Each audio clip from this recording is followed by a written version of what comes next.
We've got just what you need right here at Femi Wash Media. Call it the Midas Touch, and you wouldn't be wrong. Let us record, produce, mix, and master your audio like nobody does. Reach us on our contact today for the best quality job.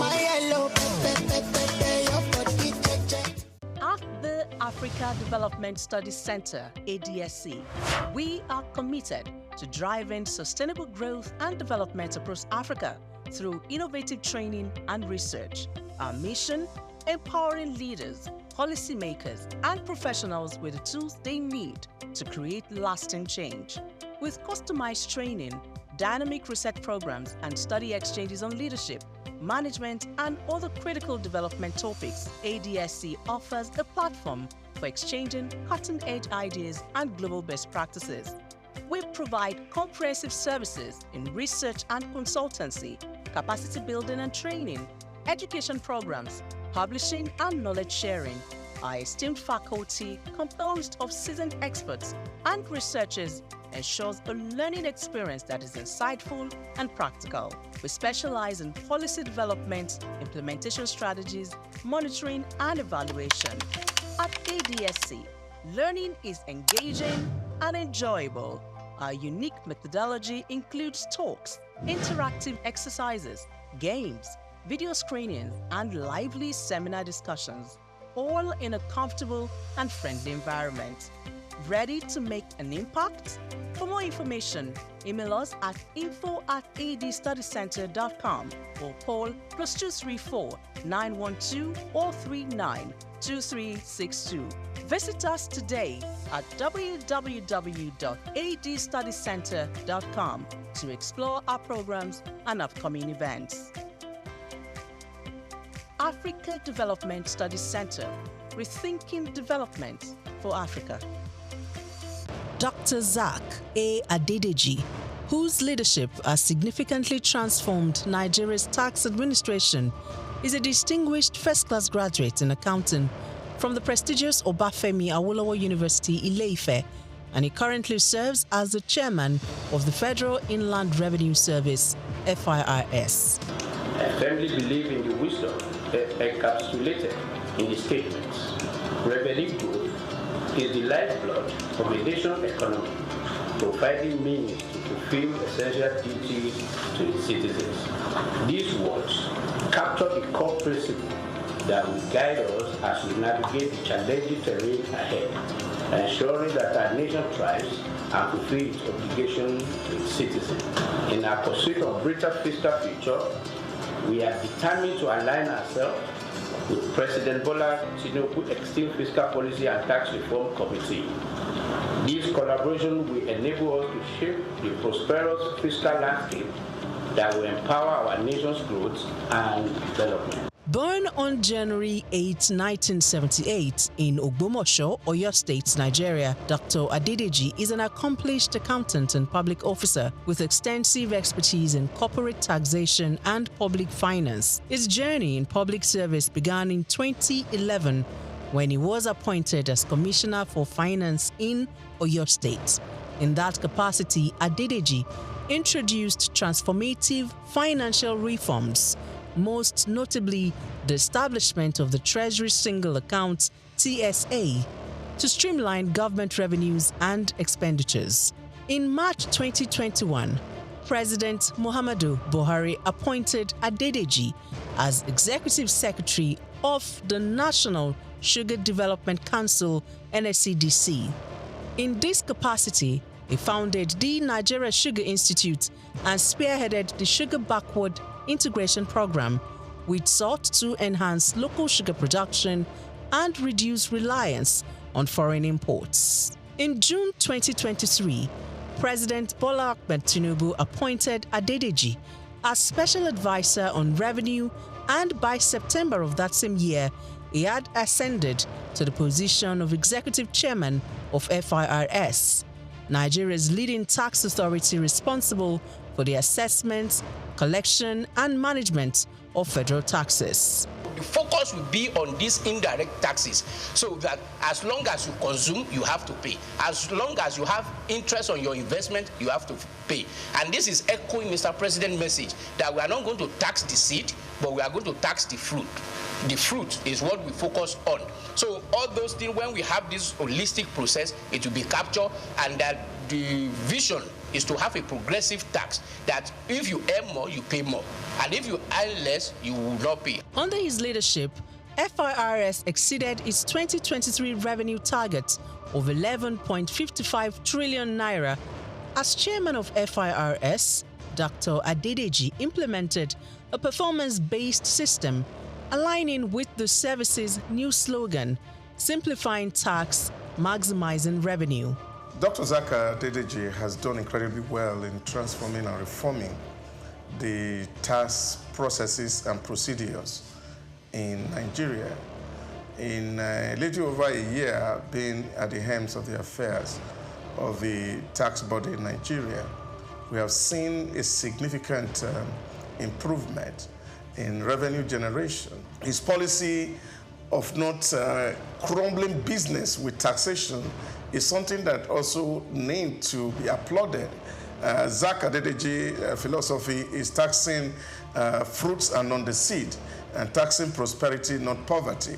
Because if you look at the fiscal landscape of Nigeria in the past 10 years, you find that businesses have struggled to live, and that has led to the exit of so many businesses from Nigeria.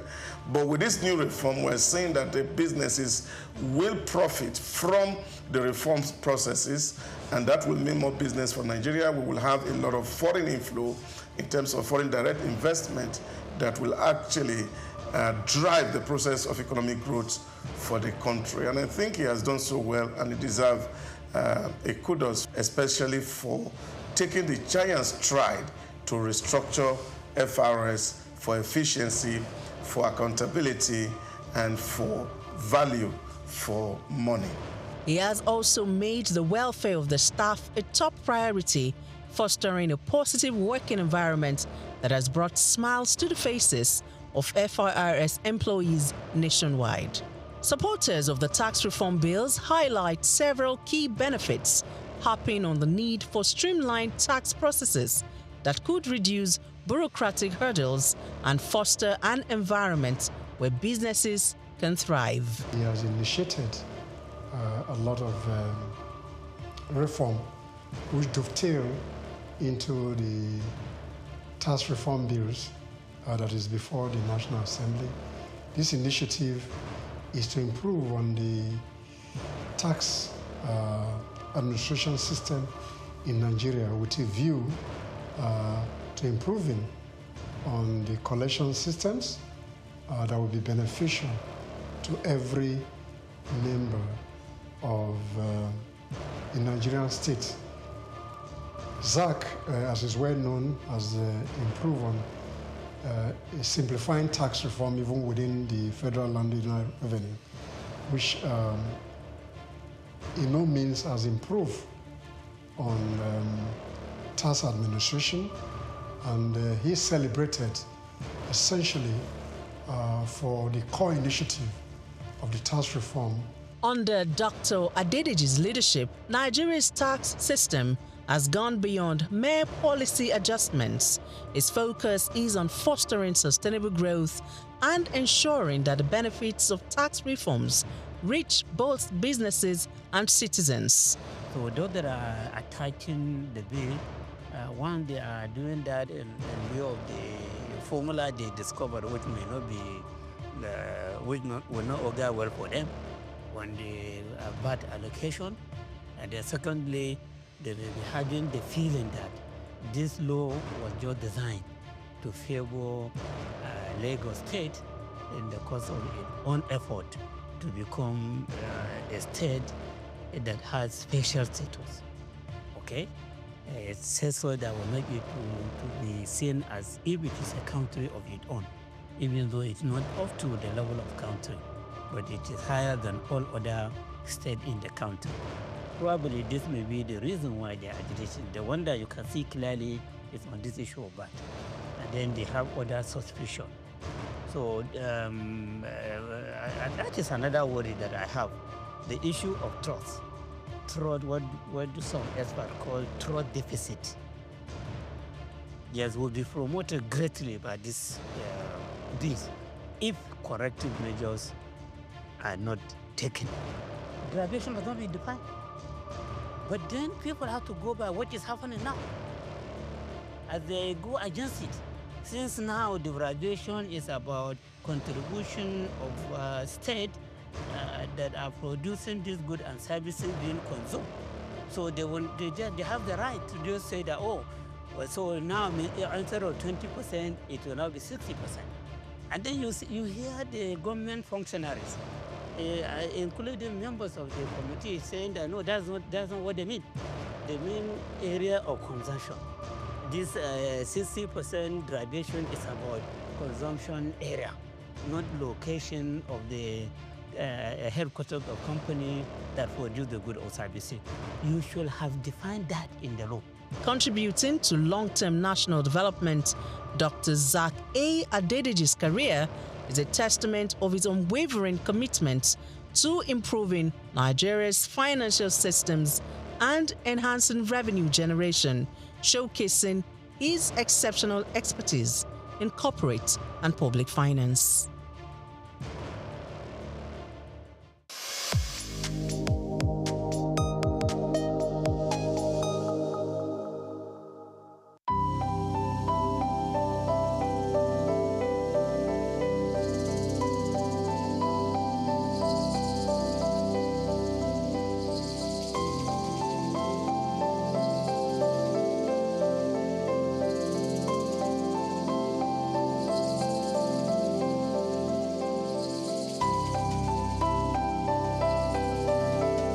Trafalgar Square, established in 1844, is a symbol of British naval history and a popular cultural spot in London. Named after the 1805 Battle of Trafalgar, it has been the site of celebrations, protests, and cultural events, representing the changing identity of the city. It houses several landmarks, like the Nelson Column, St. Martin in the Fields Church, and the National Gallery. The Nelson's Column, a tribute to a naval hero, is the main feature of Trafalgar Square. Standing 52 meters tall, completed in 1843, it honors Admiral Horatio Nelson's victory at Trafalgar. The column is topped with a statue of Nelson, and 4 bronze panels at its base show scenes from his battles. Surrounding it are 4 large bronze lions added in 1867, symbolizing British power. St. Martin's in the Fields Church, reputed as an architectural gem, was built between 1722 and 1726. It is known for its neoclassical design by architect James Gibbs, and is famous for its portico and steeple, and has influenced architecture worldwide. The church also a rich musical history, hosting concerts and helping the homeless.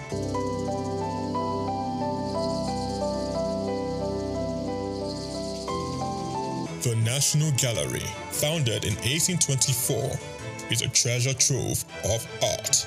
Located on the north side of Trafalgar Square, it houses over 2,300 artworks from the 13th to 20th century, with free public access to masterpieces from major European artists. Trafalgar Square blends Britain's naval history with modern art and culture. It remains an important public space, attracting millions of visitors each year to experience London's rich heritage and vibrant atmosphere. Chike Okolo, reporting for Souq News.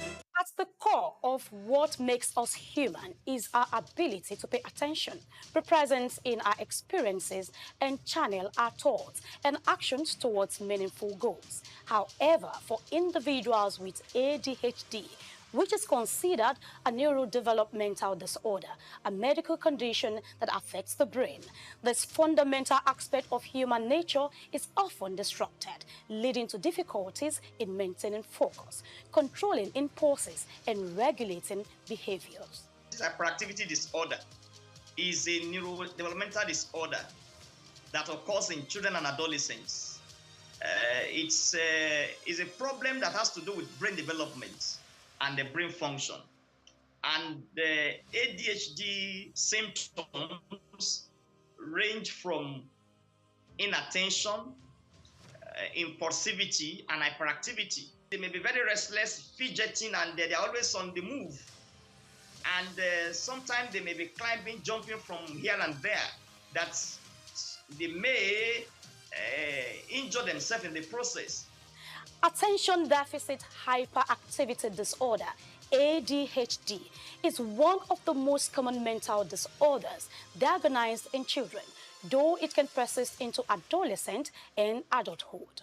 The history dates back to 1798, when a Scottish doctor, Sir Alexander Crichton, observed that some individuals were easily distracted and unable to focus on their activities as others could. He noted that these symptoms often began early in life, which is consistent with what we now recognize as ADHD. The disorder typically manifests between the ages of 3 and 6, with symptoms such as difficulty in focusing, excessive movement inappropriate to the setting, and impulsive actions occurring without forethought. This ailment affects people of all ages, though most commonly diagnosed in children. The average age of onset is around 7 years, with symptoms significantly impacting various aspects of life. Approximately 5 to 10 of children worldwide are affected, with the highest prevalence rates observed in Africa at 8.5% and South America at 11.5%. Variations exist across different countries, with lower rates in Japan and Finland and higher rates in Jamaica and Thailand. In the United States, about 7% of children are diagnosed with this disorder, reflecting an average of prevalence globally. Differentiate between ADHD and other neurodevelopmental disorders. It starts with comprehensive assessment. And when I talk about assessment, I mean assessment by child psychiatrists, assessment by child psychologists, and other professionals in the mental health team. And of course, there are some basic symptoms that are very clear and obvious. The clinical presentation, when you see a child that is hyperactive, that is impulsive, that is inattentive, that itself can give you a clue that that child may be having ADHD symptoms. And again, you also take further history. You may need to take, if there's a family history of ADHD in the setting, because if there's a family history of ADHD, the child may come up with ADHD in the nearest future. Individuals affected faces challenges that extend into academic performance, work or personal relationships, and social domains. Some of the signs include constant fidgeting, impulsiveness, and difficulty completing tasks, alongside emotional struggles such as mood swings, low self-esteem, and frustration. The diagnosis is made following a comprehensive assessment, and you also do some basic psychological investigations, and of course, by combining the report from the child psychiatrist and the child psychologist, you'll be very comfortable to make a diagnosis. And of course, I must say that there are some childhood disorders that may mimic ADHD, like learning disability, like autism spectrum disorders.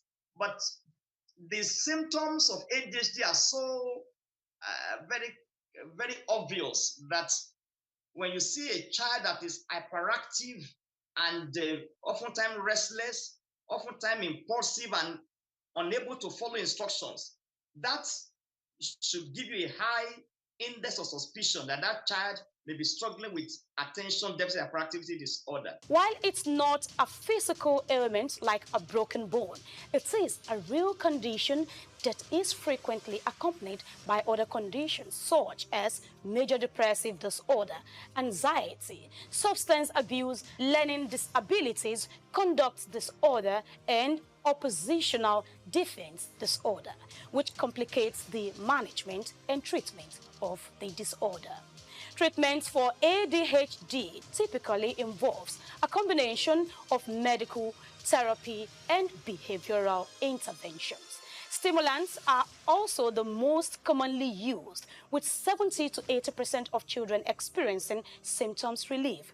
Cognitive behavioral therapy, anger management, and family therapy are key in managing symptoms, along with educational interventions that enhance coping strategies and organizational skills.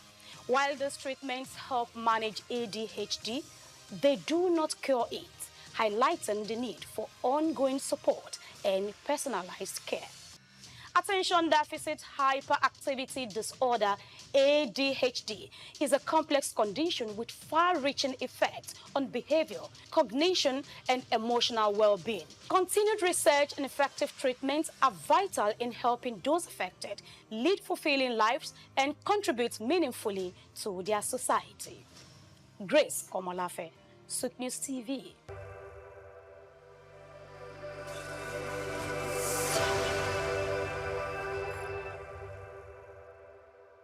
In Africa, there's one man who has consistently been a household name and index of reference in the business arena. The name Aliko Dangote apparently stands tall. The Africa's richest man clearly benchmarks success, wealth, and prosperity.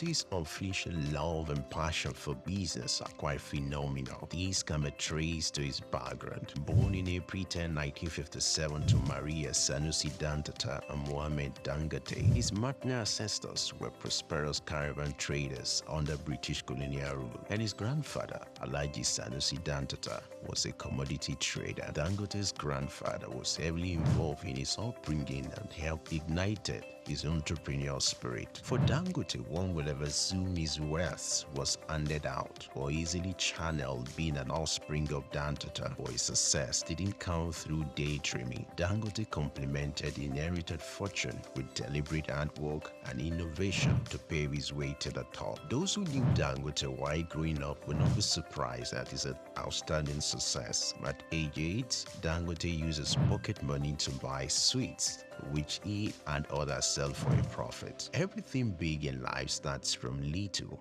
Taking a clue from this, Dangote, from a seed loan of 500,000 obtained from his uncle, started business, which he traded commodities and business supplies, primarily cement. By 1981, his firm was successful that he had incorporated other businesses and established the Dangote Group. His empire extended to foodstuffs, including sugar, salt, wheat, cement, haulage, and other business concerns. Among his holdings were Dangote Industries, Dangote Bale Nigeria, Dangote Cement PLC, Benue Cement Company PLC, Dangote Sugar Refinery PLC, Dangote Flour Mills, and Nascent Ally Industries PLC. In addition to his holdings in Nigeria, the Dangote Group has operations in several other African countries. With these giant strides in the business arena, Dangote will forever be grateful to his grandfather for giving him wings to fly. According to Forbes, an American business magazine, Dangote remains the richest man in Africa with an estimated fortune of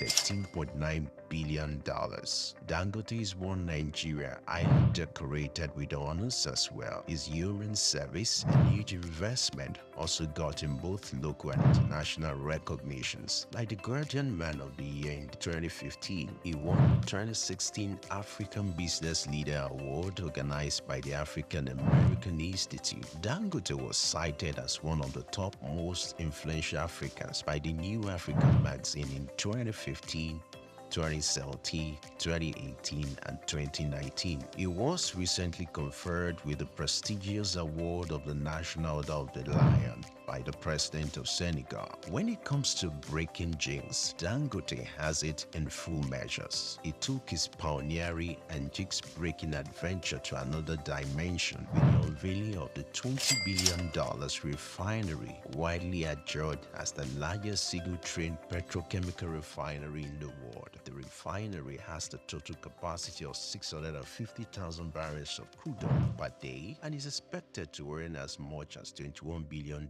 in annual income. Situated on 2,500 hectares site at the Lekki Free Trade Zone, Lagos, it is supplied with crude oil by the largest subsea pipeline infrastructure in the world. When fully in operation, the refinery will provide 135,000 permanent jobs in the region. When it comes to family life, Dangote seems to, however, prefer maintaining a low profile. He got married to Zainab in 1977 but divorced at an unknown date. He was later married to Maria Mohammed Rufai. Dangote has 3 daughters named Alima.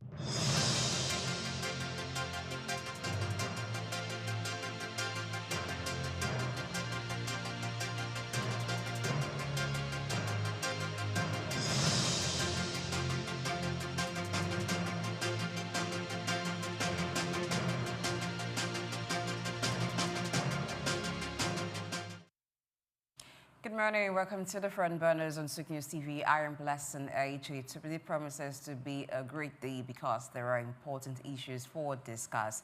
Dr. Delsa Osamanze and Oyinpere Krumale are with me in the studio today to help shape a narrative for a better society, a narrative that will help development. Good morning, Dr. Delsa. Good morning, Blessing. A beautiful Thursday. Good morning, Krumale. Good Nigerians out there. It's another day to make progress. Keep working at it. We will get there soon. Good morning, Priya. Good morning to you, Blessing. Good morning to you, Doctor. It's great to be on the front burners again, where we burn issues that are of relevance to the economy and business and development of our nation. All right, so straight away, let's get on to the first segment of the show, something you don't want to miss, and that is with Swift at Director. Good morning, Swift. Good morning, Blessing. This is intentional. The outfit is intentional. You really want me to expedite my moves to come and rob your house and leave all these clothes? I've blocked every possible loophole. We are working. Priya, good morning. How are you? Good morning to you, Swift. It's good to see you. It's fantastic You seeing look you great. too. Oh, thank you. And you look good yourself. Thank you Doctor, very good much. morning. Good morning, Swift at Director. Yesterday, you were looking as if you were about to get married. Today, you're looking as if you want to have a president with the governor, a meeting with the governor. What's the plan, sir? Just facilitate it. I'm willing. Talking about being facilitated, good morning Nigeria, good morning Africa, and of course good morning world. Bob Marley says you never know how strong you are until being strong is the only option you have. It's Thursday, ladies and gentlemen. Ensure you are strong. My name is Swift Aderito, and this is something you don't want to miss. Basically, it's the news set in a toned-down manner, so let's jump right into it. Talking about being strong and relentless, the Petroleum Producers, Retailers, Outlets Owners Association of Nigeria have commended the Nigerian National Petroleum Company Limited for successfully running the revamped Port Harcourt refinery for 180 days non-stop. The National Public Relations Officer, Dr. Joseph Obile, who gave the commendation on Tuesday, also commended the host communities for their cooperation and support during the rehabilitation of the refinery. He stated the refinery has been dormant for over 20 years and that in 2025 it is remarkable that it underscores the effectiveness of the rehabilitation process. The development has not only ensured a steady supply of petroleum products, but has also helped to eliminate the circulation of fake kerosene and diesel in the market. They also extended special appreciation to President Bola Tinubu for making funds available for the rehabilitation of the refinery. Of course, my next story. Nigerian employers invite Parara to their offices and dance for hours as the federal government has announced a temporary suspension of the implementation of annual dues imposed on public interest enterprises. The Minister for Industry, Trade and Investment, Jumoke Oduwole, disclosed the decision at the ministry's meeting on Financial Reporting Council annual dues for the public interest enterprise on Wednesday in Abuja. The meeting was a response to numerous letters that the ministry had received regarding the issue. Oduwole stated that the suspension follows a series of objections from organized private sectors, particularly the Nigerian Employers Association and Manufacturers Association of Nigeria, who raised concerns over the Financial Reporting Council Amendments Act 2023. The minister further indicated that the timeline for the suspension would not exceed 60 days. We're excited about this and we hope, they can extend it further. And of course, the final story for the day.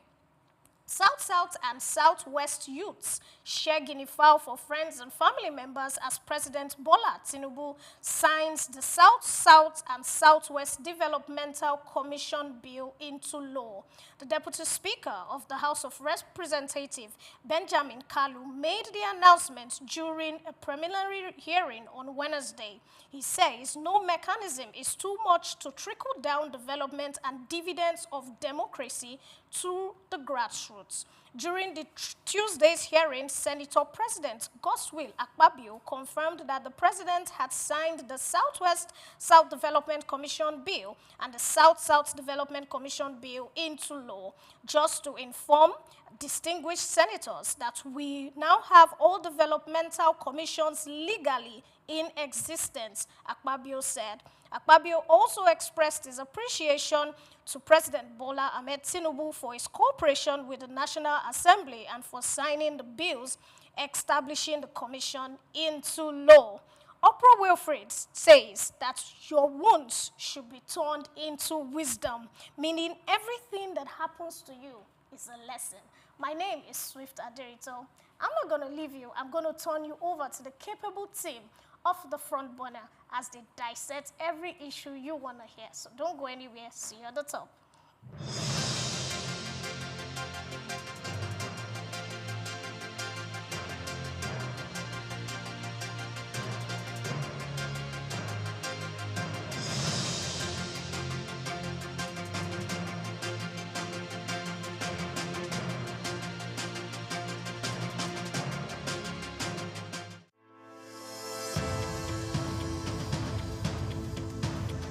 The growing interest in Nigeria's lithium reserves comes as countries worldwide scramble to secure supplies of the mineral which is essential for powering the green energy revolution. In this special report by Bayo Olaoye, the need to harness this resource for growth and development is examined with the evolution of electric vehicles and renewable energy storage systems. Lithium is a key component in the production of batteries for electric vehicles and renewable energy storage systems, and Nigeria is positioning itself to become a major player in the global lithium market. Nigeria's vast lithium reserves, valued over $34 billion, is no doubt attracting world attention, while lithium factories are springing up in different parts of Nigeria already. The attention of the international mining industry is also focused on lithium because it is critical raw material for the production of solar panels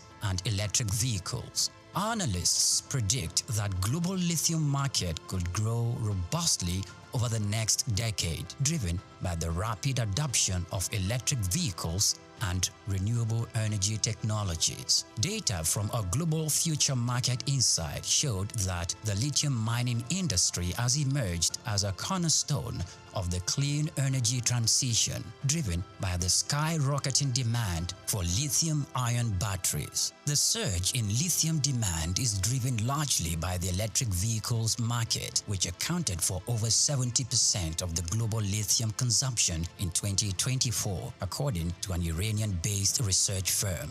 with countries such as the United States, China, and members of the European Union pushing for next zero emission by mid-century. Lithium demand is expected to escalate further. The federal government, indeed, the Ministry of Solid Minerals Development, should intensify efforts geared at renewing and resuscitating the viable lithium industry in the country to its full potential. As Nigeria diversifies its economy into other sectors, the lithium industry offers hope and expectation that this sector would earn more revenue for the country. Nigeria should not just watch with folded arms, but must strive with the political will to develop and strengthen the country's vast lithium reserves.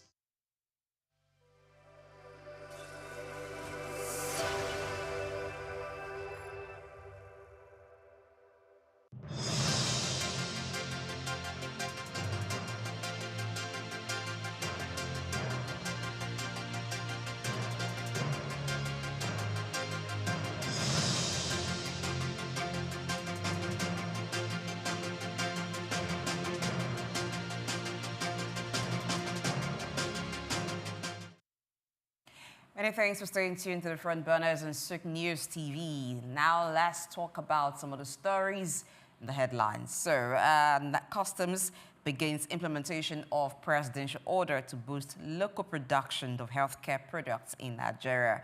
So they have begun enforcing the presidential directive that is aimed at promoting the local manufacturing of medical and pharmaceutical products.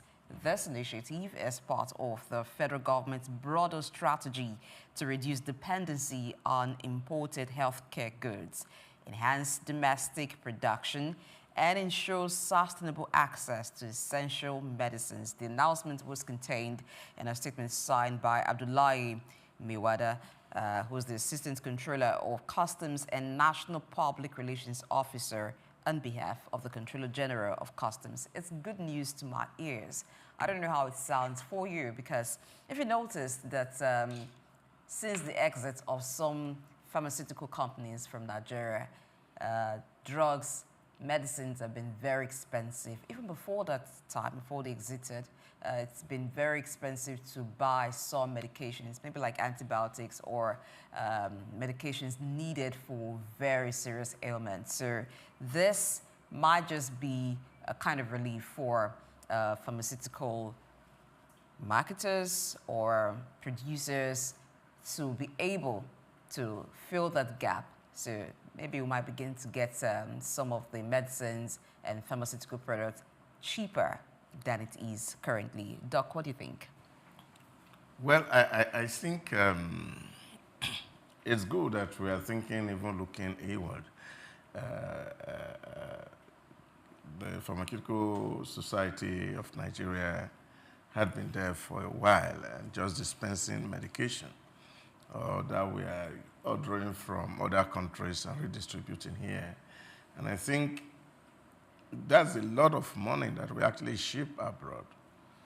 And the need to encourage local producers of medications, I think it's long overdue for us.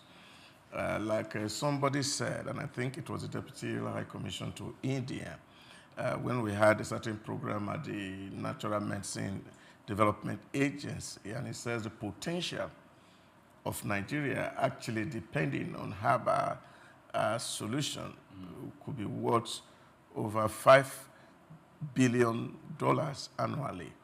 And that's a huge sum that can be made from just developing the pharmaceutical sector locally. And I think that is quite very, very important. And another thing is just the fact that, if we live well, eat well, we will not even have disease in the first place. And I think that's one issue that is on the debate right now. Kennedy Jr. is taking on the health challenge in America, that we don't need to spend money buying medication. We just need to teach people how to live well. And once people live well, of course, there'll be a reduction even in terms of buying medication. Most of the diseases that you see around us are lifestyle issues. And adjusting those lifestyle can actually save government a lot of money also. And that's just alternative side to it. You know, I remember some years ago, And the UAE government discovered that almost everybody was becoming obese, and what they had to do was to go take the artery to elementary classes so that the Emiratis know how to eat. And when you see them now, they look healthy. So it's just an approach to life that is also very important, that we don't necessarily have to be overly dependent on medication, but live a good lifestyle, eat well, rest well, sleep well, as they say, and do a lot of exercise, and then, of course, you stay healthy. But outside of that, I think manufacturing, like President Buhari will say, produce what you eat and eat what you produce, will save us a lot and help us to prepare for the rainy day. Doc, you've highlighted critical issues. I don't know if I should begin to pick them one after the other, but it seemed like a little dust might be raised if I choose to do that. We're talking about people eating right so they don't even fall ill. Yeah. The question that comes to mind is that, can people really afford to eat right these days? Yes, in short, the truth of the matter is that they say if you want to live healthy, you eat like a poor person. That's what I'm asking, because it seemed like that's eating like the poor person. Yes. It's a narrative. Because you don't need meat. It's a narrative of the past. It's a narrative of the past. All you just need You need is, vegetables, right? Just leaves from the backyard. They're not at the backyard anymore, Doc. They're very expensive. That's why I say no, if we get but there, see, we might just be raising up lots of dust. Hydroponic technology is everywhere. And the wife of the president, actually, is driving the wife of state governors to have gardens around them, as to show to people that, look, we can actually plant some of all these things inside bacco sack, inside plastic plates around our houses. And all if you have the space. And all we just need Add to do... that to that. If you live in Lagos, you have the space. All we need to do is just to water it. Just around the back of your window is enough. Back of your window. What if that back of your window leads to somebody else's house? You know, we're constrained by a lot of factors here. Yeah. But we'll get to that eating right part. It's very critical, and how we can work around it. You talked about not necessarily needing land space, but you can use small agriculture here and there. You can put the sand in bag and in plants. You could use plastic containers. There are other methods that one can use. Listen, I remember growing up, you see, there are a lot of things that used to happen those days. You see, the fowl that we are going to use for Christmas, we start to rear them. You rear them. And they eat naturally. Right? There are no genetically grown fowls. They are natural fowls. Even the goats, I like how you make the distinction. There's fowl, there's chicken. What you ate was fowl. What we have these days is chicken. So I think we just need to go back to the basis and live close to nature, and then we really become better off. I think that for me is what it is. Living close to nature is even expensive, except for those who were fortunate enough to still be in the rural area. Bopri, exemption, 2 years tax exemption for pharmaceutical imports. To help the local manufacturing pharmaceutical industries. Do you even think that our pharmaceutical industries in Nigeria are even producing enough when it comes to medications that Nigerians need? It seems like the concentration is on anti-malaria, analgesics, and some other not too maybe complex to produce, but some medications that will be needed to treat very, very serious illnesses, maybe cancer, maybe diabetes, or some other kinds of ailments. Do you think we're heavily into such production locally? Okay, first of all, I want to cast our minds back, saying if we are in depth into producing those sort of medication, I will have to speak to just a bit. I asked that to assess what would be the impact of this. Now, if we're doing, maybe, permit me to call it basic medication, and this tax exemption is implemented, does it look like it will provide much relief regarding the cost of medicines in Nigeria? Given the time frame, it should have great relief and impacts the pharmaceutical industry. Now, first of all, I want to cast our minds back to during the time the Nigerian Ports Authority was increasing their fare and they were inputting about 15% increase. We talked about it on this table. We also spoke about the Nigerian Customs Service that brought in about some form of increase to their tariff to import, those who are importing and freight forwarders into this country. And we talked about the issues here. It was on the front burners. We burnt it here. And that specific time, I was referring to, like, okay, can the Nigerian government, including the NPA and the Nigerian Customs Service, can we just be very, very selective and intentional on the things that we tariff that come into the country?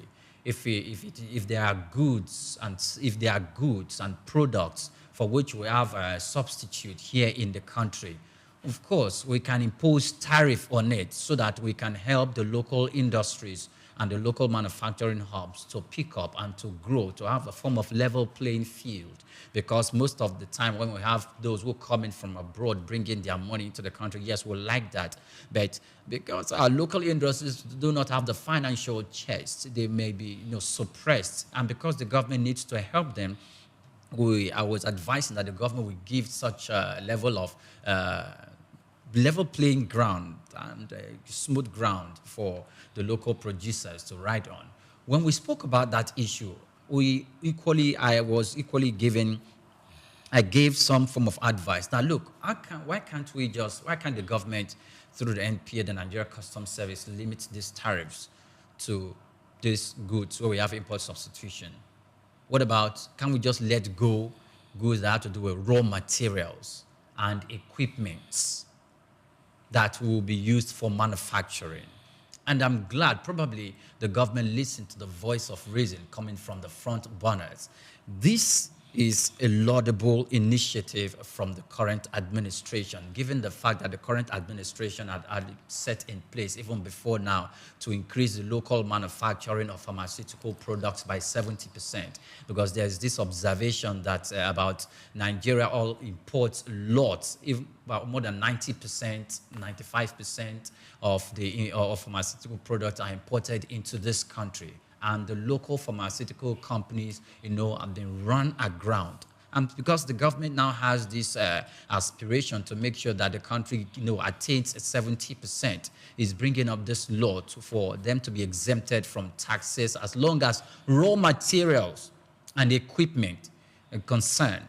And these raw materials and equipment that will be brought into the country, they are used to produce essential pharmaceutical goods, which will be at the reach of the man at the average level of society. So that's a good thing. And given the fact that Nigeria pharmaceutical industry is evaluated as worth $1.84 billion, that's an industry where if the local manufacturer, the local pharmaceutical companies are completely exempted from that, just the way Nigeria is experiencing in the maritime and blue economy sector. If our local pharmaceutical industry, are beating out of that raise of that $1.84 billion, then we are losing out completely, and it's going to dwindle. A lot of things are going to suffer. Not just the industry itself, but the high cost of pharmaceutical product, of medicine, for the average man to consume there, it's going to go off the roof. And I think the government taking this step is the right step in the right direction. All right. Statistics has it that Nigeria loses about 1 trillion naira annually to imports of pharmaceutical inputs, and 70% of the medicines consumed in Nigeria are actually imported. Now, this also includes the active ingredients, which are inputs for the local manufacturers, as well as the caplets and every other thing that they package the medicines in. But one question would be, while this directive would actually help the indigenous pharmaceutical companies, which are not even very many, we just have a few of them, which are some players being like the major players that have been there over the years. I don't want to mention their names. So they've been here over the years and they've been strong. But you find that, like I said earlier, if we look at the type of medicines that they are into, the type of medicines that they manufacture, yes, it's a wide array of medications that they manufacture, but there are some areas that they've not tapped into. Maybe the input for those producing those type of medicines are very, very expensive because of the nature of the illness that they deal with. So there is the aspect of natural medicine, which I think we have not tapped into as a country. Yes, some may say, is it standardized? The natural medicine, who would standardize it to say, this is the dosage, this is what it treats, and this is how it should be administered? While we're working to help pharmaceutical industries to manufacture orthodox medicine, we should also be looking at encouraging, developing our natural medicine industry. India, China, they've done a whole lot with natural medicine, that even now, they're packaged like orthodox medicines, and Nigerians patronize them a whole lot. There are some that have this network marketing chain where they introduce you to it, and they tell you they are not drugs per se, they're not medication per se, they're supplements because of how natural they are. Without you being sick, you can take some of them to ensure that you're not sick. That's on one hand. But some of the ingredients for this natural medicine that now have been processed and imported back to Nigeria are gotten from our forest, gotten from Nigeria. Those of us who have them, Nigerians, Africans that have them, what are we doing with them? It is time we begin to look into that. In universities now, you are having departments that are dedicated to the study of natural medicine and even the production of this medicine. And even in Nigeria, we have the ministry that in charge of natural medicine. And they're cited here, their headquarters are cited here in Lagos. They're also doing their own production. So how about having this synergy with them? So that while we're encouraging manufacturers of pharmaceutical products, on the other hand, we are taking advantage of what is cheap to us. We don't need to import the active ingredient for natural medicine. It's natural medicine. So it will save us a whole lot, because I'm thinking that, yes, this is a good initiative, but I don't think that the impact will be so much, because if we're importing 70% of the medicines, of the medications that we consume in Nigeria, it then means that the contribution of our local manufacturing industries to the medicines market is small. And we will still need to import a whole lot. Doc? Yeah, I think the challenge I have with those regulations, especially when they are made, and you're going to be looking at what are the things that are actually included. Now, if it's a concentrate that we are subsidizing, and I don't think that is good for Nigeria, because some of these things are taken from our place here, processed abroad, and brought back as concentrate to us. And I think we, as a people, must be deliberate about how we develop, and I think that's where the missing link is for us as a people. Pharmacy is not new to Africa. It's not. The only thing that is new is the fact that we have never taken the pain to actually look at what we have.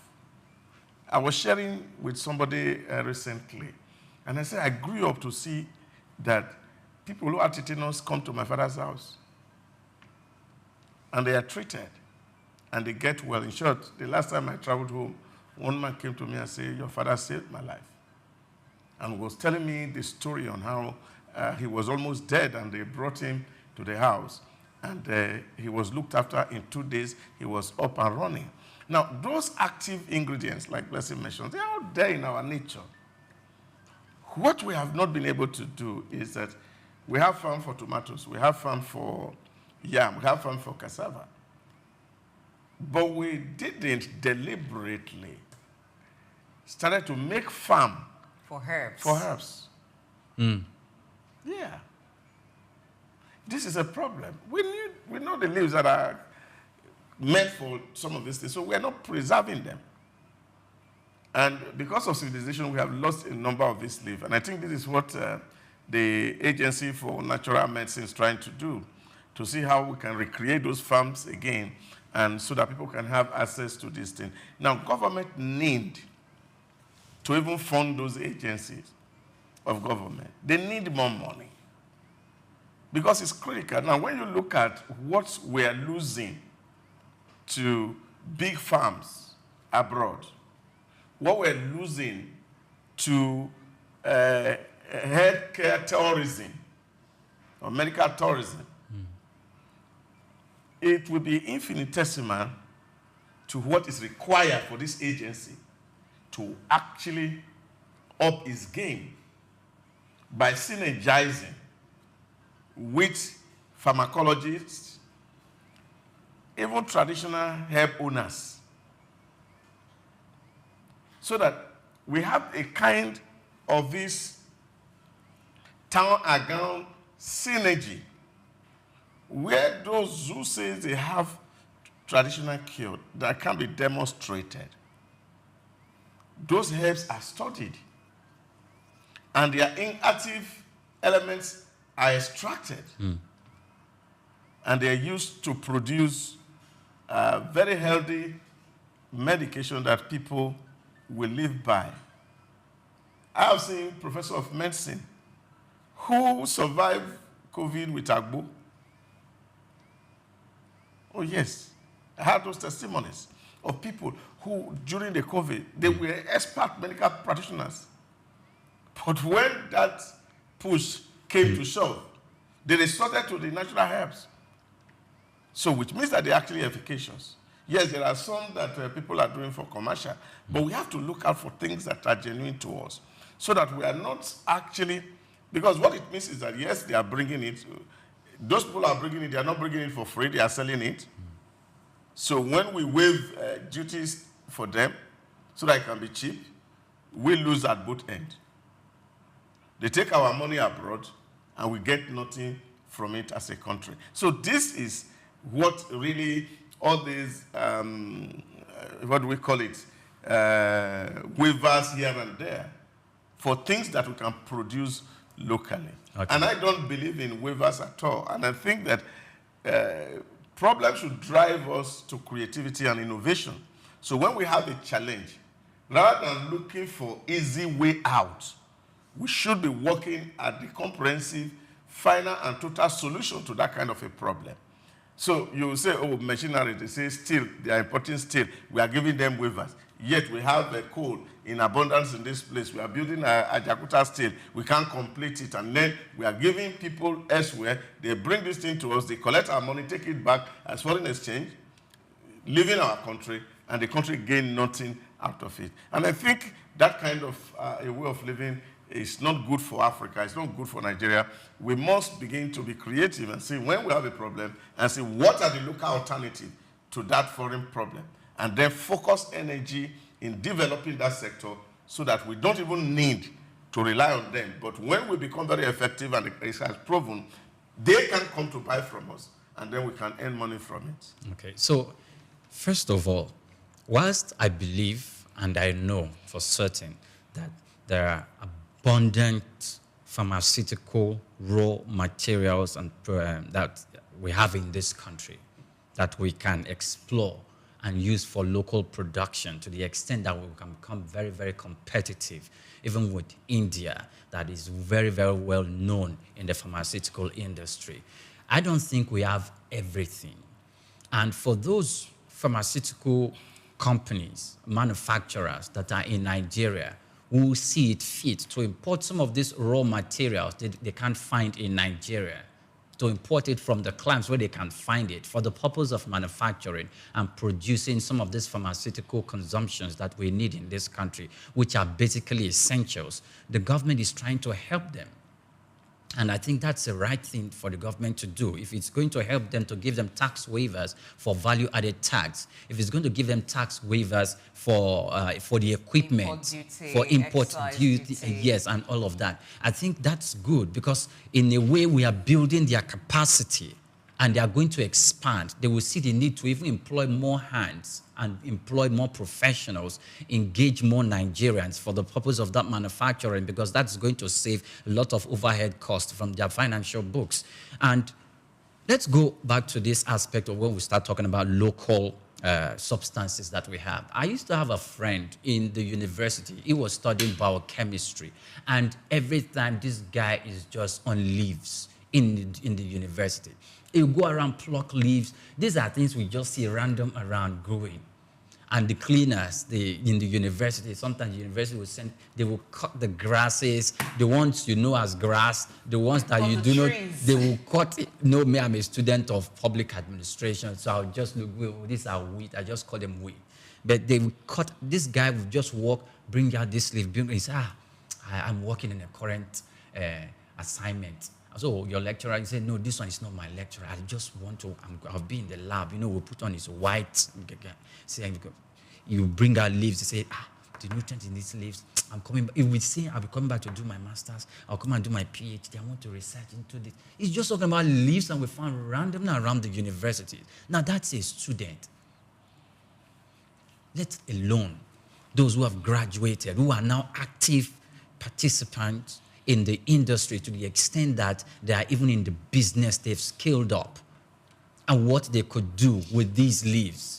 You are very correct when you say, Doc was very correct when you say we do not have farms for this. Now, the thing is, when we know people, maybe they did not pass through the four walls of the university, but they can just walk into the forest and say, that leaf. Amongst the thousands of leaves they can say, that leaves, that one. This tree, that tree that you can see there, the back of that tree will be good for X, Y, Z. Please, let's bring them into the university setting and use them as good resource to consult with these, with the ones who are teaching, who are already in the medical field, as let me call it, for lack of a better word, the white man's medicine. Orthodox medicine. So let us be an effective, healthy collaboration among these parties so that we can have abundance. Probably sometimes we don't even need to depend on some of the raw materials we go fishing for abroad because we feel we have them locally here and we can make use of them.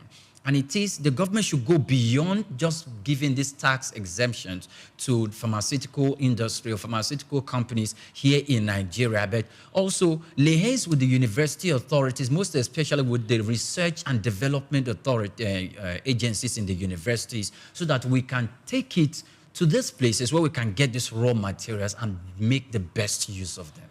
All right, so the tax exemption is also on diagnostic kits, because when we're talking about price of healthcare, of medicines increasing, the price for diagnosis is also increased. So before you would go into a laboratory, you want to be tested whether you have malaria, typhoid, or you want to know what's your PCV level. At least that's like the most common test that a lot of Nigerians do. So when you're feverish, you want to know why you're feverish, to just get into the lab. So it used to be very cheap to do that. But recently, if you get into the lab, when you're told how much to run tests, you understand that it's not as cheap. And sometimes you query it like, why is it very expensive for me to just run a test?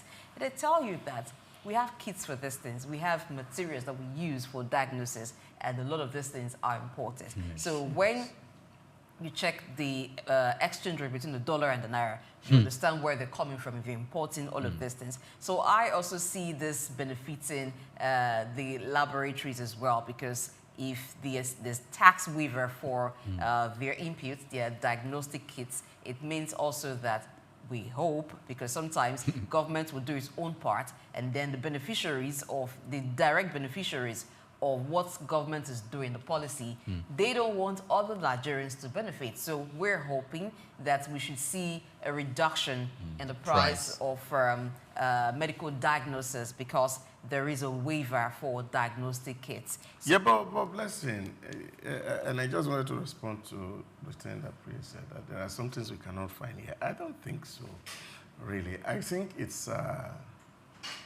mental laziness to always want to take things that's already made. Take, for example, Belgium, they don't even have bush. Belgium. Yes, they are selling chemicals to us. Yes, and that's what many of the orthodox medicines are made of. So they're selling because these are things that are processed and are developed into concentrates that they are shipping to us, and they are taken from the bush. If you check it right now, a lot of people will tell you, see, Chinese, Indians, they are all in our bush and forests. But we, the owners of the bush, are not in the bush. But because we don't even know what is in the bush in the first place. That's the problem. That's an irony. So it's because somehow we have been wired in such a way to believe that what is with us is not good. It's attributed to deities. Sorry, and therefore, we term it fetish. Yes, modern religion says to us, oh, this is fetish, you don't use it. You just go to the chemist and buy the pill and take. This is a problem.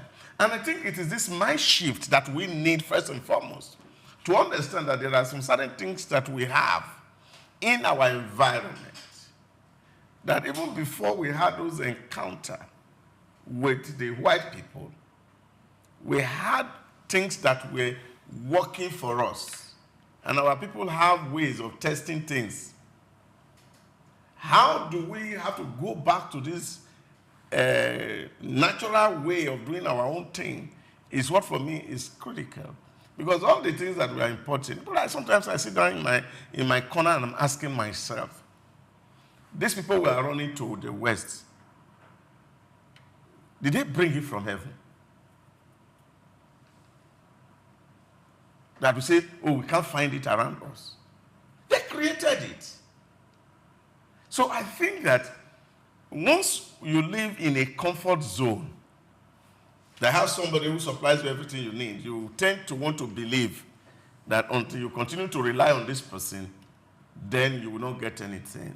So I feel that we can actually make do with what nature has given to us. And as a matter of fact, a professor of pharmacology told me that, look, every disease that is found in any environment, the cure of that disease is also figured by nature in that environment. That's a great one. And that's really very profound. And so the things that people think that they are not curable, they are curable. About 4 or 5 years ago, I was in Ewu, and I was talking and greeting one man, and they said to me, you are looking very well. I said, okay. And he said, the man had a stroke. And I said, really? Stroke? How? He doesn't look it. Oh, they said, you needed to see him. That from here to there was completely paralyzed. But he was treated locally in that place. And the man is whole and functioning again. With local herbs. Yes.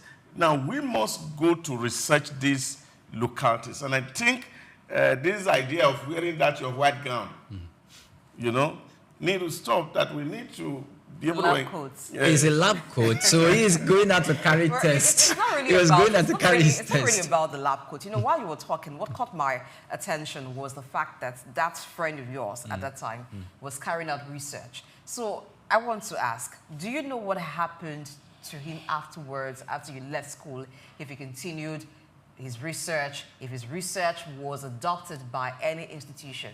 No, I didn't. He graduated before me. I graduated about 2-3 years before I actually left school. So, and we lost contact, and that was it. That's where we're missing it. There's a disconnect. We've often talked about having a connection between the town and the gown. So if that young man was carrying out research at that time, he must have found certain information. Yes. He must have known certain things about leaves. He was telling you the nutrients contained in some leaves, in some plants, in some herbs. That perhaps is not public knowledge. If he had made that knowledge available to those in the manufacturing industry, in pharmaceutical industries, with those who were even in food processing, those who were producing beverages, food beverages, imagine what that would have done by now. So we neglect these things. We don't take them as very serious. So I think there's a lot that we are still missing out here. And that's why I say that we're being reactive. We're not being proactive. This tax exemption is a reactive measure because we're not actually curb the effect of... But the exemptions are for raw materials. Yes, that's what I'm saying. It's a reactive measure to curb the effect of pharmaceutical inflation. because the prices of drugs have increased by at least 68%. And some pharmaceutical industries that were cited here have exited Nigeria due to fuel scarcity. Now, if we had been proactive by doing research, harnessing the results of the research, and ensuring that there's a synergy between those who are doing the research and those the research would benefit, by now, we would not even be in this situation. That's what I mean by we're reactive rather than being proactive. Okay, so one thing I would like to say is that when COVID-19 emerged and we all started consuming information about COVID and all of that, and we started reading a few information about this drug, this cure injection, the vaccine. The vaccine. And we're getting information on how long it takes to manufacture a vaccine. And then we're told it could go as far as 10, 15 years, if not more, to get vaccine. Let me warn you before you go ahead that you are trying to rile up. So I was wondering, okay, if that's the case, how did we come up with this vaccine for COVID-19? Just the snap of a finger. So I just, and that is why when doctor starts talking about COVID and start expressing his dissension about it and is mentioning some things, that will make me keep quiet because of that information I just mentioned. Okay, if it's going to take X, Y, Z time of years, how did we just come up with? But the thing is, because in 2017, and this is what is not being told, at the World Economic Forum, a group of men were selected to go and be fashioning out a vaccine for a disease that was not yet known, that was called COVID. That's not COVID. It's COVID. It was named COVID. Now, 19 was not on it. You can go there and check it out. So, at the World Economic Forum, people have been mandated to say, go and produce vaccine. That's 2017. 2017. Yes. So, and the COVID came at the tail end of 2019. So, 2 years, research was ongoing for those vaccines. And that was why you find that the then president of the United States of America called it the China virus. And that was why they were so particular about Fauci, that was funding a research in Wuhan, where, of course, it was believed that this virus came from. All this conversation, the world is not having it. But I don't even want to go into those conversations as we speak. But the real issue is the fact that we have local solutions. Your friend don't need to go and be plucking leaf. He just need to liaise with one mama there at Ife who has a cure to an ailment. And say, Mama, look, we can do business. Tell me what you are doing. We will analyze it so that we can determine what dosage will be good for the body and its organ based on our knowledge of science. And then we package it into a solution. Yes. So where I was going is this. So when they manufactured that, during COVID, and for how long it lasted, the information now came out that, giving analysis to the level and the speed with which we came out with the COVID vaccine, the world has actually solved to an extent any other pandemic that may come up after now. That is as if we are 50 or 70% ready to get a vaccine in sight to take care of it. Now, that's an information that came out. Because that's why you take dose 1, you take booster 1, then booster 2, and 3. And some people took booster 4. Yes. Let me tell you something. No. I'm bringing out information that this is medical institutions. COVID-19 pandemic. So where I'm heading to. Finally, where I'm heading to is this. One of the reasons why even NAFDAC itself and some local pharmaceutical regulatory institutions were not very, very, aggressively chasing after the local herb and all of that was because there was a report that came out sometimes that, we know that these herbs are good. However, the people who are peddling and selling it or who give prescriptions, according to what Doc said, they do not have the knowledge of the right dosage that should go.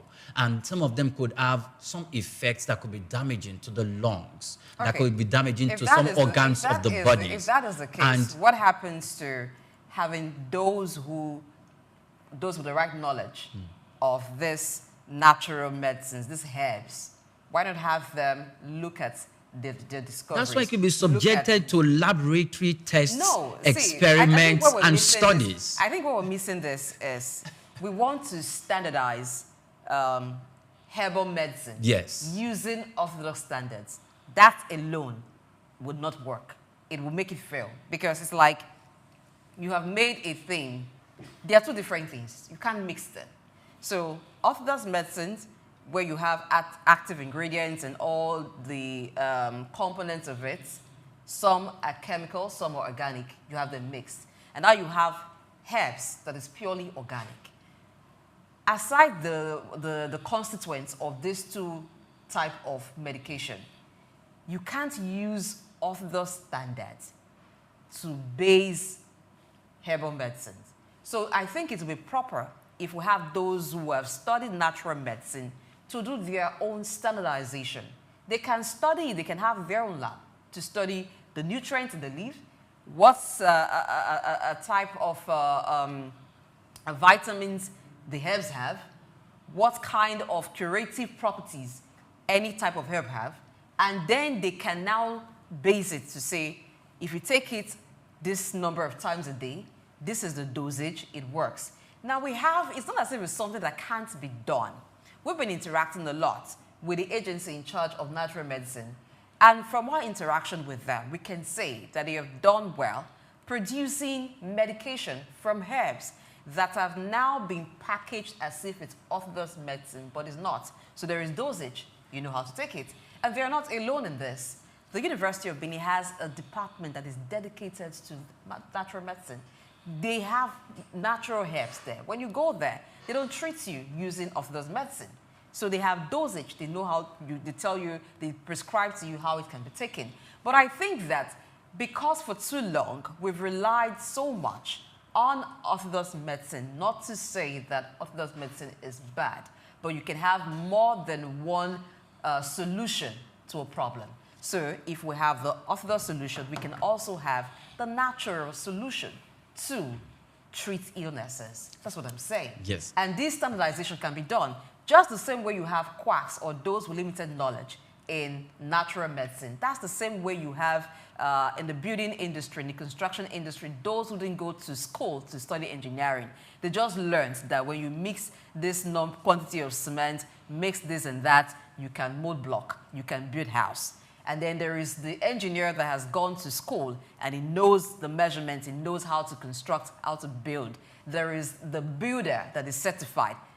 That's how you have it. So you have the natural medicine practitioner who is certified, who was studied, who knows what he's doing, who can work with these people and get the knowledge that they have, combined with his own, and then you can make headway with it. Can I give you one very small fact about this? You see, we overrate what we call orthodox most of the time. Sorry to say. Anthony Fauci is listening to you. Fauci's listening to you. The point is this. Every producer has a patent. And what that patent signifies, it's only God in heaven that knows. Because you're just talking about quacks in natural medicine practice. They become quack because they are not patented to use the formula. You just see like Coke or any other product has a formula for preparation. There's no amount of PhD you will study in chemistry or microbiology lab that can replicate that formula. No amount. The active ingredients are written at the back. But you can study it, you can go to do PhD in Harvard, anywhere. You can't reproduce it. Because somebody owns the patent. And what that patent means is so much. But growing up as a child in my own village, I also saw this happen. That even the common use of leaf, that you know this leaf, yes, you see this is leaf, you pluck it. You use it, you can't find effect until the person who owns the patent Oh, you mean the local? Yes. The local unseen. The local unseen patent. Yes. So. Oh, okay. Yeah, this is it. I remember those days. They say in the village, they say, "Oh, I have given you this thing to use. You just put this hand and put it on your hand." I said, "Look, it will work for you." But is that not the reason people think it is fetish? Yeah. Because you're talking about patency now. Yeah. So, because that patent seems to be like spiritual. Yeah. Except the person hands it over to you willingly from their heart. Yeah. And we don't know what's backing that. Yeah. Yeah, that is what it is. And because this one, we are not in where the patents are issued, so we think that it is different from what we are seeing in our environment. You see, everything is the same process. And Doc, you are evading something. The institution that certifies or gives out the conditions for it to be patented, we need to recognize that institution. It would then has to be seen. Yes. And must be operating within a framework that which everybody seems to have a fair knowledge of. Not something. Yeah, but that is what I'm saying to you. The institution which is certifying the patent don't know the formula. Anywhere, whether it's in England, in Belgium, in America, they don't know the formula. They just certify that, look, you say these ingredients are here, and we have checked the ingredients are there, but they don't know the formula. Because it's a secret. Yes, yeah, but because we have not set such similar institution here to say, okay, this man said, I have a solution, and I want this solution commercialized. And it's commercialized. And then, of course, it's demonstrated to see, is it efficacious? And if it's efficacious, then we say, go ahead and use, based on what the owner of the formula has said. So we must understand that there are some certain elements in nature that we need to respect as a people. And this mentality of thinking that solution can only come from the West, for me, I think is just weird. Okay, but sometimes people don't just look at, people want to look at a solution and to be able to draw conclusions. Draw some form of, even if they are not learned in that field. But there are some things that will make them to infer that, yes, this can work. Okay, you said this leaf can cure tetanus. And someone has tetanus, and you squeeze the leaf in your hand, you bring out the liquid in it, you put it on the surface. In fact, I don't want to say certain things before it. If you say certain things, tomorrow I want to do it myself. You can't say those things. If I say those things, are they going to work for me? So that's what I'm saying. It will only work if the person with the patent. But these are words. Words. These are so it now comes to like you are in that individual is invoking or consulting an entity that is not obvious to the eye. You just talked about vaccine a while ago. Yes. It was subjected to laboratory tests. Leave the laboratory testing.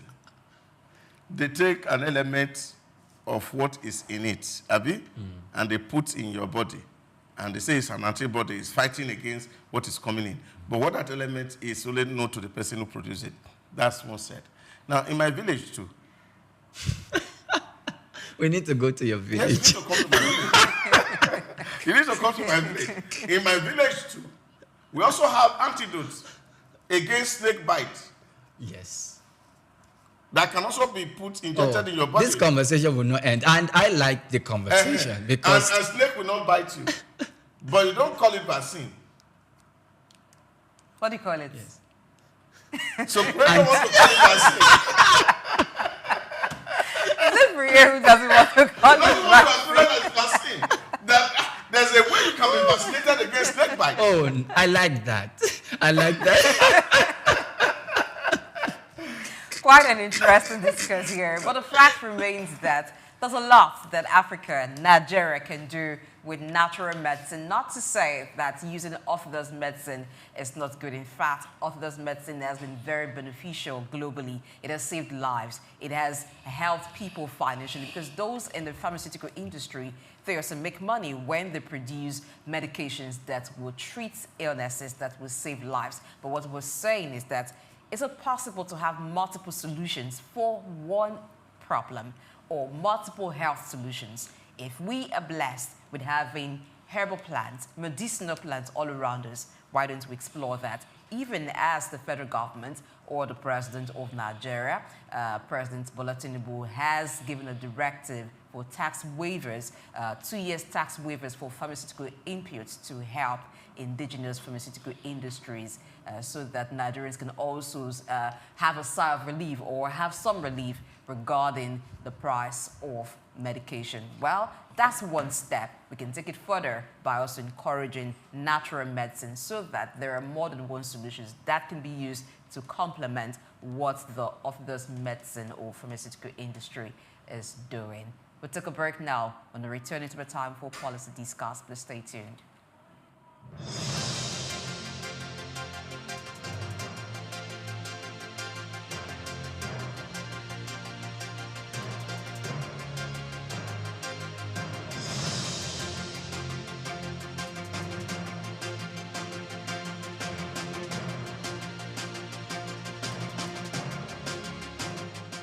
Idumota Market. Eko Idumota, once a residential neighborhood, is home to Idumota Market located on Lagos Island. It is one of the oldest and arguably one of the largest markets in West Africa. Idumota is a historic neighborhood adjacent to the Lagos port that facilitated the slave trade and later, under the British indirect rule, it surrounded to exports that fueled the colonial enterprise. Idumota was also the location of an Armed Forces Remembrance Cenotaph called Soja Idumota, built as a monument to Nigerian soldiers who served with the West African Frontier Force. An Eyo Masquerade statue and a clock tower are also some monuments at Idumota. Idumota Market is so popular that large sales are recorded as early as 7 a.m. The market is made up of hundreds of locked-up shops occupying several multi-story buildings, with some measuring about 5 or more floors. In 2010, the Lagos State government demolished some illegal structures in order to improve vehicular and human movement in and around the markets. During weekdays, the neighborhood of Idumota is densely populated by shoppers, traders, and bus passengers. From the Carter Bridge ascending into Lagos Island, passengers can see the neighborhood before disembarking at their final destination. Idumota Market accommodates the substantial inflow of imported goods. The bulk of import from abroad are routed first through Idumota and then on to other markets through Nigeria and other West and Central African countries. The energy of private Idumota traders and wholesalers facilitate this activity, where millions of US dollars worth of wholesale is exchanged daily. Idumota Market, Souq Enlightenment. Broad Street. Broad Street, situated in Lagos Island, is steeped in Nigerian history. Once the biggest financial hub of the country, it housed the headquarters of major banks, linked to CBN, the stock exchange, and the loads of lender companies. Broad Street is a historically significant street. It has played a central role in the development of Lagos and history, an important commercial and administrative center for the British colonial authorities. It was also a home to some of the city's earliest modern buildings. Broad Street was a residential area in the pre-colonial era. With the British came the Methodist Boys High School in 1878 and the Broad Street Prison in 1882, renamed Freedom Park. The General Hospital, which was a British military hospital, was built in 1893, being the first general hospital in Nigeria. The old British Secretariat building, which is now the Federal Ministry of Justice, was built in 1906.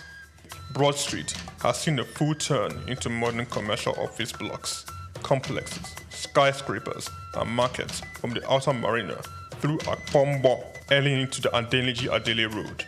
Broad Street is one of the busiest streets in Nigeria on weekdays, where commercial activities take place day and night. From modern buildings to ancient structures, this street gives one a raw dose of life in Lagos. Broad Street is often referred to as Lagos Financial District. It boasts a mix of architectural styles, reflecting its long history, colonial-era buildings, Victorian and Edwardian architectural features, alongside more modern skyscrapers and structures. Broad Street remains a vital, vibrant part of Nigerian economy. Broad Street. Souq Enlightenment. At the Africa Development Studies Center, ADSC, we are committed to driving sustainable growth and development across Africa through innovative training and research. Our mission: empowering leaders, policymakers, and professionals with the tools they need to create lasting change. With customized training, dynamic research programs, and study exchanges on leadership, management, and other critical development topics, ADSC offers a platform for exchanging cutting-edge ideas and global best practices. We provide comprehensive services in research and consultancy, capacity building and training, education programs, publishing, and knowledge sharing. Our esteemed faculty, composed of seasoned experts and researchers, ensures a learning experience that is insightful and practical. We specialize in policy development, implementation strategies, monitoring, and evaluation. At ADSC, learning is engaging and enjoyable. Our unique methodology includes talks, interactive exercises, games, video screenings, and lively seminar discussions, all in a comfortable and friendly environment. Ready to make an impact? For more information, email us at info@adstudycenter.com or call +234 912 439 2362. Visit us today at www.adstudycenter.com to explore our programs and upcoming events. Africa Development Studies Center, rethinking development for Africa.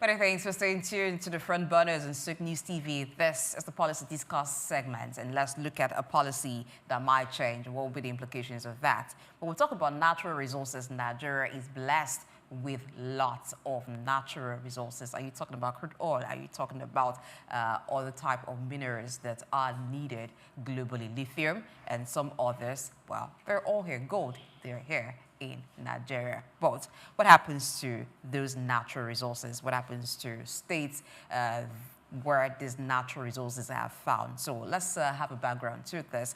So according to the Nigerian Constitution, it vests ownership and control of all natural resources, including minerals, oil, and some others that I've mentioned in the federal government, as outlined in Section 44, subsection 3, and item 39 of the exclusive legislative list. But there's about to be a twist to this right now as a bill to transfer this ownership of natural resources to states where they are found. Is scheduled second reading in the National Assembly. Let's look at the implication of this and what's the possibility of that bill becoming an act, changing what it used to be. You know, so it means that if your state has natural resources, it can now control the natural resources. Say the Niger Delta states that have crude oil. What that means is that instead of extracting and sharing for all the 36 states in Nigeria, including the Federal Capital Territory, hey,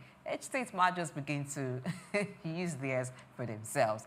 So we have today joining the conversation a guest who will speak with this, who will speak to this brother, and let us know what is the possibility of this bill turning to an act and what would be the implications. Dr. Adedayo Kayode is a social commentator and political technocrat who joins virtually. Good morning, Dr. Kayode.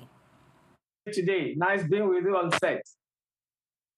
It's great to have you. This time we're not talking about aviation. Let's talk about natural resources.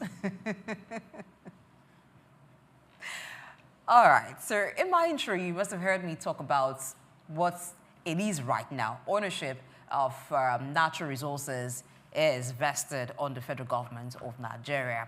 But there's a bill to change that, which would mean that states would have ownership of resources within their territory. Do you see that bill? It's scared second reading, but do you see it becoming an act? What would be the implications? Yes, I'm not a member of the National Assembly. Neither do I know in person those that are sponsoring the bills. So for me, whether it's going to become a bill or not, I might not be able to say immediately. However, I can assure you, if presidency has a hand in sponsoring that bill, you can be rest assured that it will scale through and it will become a law. But then, what are the implications? Because it was the implications I was interested in when I heard about that bill within the House. It will have been a good one for all those resources. The tapping management of those resources. It will have been good if they are being rested within the domiciled regions, environments, or rather states. But my problem is this. We have not been having intentional leaders that sees development as part of the needs of the people. All right? Presently, you can see the connivance of some leadership, connivance on the line of some leadership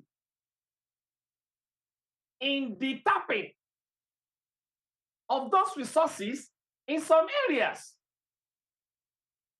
It should go deep. So why we are having all these sort of insurgents in some areas in the north,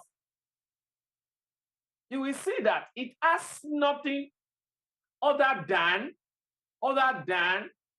a way to stylishly cut away the resources within those environments. Because how can you explain a community that has a traditional ruler, that has a local government chairman, that has the governor of a state, now that community being sacked by some so-called terrorists and hosting their flags there and saying, listen, we are in charge of this territory. And nobody is ready to outrun them.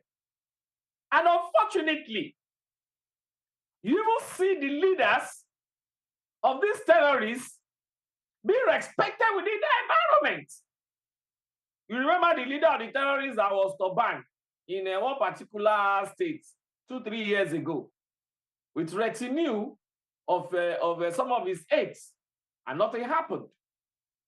So if you now decide to put the control and the tapping of the resources in the hands of the state, that means they be having unfettered access to those resources. And what happens to the people? As it is presently, when we're having it under the exclusive list of our constitution, we still have a little bit of control over those resources. But if it's been taken to concurrent lists, I bet you, nobody can determine the extent of damage that is going to do to our economy. Thank you, Mr. Adedayo. Dr. Adedayo, it's good to have you on the show this morning. And also very nice to know that you are a political technocrat, whatever that means. My question is in 3 prongs. The first is this a backdoor way of smuggling restructuring into the national conversation? Secondly, how do you think this will affect the fragile unity that we currently have as a country? And if eventually it's part, thirdly, how are we going to manage the contradictions that will come from within the states? Take, for example, Edo State, the little part that has the oil don't even have, will not be able to present a governor because they don't have the numbers. And those who have the number present the governors, and they are using the resource. And then, of course, those who actually bear it and they are suffering the damage of the environment. How do we deal with these contradictions? Yes, you see, number one, I wouldn't say it's a way of smuggling through the back door what we call restructuring. No. That is, to me, that is not restructuring. Restructuring, if you want me to go into all that, is another topic on its own that can take us almost 1 hour. Having said that, when you are saying that the control of those resources are now going to be vested in the state, that means it's going to be under the governor of that particular state. Now, can you imagine how much money have been going to the derivation states ever since? What development have they been able to use that money for? Go to Bayelsa. You will see what is happening there. Go to so many of these states in the north. You will see what is happening there. And meanwhile, they have been receiving allocations, special allocations from the federal government before now. What have they been using the money for? They have been using the money to just expand their various empires and then making them to even be bigger than what they are supposed to be. And to that extent, now are using poverty in suppressing the people so that at the end of the day, everybody will now clip or clinch to their apron. So, yeah, if you're not bringing this one to them, what do you expect will happen? Thirdly, where those resources are situated, just like you said, what is their number compared to those that are not having resources? And you know that politics is a game of number. Even though I just added not just number, but also conceptual strategies. Okay? What I'm now saying here is this. It's going to create, when you now raise it with the governor, it's going to create a lot of trouble. It will distort the fragile cohesion that we are presently managing in Nigeria. To that extent, I will advise the National Assembly to allow that bill to rest and let us be managing it within the concurrent list that the Constitution provides for. Okay, thank you very much, Dr. Adedayo Kayode. The Chinese they have a proverb, and that proverb is, the best time to plant a tree should have been 100 years back, and the best time to plant it again, if we fail to plant it 100 years back, is now. Given that parable, Dr. Adedayo, I would like to ask this question. In the United States, which is a federation, just like Nigeria is also a federation, the laws to govern the states, each subnationals, and the laws to manage their resources to an extent, emanate from the subnationals. They run a confederacy, which is the real talk about federalism. Imagine the raw materials that as nature has given to Kogi State, that is seen as, as far as Nigeria is concerned, is the state that has the vast majority of raw materials and mineral resources. Imagine Zamfara with its gold mines. Imagine Osun State too, having theirs, and other states. Then before, lastly, we can go to the Niger Delta and the South. In order to prevent states from having their caps hand in hand, going to the federal government every month end to collect allocation, and that has made the subnational government to an extent lazy not to exploit other aspects in their economy that can bring IGR to them. Don't you think this law will put every state chief executive on their toes, or the House of Assembly of those states, to make sure that they explore other areas from within their environment that can bring out money so that the states can effectively take care of themselves? Don't you think if we are to forego or leave this particular law, we'll be maintaining the status quo, which has not taken us anywhere significant, but almost to promote the colossal power of the central government?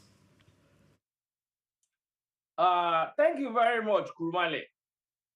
I will also put it across to you that, can you compare the capacity of a 10-year-old boy to that of a 20-year-old boy when it comes to 100-meter dash? I am now talking about the level of the rule of law and democratic institutions that are existing in somewhere like America and China that you mentioned, compared to Nigeria.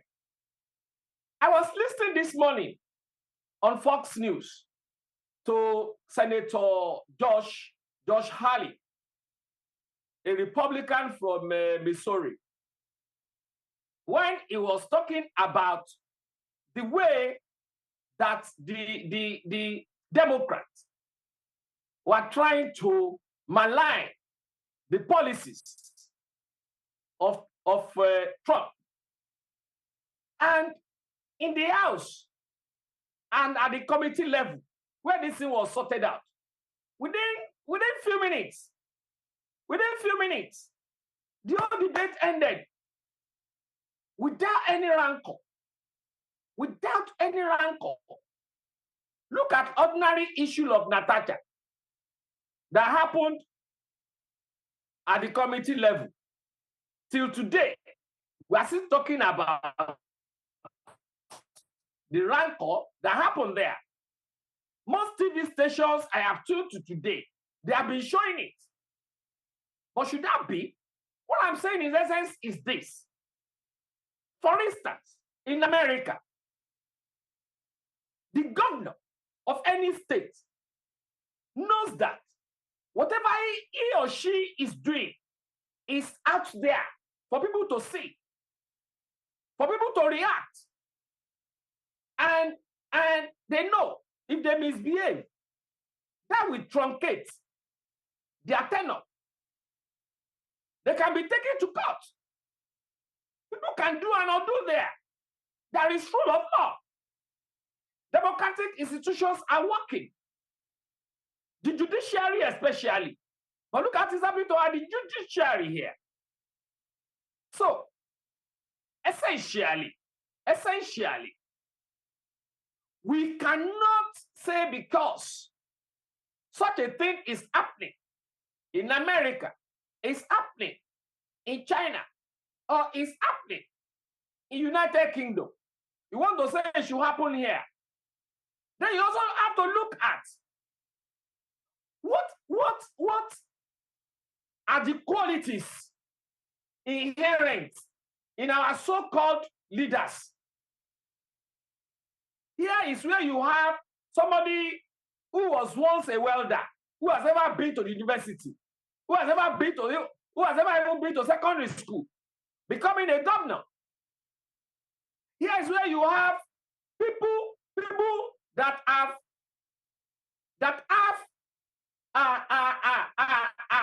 lack integrity, that are known to have lacked integrity, becoming governor. We have them there. All those information are in the media space. So are those the people you now want to wrest the control of our resources on? Dr. Adedayo, let me just push this thought a little further as you make these comments. Can we, because that some people have not done well, refuse to do what is right? Number one. Number two, people are also complaining about this feeding bottle federalism that make states really very lazy going to Abuja to go and collect allocation and therefore not developing the resource within their domain. Sometimes a friend of mine told me in 2009 when Nigeria delegation went to Abu Dhabi and they were presenting to the king of Abu Dhabi all the resources that we have in this country. And the way he described it for me, euphemistically, was the fact that all the precious metal that is used to decorate heaven, 7 of them were in Nigeria in commercial quantity, but we have not paid attention to them because money is coming to the center. Don't you think that this will be an incentive for people to develop what they have within their locality? Sir, let me put it to you like this. You don't put the cart before the horse.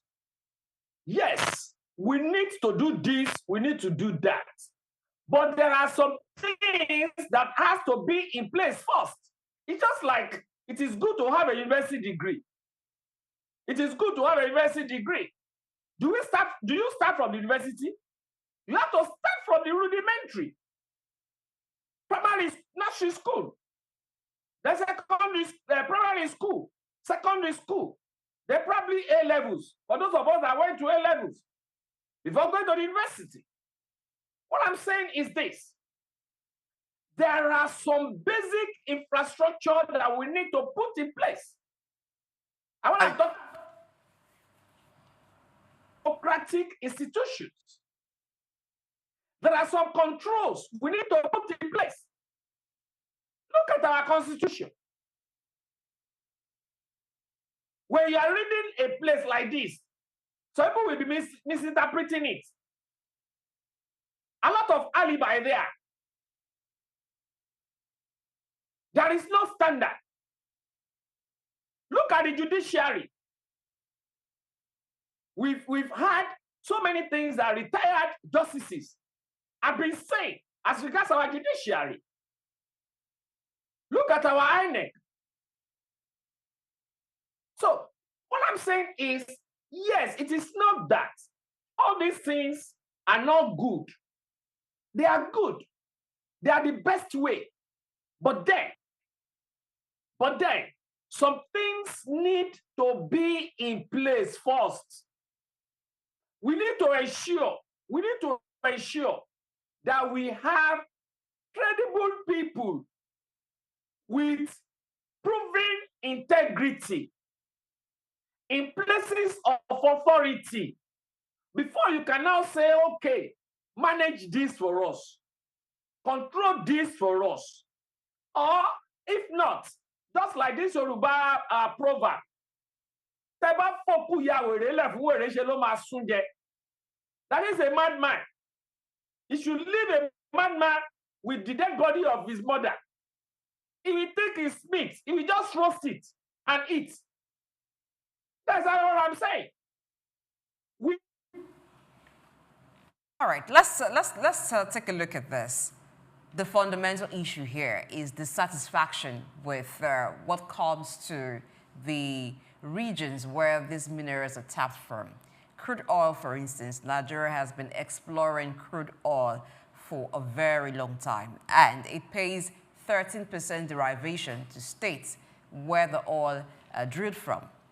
But that's just one of the minerals that Nigeria has. Nigeria has lots of solid minerals, but what comes to the federal government from crude oil, for now, is still more than what comes to the federal government from solid minerals. And 13% derivation is given to states where crude oil is tapped from. The rest is shared to other states because the major part of the federal government's revenue still comes from sales of crude oil. Now, states where this oil is drilled from, where they are saddled with the environmental degradation that comes from the activities of the oil firms, complain that they are the one bearing the loss for which the country makes money. And so some states want to have control of their resources. If we move up to the north, where we find solid minerals being mined in states like Zamfara and some other states.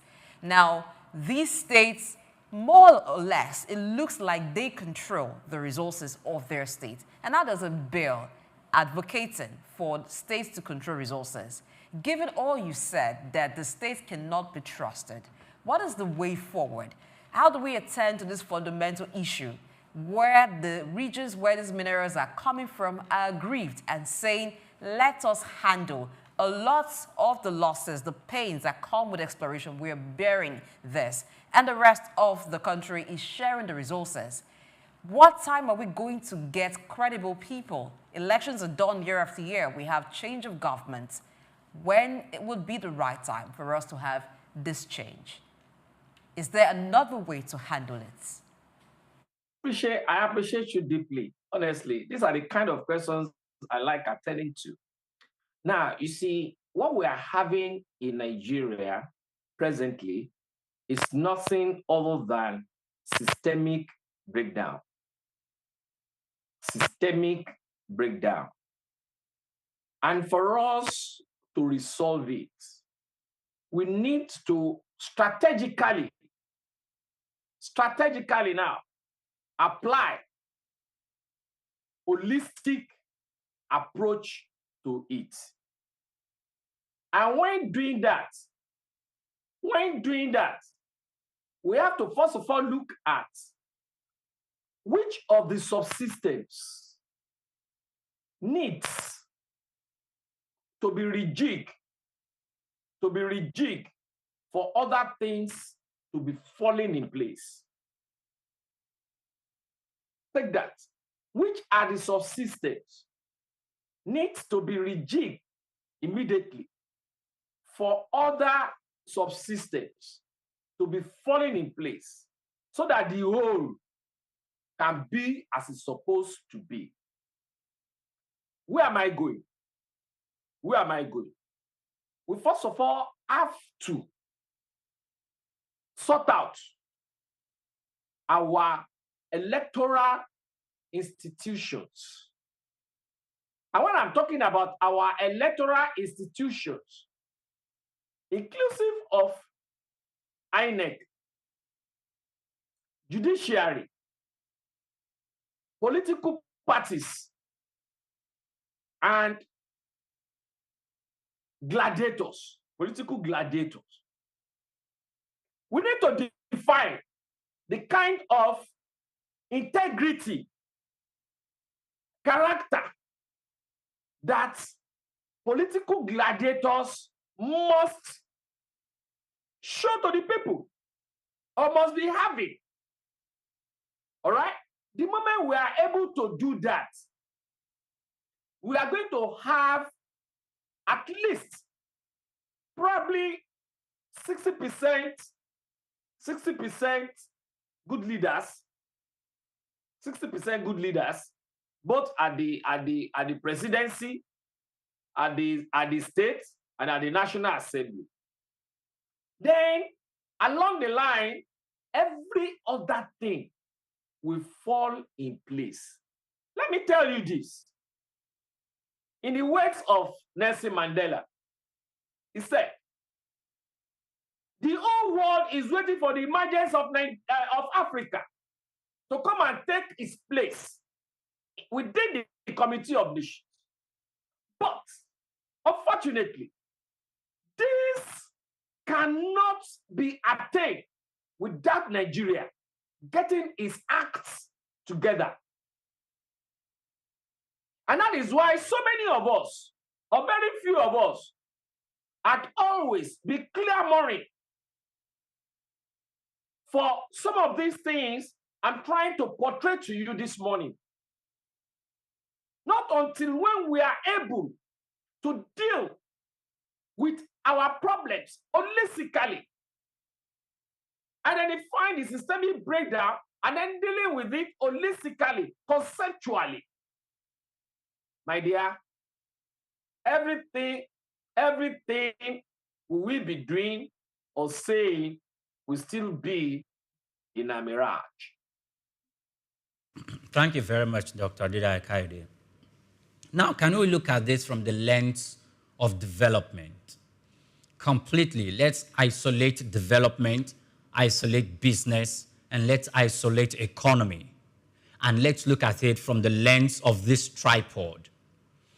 The states clamoring for this, even though the law is saying that it's going to be moved from the exclusive legislative list to the concurrent legislative list, which means that both the federal government and the state government can legislate on these matters, and the state government can independently issue out licenses to exploration companies and mining companies and charge revenue directly independent of the government. Let's look at the financial status of these states currently as they are now with the rate of budget performance. And let's look at it, that if this law scales through, the level of finances that will trickle down to the states, where do you see the states being when it comes to development and economy, and how this will impact the lives of the people in those states? Can you give us an assess? Can you paint a picture of that? Let's assume it works out fine. I don't work with assumption because I'm no more a student. I work with reality. Maybe when I was in the social sciences department, I can be doing assumption when a prof will want to mark my dissing. But now we have to deal with reality on ground.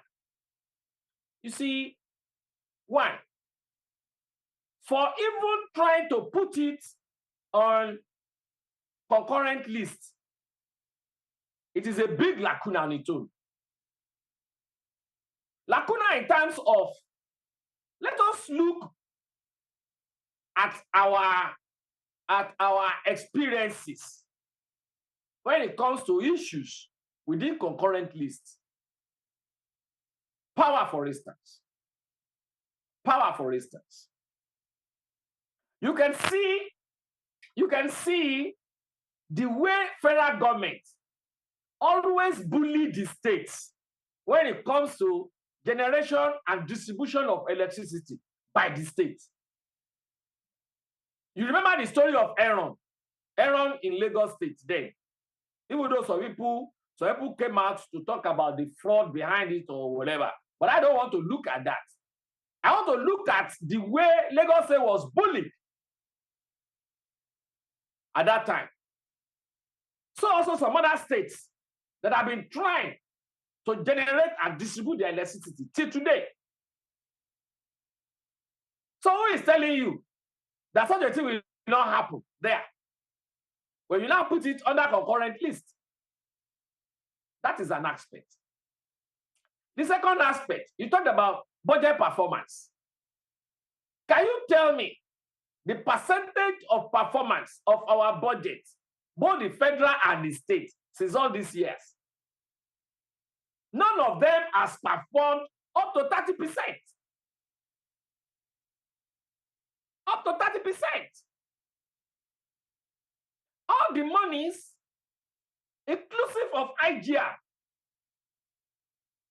I was reading something yesterday as regards between Wike and Fubara, where it was alleged, underline Kumale, where it was alleged that Wike was making 12 billion naira monthly, but declaring 6 billion naira. Where do you put that? It was also alleged that Fubara said he improved the IGR even from that 12 billion to 24 billion naira. But Wike was asking for 6 billion naira monthly, and he refused. And that was part of the beginning of that problem.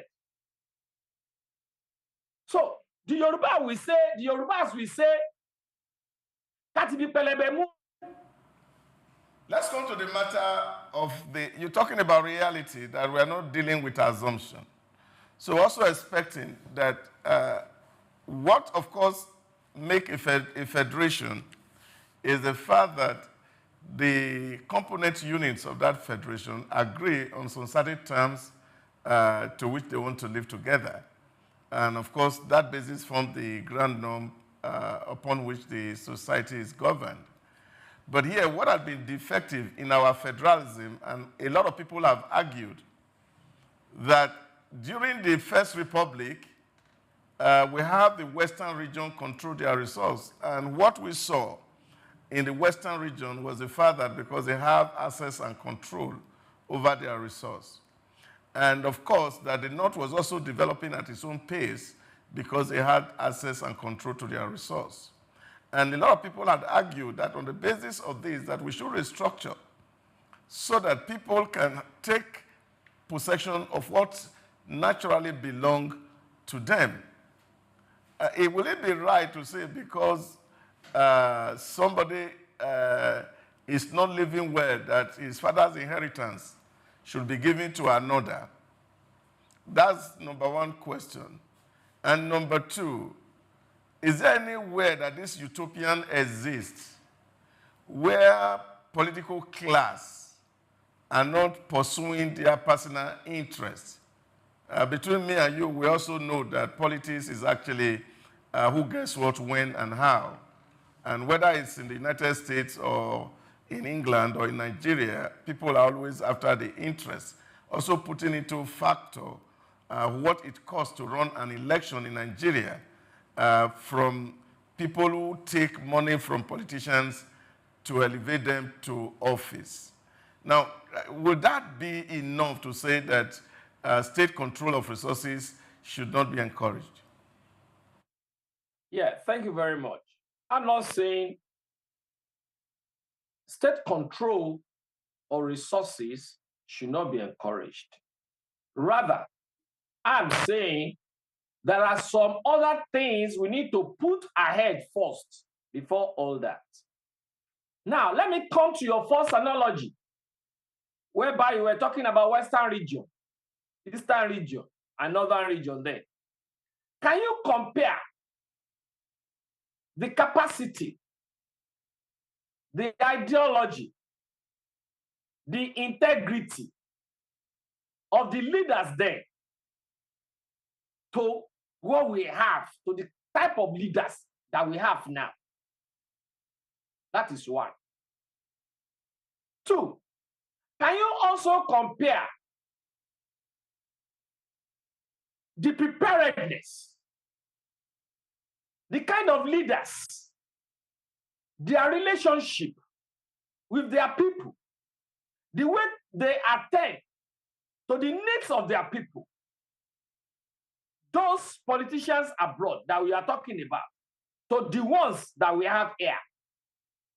Have you ever seen a politician belonging to a political party and then moving unnecessarily to another political party, unlike here, whereby our leaders, our political leaders, can be in 5 political parties within 5 days?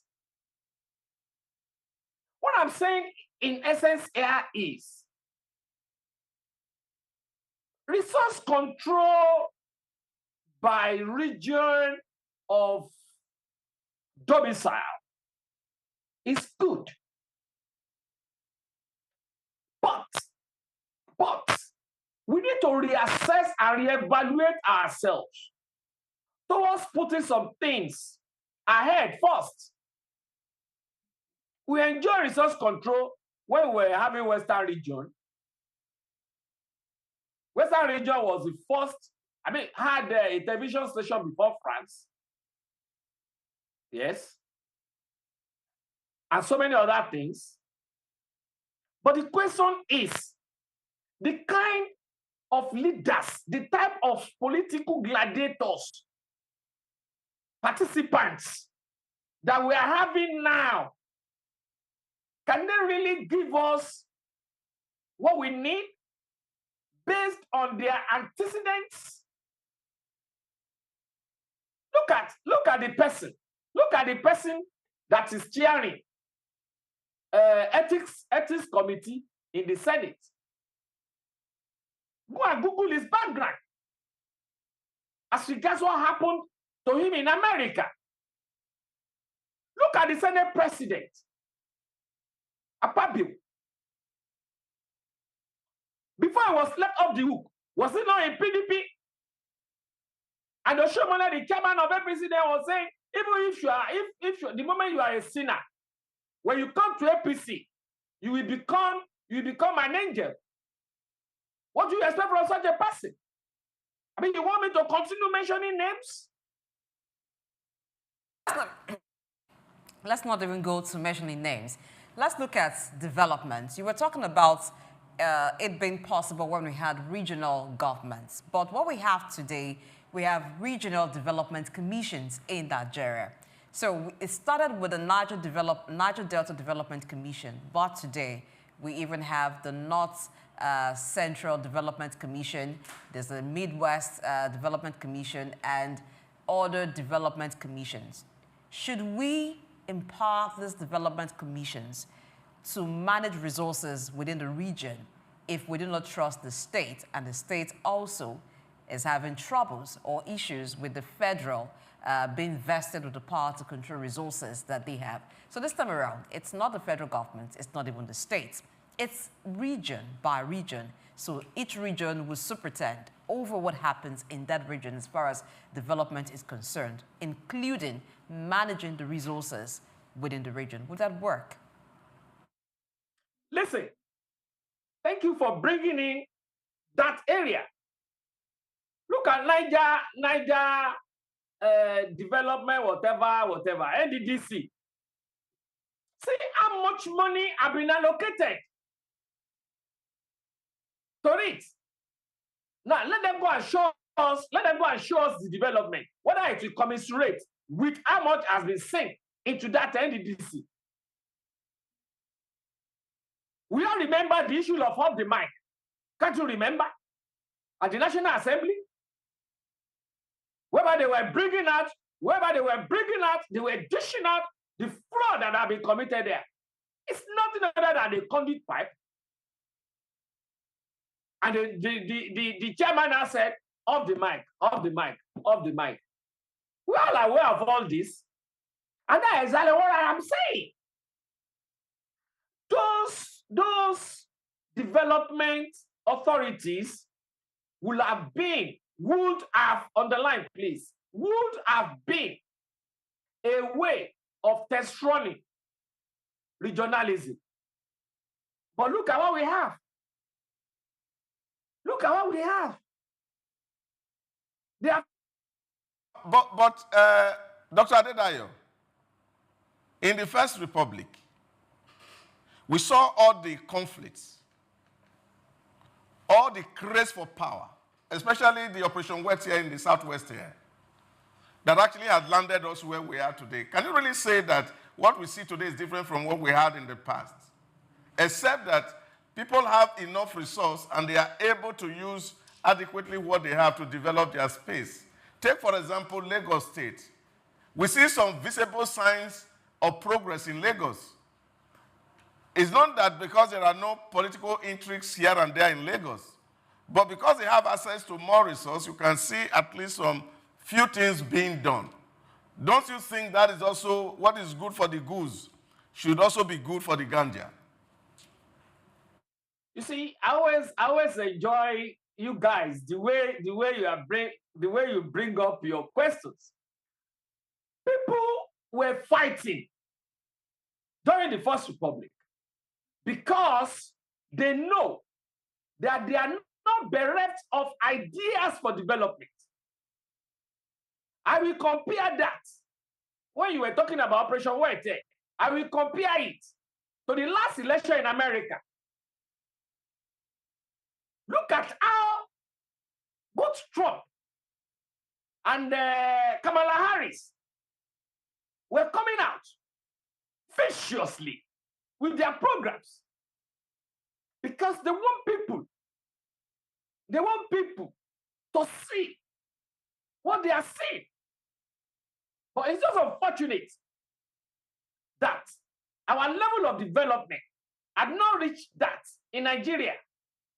And that was what happened during Operation Wete. People see the enemies of their leaders as their enemies. Yes, it could be. But there are more civil ways in which you can do that rather than killing yourselves, burning each other's houses, and all that. And even at that, can you also recollect how many assassination attempts that Trump experienced during the campaign?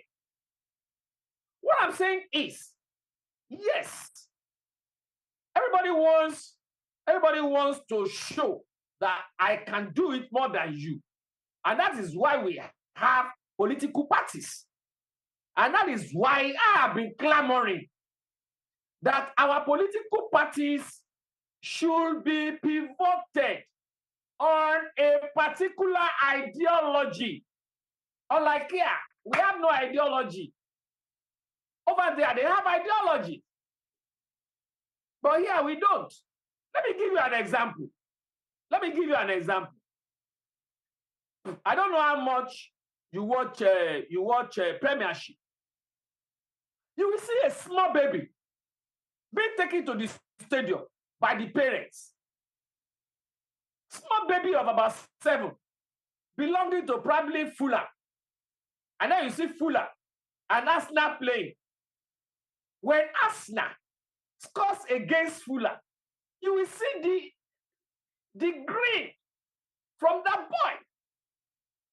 That is to say, he has imbibed the ideology of Fuller. So also, gray-haired people, you see them the same thing. But here, do you have ideology? No. That is the problem. But stay with the ideology. Stay a little bit with that ideology issue. We're also seeing today, whether it's in America or in the UK, that even what, of course, the Republican had once represented, that the line is becoming thinner between the Democrats and the Republican, and even for the Labour and Conservative in the UK, because of the dynamics of society that is changing. And people speak to today about what they call political correctness. Now, don't you think that that's what you see around here? And even understanding from the fundamentals and the theories of political party, that it's an aggregation of interests, that when people's interests are no longer coterminous with the group they belong, that they have right to seek their interests fulfilled elsewhere? It is not. I will tell you why. The difference has to do with respect to human needs and aspirations. Human needs and aspirations. Over there, I will give you an instance. Look at when there was COVID. When there was COVID, there was sense of responsiveness from the government. In UK, in America, in France, unlike here. Even those things that they got as palliatives from foreign donors were being kept in some places. You remember the time that the people started looting all those warehouses? Those are the ones that they can see about the monies in the bank. So tell me, do we respond to human needs and aspirations here or like there? So comparing the basis of political activism over there to here is different. Totally different. Here, hedonism reigns. Unlike there, I'm not saying over there politicians who don't put money in their pocket. Yes, but they don't do it blatantly the way we do it here. You will steal people's money and you see me spraying it to their faces. Imagine. Okay, sorry, Dr. Adedayo, let me butt in here. Because of our time, I need to butt in here to quickly ask this question. Dr. Adedayo, you know, we are asking for solutions, how we can make the states in Nigeria to be more economically viable, so that they can be able to attend to the needs, the economic needs, the welfare needs of the people at the ebb of society, because they are more closer to the people in society than the federal government, even though the local government is closer to the people at the society, but the local government is also closer to the state's government. Now, let's leave out the restructuring or the reviewing of INEC or other institutions of government. I need you to look at the potential of this law and the benefits to the people of society. If you do not want the government to take this direction, what other suggestion would you propose to the government of the day to make the state more economically viable to attend to the needs of the people? You see,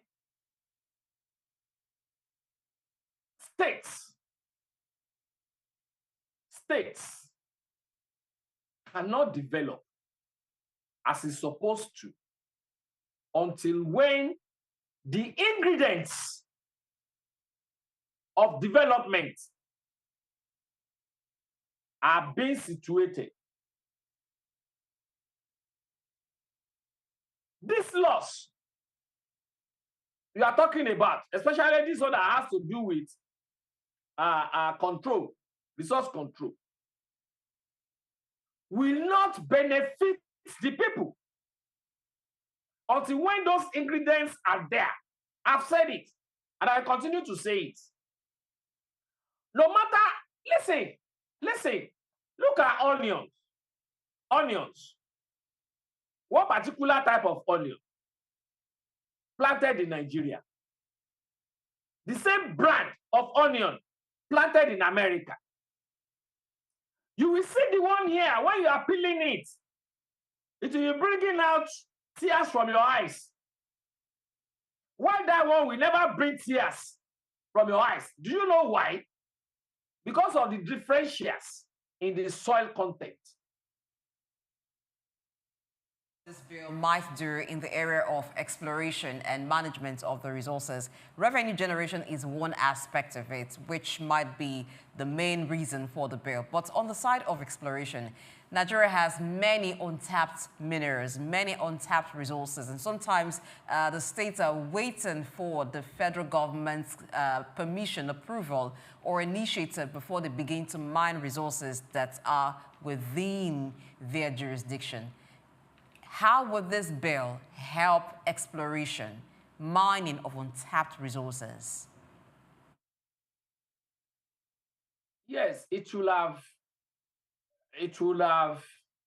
helped exploration. It will have helped resource generation. It will have helped human capital development, but it might not do all this. Why? Because the main ingredient to achieving this isn't there. I'll give you an example. You want to cook stew. And you bought all the ingredients that will give you a sumptuous stew. But you refused to buy the gas that you will use to heat all those things together. Can you put all those things in your mouth the way they are without heating them? That is the analogy I can give along that line. Thank you so much, Dr. Kayode Adedayo, for your time with us this morning. It's been a very wonderful conversation. Let's see what happens. It's just killed second reading, the bill to ensure that states have control of their resources. And let's see what happens at the end of the day if Nigeria will battle for it. It's my pleasure being with you, and I think my brother will have seen why I am a socio-political technocrat now, with all those analogies to explain, to drive my points. It's my pleasure. And with this point of yours, you have been able to convince and not to confuse us why you are not in support of the bill. All right, let's hope that all the I's that need to be dotted, the T's that need to be crossed are done, and then Nigeria is better for it. Let's take a break on policy discuss. We'll return after this time to stay.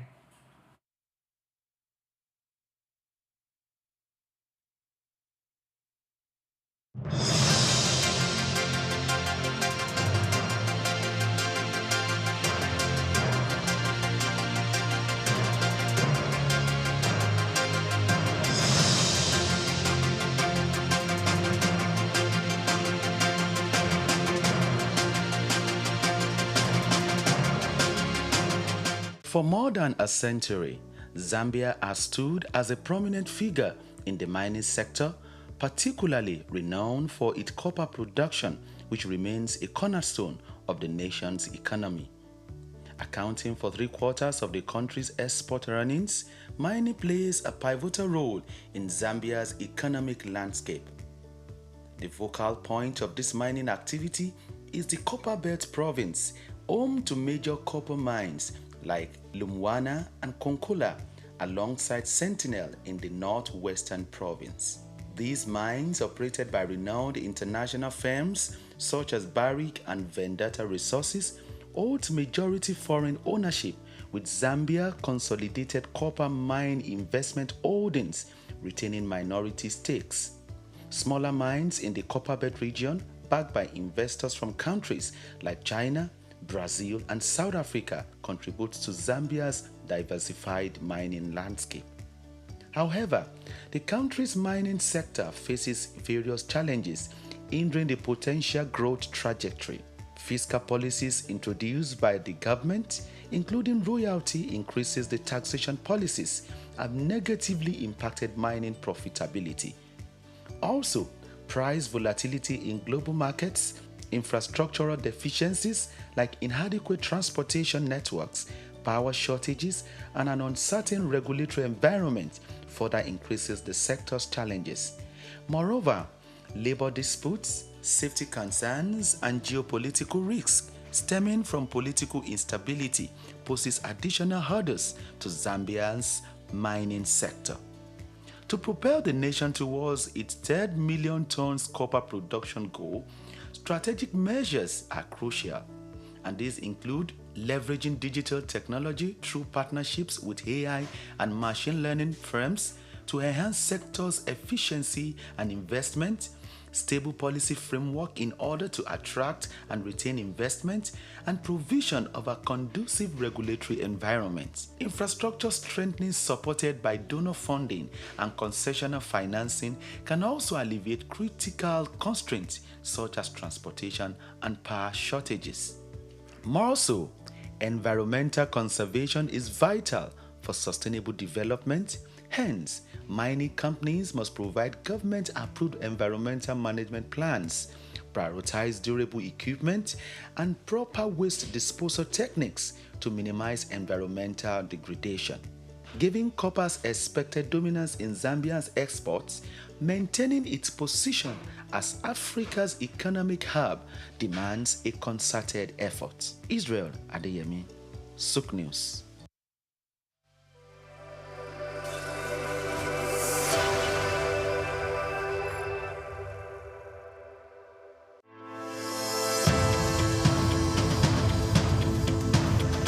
The growing interest in Nigeria's lithium reserves comes as countries worldwide scramble to secure supplies of the mineral which is essential for powering the green energy revolution. In this special report by Bayo Olaoye, the need to harness this resource for growth and development is examined with the evolution of electric vehicles and renewable energy storage systems. Lithium is a key component in the production of batteries for electric vehicles and renewable energy storage systems, and Nigeria is positioning itself to become a major player in the global lithium market. Nigeria's vast lithium reserves, valued over $34 billion, is no doubt attracting world attention, while lithium factories are springing up in different parts of Nigeria already. The attention of the international mining industry is also focused on lithium because it is critical raw material for the production of solar panels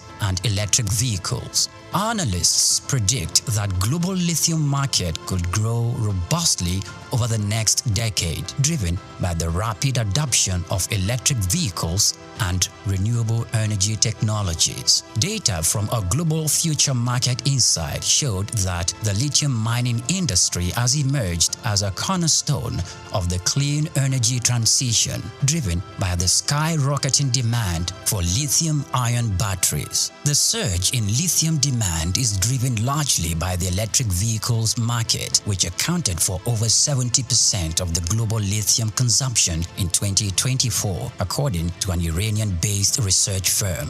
With countries such as the United States, China, and members of the European Union pushing for next zero emission by mid-century, lithium demand is expected to escalate further. The federal government, indeed, the Ministry of Solid Minerals Development, should intensify efforts geared at renewing and resuscitating the viable lithium industry in the country to its full potential. As Nigeria diversifies its economy into other sectors, the lithium industry offers hope and expectation that this sector would earn more revenue for the country. Nigeria should not just watch with folded arms, but must strive with the political will to develop and strengthen the country's vast lithium reserves.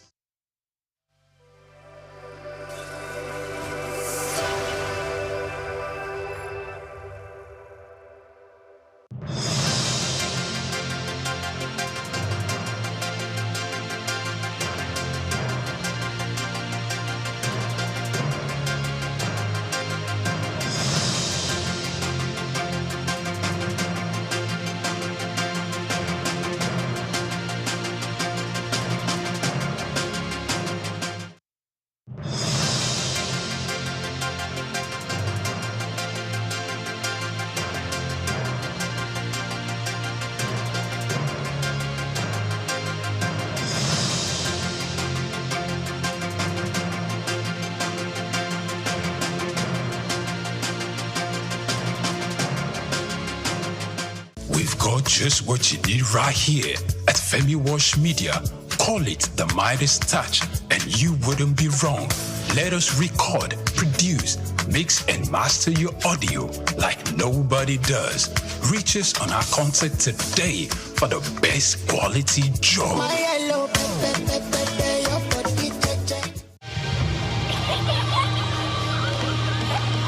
What keeps the heartbeat of a community alive? Is it the courage to create, the power to connect, the vision to transform? Well, it's all of these and more. It's a symphony of ideas, innovation, and industry. But where do these stories come alive? It's right here on The Isle, 104.9 FM, the station where dreams meet action and growth finds its voice. The Isle, 104.9. Business, economy, development. Stay tuned.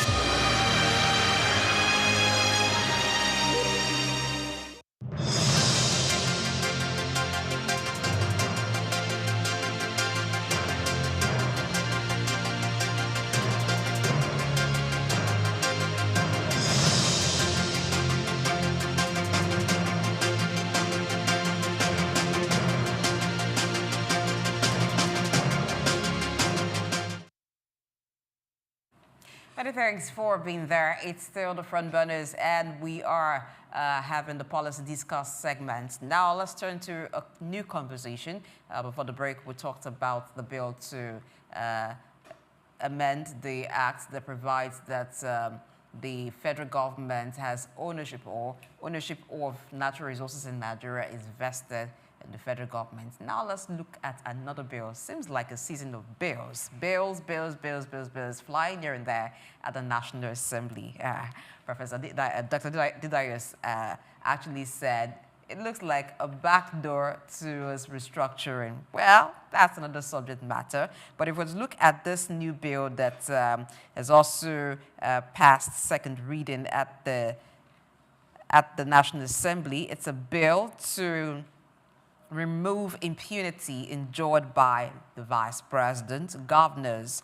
This has scaled second reading. So the bill aims to eradicate corruption or curb corruption, eradicate impunity, and enhance accountability of public office holders. This issue of immunity enjoyed by governors, by vice president in Nigeria has been one issue that has been debated for a very long time. Now, let me tell you what the sides to it are. So those in support of it say that when there is immunity, it means that there is no distraction. The governors, the VPs, even when corruption cases are brought against them, there is no distraction, so it allows for a continuum of government, that those who are against say that these allows corruption to happen. As what we've seen sometimes is when they will leave office, little or nothing is done regarding any case of corruption that has been raised against any serving officer, in this particular case, governors and vice presidents. I do not talk alone on the show. You know that by now if you've been a regular viewer of the show. So I still have my co-anchors with me, Dr. Dausa Osamaze and, of course, Onyipere Kumale, who are waiting to dive right into the issue. Doc, impunity, the bill to remove immunity, the bill to remove immunity that governors and the vice president enjoy has just scaled second reading. They say it will take away impunity. So we need a formula for this. You know you have a formula, the one that brings corruption. So this one maybe could be remove immunity, and then you get impunity out of the way. So we need to work out that formula. But for now, what's your thoughts? Well, I think it was a harvest of bills scaling second reading yesterday, over 9 of them, of course, as presided over the Speaker of the House. And then, of course, all of them were looking at the various and critical aspects of the Nigerian Constitution, which a number of people feel does not work, and there's a need for us to overhaul that Constitution comprehensively so that it can work. But yes, people talk about impunity because the law is there. But I also think that it's important for us to actually understand the foundation and the background.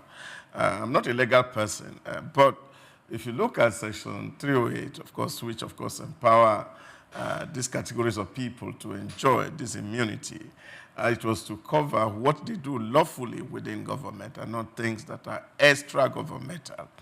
And I think to that very extent, it should not really be the excuse for impunity for people. And I think those framers of the Constitution, what they had in mind was the fact that people who are subversive will not take advantage of a lack of protection to create political instability within the political space, and such that those who are also elected to govern are given the free hand to make choices and decisions on behalf of those they represent. And I think these are the real basis why the immunity clause is enshrined in the Constitution of nations, not just Nigeria. But I think beyond removal of the immunity clause, there are fundamental issues that we need as a country to address. And I think that those were part of the things that Dr. Adedayo was speaking to earlier on, while we looked at the State Control of Resources Bill that also scaled second reading, was the fact that there are bases for law to work. For laws to be able to have their due effect is the fact that, of course, there are some certain value system that we need to imbibe. Like somebody once said, if lies become a law, truth naturally become a rebellion. And I think that's the environment in which we are operating, where lies are made into law and truth become like a rebellion. And I think really that what we need to put in place is to see how we can enshrine truth as the law so that the lies become rebellion and then they can actually be punished. These are the challenges that, of course, we face, because when you look at it, things that people do, even outside of government, and these are issues that we contend with as we move around the city on a daily basis, that even people who are accusing those who are governors that they are impugn or impunity is ruling and reigning, also themselves are also same, because when it comes to that your local environment and there are laws and rules that are supposed to govern behavior, and we see them obey in breaches rather than in the art or the spirit of that law. And I think that fundamental thing needs to be addressed first and foremost, so that whether it is those in power or those who are aspiring to get power, understand that power must be used reasonably and responsibly. And if that is not addressed, even removal of the immunity clause will actually mean not so much. Because the truth of the matter is that the guy who is in power is the one who determines how the apparatus and the instrument of state force is deployed. And so, even when there is no immunity, in the Constitution, he determines how police and the armies are deployed, or anti-corruption agency are moved. They are the one who appoint the judges, which are, of course, issues that we have to deal with today's current democracy. And you remember that in the last election of 2020 in America, one of the critical issues that was at stake was the fact that the judiciary was stopped. That certain people of ideological leaning are made to the position in the judiciary. So it tells you the subjectivity around democracy, and that's why I was so happy with the postulations of Bishop Hassan Kuka recently about the delusion of democracy. That a lot of people think that there's a way we can make laws to work. That is huge delusions. Because throughout all human history, if you even read the works of Karl Marx, he postulated that laws are not made to govern the ruling elite. It's actually made to control those who are outside of power. So when state laws are made, it's not made for the elite, it's meant for those who are outside of power. And I don't think we can ever reach that utopia when laws will begin to be implemented for people who are in power. So to that extent, I feel that there's a lot that we need to do in terms of, first of all, conscientizing the entire populace of what constitutes right and what constitutes wrong. That if all of us have a common humanity to understand, because what is at stake here is that I value blessing. And if I'm the Christian that I am, I should be able to see in blessing an image and the likeness of the God that I worship.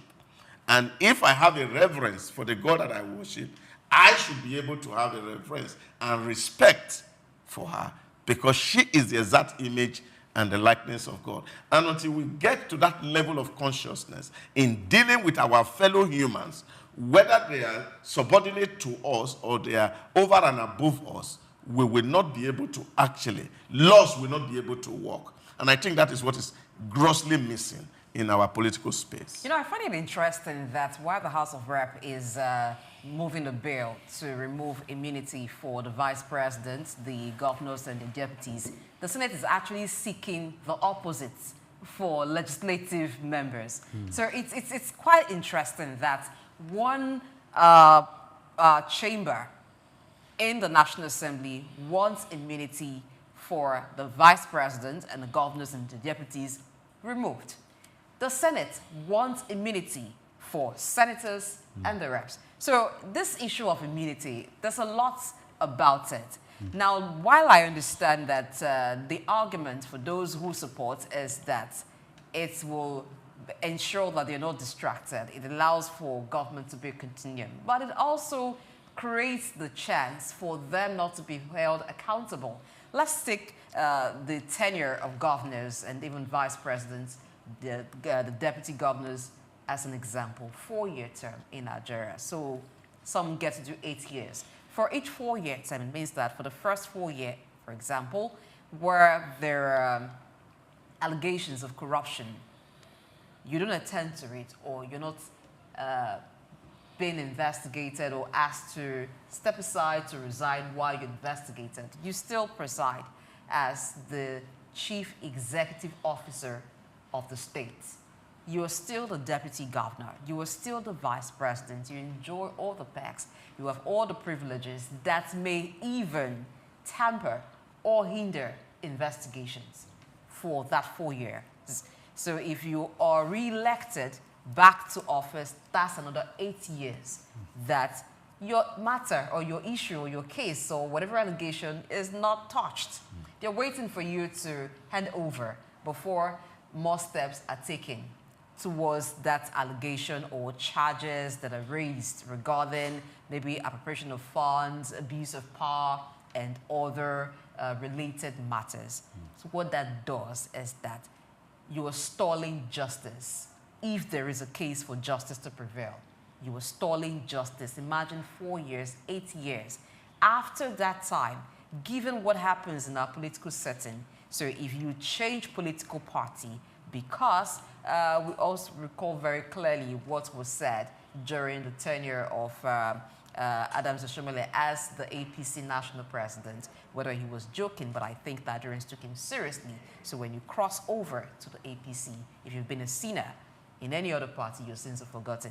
If we interpret that, to, we can interpret that right, to mean that if you had been involved in corruption, so after your 4 or 8 years tenure as a governor, deputy governor, or vice president, so if you move over to the ruling party, nobody opens the book to ask what happened during your time. So that is equal to justice being denied.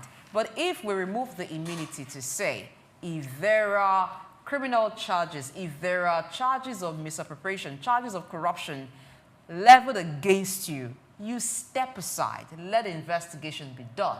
Now, if you were found guilty, whatever action needs to be taken will be taken. I think it will make political office holders, it will make governors sit up and know that you can be held accountable while you are a sitting governor, while you are a deputy governor, while you are a vice president, not when the damage has been done years after. We're not calling to book what was done yesterday. It makes it very difficult for justice to be served. And that's where we cannot deter those who see them as role models and are also mapping out strategies, making their plans that when they get into power, because they can do whatever it is they want to do. Nobody would ask, people may ask questions, but nothing will be done until they step aside.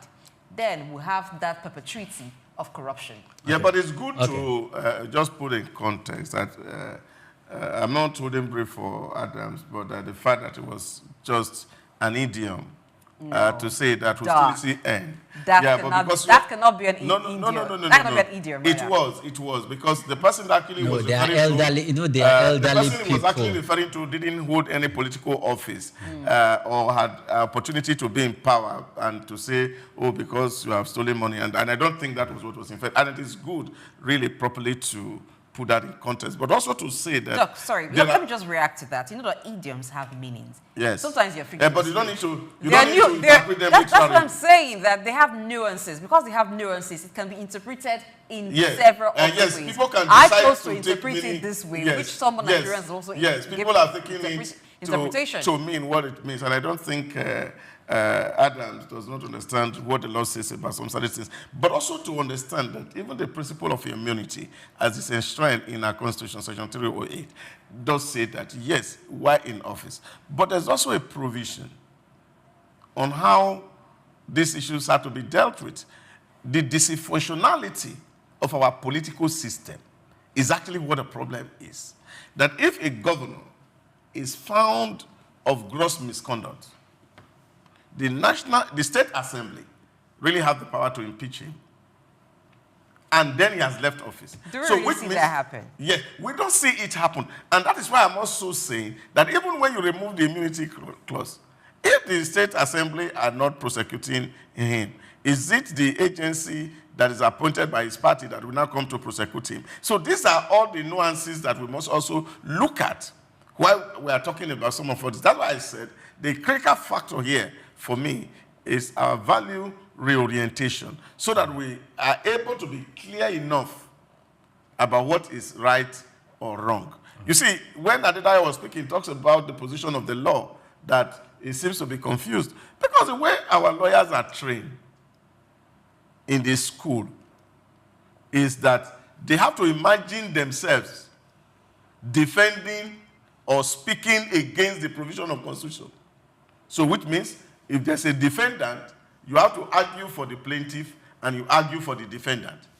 And so those academic exercise that's happening in legal term eventually is brought to the bench, and then the judge take decisions on what they are supposed to be. But of course you will continue to have those debates, because if they hire you to come and speak for a thief, you have to defend the thief, because that's what your profession promises you, and that is why you are called learned, that you can interpret the law whichever way you want. Innocent until proven guilty, right?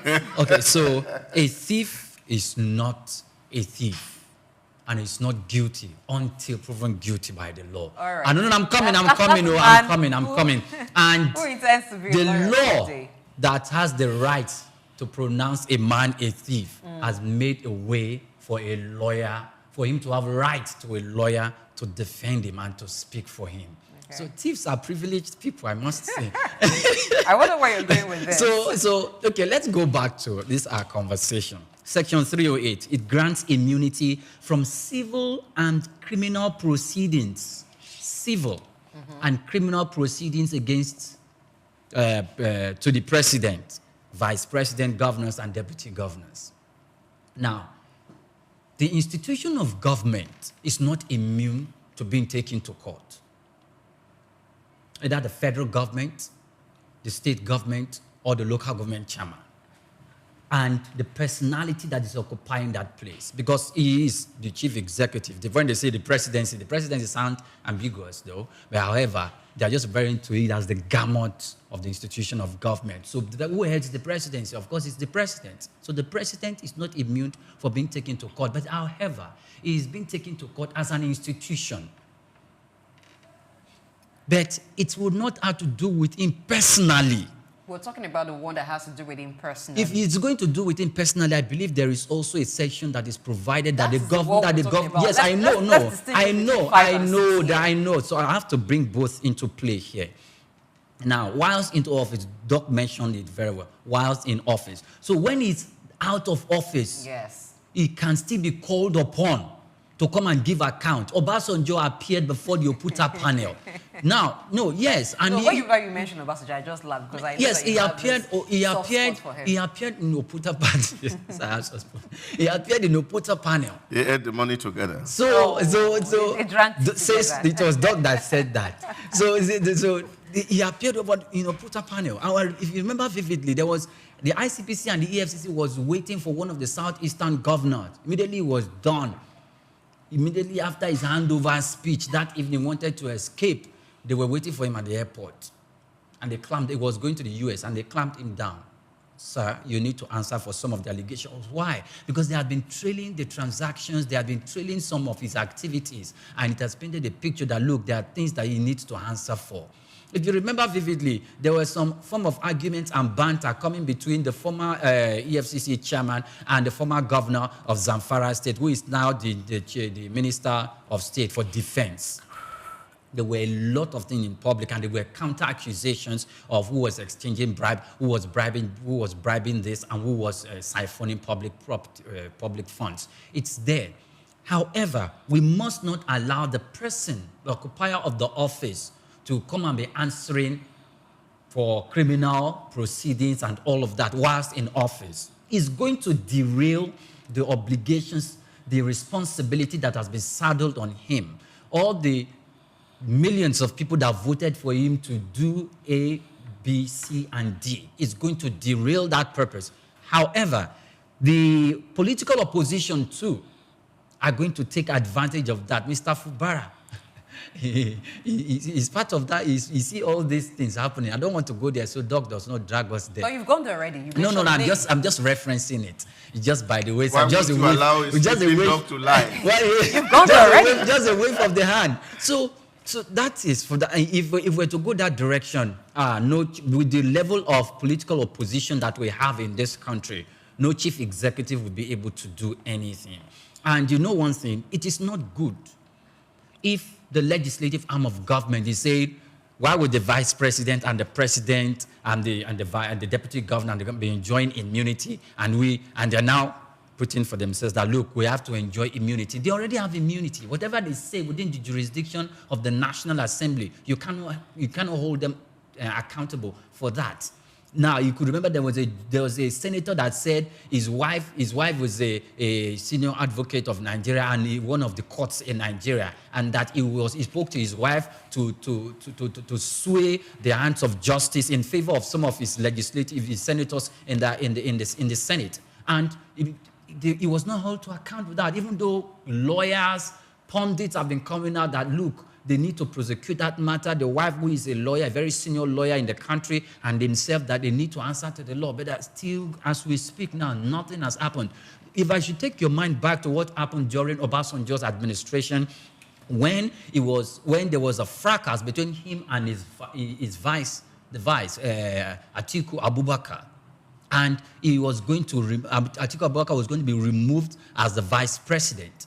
It went to the court, and the court said, look, you were elected together, one single ticket, as the president and the vice president. So it is also seen that the vice president was elected. To the president should happen to the vice president. So if the immunity that the president enjoys, governors must enjoy by their deputies. Is the most important person. For vice presidents, yeah. The president does not govern alone. Yes, there is a deputy, and both of them occupy the position of president. He's the most important because it's the president. But from all you said, I get your point. I get the argument, which I said that it's the argument of those in support of immunity for the vice president. There's one other thing I wanted to mention before you stopped me, and that is it. Whilst the crafters of our laws are very, very ingenious to protect the office of the president, the vice president, the governor, and the deputy governor, it also gave leave and strength to the legislative organ of government to serve as the courts in this case, to see if there's a reason to impeach the person of the president or the governor in place. And they've given it so that they can see, I'm like, okay, we see that the president or the governor, as the case will be in the House of Assembly of the state, that the governor has committed an infraction, an impeachable offense, so we must get him out. Then they can now follow the constitutional procedure of writing to the Attorney General of the state and to institute proceedings of impeachment against the governor. So I don't really see it as as a way of protecting, overprotection, or that is give them the immunity to act in a way that gives them a way like they are acting with impunity and carrying out criminal activities. No. The thing is, the institutions of government that has been saddled with the basic responsibilities to make sure that action is taken against anyone who comes, whether the chief executive at the federal level or state level or local government level is removed from office, is there. We need to follow them. Then they need to be independent and not to be aprons of the chief executives. Yeah, but we find that many times they are apron tied to, or there are strings tied to the apron of the governors. Forced to it, yes, they weren't forced, but when you have a system where all the legislative members in the state assembly, almost all of them belong to the same party as the governor, so it's almost like, hey, it's our own, it's family affair. So family members don't really fight family members. They just go in the same direction. That's what we find. Except when it's political, that's when you find impeachment happening, like the case of Edo State, where the deputy governor was impeached, and several other impeachments that we've seen. Impeachments based, though when impeachment happened, you will find allegations. He was brought back. Yes, they brought him but back. he was impeached for a period of time. So, yeah, but that is what I was actually saying. You see, it's just good for us to understand the intention of the framers of our Constitution. Why Section 3 speaks clearly about the immunity of the president, the vice president, the governor, the deputy, against civil and criminal proceedings while they are in office, is there. We cannot interpret that section in isolation of Section 188 that says that if there's gross misconduct in the office,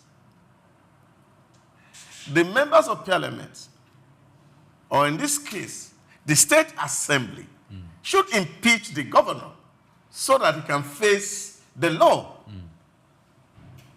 Why we are not centering our conversation around this issue is what the problem is. And I think this is why I say, and I will continue to emphasize, that's my opinion, personal opinion, that the problem is really not with leadership. The problem is with our followers. The day Africans, and indeed Nigerians, own their representation and they don't sell the right,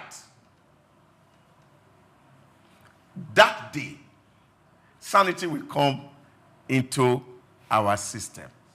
There are a whole lot of people who are pathetic to voting and say, well, I can't even go out to go and vote.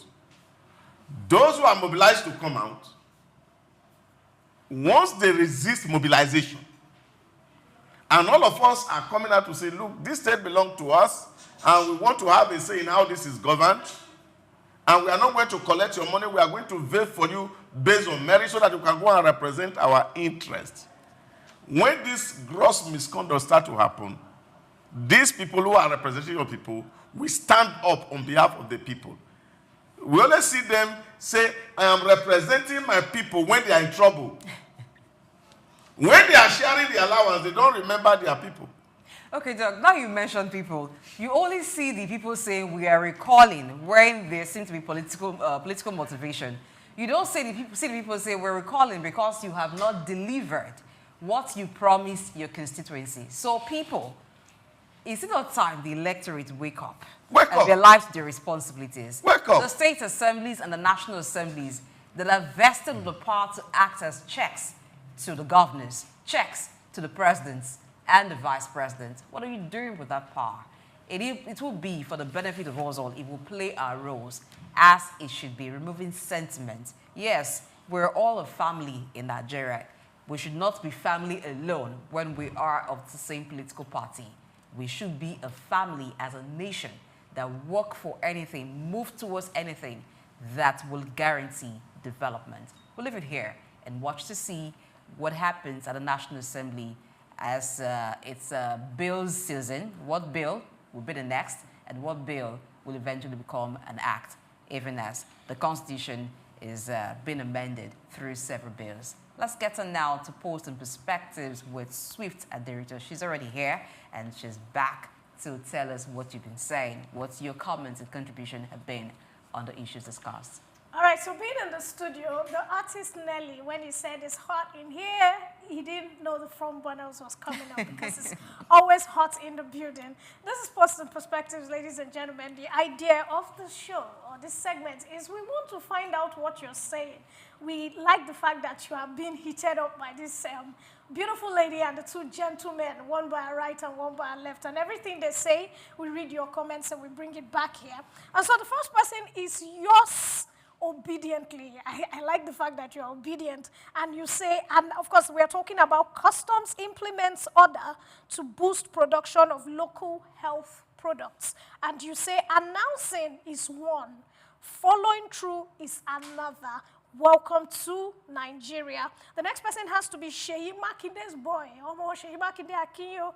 And you say, my president has good policies for the betterment of the country. We need implementation to be top notch. And of course, the last person says, his name is Adam, son of Lagos. Adam, son of Lagos, welcome.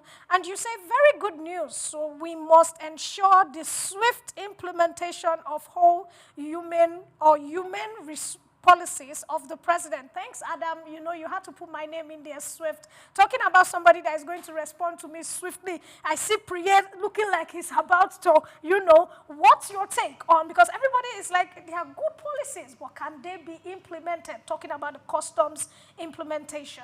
What's your take? Yes, I think they are very, very good policies, and the government should see it through. Most especially what we're talking about is raw materials that will serve as manufacturing for pharmaceutical industry and equipment, which will serve as the technology for production. If they are exempted from VAT and from other taxes that comes with it, it's going to make them to cut down on their overhead and expand the number of persons they employ, and of course make profits and achieve the goal of the president to get to 70% production of pharmaceutical products locally. And that will be a boost to the current administrations.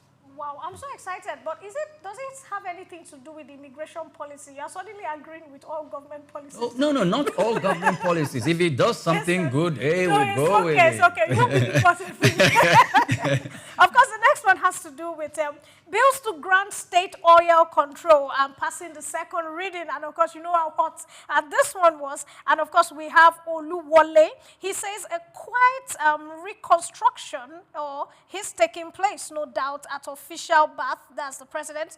He's silently and effectively utilizing the current National Assembly to effect essential political and economic reconstruction or reconstructing that many thought was not possible without convocation of usual waste national conferences. And the next person has to be Linus. Linus, I greet you. Welcome back here.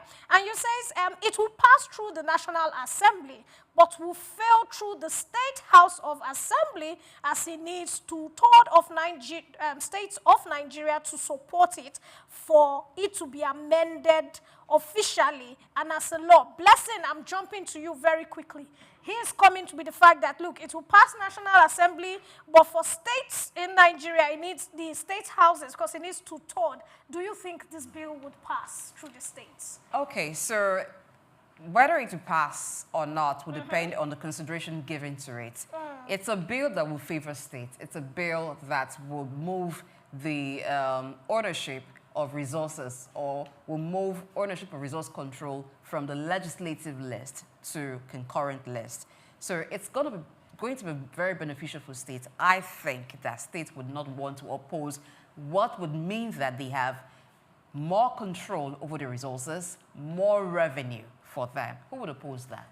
States that don't have anything. Okay. So now you bring me to the second part. So Yes. states that do not have any resource, or I doubt if there's actually any state without resource. So that brings us to one critical point, that some states have become very lazy to even know what they are blessed with, to even know the minerals that are deposited under the ground or they're in their jurisdiction. So if it happens that they have none, what about being creative? Don't they have human beings in there?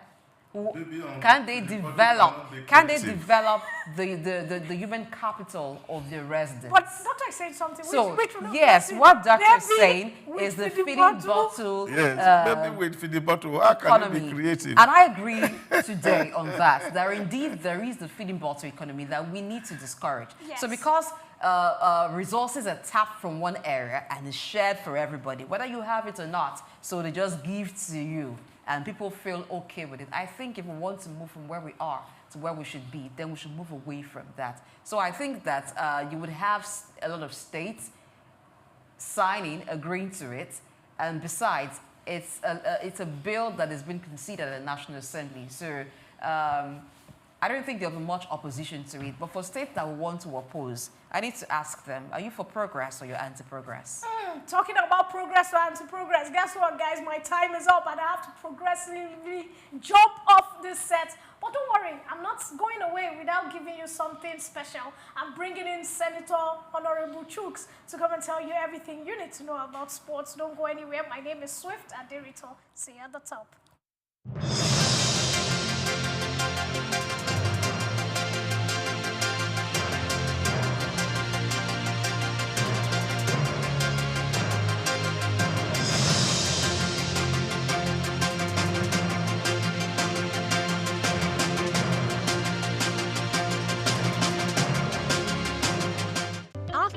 Africa Development Studies Center, ADSC, we are committed to driving sustainable growth and development across Africa through innovative training and research. Our mission, empowering leaders, policymakers, and professionals with the tools they need to create lasting change. With customized training, dynamic research programs, and study exchanges on leadership, management, and other critical development topics, ADSC offers a platform for exchanging cutting-edge ideas and global best practices. We provide comprehensive services in research and consultancy, capacity building and training, education programs, publishing and knowledge sharing. Our esteemed faculty, composed of seasoned experts and researchers, ensures a learning experience that is insightful and practical. We specialize in policy development, implementation strategies, monitoring, and evaluation. At ADSC, learning is engaging and enjoyable. Our unique methodology includes talks, interactive exercises, games, video screenings, and lively seminar discussions, all in a comfortable and friendly environment. Ready to make an impact? For more information, email us at info@adstudycenter.com or call +234 912 439 2362. Visit us today at www.adstudycenter.com to explore our programs and upcoming events. Africa Development Studies Center, rethinking development for Africa.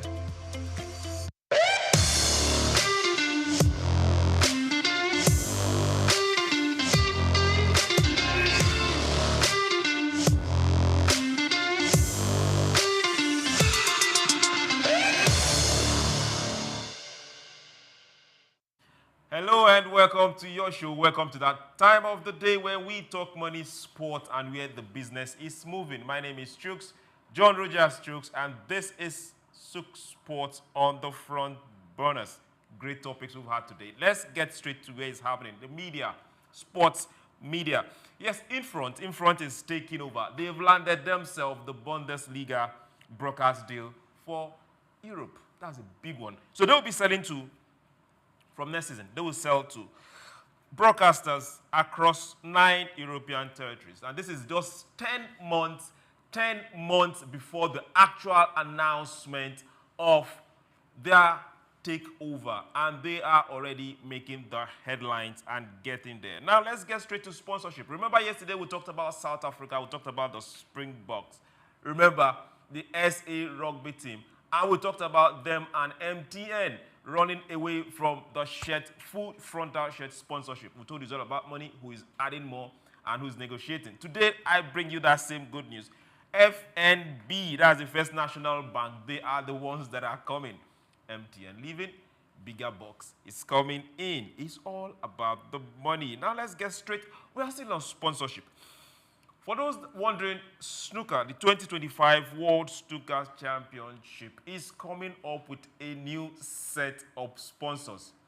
Well, most people did not expect this, but yes, IT service company, Halo, they will be the name, the brand, you will see on 2025 World Snooker Championship. So, hey, we pray they stay, we pray they get bigger, and we pray better things. Now, let's get straight to revenue. For those wondering, and you're saying women basketball, they broke not just the jinx, but they broke a record. We had 10,000 people fill out season ticket. That is the first of its kind, and that came from Valkyries. They are the first WNBA team to get 10,000 season tickets out. But now let me also shock you. You know they've not played yet, right? They are just a new team.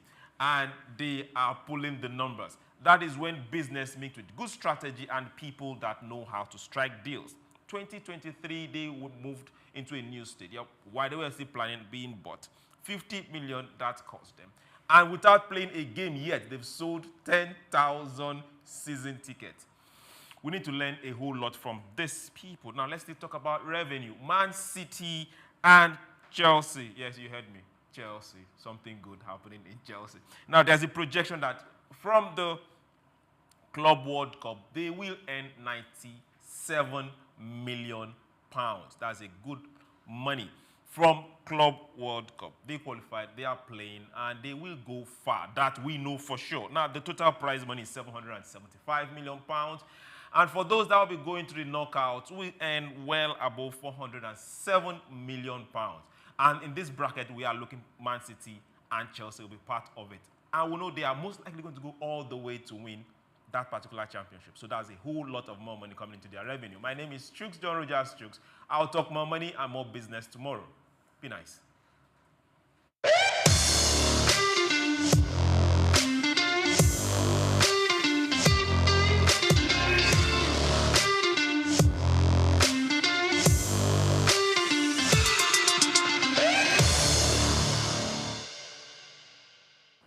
Each time Souq John Rogers comes on to talk about sports and he's talking about money, one thing comes to mind: catch them young. So you need to look for those talents and catch them young. If you're a parent and you have kids playing around and you're saying to that young child, you run too much, always running around in the house, perhaps you think, what talent, what sports and talent could this child have so that you could be making some money off sport? That is to say that there's lots and lots of money to be made from sports. Nigeria as a country should begin to look at that as well, not just from football, but other types of sports. Doc here has said he intends to play football. For what club, I don't know. But I too want to do sports. What sports? Someday you'll find out. I will tell you here on the front burners. But for now, it's a wrap on the show. Thank you for watching. Tomorrow will be the grand finale for the week. Yes, the last one for this week. I'm Blessing Aichi. I've done the show today with Dr. Dausa Osamins and, of course, Onyipere Krumale. We'll see you again tomorrow. Gentlemen, say your goodbyes.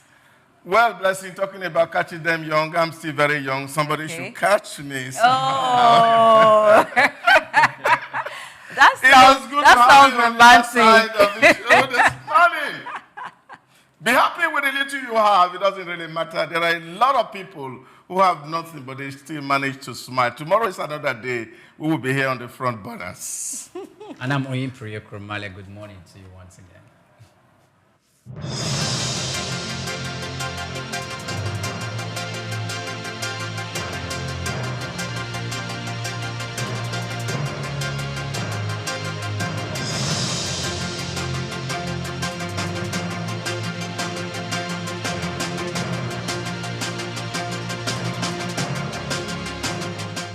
Lateef Jakande. Born Lateef Kayode Jakande in the Ekpetedo area of Lagos Island, Lagos State, on July 1929. He studied at the Lagos Public School at Enowa, Lagos Island, then at Bonham Memorial Methodist School, Port Harcourt, King's College, enrolled at Ilesha Grammar School, where he edited a literary paper called The Quarterly Mirror. Jakande began a career in journalism in 1949 with a daily service and joined the Nigerian Tribune in 1953.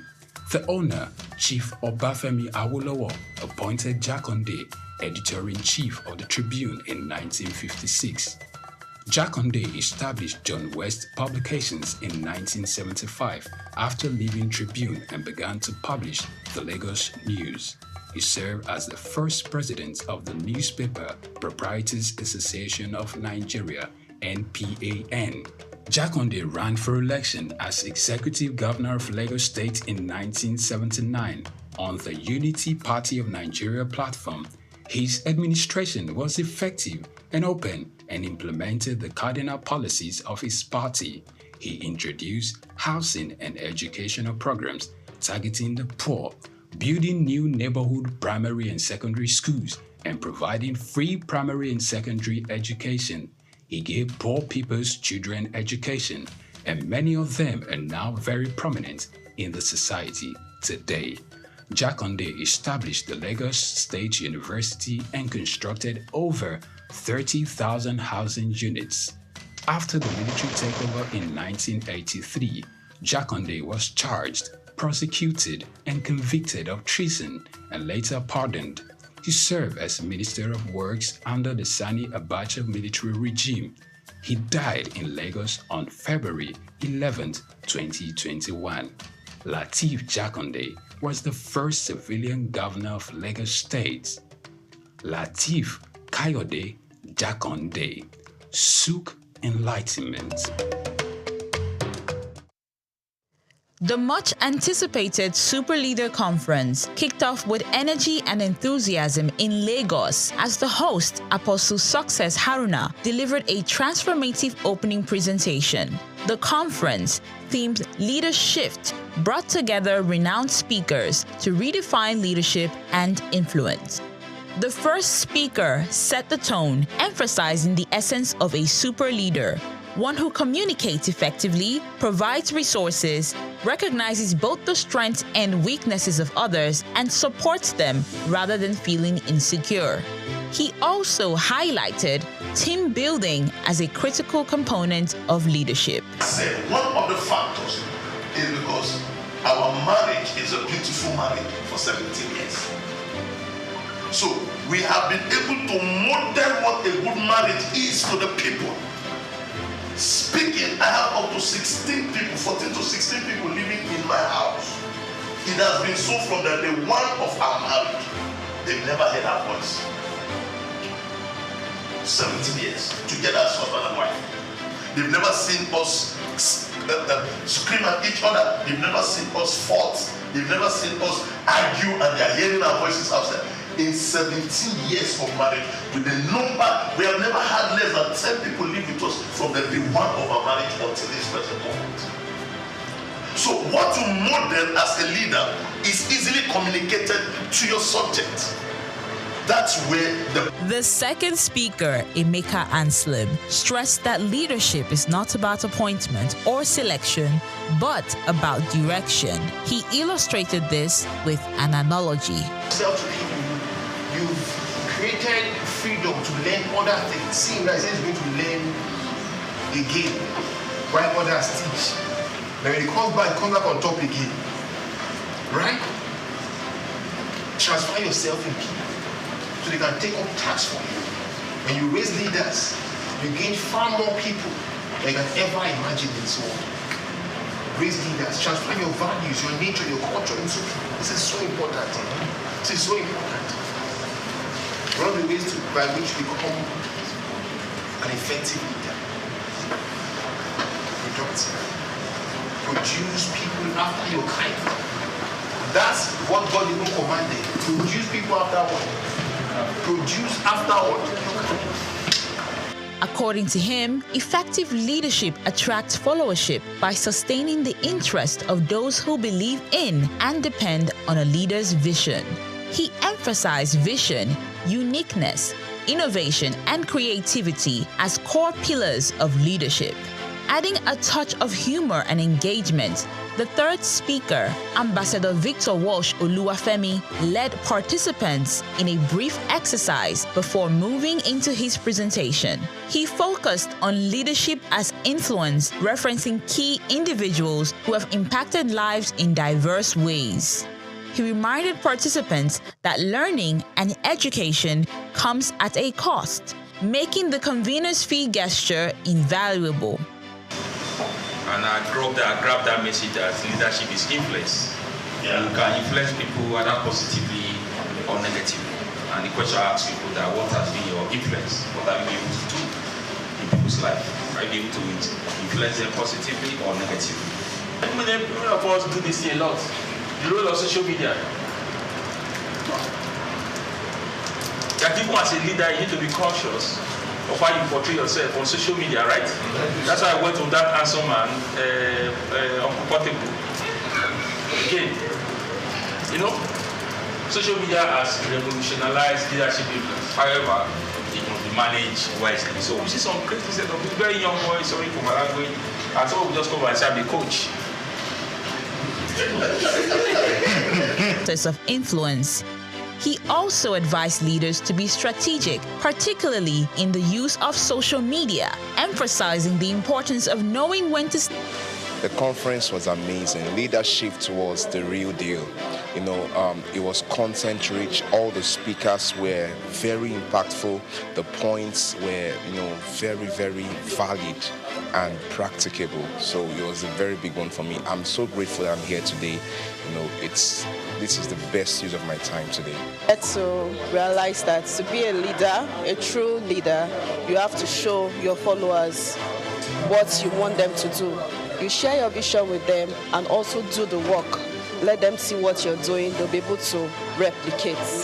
Basically, for me, is emotional intelligence in influence, in influencing people. So it's so profound for me, and I'm taking that back into my space. The third speaker, he got to identify some types of leaders, and one of them was a transformational leader. That was really awesome. Like, I'd like to be a transformational leader, one that leads and then leave a mark when I'm gone. Yes. And reassess. The conference wrapped up.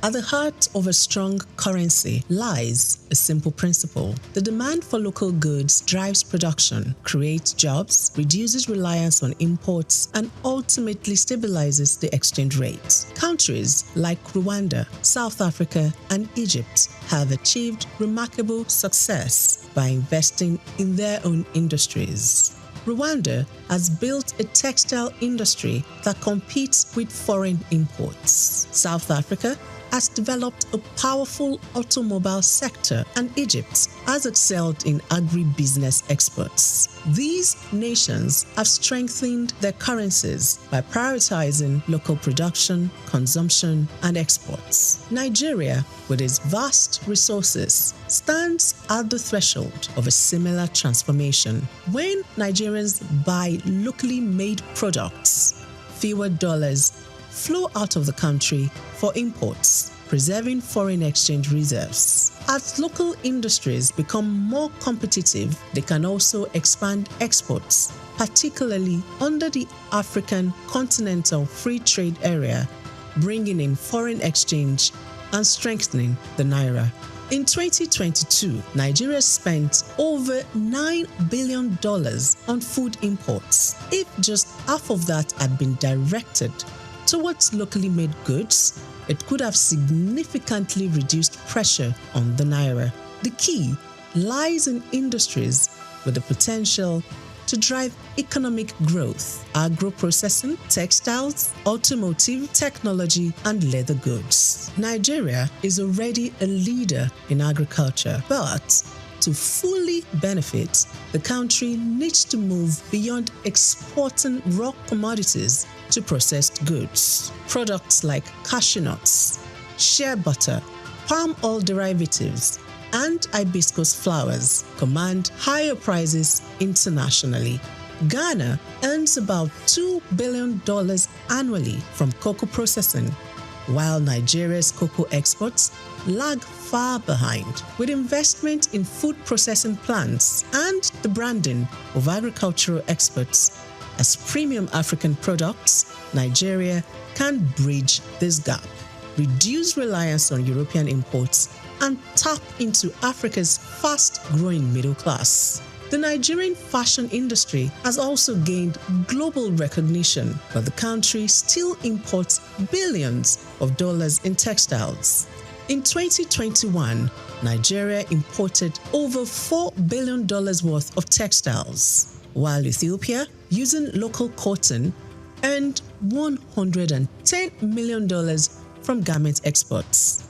By boosting local textile manufacturing and using Nigerian cotton, Nigeria could reclaim a significant share of the $15 billion Africa fashion industry, positioning cities like Lagos, Aba, and Kano as textile hubs. Nigeria's automobile sector also presents an opportunity. The country spends over $8 billion annually on vehicle imports. In contrast, South Africa's automotive sector contributes over $12 billion to its GDP and employs more than 100,000 people. By implementing policies that support local vehicle assembly and production, Nigeria can reduce import dependency, create jobs, and become the region's automobile hub. Nigeria's tech ecosystem, home to fintech giants like Flutterwave and Paystack, is already Africa's largest. If Nigerians prioritize homegrown software solutions, the country can reduce capital flight and strengthen its tech industry, making Nigeria a global player in technology. The leather industry, particularly in Kano, also holds significant potential. While Nigeria produces some of the finest leather in Africa, much of it is exported as raw material. If we focus on producing high-end leather goods like handbags, shoes, and belts, Nigeria can meet local demand and expand exports. Ethiopia's leather exports exceeded $133 million in 2022, while Nigeria's remained under $50 million. By branding and exporting premium leather products, Nigeria can become Africa's leather capital, boosting the naira through increased foreign exchange earnings. To strengthen the naira, Nigeria must prioritize investments in infrastructure, improve product standards, enhance branding, and implement policies that favor local manufacturers.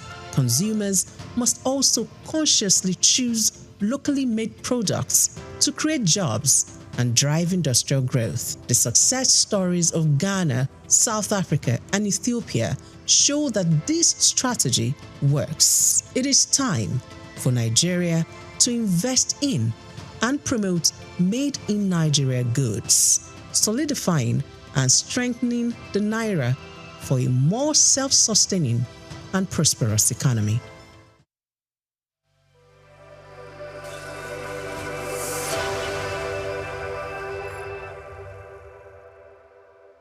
Woman, the powerhouse of every home.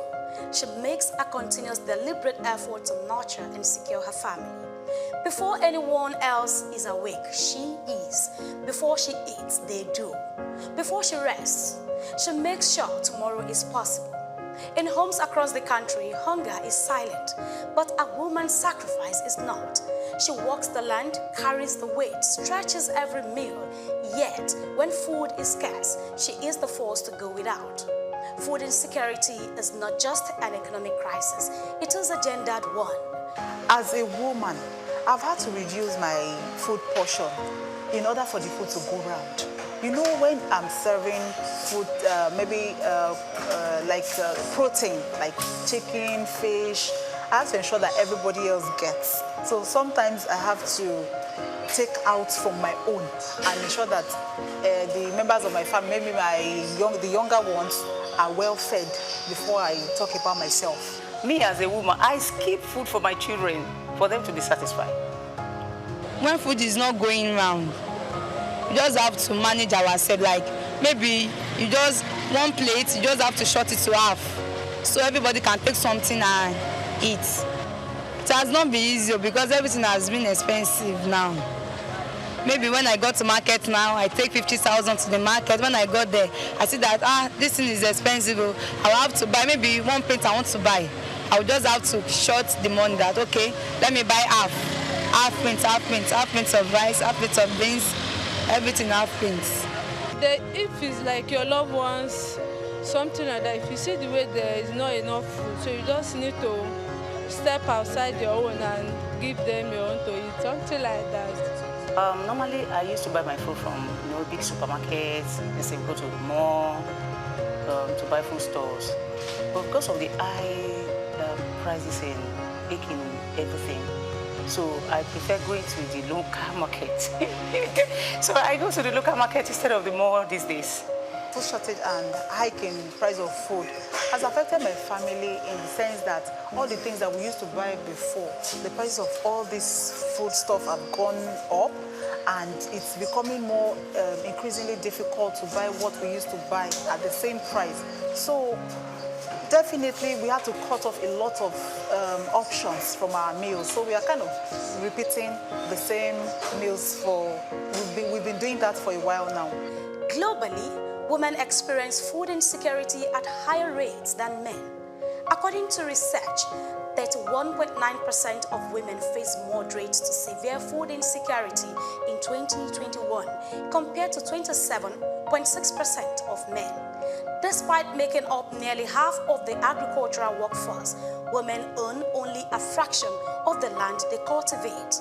They produce, cook, and serve food, but in many homes, they often eat last. When food prices soar, they cut their own portions first, and when resources are scarce, their health and nutrition are sacrificed.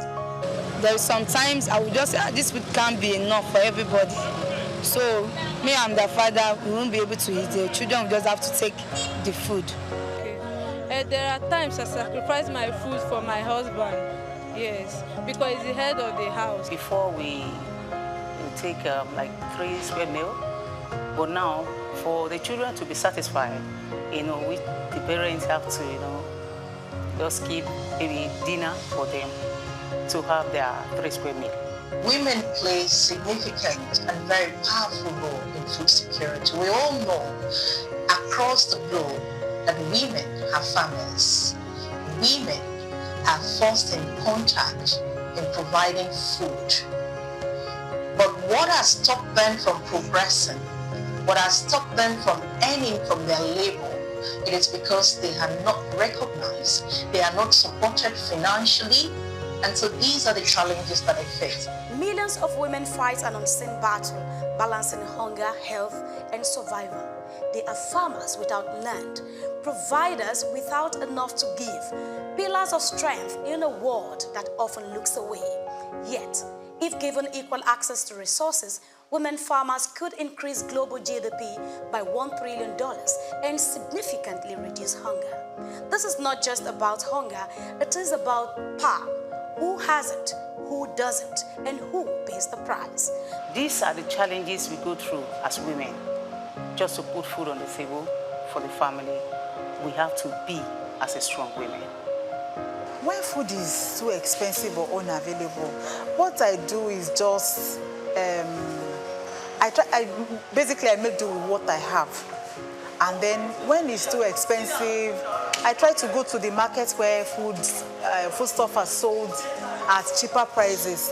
I try to go to markets where food stuff is sold in bulk, and we can get them for a cheaper price. Without policies, without laws, without codes of conduct, I like to call it, you cannot achieve. They form the structure within which we should operate. But unfortunately, in our country, policies to a very large extent do not mean anything because they are not followed through. We call on every stakeholders, we call on government to provide the financial powerhouse for them to adequately enlarge the food security within our country and outside of our country. Policies exist, interventions happen, but while they work, women must be at the center of food security planning, not just on the margins. As the world acknowledges the strength and struggles of women, the call to action is clear. Invest in women farmers, prioritize women in food policies, end gender disparity in food access. When women thrive, community flourish, and progress accelerates. Happy International Women's Day. Grace Komalafe, Souq News Television.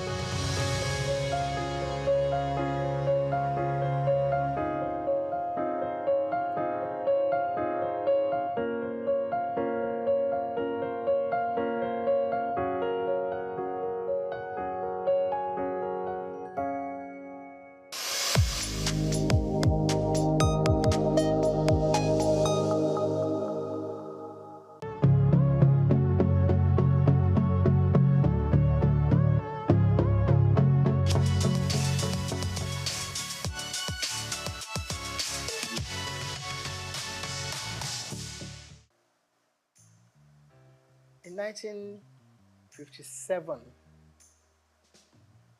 just a greenhorn, leaving school and looking for a job, going into broadcasting was something that I dreamt of.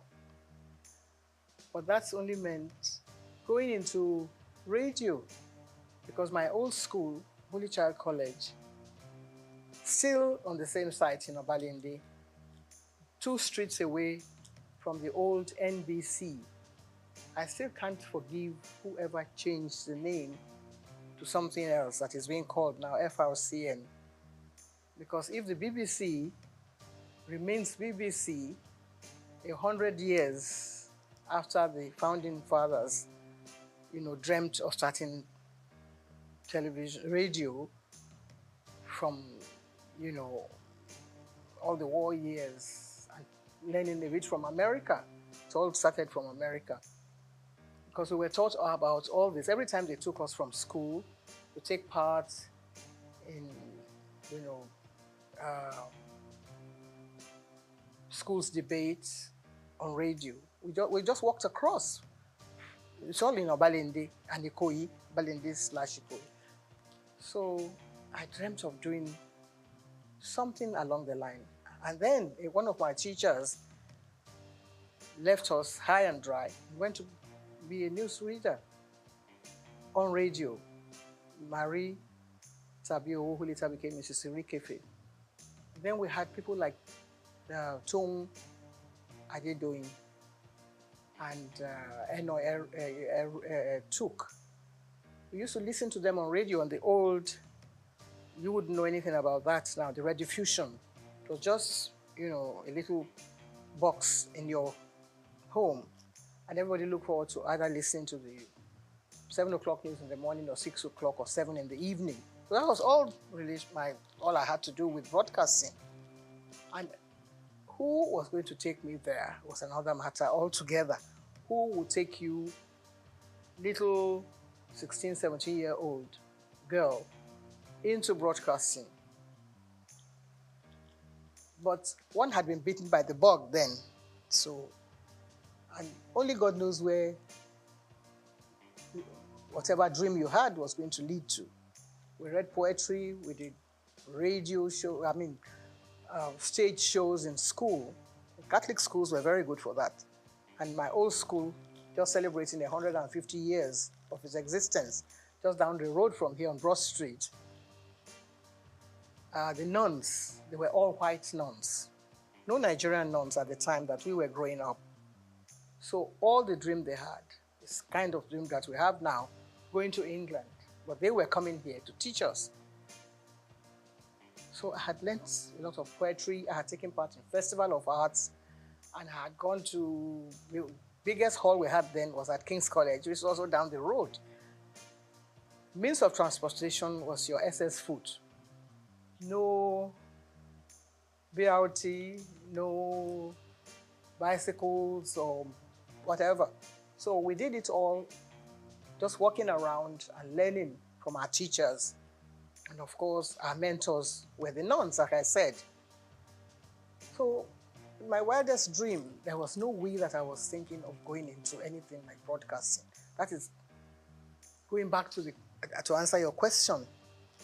But they had a lot of plans for the girl child. And not along the religious lines now, but actually they came to actually engender this whole idea of pushing the girl child forward.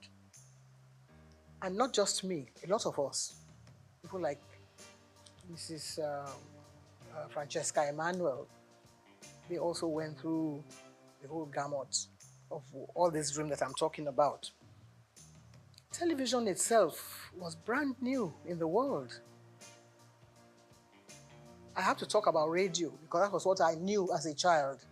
But television, when it started, we didn't even know. Maybe in America, and then it went to Australia, and then to France. No. France came after Nigeria. You wouldn't believe that, would you?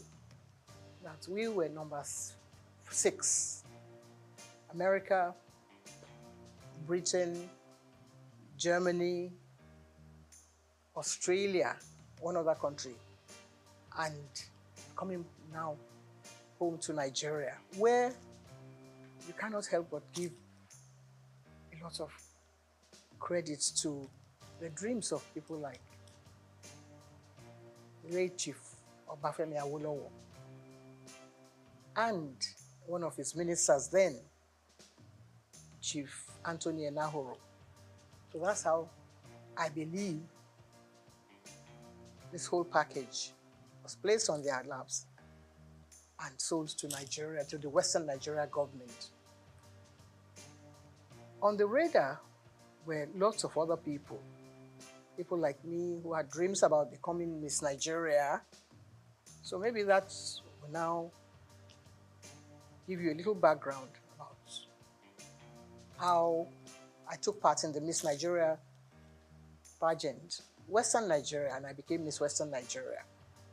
Somebody must have fine-tuned some little knots somewhere and said, okay, you probably might be able to deliver. Because you are being interviewed when you go before the panel of judges. And somebody must have said, okay, that's a good material, she can come and take part in this. Before then, we had other people, Anike Agbaje Williams, Oliola Sokwe, who were working on radio. My dream was to work in radio, but then I missed that. And I was nursing, that dream of still going to radio. Never knew what television was all about. So maybe that answers your question, I'm not sure. But I took part in the Miss Western Nigeria pageant, and I won. Took part in the Miss Nigeria contest and came second. So that meant that I didn't win. And if one of the, maybe the prize was to go on TV, it wasn't even there. It wasn't written into the, program that whoever did this, but the person was going to go to England. And so Helena Yemeluna, who won that contest, went to London and fulfilled her own dream. But I was still biting my nails, waiting for when I'll be able to get a job. There were other things that girls could do. You could be a nurse, you could be a teacher, you could be an assistant, a dental assistant. All those were things that young ladies, can, fulfill their dreams along those lines. They're still there. You still have young ladies. Mrs. Muritala Mohammed, the first time I met her, she was a dental assistant. Little did we know that her husband was going to be the head of state and she would be first. So you see, lots of things were there for the young girl who wanted to learn, who had the talent, and who wanted to perform, and who wanted to work hard. But now I don't know if girls want to work hard. All they want is, the table to be set, and then they come and, partake of whatever is there. It wasn't too difficult at the time that I was picked as one of the people to come and appear on WNTV. The audition was actually carried out before my time. I got involved in so many other things, trying to get a job, trying to secure, something, to alleviate poverty. There was not too much poverty in Nigeria at the time because people could still eke a living for themselves and, get by in society. But I was lucky that I had an aunt who was a nurse in the hospital in Ibadan, UCH in Ibadan. And she was married to an Englishman, and the man's friend happened to have been the man, Mr. Mathers, who was brought as one of the technical partners to WNTV. So we met at a dinner party, and just as you and I are chatting, I was only 18 plus. I was 17 when I took part in the pageant. But by this time, I was growing up, and I thought I was a big girl. So I opened my mouth, and I said a few things. And the man looked at me and said, "How come you are not speaking with a Nigerian accent?" And I didn't know what he meant because we were taught at St. Mary's to deliver whatever lines we were given to deliver. The Festival of Arts, I came second after an English boy from Corona School. And I was given a beating for coming second. Not because I didn't perform well, but because I forgot to curtsy. And one of the judges, I think, who was then Mrs. Abayomi, Lady Abayomi, said that I delivered my lines very well. If I were the Lord of Tartary, I would do this and that and the other. So I came second. And when I got back to the school, the nun, Sister Marieta, said, "You were not paying attention." So whatever you do in life, you have to be consistent. You have to perform well. The way we're trying to do now, the way we're trying to project your voice and whatever it is you have to offer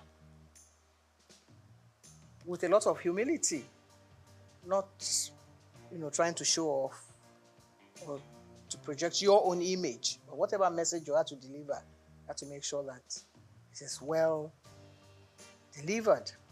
The following year, St. Mary's Convent School, which is my old school, which is 150 years old in existence, went to the same King's College Hall, and we beat a lot of secondary schools. We came first. Pied Piper of Hamelin. Have you ever heard of that poetry? Pied Piper of Hamelin was about someone who wanted to get rid of all the rats in Europe. And all he did was to play the pipe. So that is what we were more or less doing. That's what you and I are being a Pied Piper, trying to get off all the ills in society. That's the main job of a broadcaster. There's so many things happening in the country, and it's only TV and radio. that binds the country together. If the country falls apart tomorrow, we will rely on someone from radio or from television to make the announcement, to introduce the head of state who has just won the election or the one who has just taken over. It's a huge responsibility. At that age, at 19, we had to introduce people like Chief Obafemi Awolowo on TV. We had to introduce people like Akintola, Oladoke Akintola, as the premier. And when everything broke down and it all went into smithereens, they brought in Chief Majekodumi as the administrator of the Western region. All this happening before our eyes. There were no other stations in the country except WNTV. And we were there, so we learned quite a lot. In fact, I believe that the whole country revolves around broadcasting. And if you are part of that organization, how would you feel at my age, at 80-something? As young people, perhaps you don't know all this history that I'm telling you about. It's a long, long story. But when you sit down, you have to put it all into perspective. You see that, well, some people are actually meant to be in different positions. Some people are meant to be doctors. Some people are meant to be nurses. For those of us that are in broadcasting, it's a huge responsibility. It's a passion. Something. Sometimes you don't even know how you got there in the first place. Or somebody may have discovered you. It's like being in Hollywood in those days. Someone has to develop. So you have the talent, the latent talent, and then somebody will discover you. So that's how I was discovered by Mr. Mathers at a dinner. I was put in that place because I had won the Miss Western Nigeria contest. If I hadn't done that, I probably would be somewhere in the kitchen washing plates, washing all the dishes. So there you are, if that answers your question.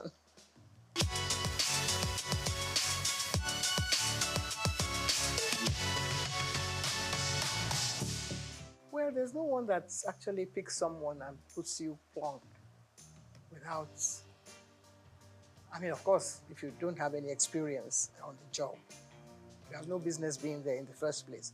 But if I had taken part in Pied Fire of Hamelin Towns in Brunswick, I was only 13. By a famous Hanover City, I was speaking like an English person. When I was only a Nigerian, little girl, being nurtured, by my mother, who was a seamstress, how would you ever get there? But you already have that background, that solid background on the rock, as it were. So,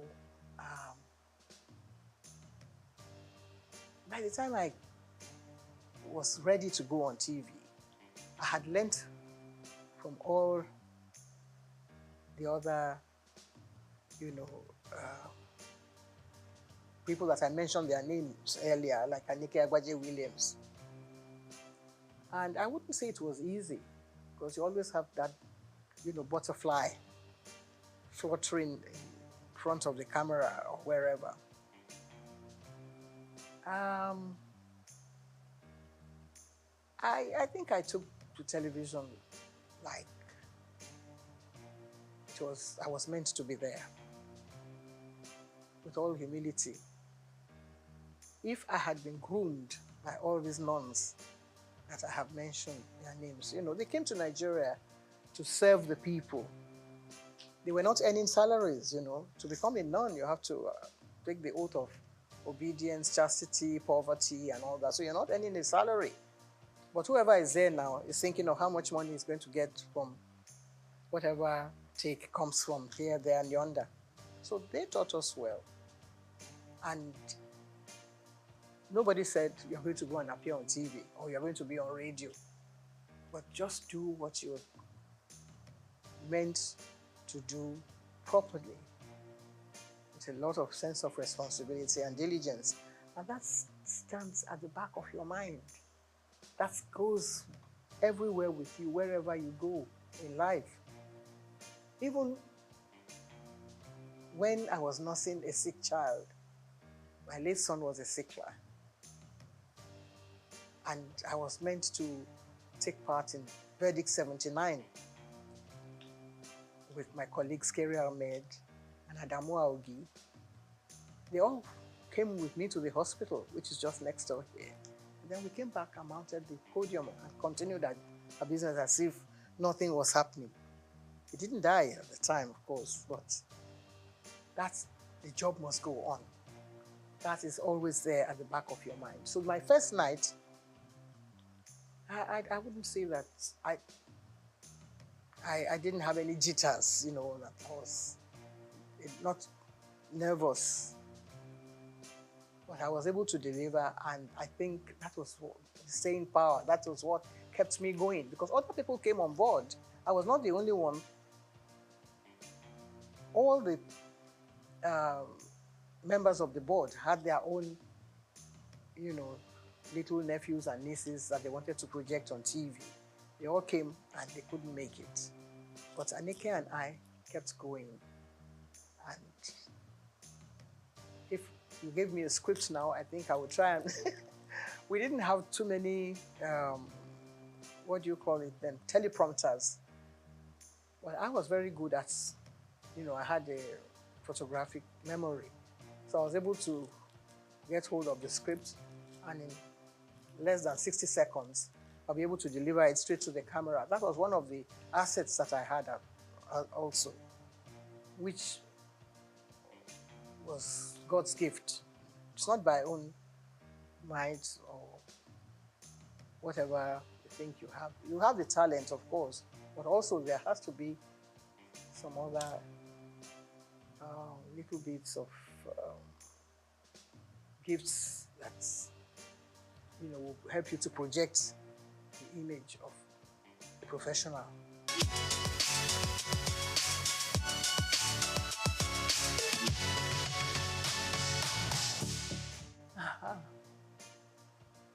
A lot of controversy. There is hardly any TV, radio, movie personality that can scale through that without any, because people are watching, people are trying to find their own little, you know, bits of criticism here, there, and yonder. You can't be a goodie, you know, 2 shoots without, you know, any, how shall I say it, problem here, there, and yonder. So everybody has their own way of looking at people. People say, well, what has she got to do? She went to take part in Miss Western Nigeria the other day. So what's the big deal about her? And then somebody will still add their own salt and pepper here and there. But I was lucky that I was being nurtured by someone like T.O.S. Benson, who was then our Minister for Information. And he felt that, you know, everything should not stop here. There were things happening in America. He made sure that my name was there. I was at the inauguration of President Johnson, Lyndon Johnson. And we commanded a lot of attention there, myself and my colleague who came from Lagos, the station in Lagos. And for the president to notice that there were 2 black people sitting behind him at his inaugural ball, I think it was very overwhelming for me, because not many black people had invitation to that event. But Charity Adadevo and I were there, and he stood up and shook our hands where we were sitting behind, 3 rows behind the president. Then Kennedy had died, and we were still nothing, you know, we were still feeling very hot about, you know, the loss of Kennedy. And here was the new president coming up. We were not particularly keen on being welcomed by him. But then, you know, things like that happen to you, and it makes headline news. 2 black people, they didn't even say Nigerians. They thought we were from Ghana, because some journalists came around and said, how is your man Nkrumah? And we said, no, our own Prime Minister is Tafawa Balewa. They never heard of him then. But then they had to go and carry out their own study and find out who Tafawa Balewa was. And of course, the whole country was very proud of us that we went to actually stole the show at the inauguration of President Lyndon Johnson. So many other things happened. When I came to London, the British Information Office, they were trying to look for someone to host their program. That just happened to be around, so they picked me to host their program. But you don't ad-lib on any of those stations. Everything is written out. The questions, even your answer will be written. You can change it around a little bit, but they make sure that you said the right thing at the right time.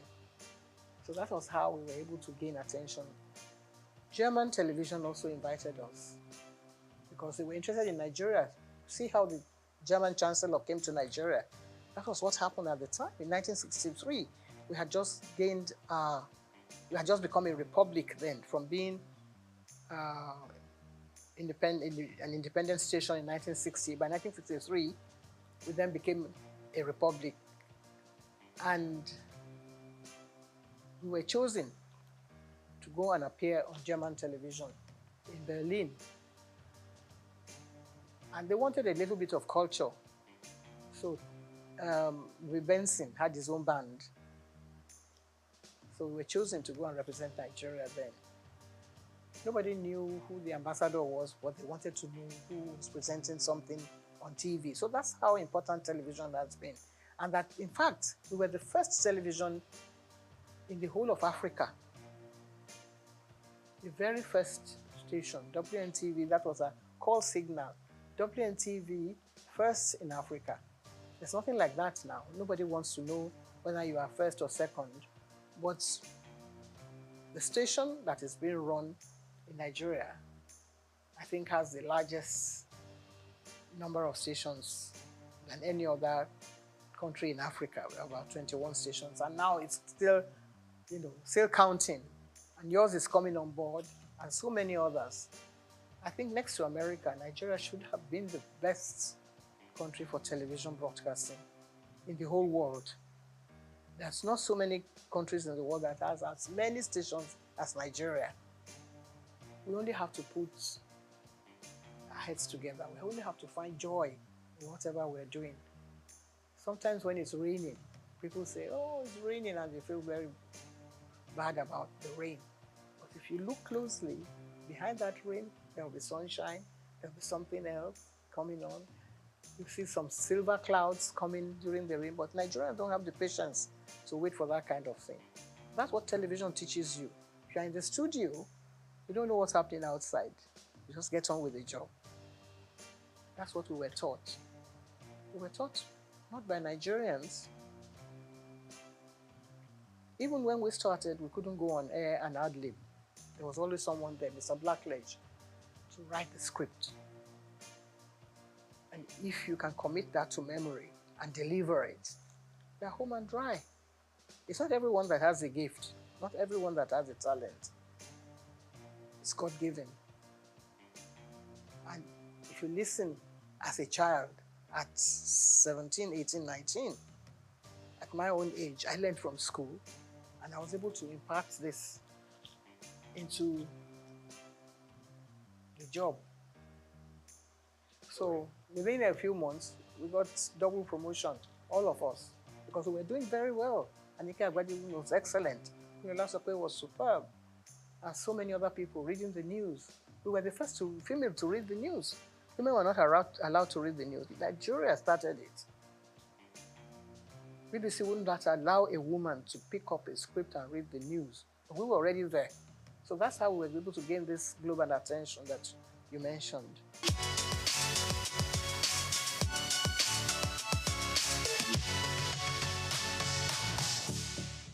It's not easy. It's not easy. Like I said, when we were taught by, not by Nigerians. But somebody came along the line and said, we don't have to speak like English people. You can just carry on and use your own parochial background. If you are a Robo-man, you can speak English the way you like. That was his own idea. because he didn't believe in us doing all this la-di-da and trying to, you know, say things the proper way.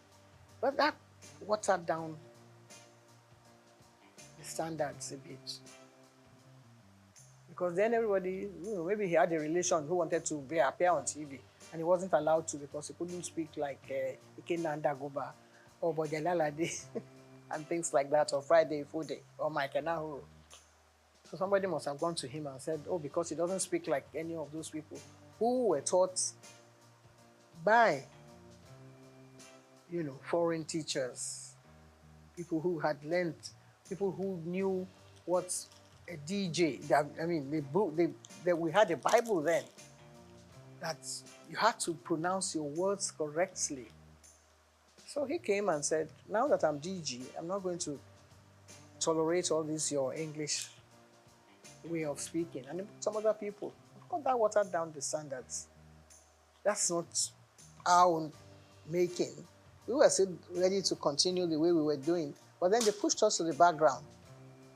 But there were others who were able to perform well. Ruth Benamesia, Opia, Siene Oweban, of course, Bimbo Oloyede, who was born in England. If you already employed those people to deliver the goods and to present your programs, you're not going to sack all of them because they speak with English accent. I don't see how that can be an offense. Cannot be, you know, guilty of speaking English well, like the English people. But they then brought out other people. And you had the head of presentation. I became head of the presentation after I came under Buba. And you're trying to prepare your roster. You wanted to put such people online to read the network news. And they say, okay, bring somebody who can speak like the Ragide Didu and do a little bit of a on the side. It's part of our culture. So that is what is happening to TV broadcasting in Nigeria. It's all very interesting. So, you know, this cultural milieu and bringing, you know, a touch of Nigeria. Nigeria is doing well. In that aspect, in the music world, I think we're leading. Some of us who grew up on Handel's Messiah and Mozart, we have to sort of put our hands behind our back now and watch,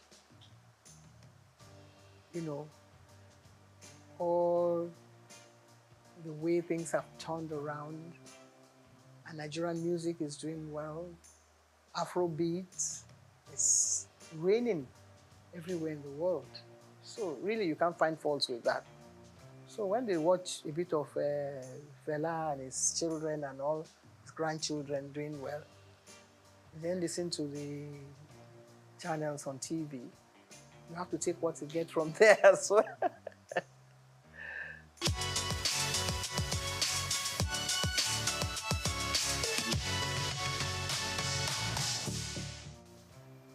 If somebody can wake up one day and say, why should your station be called the Nigerian Broadcasting Corporation? I say it should now be Federal Radio Corporation of Nigeria. Tongue twisting. Takes a long time to come to terms with. If everyone wake up in the morning and say, this is Nigerian Broadcasting Corporation, you have the call signal. Da da da da da da da da da da da. This is the Nigerian Broadcasting whatever. How are you going to put that, you know, into context with the new one? First of all, when you wake up, you don't know whether you are even coming out of the right side of your bed or not. You are going to have to face your audience and say, we are no more the Nigerian Broadcasting Corporation. We are now Federal whatever, whatever, which you don't even know where the man, you know, who came up with the idea. He didn't even consult you, didn't even put it to test. If the British corporation, they are going to change from BBC after 100 years, they will ask the whole nation, they will say, where are we going to take this from? They will ask everybody, they will do a census, they will do all kinds of things, carry out all kinds of tests to see whether people will accept it from them. No. Nigerians are very hard and cut and dry. This is the way I want it. I'm the head of state, so I can change everything now, and all of you can start marching forward and march back again. Soldier go, soldier come. I think Fela would have been a good head of state for Nigeria, because he would have got some people marching the right way. So, I think that is what has happened to this country. But we will still settle down. The soldiers that have been marching since, they will do attention one day. And then we'll be able to sort ourselves out gradually.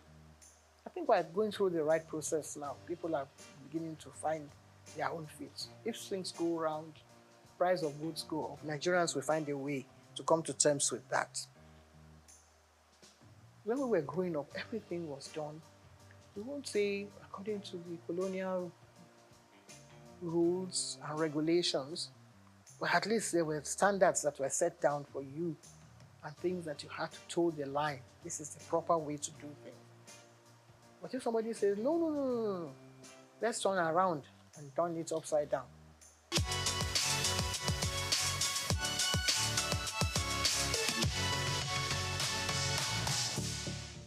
First stack. It's the only thing that has happened to the whole world from Nigeria, that shook the whole world, that brought everybody attention to see what Africa has to offer the whole world. It happened here on this soil in Nigeria. I was a member of the ceremonial committee. I remember the opening ceremony. There were about 15 heads of state. We've never had anything like that since then. That is what we should ask ourselves. Every head of state that takes over from Nigeria should find out again. It's not from broadcasting that you can get the answer. You can get the answer from technocrats who had worked in all those areas. What happened? How come it couldn't happen again? It's like Armageddon. Every country was represented. Every culture was represented. Miriam Akiva was watching us and called us at the station one day and said, even the way we linked programs, they couldn't expect that it could be happening in Nigeria. We received phone calls. People were sending us bottles of champagne on the air. The links. Bimbo Oloyede was there with me. I was at the opening ceremony. I was yanked from there to come back to the station. From, interacting with the head of state or with our head of state at the time to come and man the station, because what was phenomenal. How come we've not been able to do it? 77 years, how long ago was that? I was only 37 years old then. I'm going on 90 now. It hasn't happened again. We should examine that. Even the head of state that was there is still alive. Let's ask him again. Let us put him down and say, Oga, please explain to us what happened. Some people came up with a theory that the symbol that was used was fetish, that is what has happened and Nigeria has turned upside down. If that is acceptable, it may be superstitious in your eyes, but let us find out. Let's go call the Babalawo. Is it bad that it is a Nigerian that carved this image? And it is making news outside the world. Now you say, no, it is not good that Nigeria should be able to project an image that would attract the whole world, something that will bring everybody on their knees. After the first attack, we were still recovering, just batting in the glory of first attack. What's this artist, the blind one, who was not part of it, who didn't believe in it, came and had his own first attack, all on his own, from America. Stevie Wonder, he came with his whole team. We had to mount all the cameras back in the studio for him. He had his own 7-day festival here in Nigeria What prompted him to do that? Other people came. They wanted to know what was happening in Nigeria. What has happened? We couldn't have another festival since then. What do you think went wrong? Nothing went wrong. Everything went so well that people wanted to destroy, our own Nigerian people wanted to destroy the glory that's this whole thing that emanated from it. It hit the whole world. People are asking, when you go to Britain, you say, what happened? Why aren't you having? I had a friend who was head of the, he was from the British Guyana, a black guy. He was friends with everybody. He knew all Nigerians. Said, what happened? Why are we going to have another festa? Professor Ian Hall, he keeps asking me.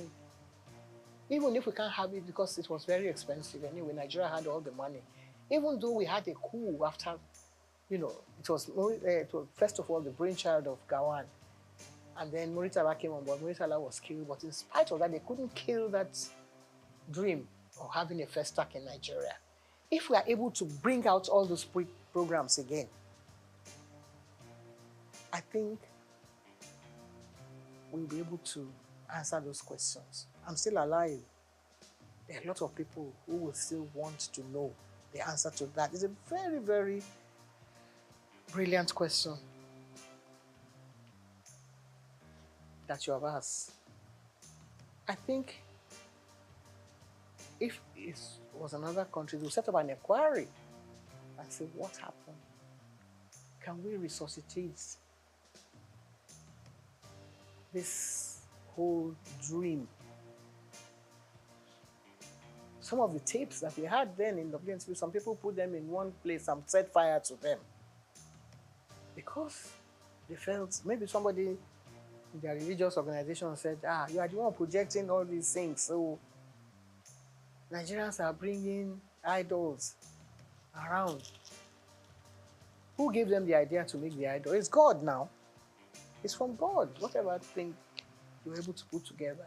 The Bible was put together because God loved the world so much and He wanted us to learn about, things that had gone out from the time of Adam and Eve.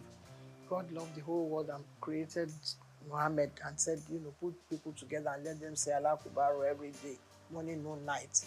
God created so many wonderful things for us, so many images that we can imbibe from, so many things that we can learn from. People want to come and learn about our country. Instead, we say, we want our sculptures back. What are you going to do with them? You don't have a museum where you're going to put them to make them thrive and people come here to Nigeria. It's a good idea for them to come, but if they learn about your country, what your people have done over the past 2,000 years. 2,000 years of Nigeria image was put together by the BBC. Nigeria went and tore it up in shreds. They tore it up. Said, what are you doing with that? What you call bad belly.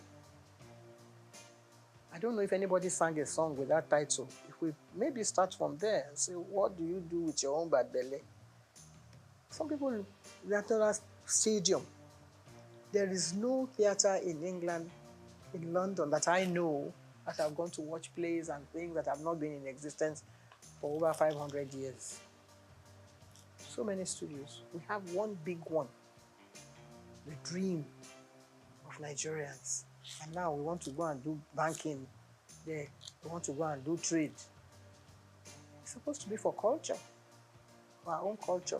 Lagos State will be dragging federal government by the neck and say, no, we own the theatre now. And we want somebody to come and do something there. If we can only put all these things behind us, the evil that people have done in the past, people like Julius Caesar, when they were writing all those, when Shakespeare was writing all those things like that have happened in the past. We should examine them. Get people like Wade Soyinka to sit down and rewrite the whole history again. If they ask me questions like you're asking me now, I will be there to answer. Because I saw it all unfold before my eyes. The image of Nigeria will come tops. All the stations in Nigeria should get involved and do stories. on this question that you've asked me. A very salient question, and I love it so much. That might be able to revive the image of this country and let us know where we are heading, in what direction, and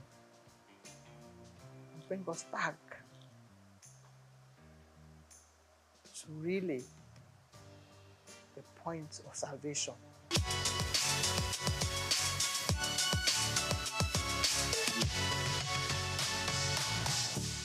Well, I haven't seen it. I must have mentioned it somewhere. I think on one of the channels. When they was trying to build the scandal around it, and I said, and I tried to put the record straight. That wasn't really what happened, and that it was from, I think it was from a book that was written by one of the wives that said that I was party to his breakdown of their marriage. And I was trying to put the record straight that that wasn't really the true picture. I have due respect. I have to, bow wherever I come in the presence of a president of this nation, past, present, or even present, yes. I hope I'll still be around when we have others coming on board. But I was taken aback that the head of state asked me a question that, because in the past, we were in the studios when the head of state came, and we were given scripts. If there had been, there had been several coups, and it's always the presenter or the station, either the managers that take the brunt of the whole, the issue when things like that happen. You don't know who's coming. You don't know how many jeeps are going to be coming in. You don't know how many, what do you call that, all those heavy equipment that they drive in as they are coming into the studio. You don't know where they are going to shoot the station down. Nobody knows that. It's only the people who have worked during that period that can relay those experiences. Sometimes you're at work in the morning, by the time you come back in the afternoon, the government has changed. And if you haven't got maybe your ID card, you won't be allowed into the station, or somebody can throw you in or into jail. So all this had happened in the past. Nobody has told any of these stories. People like Segun Lushola or Dr. Kolade. Somebody might come and say, so has happened. I was driving my former husband to work in the morning. I dropped him at the station. By the time I reached home, there had been a coup. Murtala had been killed. And they were under siege, the whole station. Just imagine that kind of scenario. Things like that had happened in the past. But Nigerians don't have that sense of history that wants to sit down and say, well, we want to ensure that it doesn't happen again. Of course, we'll pray that it doesn't happen again. And you wake up in the morning and somebody is announcing something else, different from what you have. A colleague of ours had been, pushed into something that he wasn't aware of. Those are kind of situations that have happened in the past. But this one, we were all dressed in ceremonial costume and trying to, I was the only one that was asked to stay in the presidential, what do you call it, special area that is demarcated for head of states on issues like that. And all of a sudden, the president is following me all about. And I said, this is getting too close for comfort. And I said, what's your name again? I said, my name is Jurikoka. I was trying to play innocent, that I didn't know what was happening. He said, hey, how much did this your dress cost? Can I have, sorry, sir. I don't think I'm the proper person to answer that question, sir. Yeah, you don't have answer. It's a bit unprofessional. I mean, that's not in the profession per se that we mean, but I wasn't prepared for that kind of thing. So I must have given a rude answer to that. And then, before I knew it, Ade Lanwa, who was then the head of Navy, came to me and said, "You have been very rude to the president." The president said, he asked you a question and you couldn't answer. I said, "Good morning, Mr. President, sir." Because when we introduce them on TV, that's how we introduce them.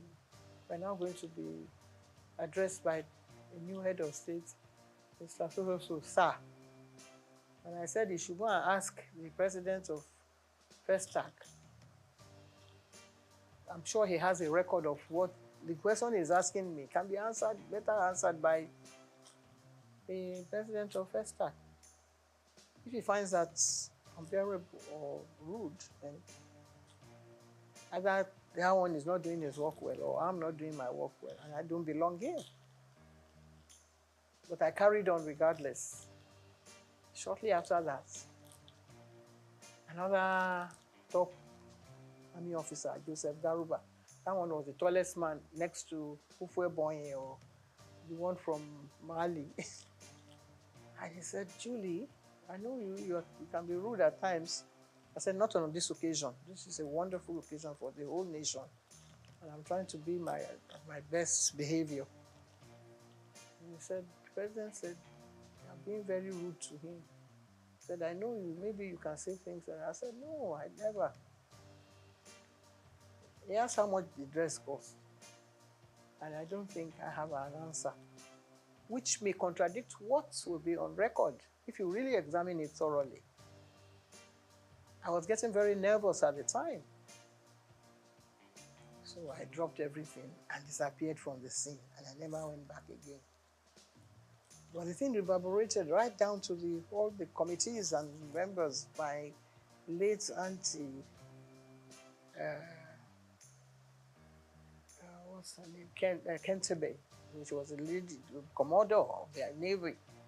She said, "Julie, I think she heard that she was going to be sacked that day because the naval officer sent to her and said, 'You are the one that did this.' And I said, 'Can never, God forbid, can never reach me because I'm not in the forces. I'm doing my own job here as a professional broadcaster.'"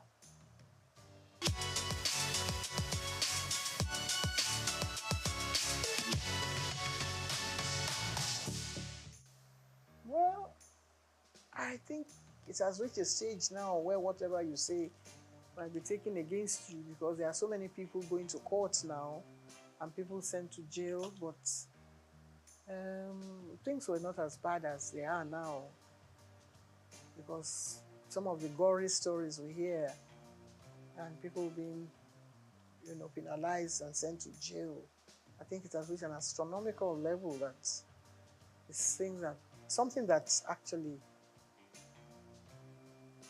maybe it was there and people did not want to open the canker worms and let us see what is really happening. In my own case, it was a deliberate attempt on the part of an aunt of mine who felt that there's no child that should continue going to school at a certain age. And they were trying to arrange for me to get married to somebody. And it's a tradition of our people, in Delta, to find out whether the girl is still a virgin. Then they go and look for one old man. It's not this, the one that is happening is child abuse now. I don't know what to call that one. There are other cases too of children being sold into, prostitution and apply this a trade that by some madams, which is not really acceptable. But there are other areas that maybe some parents cannot pay for their children's school fees, so they send them, into child labor or whatever. I think every child should be given a chance to have, proper education. If Awolowo can start free and fair education to children, whether all genders, boys and girls, see what the results that have come out of that. But in some other parts of Nigeria, they believe that that it's not acceptable in their religion, and so they still keep the children down and send them into early marriage. And a lot of people have dealt, people like Dr. Simi Johnson, they were in the forefront of that vanguard to liberate the children who have been kept into Porda at age 13. And when they have children, they are not able, either they die, premature deaths from, being too early to go into pregnancies and have the children properly and things like that. Different stages, it's a very serious issue that actually I think has been well looked into, not by the United Nations or by but Nigerian government itself should look at it more, more serious terms and try to find how to deal with it. But there's something that happened in some homes, which is now coming out now, which in the past, members of the family will not allow maybe a woman that is a victim. The child is a victim, but there are other, things that sort of trigger down the line, like a wife, for instance, who is watching her husband, trying to abuse children that are under their care. And the children definitely cannot,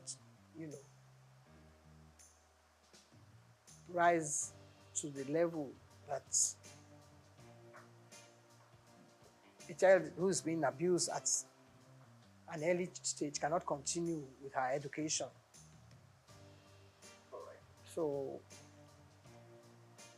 I have been involved in issues like that because I was affected as a 13-year-old when an aunt of mine felt that I should stop going to school. But I was rescued by another aunt. So I was lucky at the time. Not many people have been able to, get through all this kind of trauma.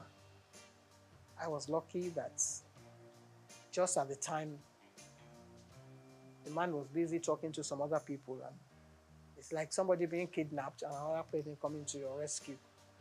So I was lucky at my own, to escape that unscathed and get on with my life. If I hadn't gone through, maybe I would have been having 13 children.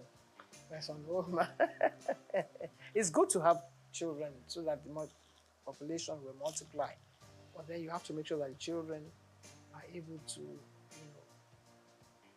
get on with their education. And when you educate that child, he's able to look after other children. I've raised so many children in the process, I was able to earn enough money to take care of members of my family. And that is what everybody should sort of, try and rise up to that challenge.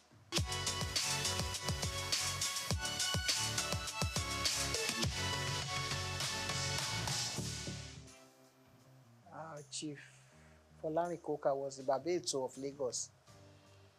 So, and I used to accompany him to the palace of Yekon.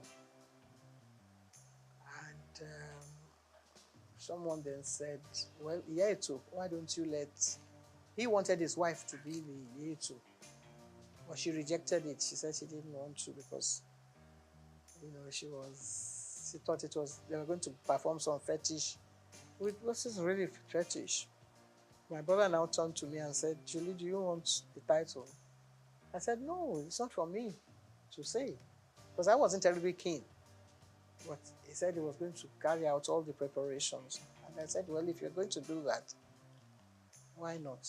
And the late Oba Adeyinka Yekon graciously offered me the title.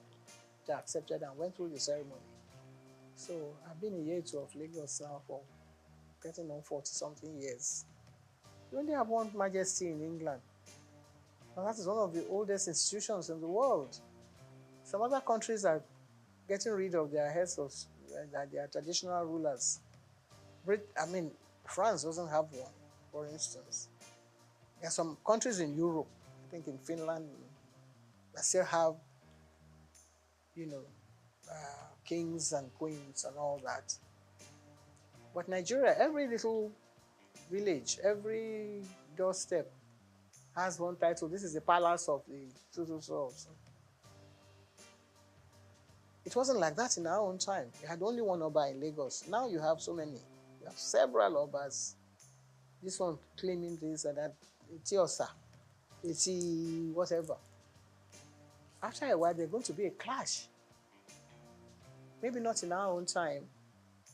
So if they're playing traditional roles, somebody will lay claim to some title that belongs to somebody else and another one. There's no end to it. So let them stay the way they are now. If they want to multiply, that has nothing to do with me because we don't have any say in that. It's not, because you can say now that this station is trying to sell this idea to be propagating an idea that should not be. I don't think anyone should play any constitutional role. If each one has its own, in the states at the state level, they take it, I think it's rotated. After a while, one steps down, another one takes over at that level. If they want to go and attend the meeting at the House of Assembly, that's up to them. But at the federal level, I think, no. No. I don't approve of it at all. Because then you have some woman coming on and saying that he's the one that is entitled to the title. It's not, I don't know whether any African country actually accepted that sort of thing. So Nigeria shouldn't start. Nigeria at certain points in any of these things. Once Nigeria starts, other people will start. And before you know it, the whole thing will skyrocket and another war starts. We have enough problem on our hands as it were now.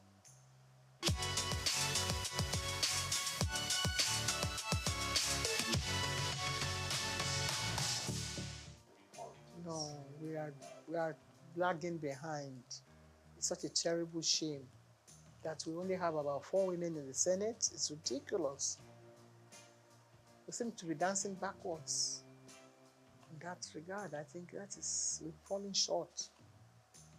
Totally. There was a time when there were more. There doesn't have to be more women in the Senate. I think there should be maybe 50%. Not even 30-something affirmative, whatever that they went to Beijing to talk about. There should be more. There should be more women participating in politics. I don't know whether it's because. No. I don't want. I just believe that we should have more women in politics. Because women are more sensible. Women are glamorous, they come out looking beautiful, but their contribution to national issues, I think, more. Look at a man who went to beat up somebody in the house, and he says he's a hero. Hero of where? That kind of man should not be allowed to even come and address the press. Maybe the press find it funny, humorous to feature somebody like that. There's no woman that will come on TV and speak like that. If you examine every single one of the men, they all have different issues. Some of them have issues about wives and men and things that they have been doing, or they are corrupt and they have been taking money, dipping their hands into different coffers. No woman would do that.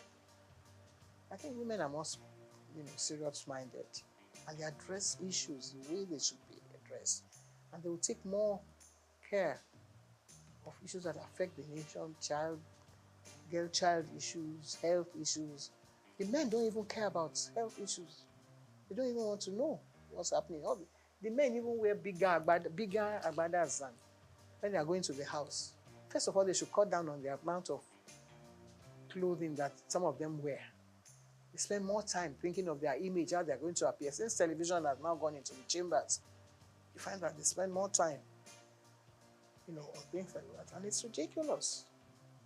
We watch other countries, the way they are parliamentary issues are being addressed. We're not learning anything from that. We shouldn't be learning from them. They should be coming to learn from us if we're doing the things we're supposed to be doing properly. But if women are really at the forefront of all this, I'm sure that they'll be able to calm all those hot issues that erupt sometimes in the houses.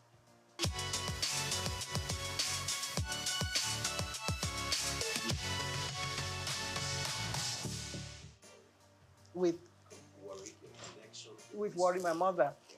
I was brought up as an Ichekiri child by my mother. I was taught to sing Ichekiri songs, to speak Ichekiri well, to address issues that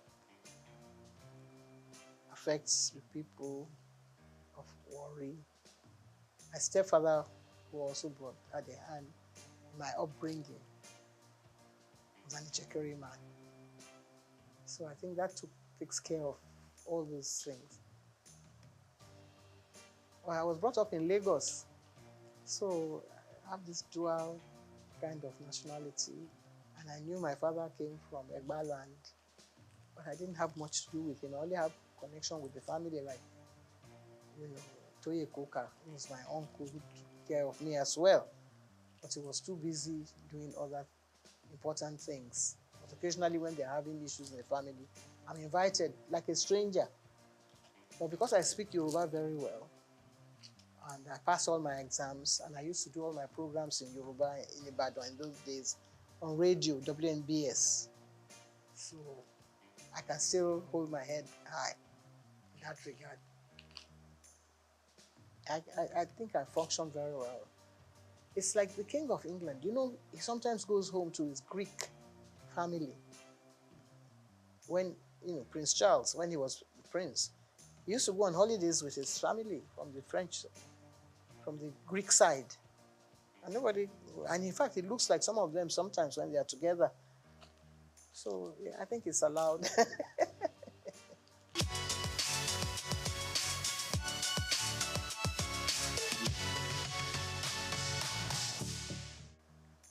Well, one of the first one, my 40 years in TV, which is actually showcasing all the my life in broadcasting from the early stages, which actually should have answered some of the questions, was a textbook in Kenya for many years, because the minister came to Nigeria, and my DG then, Mohammed Ibrahim, had a whole box full of the books, and he gave them to the minister. And when the minister got there, he requested for more copies of the book. I never got paid for it, but I was delighted that they found the book so interesting. So maybe I'll get someone to serialize the book on TV sometime. We tried to do it some years ago, because I cannot be telling the stories all over again. This is about maybe another 30 years story. Again, we've done another sort of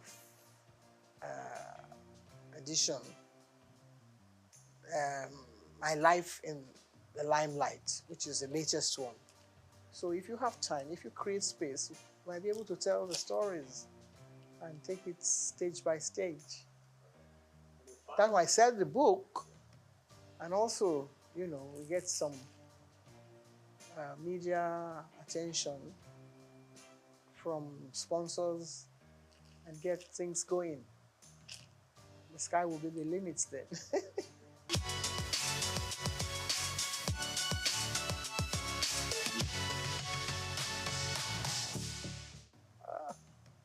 Well, eat well, eat the right food, type of food, eat Ichekiri pepper soup, or anybody else who's cooking pepper soup now, because then you don't have too much oil.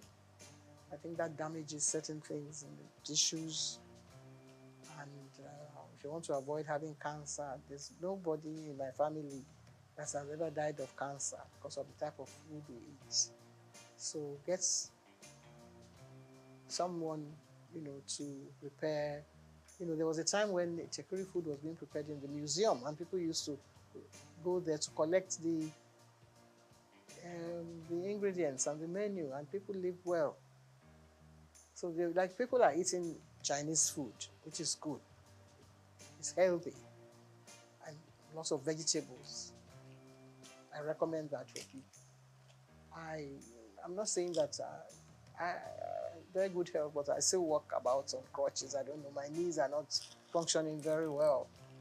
But still, if you say you paid me compliments, I accept it. Thank you very much indeed.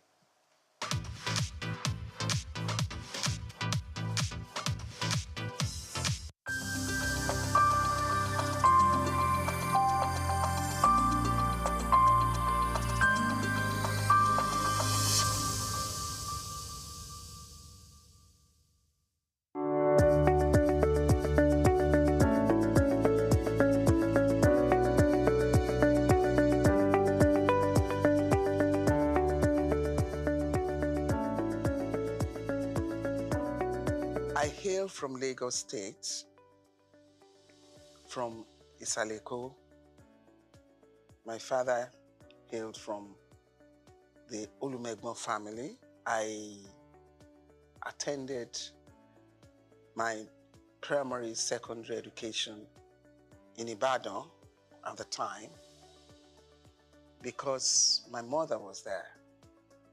But my religious practicing was always done during the holidays at Holy Cross Cathedral.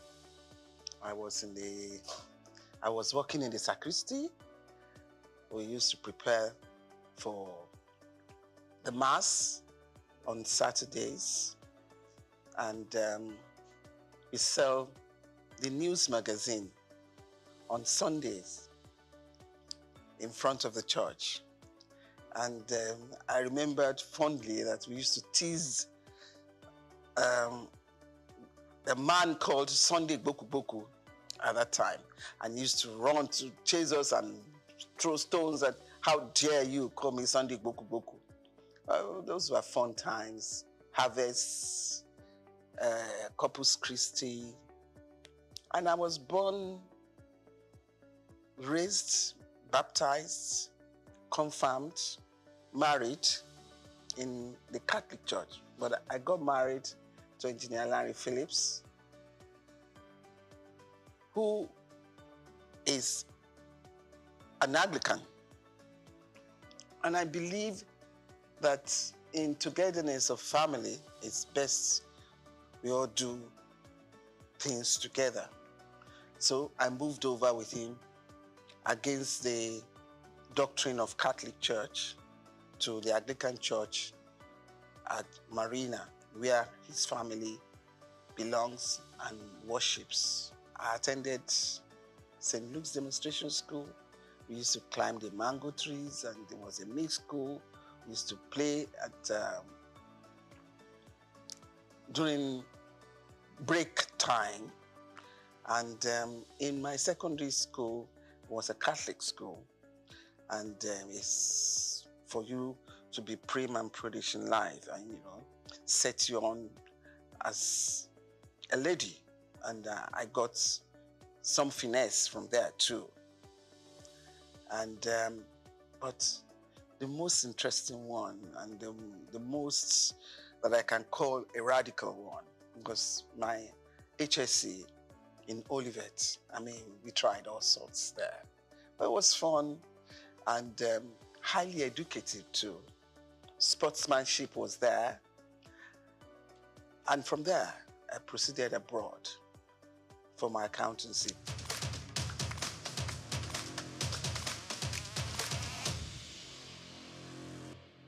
And I was lucky to finish in a record time.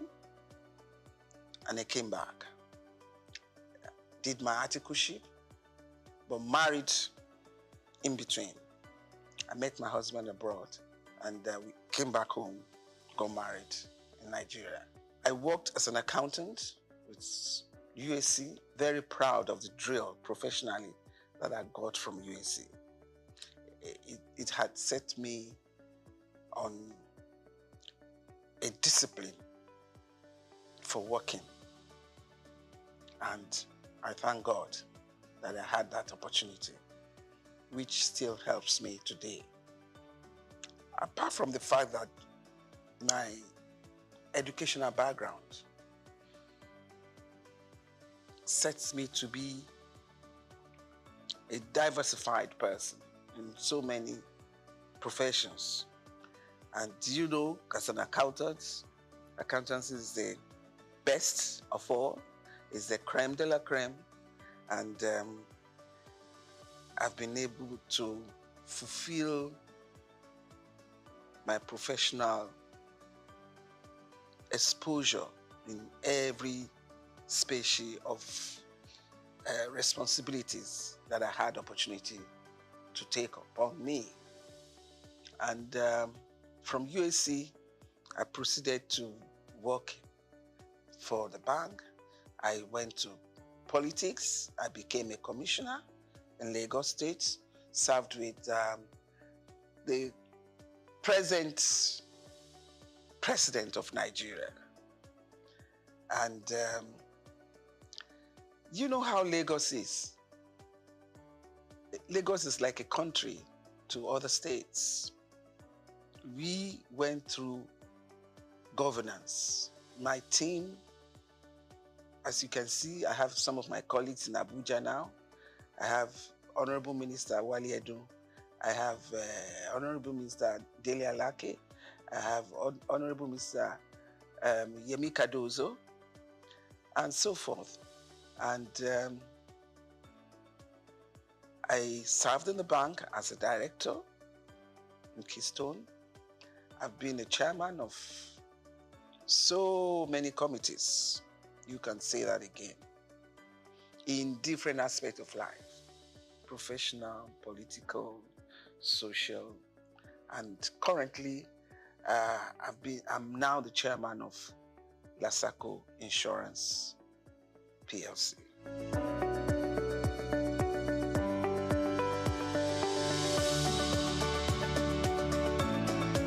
When I was growing up, it was so free and enjoyable. We can take off at 11, 12, escort your friends to Bangboshe here. We go and have the Mosa. We go to the stadium. I remember me in my teenage age, I used to go to Lincoln Stadium here.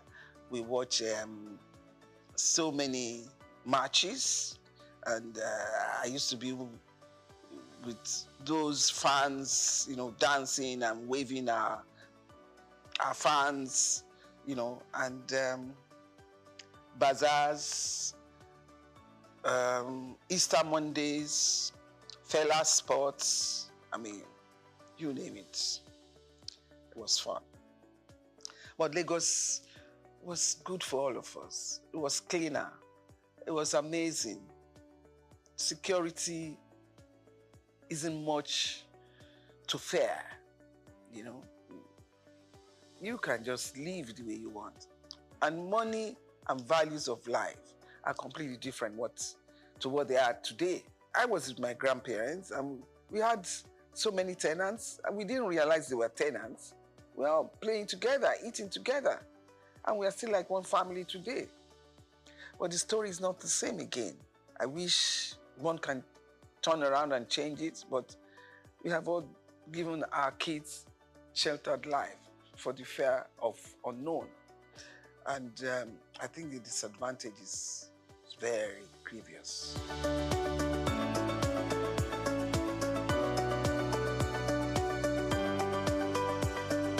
I think first and foremost, God gave me the chance, the opportunities to pass through that in the journey of life. It's not only money that can make you successful in life. I want you to get that. It's an added support for you if in life you have the opportunities of parents who can financially support you. But at the same time, there are kids who didn't have any financial support and have been successful.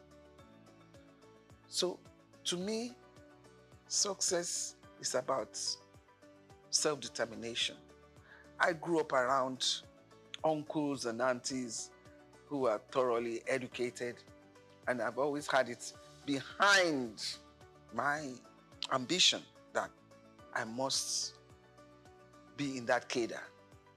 And thank God the opportunity was there for me, and I seized it. And I remember myself telling my kids, when I was abroad, I never lived like my father was a rich man. No.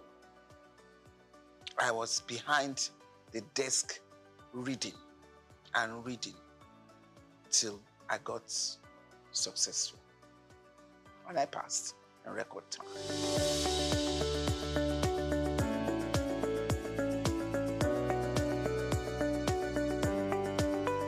First and foremost, I think I'm a people's person. Secondly, my educational background. Thirdly, my pedigree.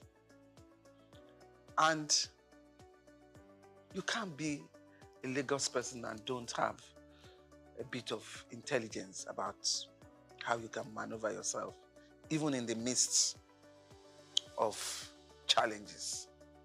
And I can tell you that boardroom politics, especially when you're a woman, is tough. But when you manage those that you sit around with, eventually, when they see that you're there to work, it has no business and basis for any other thing. I've had issues on boards because I'm female, and I put my foot down. It is the work we are doing. There is no gender sensitivity in this issue. Even in my early days as an accountant, when I head the accounting department, it was even tough at that level because the young accounting class, some of them can be daring to say, how can you talk to me like that? How can you make it? And I'll say, please, what do you mean? We need to get this target work done. So it's the work that is talking. That's nothing to do with whether I'm a man or a woman. So I will like the idea of gender reasonableness to be better played. At least for now, we are not having it at 3 1/3, no. But I guess we are in the region of 20%. And it should be better. You give a woman a chance, she will devote her life to it. But, I mean, when we have 1 or 2 issues from women who have been there, that should not create hurdle or boundary that you say a woman shouldn't cross. No. Nobody's perfect in life. And I want to let you know, it's tough for a woman. These men, when it is a woman having a corrective measure to be taken, they do not handle it the way they do for the men. They're in a rush to pack the woman out. You see from what has happened all over the world. So I will still make an appeal that women should be given better chances, better allowances. It's so quick to make a woman a scapegoat, the sacrificial lamb. Let's take it easy. And please, women, when they put you there, make us proud. I should remember the other women coming after me. If I make this trouble now, they turn around and say, this is why we don't give them the chance to get to the top. So you manage the situation, you know? And let us remember that Africa is still very chauvinistic. It's still a man's world here. We are only trying. So just give us, for now, our required 33 1/3% as per Beijing recommendation.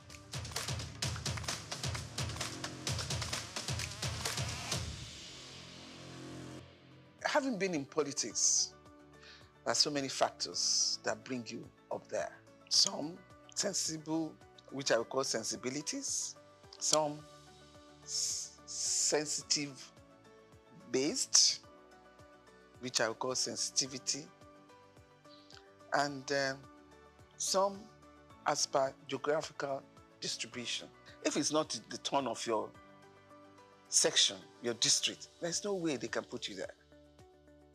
But then sometimes it's the turn of your district, the party supremacy decrees that they don't want to use you. What do? You have to show some resilience as a stable character and do whatever you are given very well. Excel. Somehow, one day, you'll be there. Like Martin Luther King.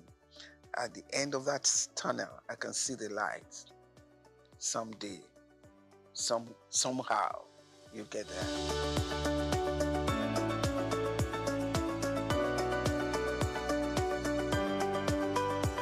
I was in tourism shortly, and it's not enough time to propagate the excellence of your work. But in special duties, I give the ministry class.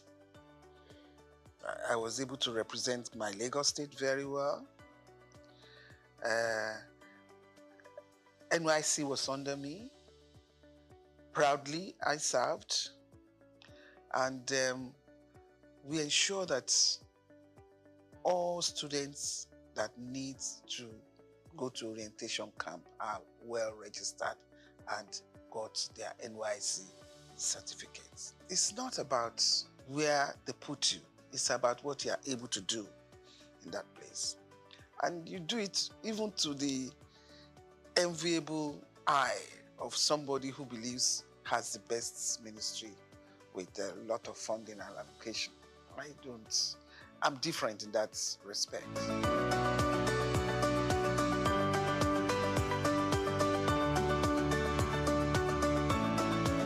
A hard-working man, a man with a lot of sagacity, a man that is very kind, he has human kindness in his heart, a man that is highly focused. My office was very close to the Roundhouse, and I tell you, I wasn't surprised. And I kept telling everybody, I wasn't surprised he got a clinch that position, because I knew that even when in 99, from the day we stepped in, he's been working towards his election in 2003. So a man like that who is focused, his business is the end of the tunnel. All the distractions you are given, he doesn't consider it. So don't waste your emotions. When you provoke yourself unnecessarily, and the person you are provoking yourself upon is not even responding on that line, you're wasting your time. But he's an astute politician. He knows what to do at every point. And don't try him, because he's a hard knock. And he's easy to forgive. That bit, I don't know how he does it, but it's easy to forgive and move on. He understands politics, maybe from a young age, I don't know, but he seems to have the knack of it at all times.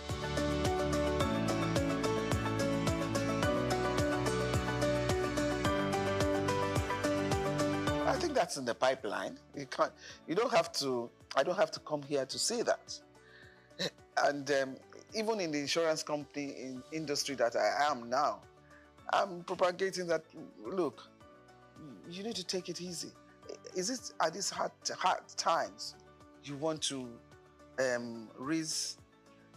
recapitalize the industry and make life harder? Yes, recapitalize, but not with large gap.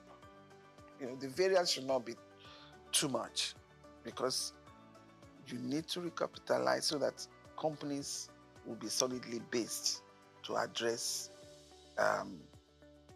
financial issues and risk issues that we have in the country today.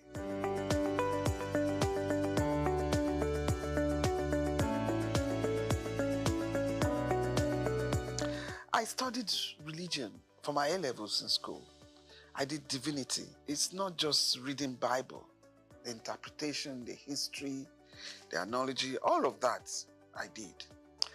And it has helped to shape me for life. It has molded my conscience to a large extent. What I see in religion today, if I go back to the way I have studied religion, I will say I'm worried. The way we have churches established in this country now, I'm talking of my experience in Lagos State. On the street, you can find 6, 8 churches, but there is no school. Education is key. Religion molds the character, the moral values about life. I'm not saying they're all totally condemned, but I think there should be more conferences and seminars to appeal to their conscience. It's one God. And in Lagos, the families, both Christian and Muslims, and the third religion, which is the native religion, we all interact and live together. And usually you find out that all of them talking about this God. I am a Christian. I talk about my God. And I don't denounce anyone in any other religion that faithfully talk about their God. And I don't allow that to affect a lot of decisions that I have to make, and didn't affect a lot of decisions that I had made.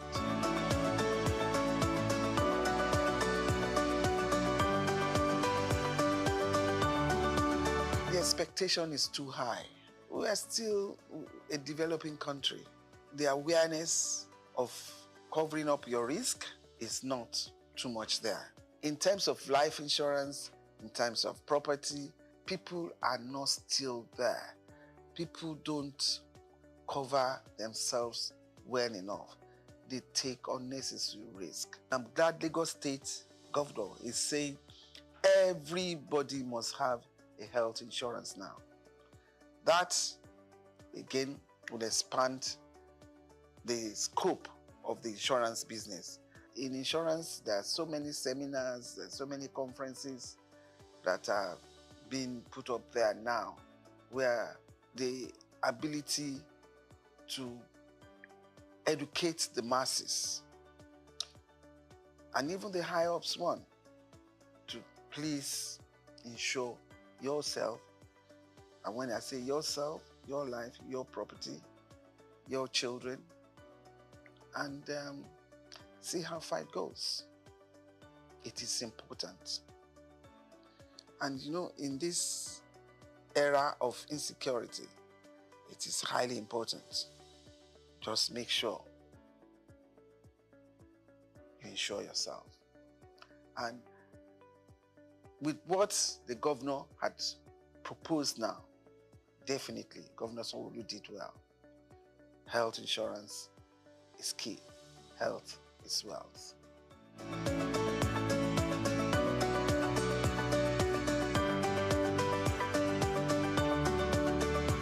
First and foremost, inflation all over the world has gone haywire. So it's not peculiar to Nigeria alone. Those who live in the Western world, they're crying hula baloo about the price of petrol, the price of even eggs. So it's not just Nigeria.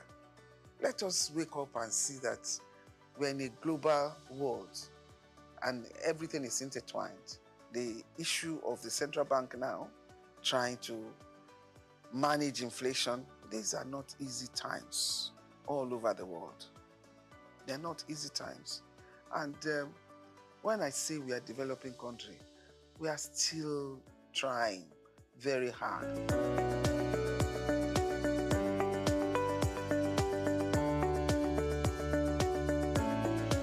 I don't want to say it's sad. It depends on the environment. You know, you can't just bring UAE here into Nigeria. The environment here from inception has not delved too much on tourism. Your tourism is just go on holiday and go back. The beaches are there. And even from 99, they are trying to redevelop along the beach so that tourist activities can happen. And I'm sure they're still on it. You need tourist attraction where you have every aspect of life when tourists come over. But with the problem of infrastructure that we have in the country, you can't do much tourism for now.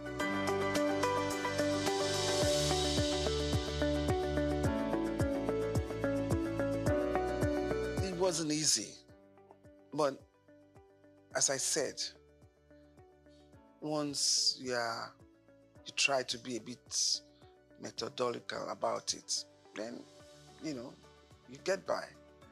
Because from the days I came back from England, starting a family, working in large corporations, it just ensured that the home front solidly settled. And it wasn't that easy, because you know that I'm talking of almost 40 years back. To be able to excel amidst men, you probably have to do 2 times, 3 times more than them.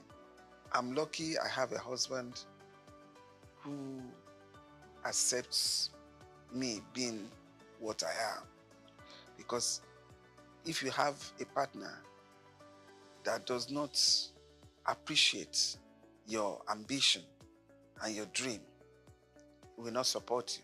But I have the support of my husband, and we are able to keep the home together. Make sure that his food is given. Make sure the kids are well looked after. Make sure the husband is well looked after at all times, and don't grudge.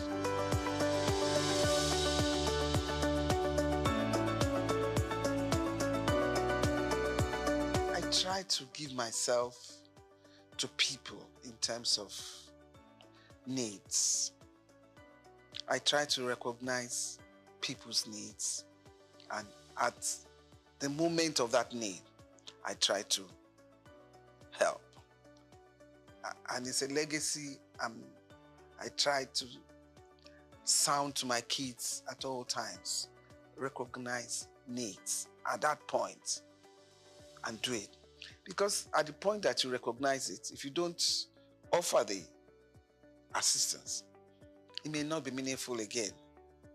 But if at the time that a need arises and you can do it, promptly do it. And I cannot manage people who are not sincere. I cannot. And that is the only thing that bothers me about life. And once I find out that you're not one way, I make my U-turn and I don't go back again. And that's one thing I have learned, I have seen, and I'm trying to learn from Mr. President Bola Tinubu. The way he can switch from being so hot and then swim as if nothing happened and carry on. That is tough for me. And I hope I'll be able to, within the space remaining, I'll be able to copy that. At the same time, I like hardworking. I recognize people who are hardworking, who are intelligent, and I recognize people who are hardworking and need to be helped in terms of training to be a better person. And I like fun.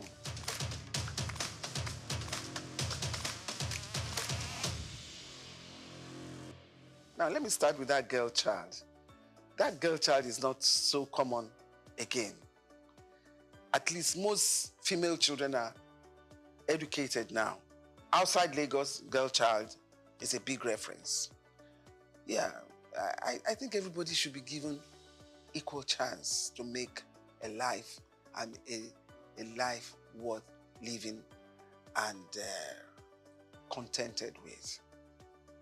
Because if you don't have enough drive and motivation, then life becomes static and you just wear it out and go. But I believe that for women, don't let the men scare you off. You are equally hardworking and intelligent. Expose yourself, but don't mess yourself around. Don't get corrupt.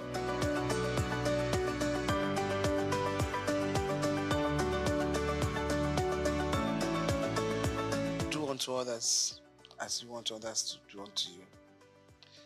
And there's one good prayer.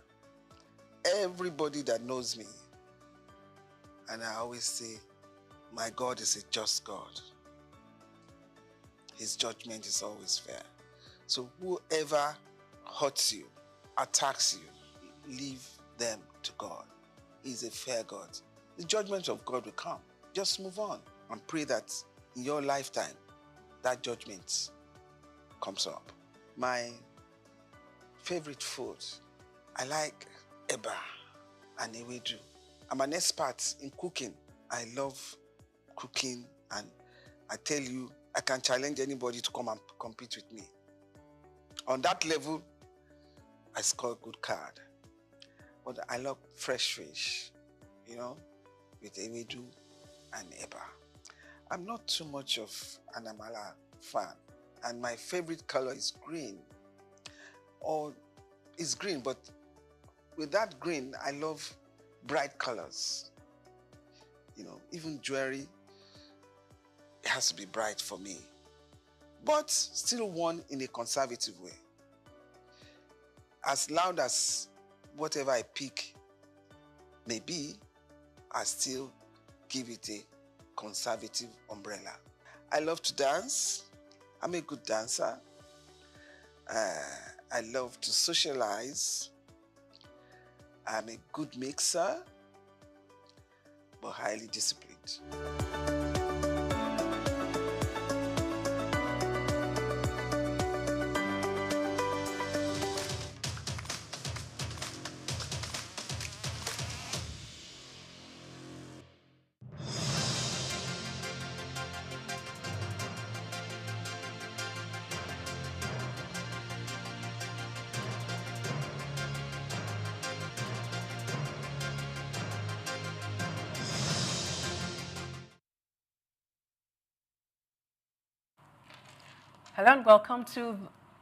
Hello and welcome to the midday news here on Souq News Television. I am Temitope Omole. First, the headlines. 136 billion naira investments in indeterminate state as Nigeria's automotive policy stalls. Nigeria's Senate urges review of rising data costs to ease burden on citizens. NGX loses 74 billion naira as market capitalization drops slightly. Lagos requires 10 trillion naira to close infrastructure deficits. Thanks for joining us.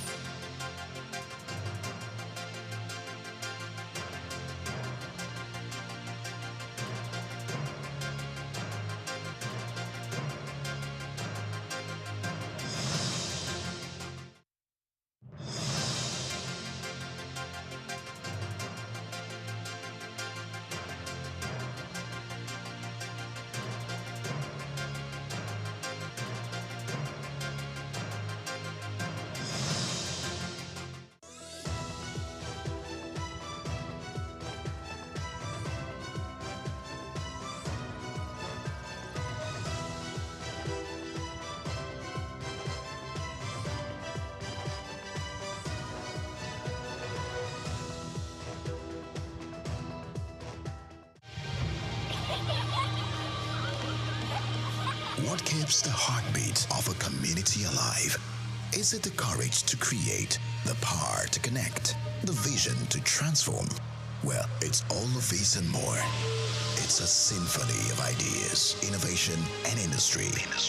But where do these stories come alive? It's right here on The Isle, 104.9 FM, the station where dreams meet action and growth finds its voice. The Isle, 104.9. Business, economy, development. Stay tuned.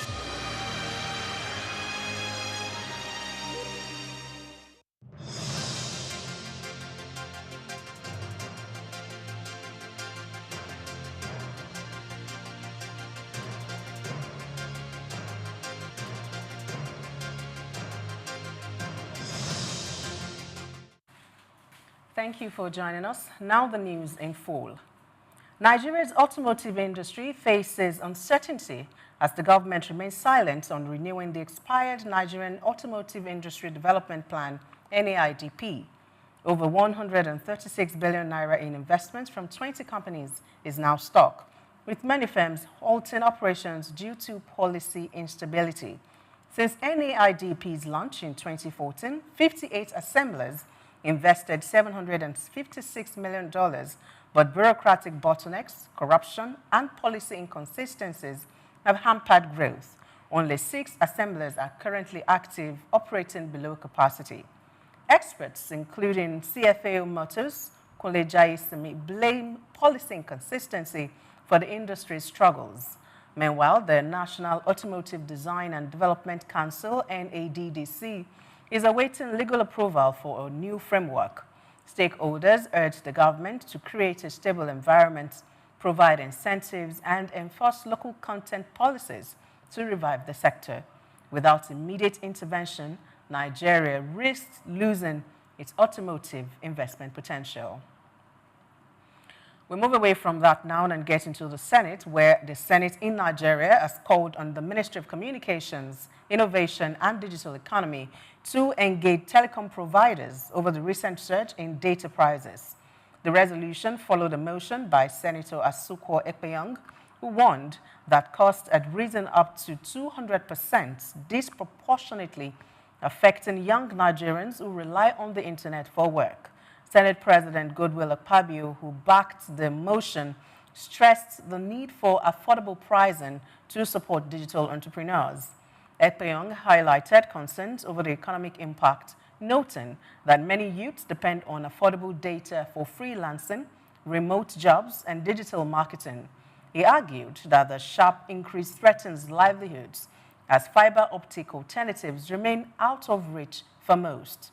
The Senate also urged the government to create tech hubs with subsidized internet and develop policies ensuring long-term affordability.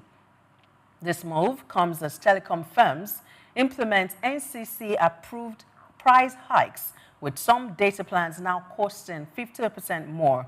Following this development, the Senate has mandated its Communications Committee to investigate the drivers of high costs and propose solutions for a sustainable telecom sector. And from that, we move on to finance matters, where Nigeria's external reserves have risen by 19.40 in the last 11 months, reaching $38.33 billion, strengthening the naira and restoring investor confidence. The Central Bank of Nigeria CBN reforms, including increased forex market interventions and compliance measures, have helped stabilize the currency, which had previously depreciated sharply. Key policies, such as the introduction of the FX code and removal of forex restrictions on 41 items, have enhanced transparency and boosted trade.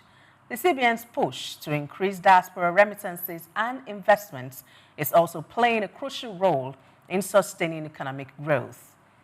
The Nigerian exchange recorded a decline in market capitalization by 74 billion naira on Wednesday, bringing it to 66.1 trillion naira. The all-share index, ASI, dipped by 0.1% to 105,485.99 points, reflecting a slight downturn in market performance. Despite this, trading activity remains robust, with 1.29 billion shares worth 12.49 billion naira exchanged in 10,908 deals, making a 269% surge in volume compared to the previous day. Investor sentiment was mixed as 31 stocks gained, while 19 recorded losses. Mutual Benefits Assurance PLC led the gainers with a 10% increase to 0.88 naira per share, followed closely by Royal Exchange PLC, which rose by 9.88% to 0.89 naira. On the downside, Union Homes Real Estate Investment Trust PLC suffered the most significant loss, dropping 9.93% to 51.25 naira, while Associated Bus Company PLC declined by 9.8% to 1.38 naira. Sectoral performance showed resilience in some industries, with the insurance index rising by 2.64% and the consumer goods index by 0.35%. Meanwhile, the top 30 index fell by 0.15%, while the banking and oil and gas indices recorded slight gains of 0.13% and 0.3% respectively. Recently released data by the Central Bank of Nigeria, CBN, has revealed that Nigeria's money supply recorded its first decline in 2025, falling to 110.32 trillion naira in February from 110.94 trillion naira in January. The 0.5% month-on-month drop comes amid continued efforts by the Apex Bank to manage liquidity in the system, following earlier signals of monetary tightening and foreign exchange adjustments. Despite the marginal slowdown, the figure remains significantly higher compared to the same period last year. The slight contraction in February reflects developments across both foreign reserves and domestic credit. As a closer review of the underlying components shows that net foreign assets dropped by 8.62% to 32.34 trillion naira in February, down from 35.39 trillion naira in the previous months. You're still watching the media news here on Souq News Television. We bring you more stories right after this break. Do go away.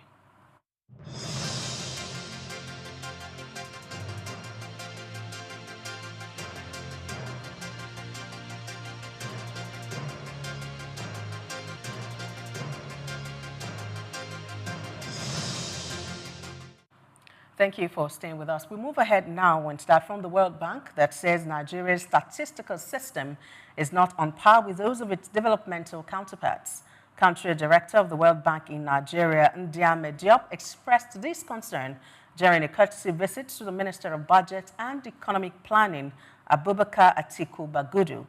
According to a statement by the Budget Ministry's Director, Information and Public Relations, Julie Osage Jacobs, the bank advised that an annual investment of between $10 million and $15 million be dedicated for Nigeria's statistical infrastructure, as this would significantly improve performance and align the country with its peers like Mexico, Colombia, South Africa, and Brazil. The statement further revealed that the Minister of Budget and Economic Planning, Abubakar Bagudu, in his response to the World Bank team, assured that the federal government would continue to guarantee the independence of the National Bureau of Statistics, commending the Bureau for consistently releasing credible and methodical data that have been relied upon by reputable international organizations. The National Pension Commission has called on state governments to adopt the Contributory Pension Scheme, CPS, to boost the welfare of retirees. According to an editorial by the Commission, only 11 states have commenced the implementation of the CPS as of December 2024. The states include Lagos, Kaduna, Ekiti, Edo, Ondo, and Delta. Others are Benue, Anambra, Jigawa, as well as the Federal Capital Territory, Abuja. The Pension Reform Act, PRA 2004, has revolutionized pension administration in Nigeria by introducing the Contributory Pension Scheme, where employees and employers jointly contribute to a retirement savings account for each worker, making pensions more sustainable. The Nigeria Customs Service, NCS, has announced a 2-year exemption from import duty and value-added tax for critical raw materials needed for the production of pharmaceuticals. According to a statement issued by the NCS National Public Relations Officer, Assistant Comptroller Abdullahi Maiweda, the exemption has been granted under a presidential executive order specifying that the relief covers active pharmaceutical ingredients needed for producing medicines, long-lasting insecticidal nets, rapid diagnostic kits, reagents, and packaging materials. The statement also specified that to ensure the fiscal incentives are fully utilized, eligibility is limited to manufacturers of pharmaceutical products recognized by the Federal Ministry of Health and Social Welfare, provided these companies possess valid tax identification numbers. This measure is to effectively channel the benefits to directly support legitimate manufacturers committed to strengthening Nigeria's healthcare infrastructure. And now we move to the Center of Excellence, Lagos State, where the government has estimated that 10 trillion naira is needed to bridge its infrastructure gap, with officials emphasizing the importance of external funding. Commissioner for Finance, Abayomi Oluyomi, noted that 7% of state revenue comes from internally generated revenue, IGR. The government lacks the capital to finance large-scale infrastructure projects. The Lagos International Financial Center, LIFC, is seen as a key initiative to attract investment for these projects. Commissioner for Economic Planning and Budget, Okwe George, highlighted how the LIFC aligns with the Lagos State Development Plan, aiming to boost the state's GDP through increased investments in infrastructure and the tech ecosystem. International development expert Anna Rogers stressed the need for a transparent regulatory environment to attract investors, warning that consistency is crucial for success. She expressed optimism that the LIFC could leave a lasting legacy for both Lagos and Nigeria. And still in the Center of Excellence, the State Waterways Authority, LASWA, is set to map the Lagos waterways to boost safety. General Manager of LASWA, Oluwadamilola Emmanuel, who disclosed this in an interview with newsmen, explained that the move would also help to locate abandoned dredging pipes and remove them to avoid accidents. Emmanuel advised dredgers to avoid abandoning equipment on the waterways after working, as this would ensure safety and unhindered usage of the waterways. Let's bring you more stories right after this break. Don't go away.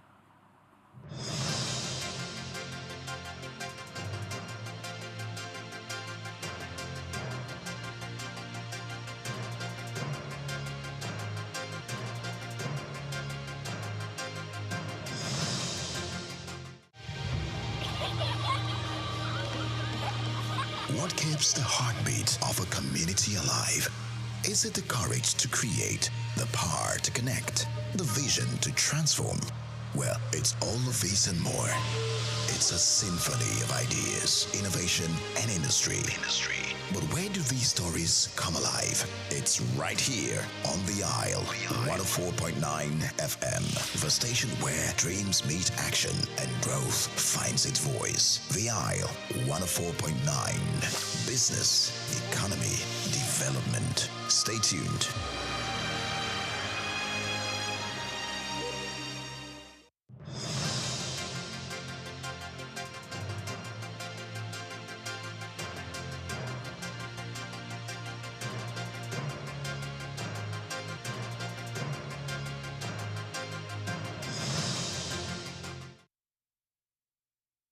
Glad to know that you're still there with us. And for the first time in Nigeria's hospitality sector, restaurant managers have come together to address critical industry issues at the Restaurant Managers Conference 2025 held in Lagos. Theme: elevating the art of restaurant management, innovation, sustainability, and excellence. The conference focused on improving industry standards and promoting best practices. The convener, founder and CEO of restaurant care company Razak Oke, emphasizes the need for such a gathering, creating an avenue for learning, networking, and continuous growth. The team reflects our shared passion for advancing the restaurant industry and our dedication to staying ahead of the curve in terms of innovation, sustainability, and excellence. And as we navigate the complexity of the modern restaurant landscape, it is imperative that we prioritize these three pillars: the innovation, sustainability, and excellence, which will form the foundation of our discussions today as we explore the cutting-edge strategies, best practices, and innovative solutions. The event also featured a goodwill message from the Special Advisor to the President on Capacity Development, reaffirming the federal government's commitment to empowering hospitality professionals. Key sessions covered operational excellence, food safety compliance, strategies to reduce food waste, among others. Because the Consumer Protection Agency was actually established in 2015 by Lagos State Consumer Protection Law to ensure that consumers in Lagos State get value for money spent on either goods and services. And also to ensure that Lagosians are protected from hazardous products and also protected against unfair trade practices. As restaurant managers, do you see yourself as of today in this huge market that I've just described? Do you see yourself as a tiny drop, like a big point? Or do you see yourself as a significant player in this big industry? Wherever you think you are, one of the things that you should begin to think about from today is how can you increase your portion of this large market that I've just described. The restaurant industry itself has changed rapidly in the last 5 to 10 years. From the imposing brick and mortar structure days, where the idea of social entertainment was limited to visiting fast food restaurants, to today, where the customer would rather be in the comfort of his home and just get his food delivered. Pop-up stalls, food trucks, or sometimes you see them as food cars, are becoming a trend in urban and densely populated areas of our country. These are beginning to account for a good portion of the restaurant, of the revenue of this industry. The industry is shifting rapidly. Things are changing so fast. Sometimes you understand your consumers, sometimes you don't even understand them anymore. Technology is reshaping how things happen, and things are moving at a fast speed. So I'm so grateful to be part of the conference that recognizes the importance of these topics and brings people together to learn about these topics. Sustainability is no longer just a buzzword, it is a business imperative. How can we make sure that the organization not just survives, but thrives and can be sustainable for years to come? Any investment in yourself, whether it's training, conferences, networking, learning from others, at the end of the day, it's a powerful investment in yourself. A major highlight of the restaurant managers was a special award presented to the Director General of NAFDAC for her contributions to food safety and public health. The conference provided a vital platform for restaurant managers, supervisors, and aspiring owners to exchange ideas and shape the future of Nigeria's hospitality landscape. We move away from that to Port Harcourt, where the refinery has operated without interruption for 180 days since its relaunch in November 2024, following a major revamp by Technimont Nigeria Limited with funding from Afrexim Bank. The Petroleum Product Retail Outlet Owners Association of Nigeria, Petran, praised the federal government and the Nigeria National Petroleum Company Limited, NNPCL, for reviving the refinery after over 20 years of inactivity. In a statement, Petran's Publicity Secretary Joseph Obele commended Technimont Nigeria Limited for delivering a world-class rehabilitation. The association also acknowledged the cooperation of host communities and confirmed that while its members load diesel and kerosene, NNPCL retail marketers handle petrol, ensuring a steady fuel supply and curbing fake products. We move now to the land of promise, Akwa Ibom State, where Nigeria has secured a deal to build a 2,600 megawatt solar power plant to support its green hydrogen hub in Akwa Ibom. The Federal Ministry of Innovation, Science and Technology partnered with Longi Solar France SARL to deliver one of the largest solar projects in sub-Saharan Africa. This solar facility will power large-scale hydrogen production for exports, local manufacturing, and clean transport.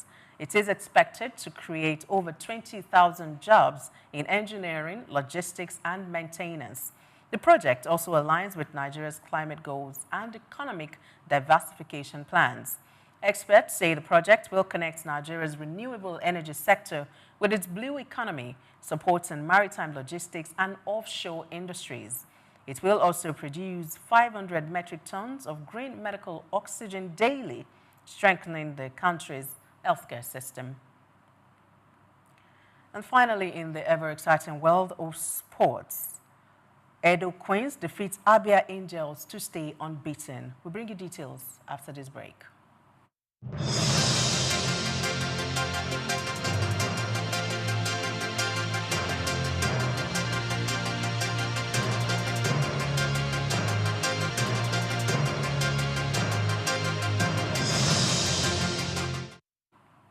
The Edo Queens secured a 2-1 victory over Abia Angels in the Nigerian Women Football League match at Umahiya Township Stadium on Wednesday. Osigwe Goodness put the defending champions ahead in the 35th minute with a penalty kick, while Esther Moses doubled the lead in the 61st minute. Abia Angels responded with a 76th minute penalty by Lucky Mary, but it was not enough to stop the visitors from winning the match. With this win, Edo Queens remain unbeaten with 23 points from 9 games, leading Group A in the abridged league. Coach Moses Aduku praised his team's performance, but admitted that a poor playing surface affected their style of play. He encouraged his players to stay focused as they prepare for their next match against Earthland Queens next Wednesday.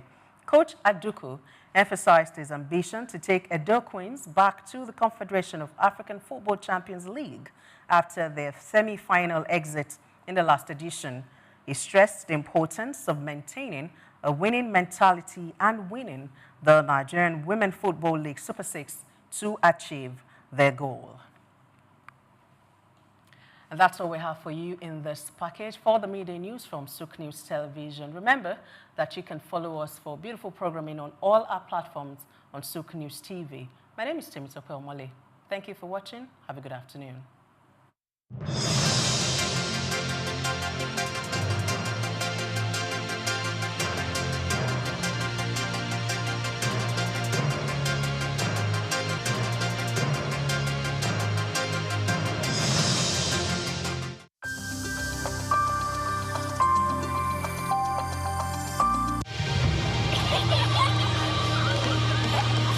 What keeps the heartbeat of a community alive? Is it the courage to create, the power to connect, the vision to transform? Well, it's all of these and more. It's a symphony of ideas, innovation, and industry. But where do these stories come alive? It's right here on The Isle, 104.9 FM, the station where dreams meet action and growth finds its voice. The Isle, 104.9. Business, economy, development. Stay tuned.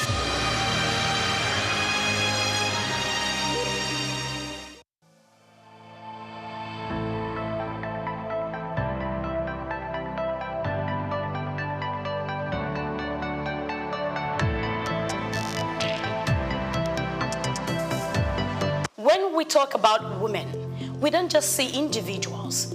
We see stories of strength, resilience, and limitless potential. Women are the backbone of families, the drivers of economies, the nurturers of dreams, and the forces behind change. From boardrooms to farmlands, from classrooms to innovation labs, they continue to shape the world in the ways both seen and unseen.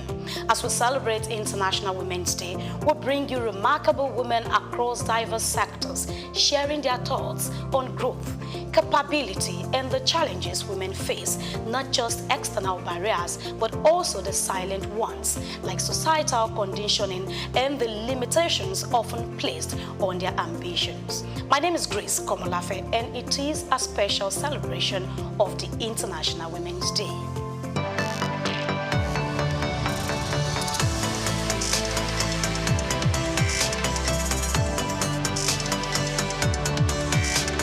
When you begin to think that it was not until 2007 that women started to get equal pay in tennis tournaments. And it was something that was fought for. Little things like that does not add to equality. But when it was done, it may be small, but at work, even at work in employment, women are still discriminated against. And most women do two jobs. They look after the home, and they do the normal work that a man does in an office. Why I fail to understand this inequality in the treatment of women is that the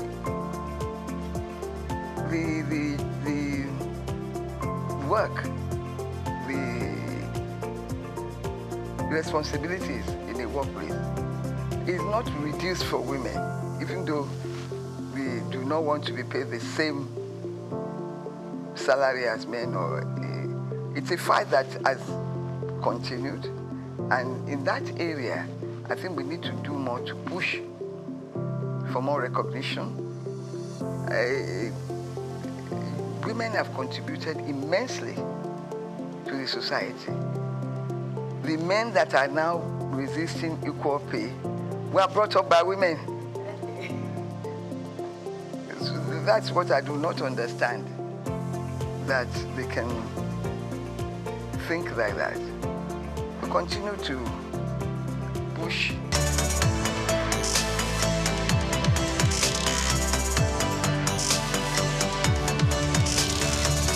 To the best of my knowledge, a lot of the women that I have come across, I could name 1,000 just sitting here, but that would take all our time. The wonderful energy that comes from having a woman at the top of an organization. If there's a bank, if there's a woman. I remember Mrs. Paula Kuforiji, such women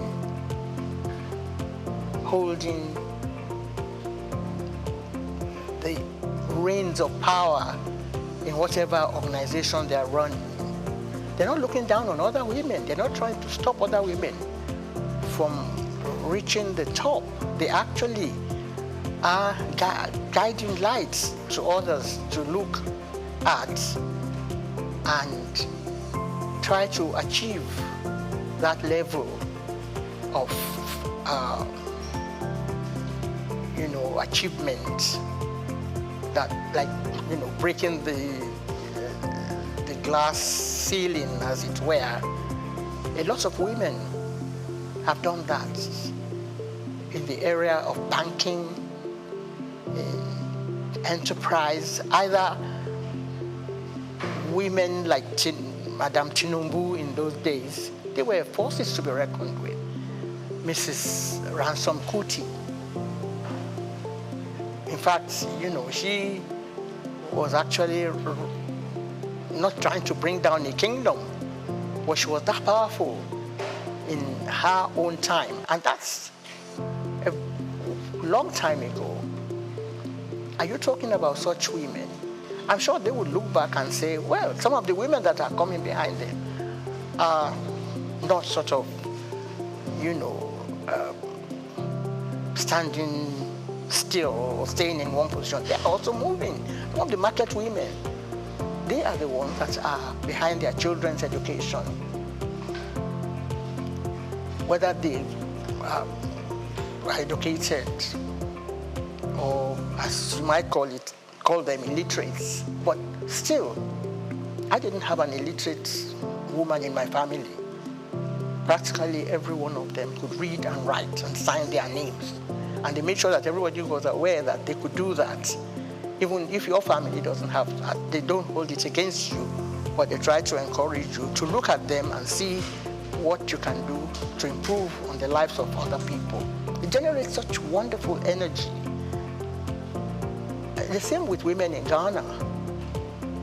We've noticed that over the years. I was invited to do a documentary on, not only on women in Ghana, but by the time I reached there, a lot of women were in different positions. Women were in the Senate, women in the Parliament. There are some countries in Africa where you have more women than men in the Parliament. And they were not treated as subordinates. They were equals.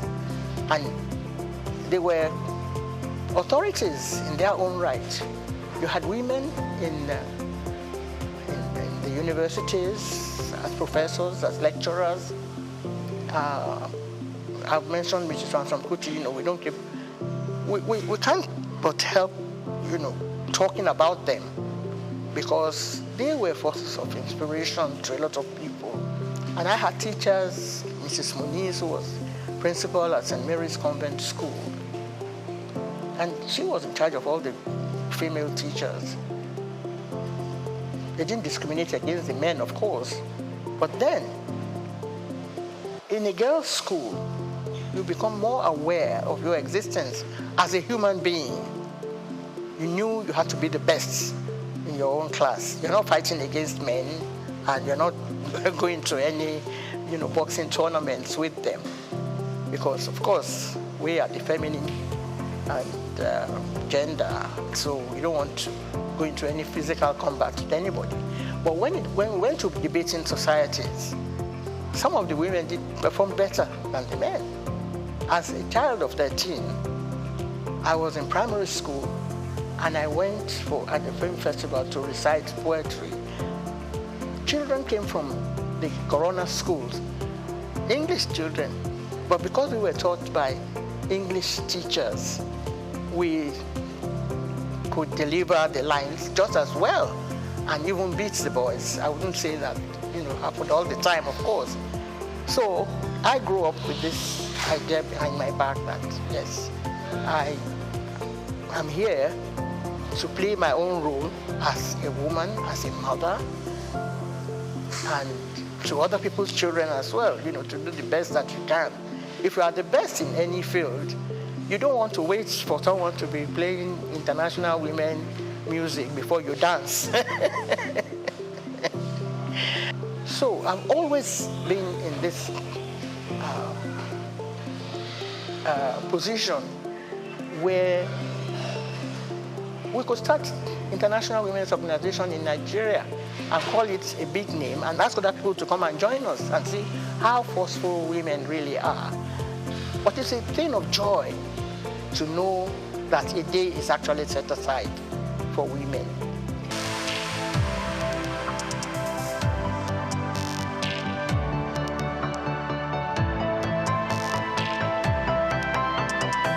Happy International Women's Day. This year's celebration of the International Woman has been themed Accelerate Action. It calls for intentionality in taking steps that promotes gender equality. At its core, it means creating policies that will not only accommodate women, but policies that would recognize women and recognize their unique contributions to the society. And also, it's a call for the activation of every such policy that has been created, because it is in the activation of such policies that we see a truly transformative society. Now, this is a clarion call for the government to promote policies that recognize women as caregivers, leaders, change makers, and trailblazers. Also to recognize a woman's unique contribution to the society. It is in the recognition of these policies that a society can truly thrive. Now, this is also a call not just for the creation of the policies, but for women to be involved in the process of creating such policies. That is when we can truly ensure that all the objectives of such qualities are met and are achieved. The true progress of any society lies in dismantling barriers. The true progress of any society lies in embracing a woman's unique contributions to the society. Now this is a call to the woman out there. The world needs your voice. The world needs your courage. Your dreams are valid. Don't give up on yourself. Don't give up on your dreams. Keep running. Keep working hard. Happy International Women's Day.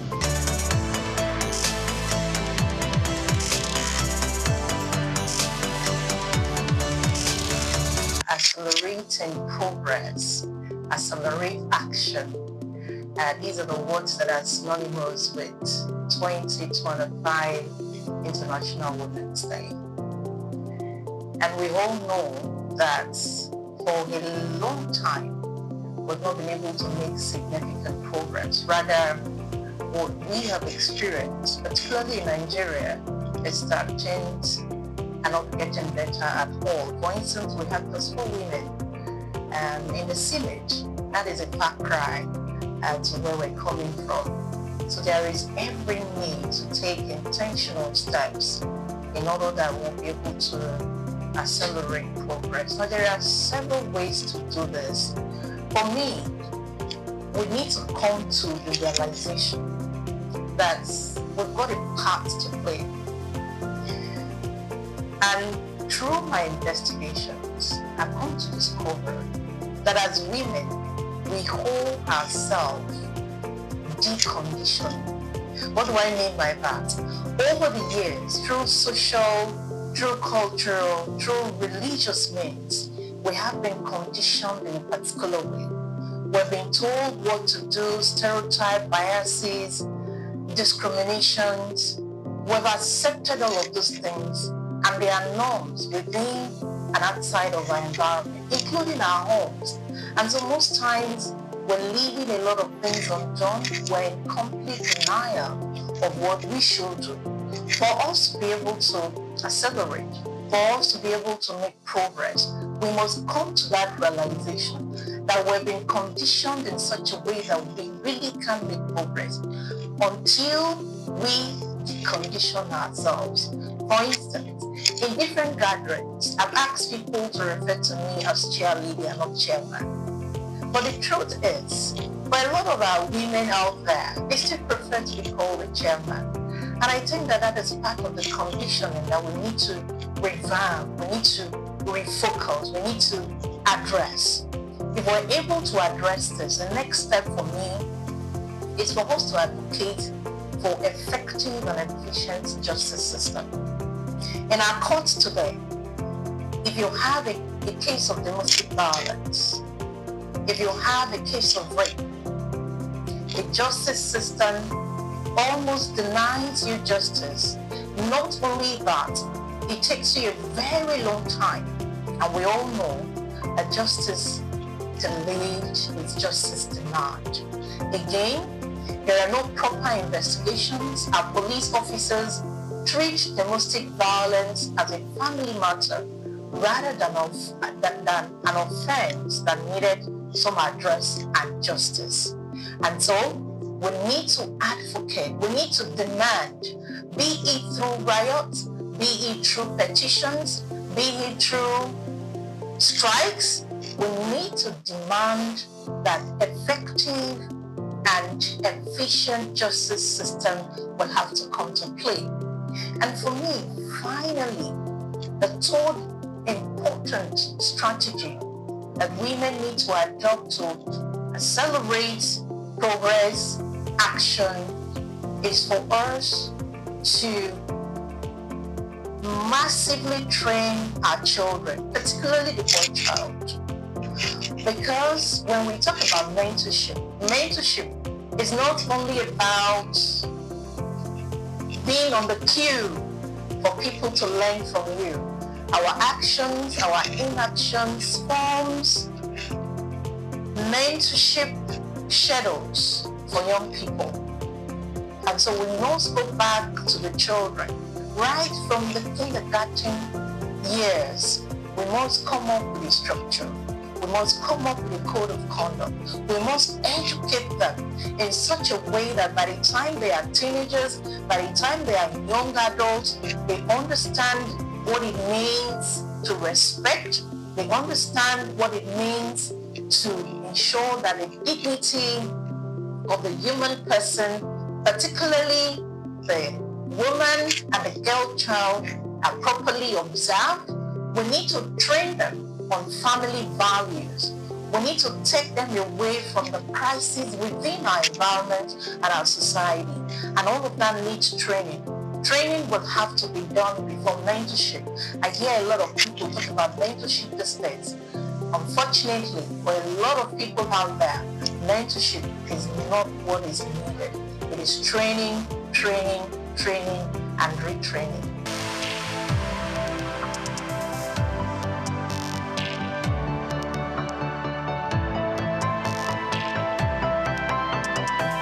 Fortunately, in Nigeria today, the federal government does not discriminate in terms of salaries.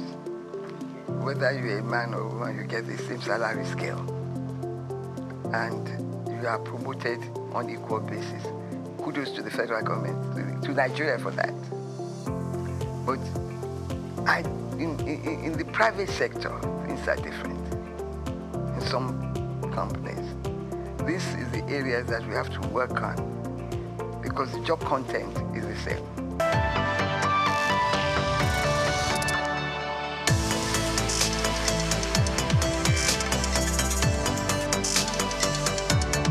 Gender equity, gender equality addresses two different things, and they are both very important.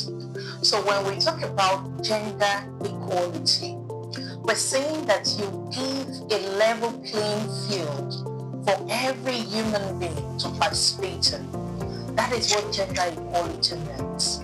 Now, whether there are some nuances as to the physical ability of a man and a woman, that is secondary. That's not what is in question. What is in question is open up the field. Do not bring biases. Do not discriminate. Do not stereotype. Just ensure that the field is clear. For instance, in our political arena here, you find that a lot of men will prefer to have meetings in the midnight, forgetting that as a woman, she may have a responsibility to take care of the children at home. So why don't you put up an even playing field for everyone to participate? Now, gender equity is also a very important terminology that we should all understand and operate. When we talk about equity, what we're saying in essence is that there are certain things about both genders that makes them very unique. And because they are unique, we need to apply certain extra measures in order that everyone benefits from any system. What do I mean by this? For a working model, our office needed to understand that she might need a daycare within the office structure. To bring us a child into the office, she should be given a bit of time to take and look after that child before coming back to work. That is what gender equity is about. So it is not suppressing, it is not perhaps elevating the woman above the man. That's not what equity is about. It's about balancing. It's about understanding the peculiarities of these two genders and ensuring that they are both carried along for the betterment of all. Thank you.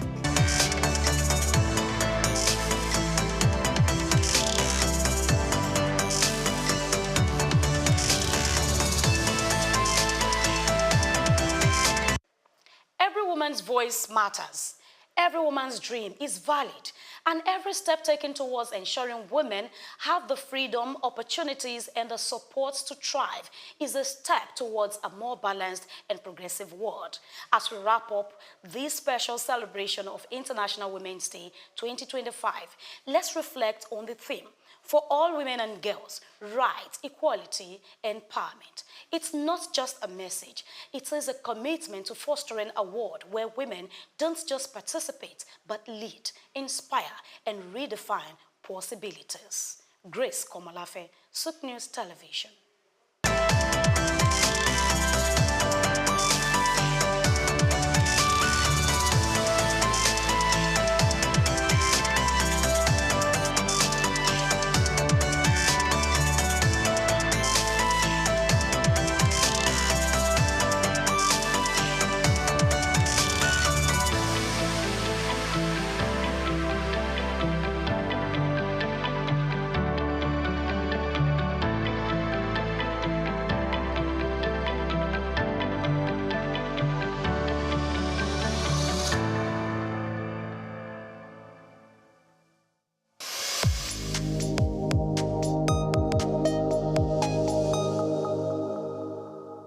African languages can be the means of attaining true independence and decolonization.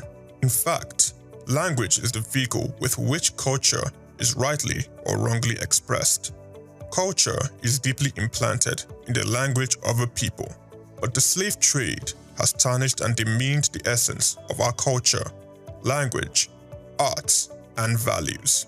African languages are catalysts for the consolidation of the African cultural heritage. Developing the various cultural heritage associated with these languages that are currently scattered around Africa is important. Less than 20% of African languages have written forms, thereby making their learning practically impossible. To redirect African languages from disuse and extinction, more enlightenment campaigns should be vigorously pursued by the various governments of Africa on the potentials and benefits of various cultural heritages in various indigenous languages.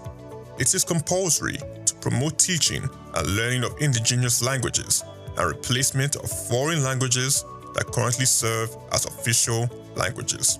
People gain the ability and authority to make informed decisions and implement change in their own lives and the lives of other people.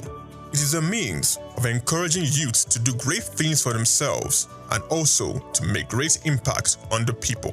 The empowerment of youths in the 21st century in Africa ensures a lot of good for the continent in curbing poverty eradication. This is because youth empowerment can curb the rate of poverty to a large level. When a youth is equipped with essential skills, he or she can utilize them to feed or assist others and even invest for future use, aiding the nation economically. The creative industry economy or the cultural industries could be used to empower African youths in this century where everything had gone digital. These industries have a big role to play in the development of African youths of this generation. The empowerment of youths in Africa can therefore be achieved through training, loans and grants, equipment and productive environment, and tapping into culture and creative arts as tools. The new media can also be used to increase the popularity of Africa's creative economy.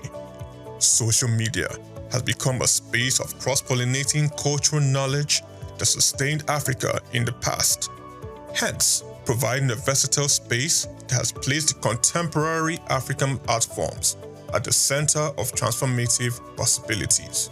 Content creators should reproduce traditional cultural songs to reimagine alternative Africa different from the one shaped by colonial history and patriarchy. TikTok, for instance, has become a space mediating the visibility of marginalized voices within reproduced literary pieces.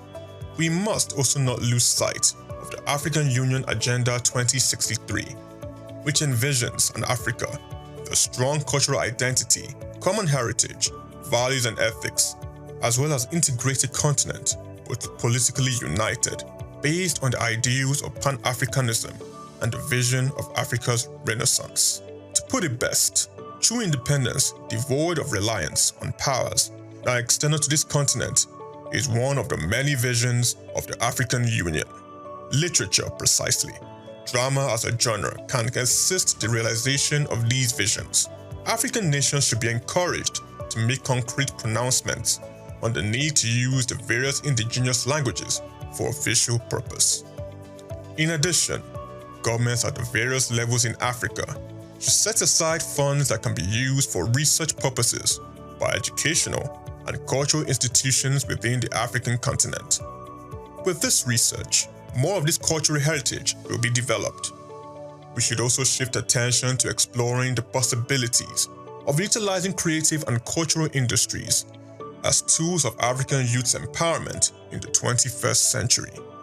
The choice of the youth is premised on the statistical fact that the youth form the bulk of Africa's active population, who disturbingly are largely unemployed and could be misdirected to participate in violent conflict.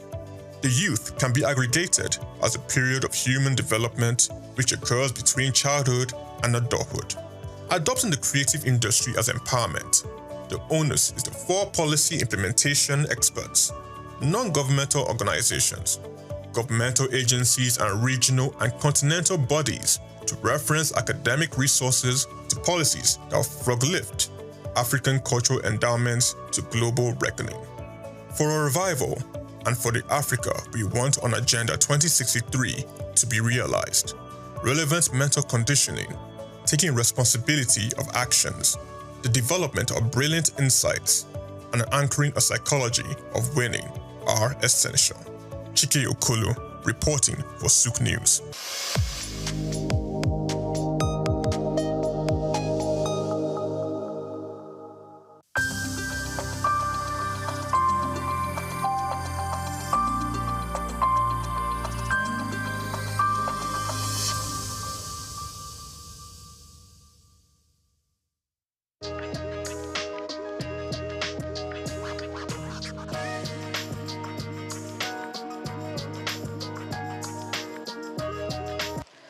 My name is Muiba Wonu Folami, an indigenous of Lagos State, Ikorodu, to be specific. I was born in Lagos 86 years ago, and to the glory of God, I'm still alive and well, and trying to be a relative in the cause of women.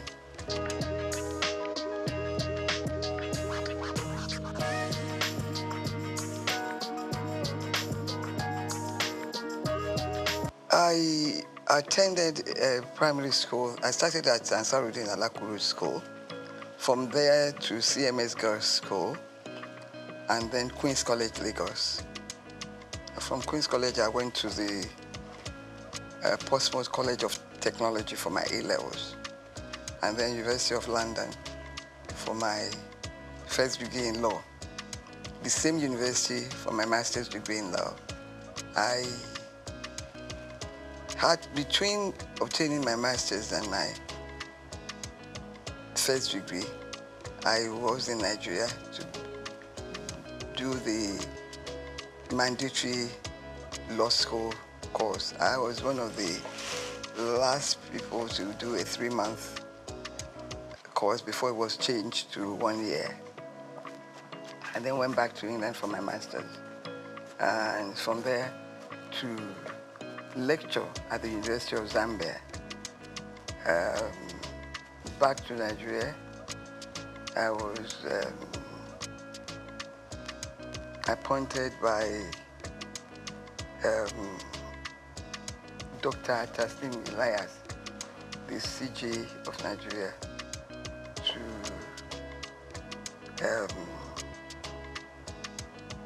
the Commission for Advanced Notice to Lawyers of Developments in Law. It was a commission funded by the Ford Foundation to keep lawyers abreast of the developments in law. I was a director there.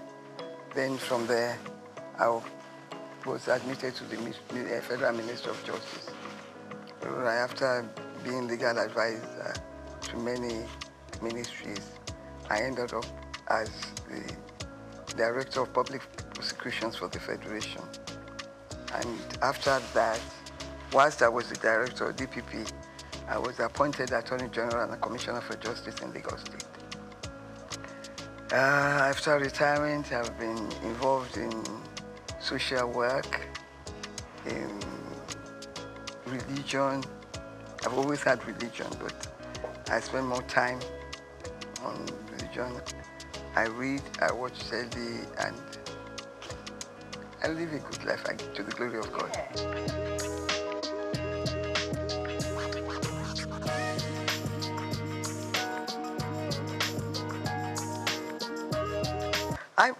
You see, when you begin to think that it was not until 2007 that women started to get equal pay in tennis tournaments. And it was something that was fought for. Little things like that does not add to equality. But when it was done, it may be small, but at work, even at work in employment, women are still discriminated against. And most women do two jobs.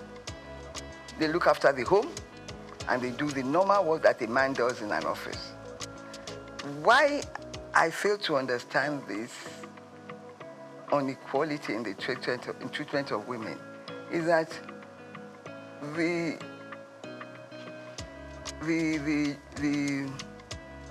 work, the responsibilities in the workplace is not reduced for women, even though we do not want to be paid the same salary as men. It's a fight that has continued, and in that area, I think we need to do more to push for more recognition. Women have contributed immensely to the society. The men that are now resisting equal pay were brought up by women. Exactly. That's what I do not understand, that they can think like that. We continue to push. But how can we speed this up? By bringing it to the attention of world powers, recognition by every country of equal opportunities, equal pay. I want to know, I want somebody to explain to me the jobs that women cannot do. Yeah. They've contributed immensely. Even in the new thing, IT, we're well at par with men. So I do not see the reason for it.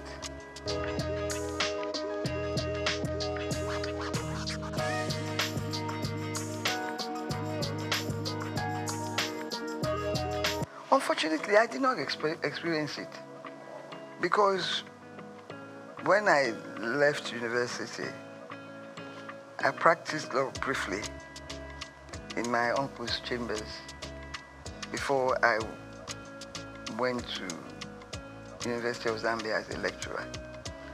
There, my position was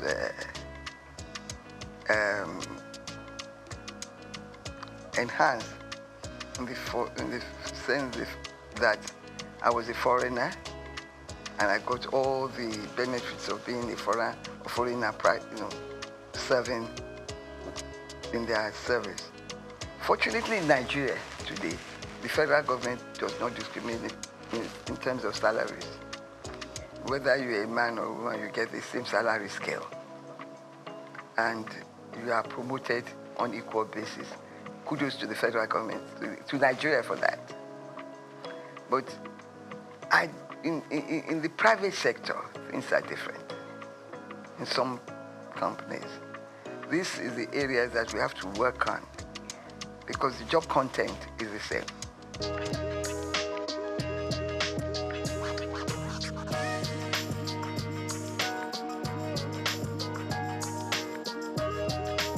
Some of these facilities are available in Nigeria.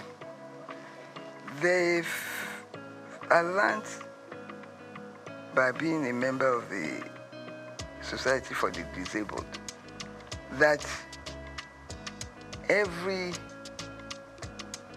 government body must admit a certain percentage of women and of disabled people. So most times this opportunity is not taken. They are bound to employ them. We continue to push for that to be implemented in most ministries. It's important because it's there. You have to take a certain percentage of disabled people to work in government positions. It's important that we work to enforce that rule in our society. When it comes to discrimination, Nigeria is way, way ahead of some developed countries because we, through slavery, we faced discrimination right from the beginning. We now know how to resist it. But in my country, Nigeria, in the federal government, in the state government, there is no discrimination. It may happen in private organizations, but they must continue to push to let them understand that the job content is the same.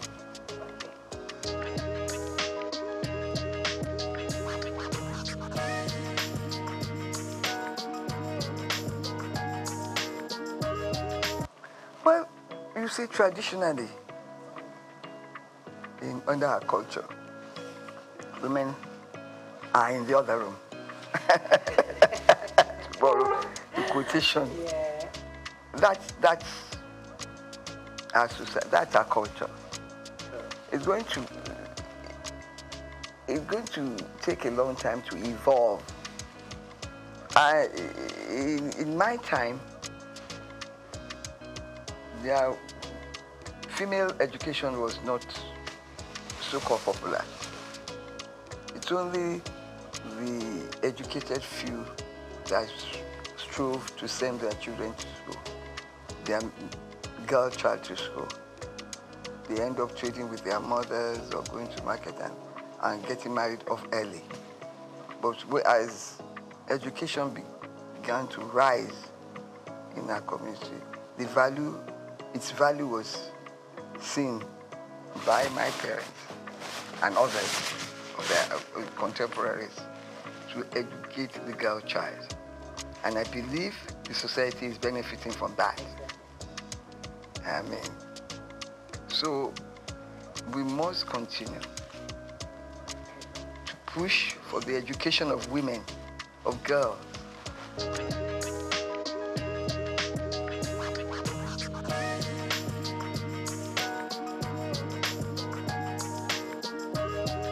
I have fought that, when I read that, the certain state government has appointed look at our National Assembly, 4 women in the Senate. Isn't that shameful? And that is the society. We have to continue to push women up. Let these political parties know that we want women. Let us organize ourselves to continue to vote for women massively. I give kudos to our governor, Babajide Sanwo-Olu. His cabinet women is well represented in his cabinet. And I enjoy that, I love him for that. And I continue to urge him to do more. He's done a lot. I think Lagos State has the largest representative of women in cabinet.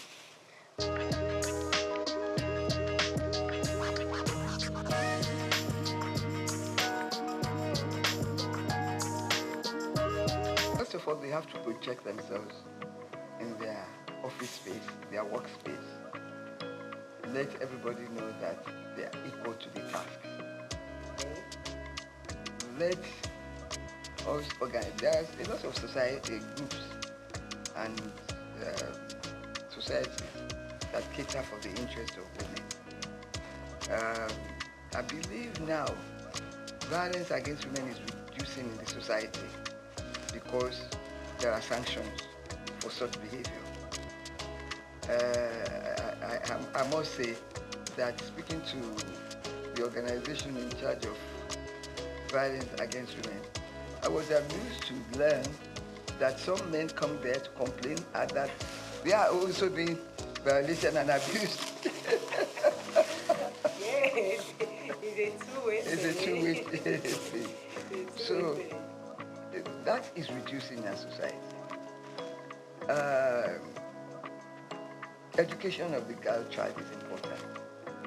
We have to let the locals know that education is important. Let them showcase to them the lives of those who have been educated and who are holding high positions. I'm glad that our president, Bola Ahmed Tinubu, has returned history to the classrooms. It's important. Let them know about people that have contributed to the development of our societies and country. It's important.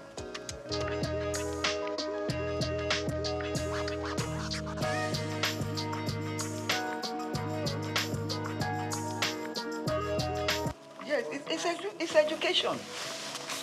It's education. Once people are educated and they know that there is nothing a man can do that a woman cannot do when it comes to the workplace. We have women engineers, miners, and also all over. There is, give me a job specific that a woman cannot do, then I'll change my views. So the moment you begin to upgrade education, let government now continue to vote more for education. I don't believe we are doing enough. There is a UN convention, and I think Nigeria is part of that convention, that a certain amount of a nation's income should be devoted to education. I'm not sure whether Nigeria is complying with that. But some states are better than others. And we must, education, I believe in education of the girl child. Some states now are taking children, girls off the street. Hawking is completely prohibited. Things like that will help.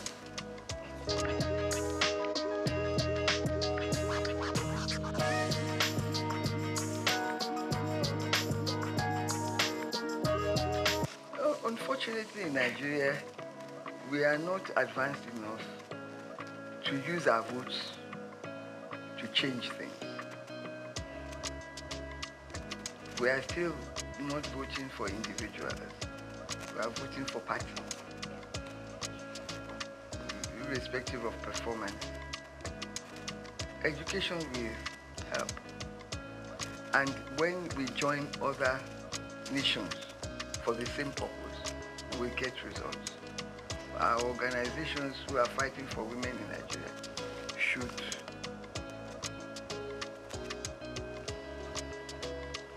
join worldwide organizations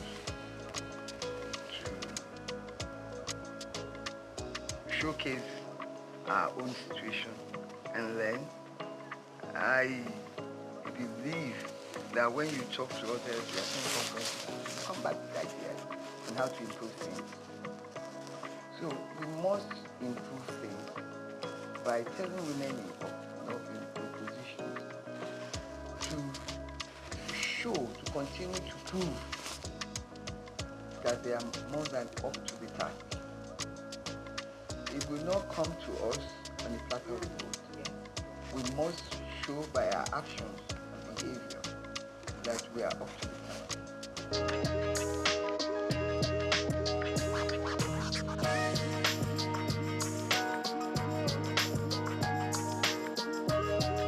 Of course, some women are wrong in claiming equal rights to their husbands in the house.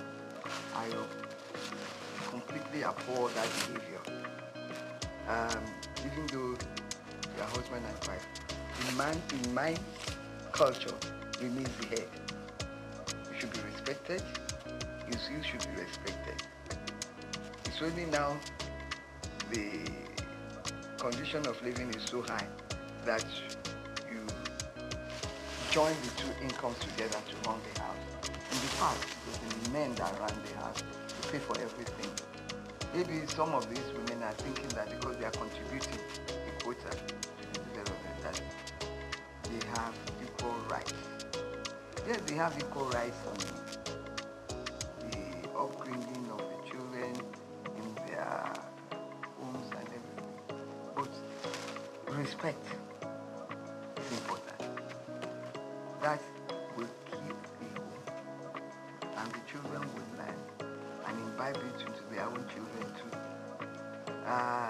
Equal rights does not, in my view, mean that you can be rude, can not submit to your husband's wishes. Equal rights means something differently. Respect comes out of it. It's important.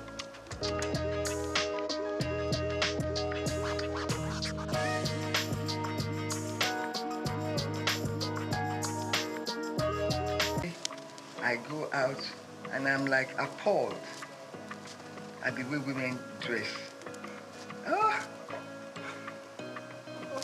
There's a competition to show as much of your body, to do as much as your, to do as much of your body that you can. It's absolutely disgusting. They're not women. They're no longer women. The exposure, things that if you did in my time, a member of the community will cover you with a cloth and send you home. Because community mattered at that time. You dare not misbehave outside your compound because this community is watching you and reprimanding you if you go wrong, if you behave badly outside. That is law. And that is why you see people, even their dressing, show disrespect to womanhood and to themselves and to the community. We must learn, teach our children etiquette of dressing, speech, how to think and speak in a decent manner.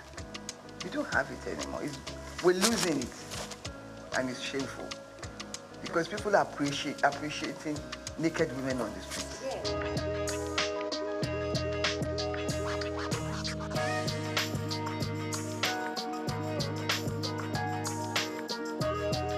Both sides. If people dress badly and you tell them and ignore them, they won't try the next time. For instance, I believe nobody can dress to come to my house or to come to my party like a naked woman. I will turn her back. I will turn her back. So that's the type of thing that we should all do. Let the people doing this know that we do not appreciate things like this. When the society itself corrects it, we must correct it individually. We should, it does, if their parents cannot correct it, we must, by ignoring them and not allowing them to come near us.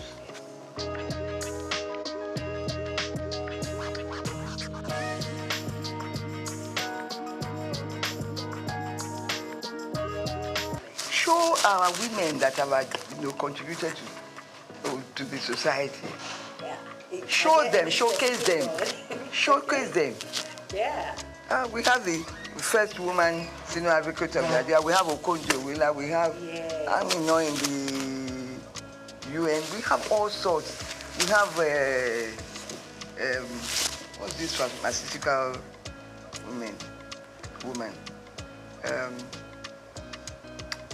She's done so much. The younger ones are there. Little ones like Shadi Okoya is managing her husband's company and doing well. Let's encourage them. They are young. The young ones, they are working to improve the society. There's so many of them out there. We should showcase them. Let them know that we have women who are of top quality, intelligent, and well-behaved, and they dress well. Dressing well is dressing in a manner that is appealing to the eyes, not nakedness.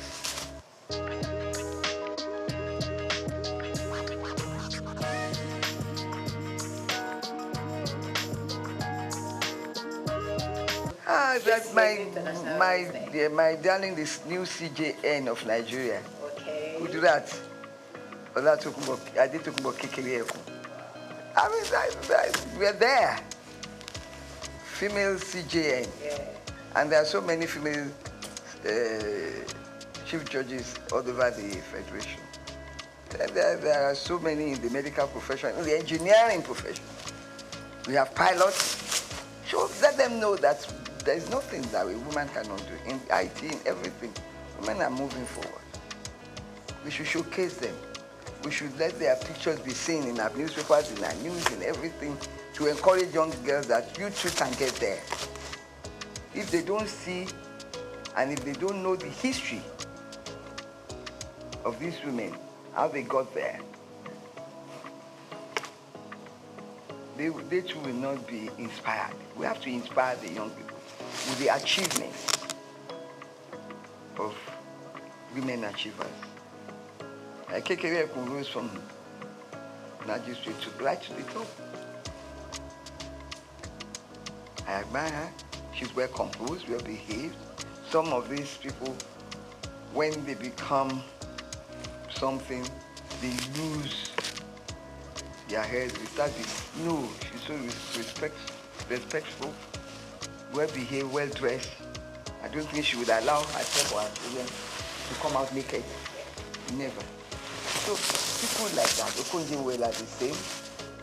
We have a lot.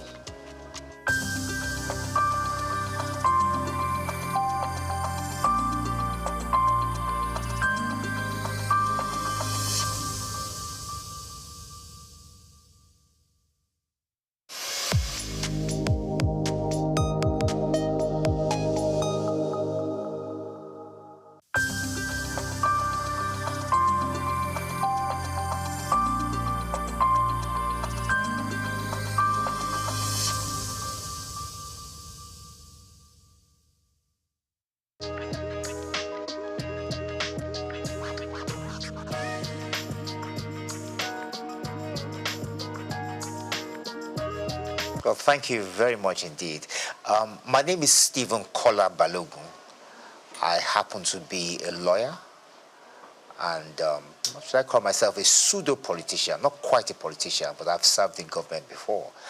And I'm delighted to be here.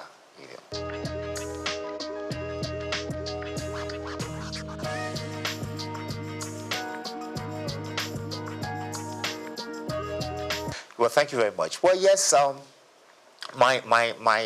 is it my family or the wider family? I mean, like I said, I'm the son of Chief Dr. Kolawole Balogun of blessed memory. Like I said, he was a former politician, a frontline politician. He was the General Secretary of the National Council of Nigeria and the Cameroons, later National Council of Nigerian Citizens. He was the General Secretary of that party for about 8 years. From there, he was appointed by Souq to become a federal minister. He was initially a federal minister without portfolio. Consequently, after that, he became acting minister for labor, social services, and then he became Nigeria's first federal minister for information in 1956. He held that portfolio to 1958. Thereafter, he resigned from government. He had disagreement with the party. And Tafawa Balewa felt that he was a useful politician that could be sent to Ghana. And he went to Ghana to find out what was. Ghana was a bit ahead of us in terms of politics at the time. I think it's fair to say they got independence just before us. And Tafawa Balewa wanted someone to understudy, to find out what we're doing. So he sent Kola Balogun there. Initially, he was commissioner, and later, when we gained independence in 1960, he became high commissioner. Shortly after that, when we became independent, he yearned to come home. He wanted to take part in the new political atmosphere at the time. He asked the Prime Minister to relieve him, to let him come back, and he did come back home. And immediately he took up the position of being chairman of the National Shipping Line. That was a position he held on to until the military struck in 1966. But even then, when the military did strike in 1966, he still continued. I think General Debayo of blessed memory invited him to join his cabinet. And he served as a commissioner for about 3 years or more. I think he was commissioner for health and was commissioner for education. Later, he also became chairman of the sketch group of companies as well. And that was about it. I think after his stint in government, he decided to go and do a PhD at the University of Ibadan. And then he went back into private legal practice. And then he started this agitation for the creation of Osun State. He and a few others set up the movement. He was the chairman of the movement. And then to the glory of God, in 1991, Osun State was created. And that's it. Tell us about mommy. Well, yes, my mother. Well, in those days, the women once were not so much in the forefront, But my mother has been my bedrock. She stood by me, and she has backed me in most of the things I've set out to do, And she's still alive.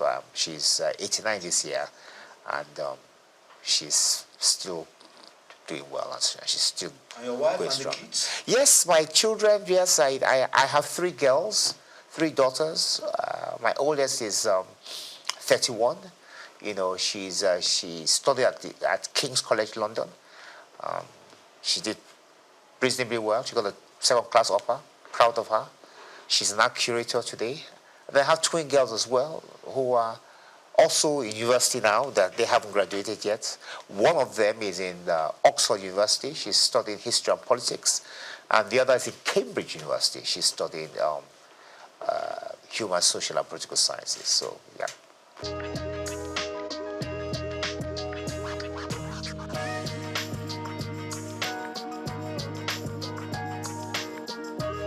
I did. I mean, my father, Chief Kolawole Balogun of blessed memory, yes, he was in the 1st cabinet in the 1st Republic, the 1st ever cabinet Nigeria had, and he served as the Federal Minister of Information and Research.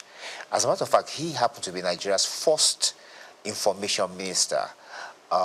Later, T.O.S. Benson, of course, became the independent Nigeria's 1st information minister, but independent Nigeria.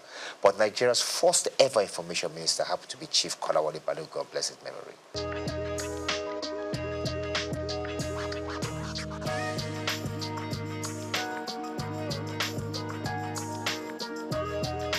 No, I didn't. I took an opposite route from my father.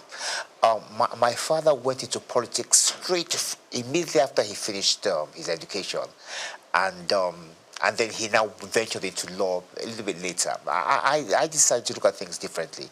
I thought that after academics I should practice law a bit, and that's what I've been doing. But at some point, I think that was in about 2011, I was called upon to serve in the Osun State government as a commissioner, and I took up that opportunity, and I enjoyed myself.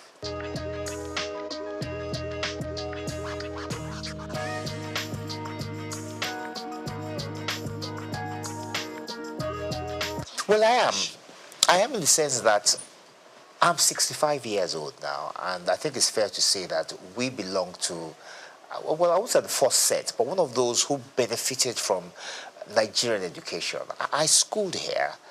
I went to secondary school in the West. I went to the University of Ife, went to the Nigerian Law School.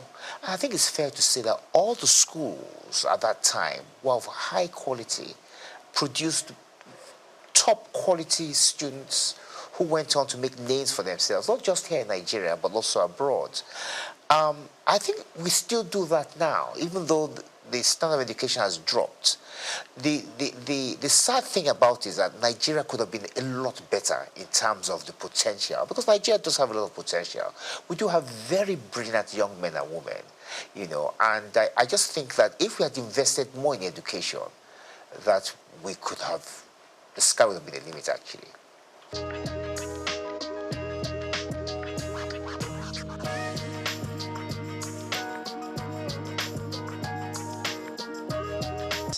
Well, my take on this is that it's the system of law itself. As a young lawyer, I experienced a few challenges myself, and I think one of the obvious challenges is the appeal structure. It's too easy to appeal against judgments. At the same time, when you file actions in court, there are no penalties for costs. In other words, I can file a frivolous action. I could insult you, as an example, and then you could sue me. And I say to myself, well, I'm going to eke it out. I'm going to take it. You're going to have to take me all the way to the Supreme Court. That doesn't make sense. That's not fair. On the other hand, I could also file a frivolous application against you. And then filing a frivolous application, I could call you something you are not. I could defame you. And in so doing, you expect at least that once you prove your case, that I will be made to pay the penalties for filing frivolous applications. But that doesn't happen. And then, of course, the conditions of the judges. I mean, the judges are still writing longhand. They do trials, they sit there, they listen to witnesses, give evidence, and they have to write all these things down longhand. So there's so many challenges that has hampered the progress of law. And there hasn't been enough investment, I must say.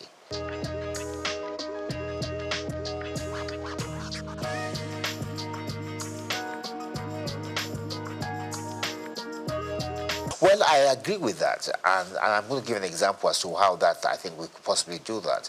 Now, the Supreme Court hears everything. It's the final court in Nigeria, so they're going to hear issues related to criminal law, civil matters, constitutional matters, as you know, all these matters that's got to do with elections, so on and so forth. As a matter of fact, when we have an election cycle, the legal system slows down because the judges are hampered. They're too busy listening to the various appeals from the various states and the federal government to do with the elections. So as a consequence, the other matters to deal with shipping, banking, criminal law are put on the back burner. I think we need what you call a constitutional court, whereby which the judges in the Supreme Court are divided. So you have those judges whose responsibility it is entirely to deal with constitutional matters, and then you have another set whose duty will be to deal with shipping, banking, civil matters, criminal matters, and so on and so forth. So I believe it's high time Nigeria has a constitutional court to try and aid the Supreme Court with the workload they have, which is, quite frankly, quite a bit.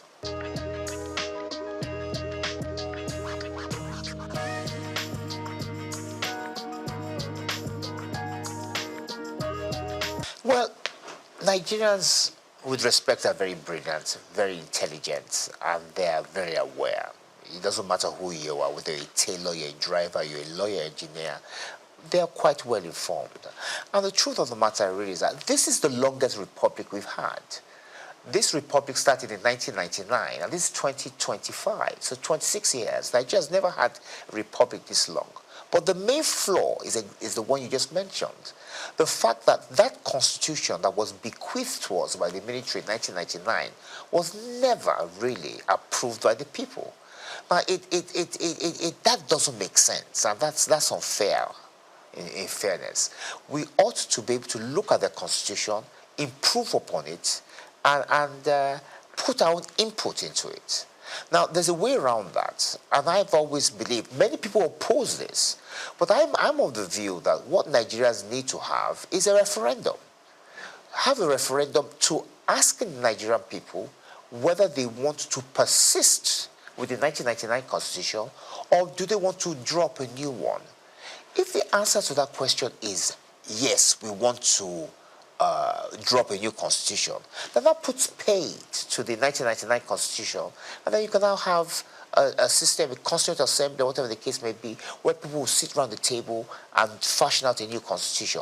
If the people say no, that means they've indirectly approved the 1999 Constitution, and then we continue with it. But what we can't do is continue having this debate, these arguments as to whether the 1999 Constitution has been approved by Nigerians or not, because it has not been. So I think the way around that is to ask the Nigerian people through a referendum, asking them whether they want to persist with this Constitution. If they say no, then we have a new one. If they say yes, we continue with the old one. And that ends the debate.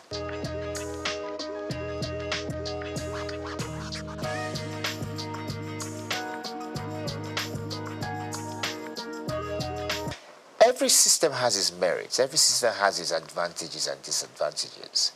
To some extent, the presidential system of government has an advantage. It has the advantage in the sense that it has brought government nearer to the people. So the people of Osun, from where I'm from, for instance, now, have their own state. Same thing can be said, it's been replicated across the country. However, the drawbacks, the disadvantage is the fact that it's extremely expensive.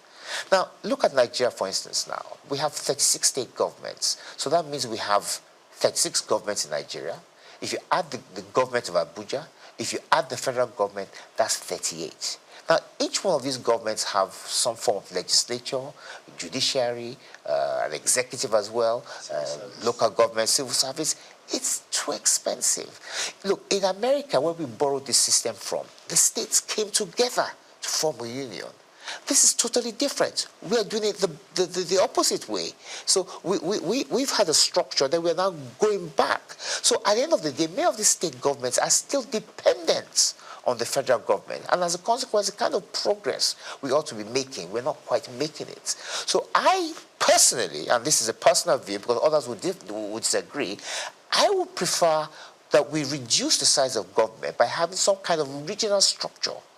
And I believe that that will reduce the burden of governments. And if we can reduce the burdens of government, we can use this money to do many other things. And I also think it will also improve standards as well. Not just standards of government or parliamentary standards or whatever the case may be, but there be less people involved in the political system.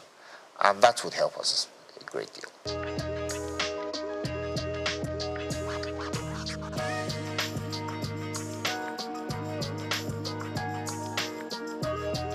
Well, I think it's fair to say that since 1999, we haven't had any new state creation.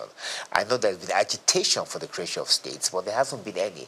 The process for creating a state is quite cumbersome. It's not easy. I think it's in Section 8 and 9 of the Constitution.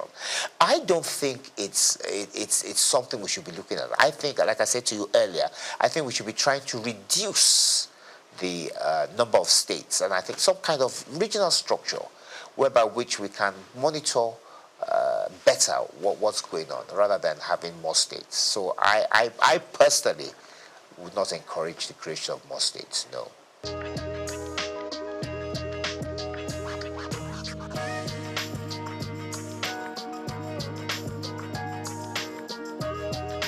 In the 1950s, we had 3 regions, if I'm correct. Those regions were the West, the East, and the North. We had the colony of Lagos, but if I'm right, I think it was the MacPherson Constitution, I think it is, I'm not too sure, that now put Lagos under the Western region. Now, when Lagos was placed under the Western region, lots of people were not happy about that. I remember my father was in the NCNC. The NCNC people were not particularly pleased, neither were the NPC, because they felt that Lagos belonged to everybody. Like you said, lots of people from different walks of life, different tribes, different backgrounds, and all schooled. I mean, Zik schooled in Lagos. He went to MBHS. So the issue was sent to London to arbitrate. I think it was Oliver Littleton that arbitrated over the matter. And it was decided that Lagos should stand on its own, that Lagos should not be merged with any of the regions. And that was how Lagos was able to free itself from the shackles of the Western region. It's fair to say that the position of the NCNC was actually argued in London by my father. That's why I'm quite familiar with this. But talking about Lagos, when the military, after that, we had what you called a minister for Lagos. I think there was Ribadu, and I think there was one other person, but I think it was Yaradua, not the same Yaradua, but his father. And then later after that, when the military struck, they created the state of Lagos. So the issue of giving Lagos special status has more or less been taken over by events. Lagos is a state, and as a state, it's still home to different people with different backgrounds, from different tribes, and it's thriving. I think it's fair to say that Lagos is probably the most prosperous state in the country. And it's just a question of its continuing with good governance and improving the strides they have made.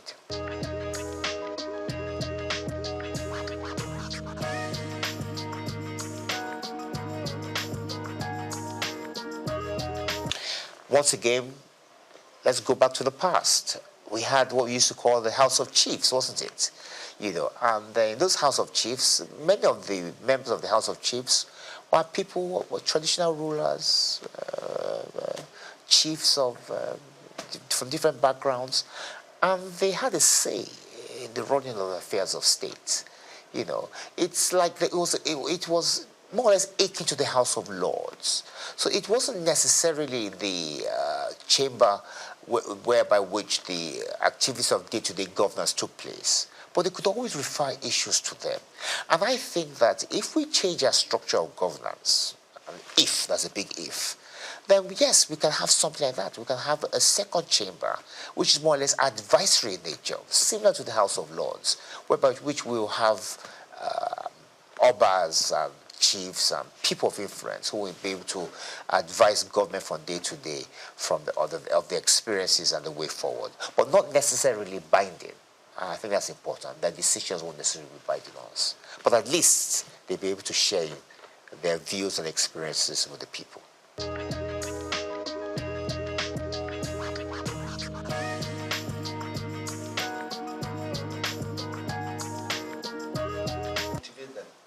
That's a big issue. I was commissioner for youth in Oshun about 10 years ago under Rauf Aregbesola, and it was an issue we took quite seriously. In Oshun State, we had quite a number of youths who are unemployed, and the governor thought, what can I possibly do to give them something to do, to keep them employed? So he created what we call the Osun State Youth Empowerment Scheme. Now, under the State Youth Empowerment Scheme, unemployed youths were given particular tasks in state. Help us sweep the roads. Some were part-time lecturers. Some were doing all sorts of things. They were given a stipend. It wasn't a full-blown salary. Well, the salary, although the stipend was enough to keep them to be able to buy things, to be able to buy themselves drinks and food, and kept them occupied until they could find themselves a job. And I think the federal government could follow that kind of scheme, set up a youth empowerment scheme whereby which unemployed youths are given things to do. There's so many things that need to be done in Nigeria. There's so many gaps whereby which the youths can help do that. In the interim, while they find themselves something more gainful or something more permanent. So it's a question, it's for government to do. It's for government to think of a way of helping out the youths. And of course, there should be partnerships, a partnership between the government and private enterprise to try and encourage them to take on more of our youths, and not necessarily those who have schooled abroad, who they think are probably the best in terms of employment. No, we have many here who can do a good job as well.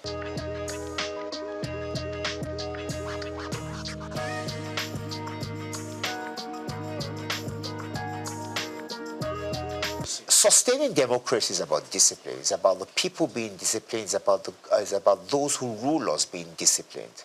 I started out by telling you that this is the longest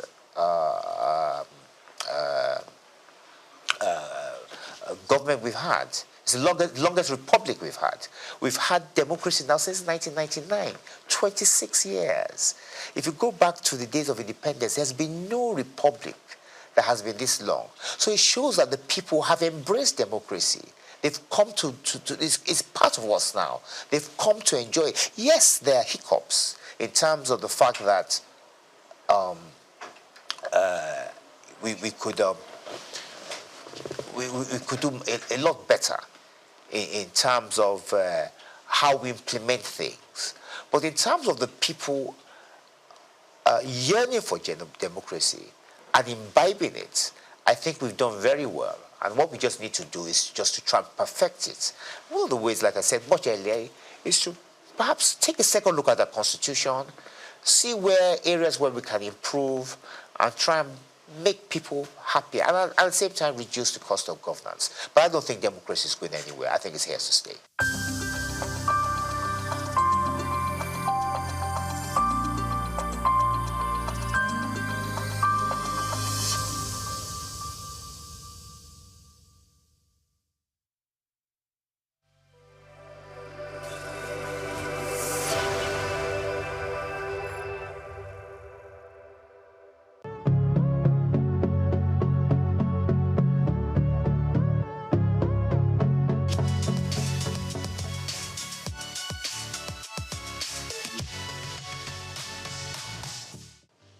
Well, I think as the name goes, we're still faring very well. We're still holding on. Basically, Niger Delta Power Holding Company Limited is a Nigerian company owned by the federal government of Nigeria, the 36 states, and the 774 local governments. The federal government has 47% shares in NDPHC, and the 36 states and federal capital territory, plus the 774 local governments, own the remaining 53%. Originally, it was supposed to be a stopgap, build and sell power plants to increase the power availability. But in the process, as the company moved along, they discovered that if you build power plants, you also have to build complementary transmission networks. And then if you have transmission networks, you will also need the distribution network so that the power can ultimately get to the consumers. And so because of the gap that was in the sector at the time, Niger Delta Power Holding Company Limited was asked to build more power transmission networks, substations, injection substations. So over time, we had grown into the behemoth that we are today. Principally, we have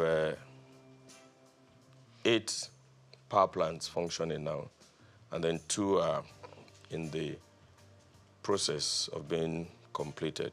So that's what Niger Delta has been.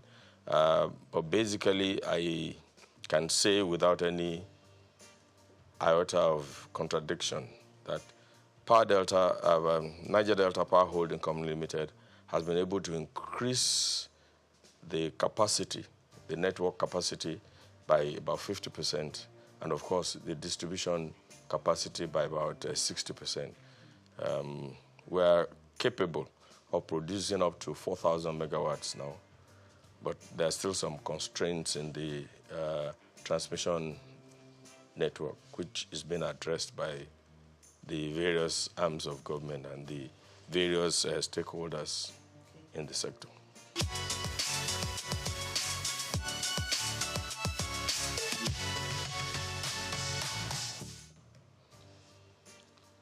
If I want to talk about the problems in the power sector, you need more than an hour program. They are multifaceted. And each time solutions are being found, they are not far-reaching enough. For instance, before the enactment of the Electric Power Sector Reform Act, it was thought that the problem was we didn't have enough generation power, and that's what gave rise to the NIPP, which is the National Integrated Power Project, which was basically to increase the power availability in Nigeria. And there were gaps because at that time, I don't think the solution was holistic enough. I'm talking of during the time of President Olusegun Obasanjo. You remember the National Integrated Power Project was conceived at the time. And it's strange that for the past many years, we are talking about 4,000 megawatts, 4,000. In reality, the available power in Nigeria is about 16,000 megawatts now, between 13,000 and 16,000 megawatts. So you wonder, why are we producing or generating or putting on the grid about 4,800 megawatts? So there's a gap. And the gap is basically the fact that the present network is aged. It's inadequate. There is fragmentation in the sector. You have, as of today, about 26 different bodies in the power sector. And it's a typical Nigerian problem. Once Nigeria identifies a problem, they create another agency to deal with that problem, rather than looking at the problem in the eye and say, this is the problem. And I can give you so many examples. For instance, traffic, which is very basic to everybody. When after the Udoji Award in the early 70s, I think it was in the early 70s, and people had phone to purchase cars, traffic began to grow. Now, instead of taking a holistic attitude and train the police to do what they're supposed to do, expand the road networks, and begin to put a culture of driving properly in the country, we created the yellow fever, the traffic wardens at the time. You remember at the time, traffic warden was separated from the Nigerian police. That's right. And the problem was not solved because the people were still constrained to virtually the same network of roads, more cars on the same network of roads. And then we stopped training drivers. So Federal Road Safety Commission was formed. And of course, I'm sure that you all know that the problem became worse. And now all of the state governments are creating their own variants of the Federal Road Safety Code. An example is LASMA in Lagos. And the people are still on the same roads. You know, so whereas we had 200 cars on a stretch of road, now we have 1,000. Now we have drivers who cannot read traffic signs, which are not even there. So today, when people see traffic lights, either in Abuja or in Lagos, I mean, they don't even know what to do. I'm sure that, I can't remember the last time we trained drivers in Nigeria. I cannot remember the last time we trained drivers in Nigeria. You know, it's the same thing with the issue of corruption. When we detected, corruption was increasing, we started creating so many variants of, and I always ask the question, where is the equivalence of EFCC in the countries that we're trying to be like? So we have created EFCC, we have created ICPC, we have created Bureau for, what's that other agency? Sorry? No. Those are another problem entirely. The BP and the BPP, you know. I mean, I'm talking of Code of Conduct Bureau. But in all honesty, can we say that corruption has reduced in Nigeria? Can we say that? So the problem is that we don't look at problems in the face and deal with the issue rather than creating bodies and bodies and bodies and bodies.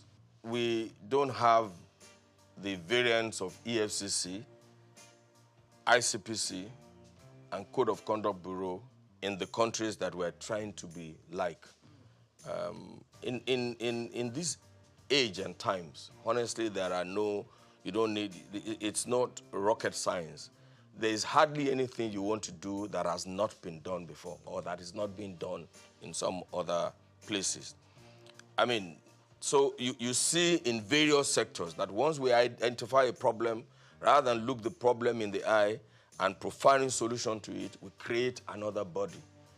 It will appear to me that it is finding job for the boys, you know, and that is one of the reasons why we are where we are today. I cannot remember the last time anybody had to do driving tests to obtain a driver's license. I can't remember. In the US, if you want to obtain a driver's license, it's a long process. And I remember my daughter, when she went to the US at the age of 18, I remember when she wanted to go and obtain a driver's license, she called me and said, "Daddy, please pray for me." And I think the first time she went there, she didn't make it. It was one slight error. And eventually, she had to go back, you know, to retake the test. So that's what I see that we're doing wrong. And that has virtually destroyed all the sectors. The power sector is faced with so many problems. I was trying to explain to you, for instance, that the discos have various coverage areas. And if you take them one by one, you will see that some of them are covering a landmass that is bigger than 2, 3, 4 African countries together. You know, somebody was on my secondary school classmates forum. Somebody was trying to do a comparison between Botswana and Nigeria. And I said, Botswana has 581,000 kilometers, square kilometers. But 70% of that is Kalahari Desert. So effectively, what they have is less than 100 and something thousand kilometers. Nigeria has a vast land. Botswana has a population of 2.5 or 2 point something million. You can't compare that to, there's no basis. There's no basis. And so if they have 1,000 naira, their GDP is likely to be higher than that of Nigeria. You know, Nigeria has 210 million people. Yes, officially. You know, you can see the population of Lagos. I'm sure that the population of Botswana is not as thick as Surulere alone. I'm not trying to give excuses for what we are in Nigeria or how we're doing things badly. But I'm saying that we have a giant problem. We have giant problems in all of the areas. And we need to put our heads together to provide solutions to these problems. You know, you can say that Nigeria is a country in progress. I know that we have enough human resources. We have enough intellectuals to find solutions to our problems. And I'm beginning to see that the government of President Bola Ahmed Tinubu is tackling the problems headlong.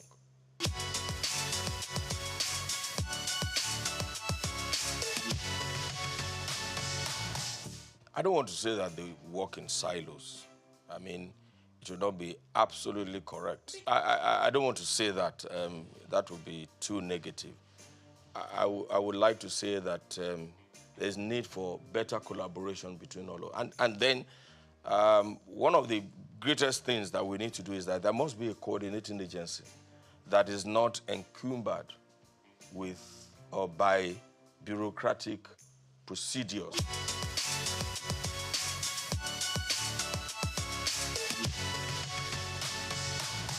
Okay, NEC is supposed to be the regulator in the society. Now, like I said before, if you have a regulator, they must be trained. And we shouldn't be ashamed to train our regulators and to ensure that we have the right people in those positions. But like I said, almost all the agencies in Nigeria, you find a lawyer heading an engineering company. You know, I mean, it's not done. And what happens is that, I don't want to create a war between professions, but the truth of the matter is that if you are a lawyer and you have, you're doing legal consultancy in the sector, that doesn't make you to be chief executive of a purely engineering company. You know, the last time it was an accountant that was in charge of one of the parastatals in the sector, and you know, even now that there's a new government, you see all kinds of people trying to outdo each other here and there. TCN, for instance, is supposed to be in charge of the transmission networks, okay. But you have the independent ISO under them. How is that going to work? I mean, that is supposed to be an independent, and it cannot be under TCN. You know, the discos, for instance, who is supervising them? NERC is supposed to supervise them, but you have on the board BPE, you know, that has 40% of the shares, and they're supposed to monitor them. Are they doing that? And then now the Yoruba people say amukun eru ewo oni ewo saleni. That is, if a man is crippled or has bent knees and is carrying a load, it's not likely that the load will be straight because the legs are bent anyway. So that is the problem that we have. You know, the root cause, we are not attacking the root cause.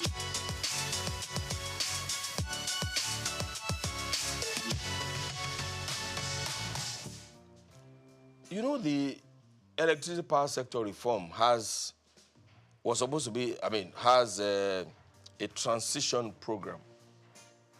But unfortunately, because we didn't do the privatization properly, we gave it to people who have no financial resources.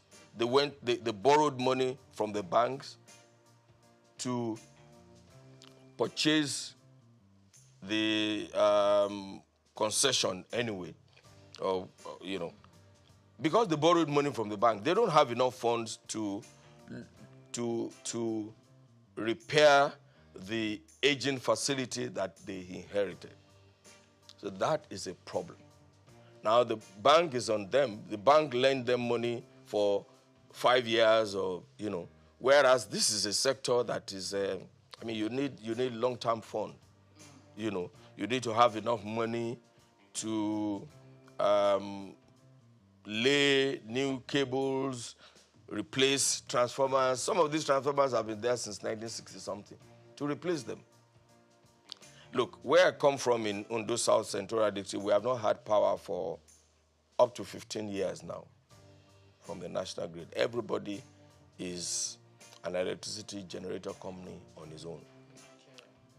When we stepped into it to see what was happening, we discovered that the distribution company did not have enough money to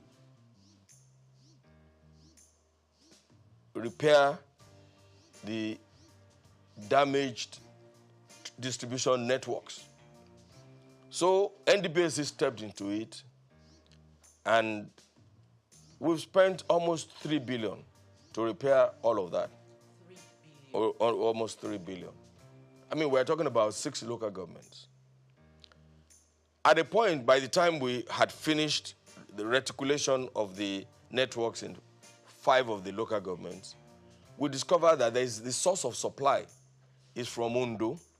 Ondo has a 2 by 30 MVA substation. One of that substation is gone.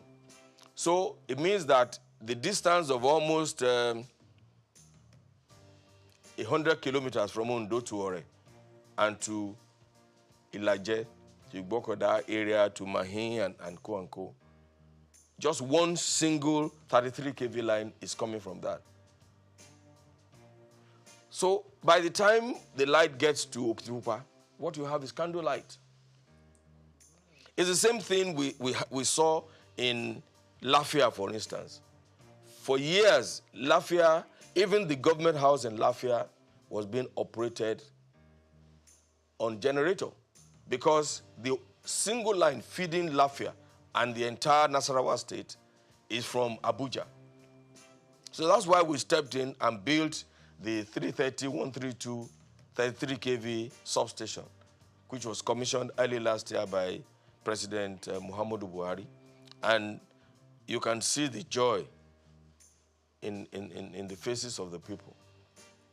Now, in Ondo South Central District, for instance, they are the NDDC, not NDPHC, is building a 132 kV substation in Uderinije, which should help to bring power from Omotosho and to that area. But they have been on it for years now. And without the completion of that, there's nothing that can happen in the place. They will still have candlelight. So these are the problems. Now, NDDC is independent of NEC. It's virtually independent of the DISCO. It's independent of but they are doing a good work because they have offered to do, they have identified the problem and they have offered to do it. But who is coordinating these activities to ensure that everybody is working? And you know, one of the things I always complain about is that since this past 6-10 years, for instance, TCN has many of its projects are 85-90% completed. Some of the problems are just live that the government should collaborate with the state governments to resolve. But what do you have? A substation is ready in Akure, for instance. A 330 kV substation is ready in Akure. The transmission line is supposed to come from Oshogbo to Akure, and another transmission line is supposed to come from Benin and drop in Akure. Because of way-live issue along the route from Oshogbo to Akure, that project has been stalled for almost 6 years. So there has to be an organization that is above NEC, that is linked only to the president, that will look at all of these things. I talked about the fragmentation in the sector. You know, look, and let me tell you something. I know that electricity is a commercial venture. And when you put your money there, you should be able to recover your investment. However, it's also a social contract between the government and the people. It's a social contract. You know, so if you have such a transmission line, everybody should be involved. And I remember that it has to be a responsibility. I remember when we were doing a project in Owerri. And because the transformers have been there for a long time, we needed to remove the transformers to a workshop somewhere in Ikorodu there for repairs, so that when they take them back, it can function properly. And we had given authority to the EPC contractor to go and remove the transformer. But of course, when the community saw that they were removing their transformer, this was a transformer that has not been functioning for the past 10, 15 years. They refused to let them go, and the governor had to intervene. The governor also refused to let them take the transformer away. I had to personally intervene with the governor, speak with the governor, write an undertaking before the transformer can be moved to the workshop for repairs. It's not repairs, but they need to change the oil and make sure it's in good working condition, because it's been on the plinth for 15 years.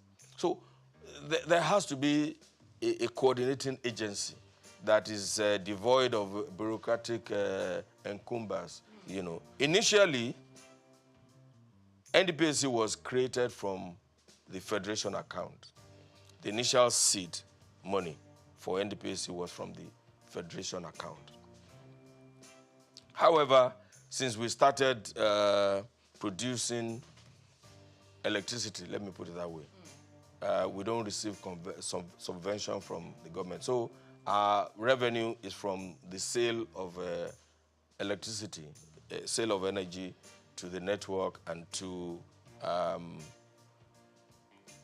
what we call willing buyers. For instance, you will see that we still, even outside the country, we sell power to countries outside Nigeria. Yeah. So that's how we derive our... But because also we are owned by the 3 tiers of government, we have also embarked on working with the other sectors to improve the network. For instance, we build distribution. So from the profit that we have, we build distribution networks virtually in all. There is no state in Nigeria that has not felt the impact of NDPAC. And then we, like I said, the transmission substation in Lafia was constructed by NDPAC.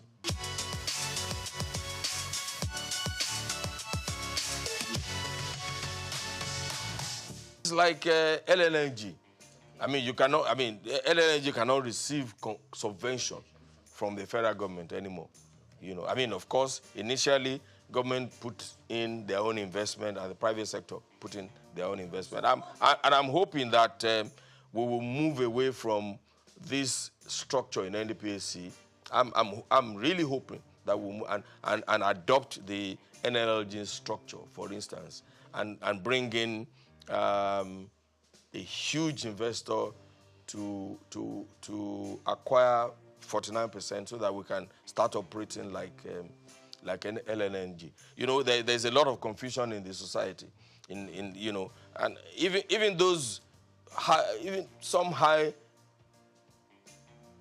government officials don't even know the functions of NDPAC. They don't even know. We were in a gathering some time ago, and a former minister who claimed to have been a part of the conception of NDPAC was annoyed when somebody threw a question at him and he said, "What are you talking about? I don't have power in my house, and you guys are sitting down there." And I had to lecture him and say, "Hey, I'm not supposed to put power in your house. I'm just a businessman, in the sector, producing oil, producing power, electricity, like every other person, like, what's the name of Elumelu's Transcorp Power, and selling it. That's all we are."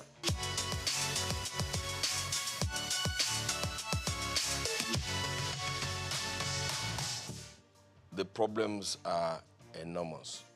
But I believe very strongly that the discos, as they are now, don't have the capacity. There has to be a restructuring of that sector. Under whatever you want to call it, maybe breaking their franchise into little bits. One or two of them are doing well. Eco, Disco, Ikeja Disco, yeah. Because, and also, you know, the problems are different. So, but for most of them, look, if you, let me give you an example. If you need to, under Yola Distribution Company, I mean, you know how wide that sector, I mean, that part of the country is. If you need to take a 33 kV line from one town to the other, you may be doing 100 kilometers. Whereas under the Eco Disco franchise, I mean, 100 kilometers will do 2, 3, 4, 5 communities. So we need to restructure these discos.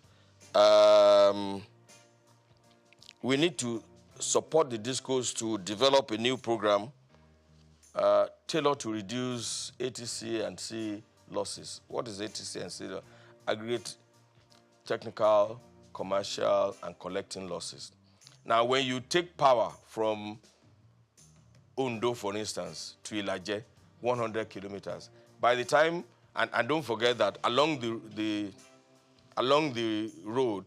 that route, you are dropping power for Ore, for Ajebandele, for this, for that. By the time you get to the end, what you have is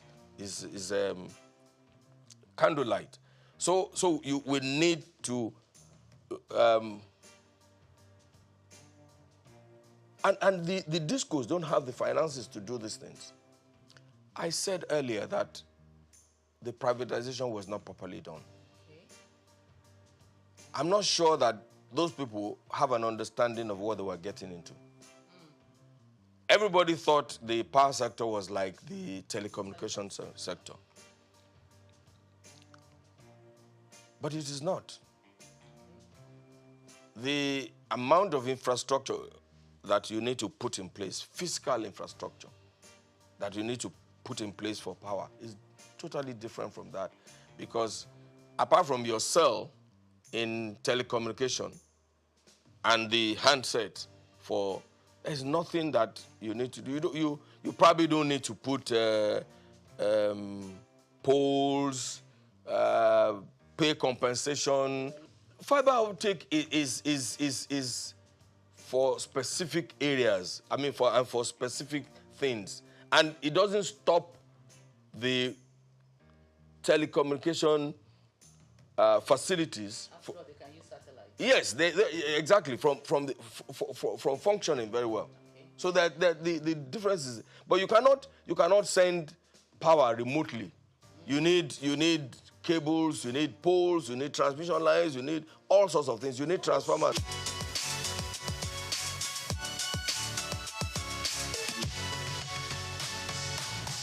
The discos should be responsible for them. But when they don't have the fund, what do? You can see that many of them, about 7 of them, are under receivership now. Some sort of receivership or the other. You can see. Because they borrowed money from the banks and they were not able to pay back within the time they thought, I mean, they were going to be able to pay back. They were taking over.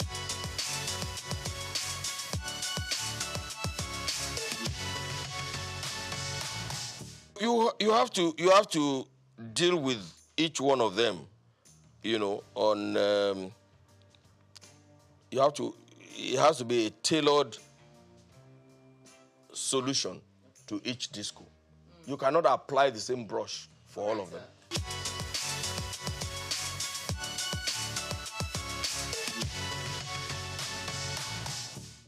Well, the truth of the matter is that at some point there will be increase in tariff.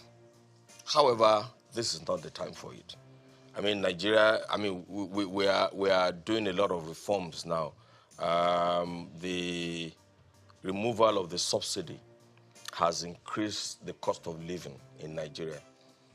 the exchange rate, harmonization of the exchange rates is also going to affect the economy and the earning power of the common Nigerian, even though that should not be the case, because I can tell you for free that no business organization was charging their customers based on the 400 and something naira to the dollar that the CBN was and that's a fraud on its own, because CBN knows that there's nobody who is selling anything in Nigeria decides the cost of that good based on the CBN exchange rate. It's simple, because they are not sure that they will get, I mean, when they need to replace machinery, raw materials, they were not sure that they could get the dollars from CBN. So this is the best thing that could have happened. The Naira float. The Naira float is the best thing that can happen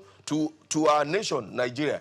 And I'm surprised, because every expert and non-expert had been advising CBN to do this for so long. So I'm surprised that the CBN was reluctant to do what is needful, and that's about the corruption in the system. So this is not the time, and I'm advising government too, this is not the time to increase tariff.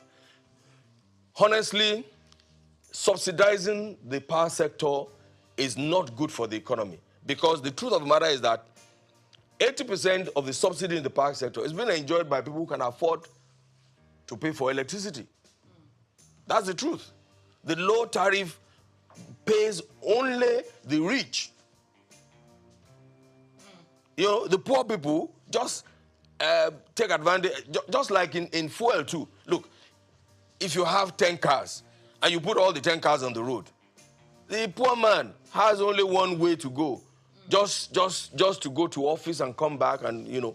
But the man who has 10 cars will want, the wife will take one, the children will take one, the workers will take, and that's what is happening in the sector.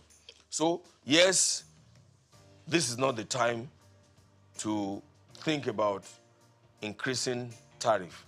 It will look, in the past, the cost of diesel was very high, right? Now, a lot of people migrated to using petrol generators. Yes.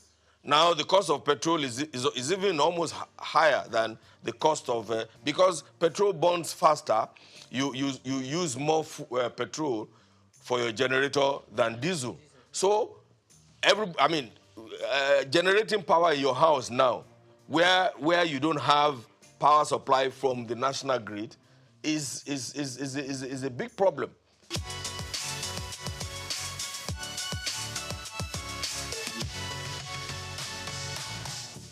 No, there is no doubt in my mind that we need to migrate to prepaid meter. I mean, not only intelligent meters, so that when we have intelligent meters, nobody can manipulate their consumption. You know, if you go to some hotels in the past, all of the heavy-duty consuming equipment, their laundry, their air conditioners are connected directly, or they bypass the meters, you know. But if you have intelligent networks, that cannot happen, because it will be discovered and then you will be dealt with appropriately. So there's no doubt in my mind that everybody, and it's in the interest of the consumer too, to acquire prepaid meters. And it's not the only prepaid meters that the discos should supply. It should be intelligent networks. Of course, I said earlier that they don't have the money to do it. They don't have the funds. What was the intelligent network? What will you do? Look, if you had an intelligent network in a place like this, for instance, you can determine what is happening without you being there. Even on your phone, you can control your this thing. So I'm just trying to use that to explain what it is. So if you have an intelligent network, the discos in their control rooms will be able to monitor and ensure that energy theft is reduced to the barest minimum, and they can ensure proper operations in their own sector.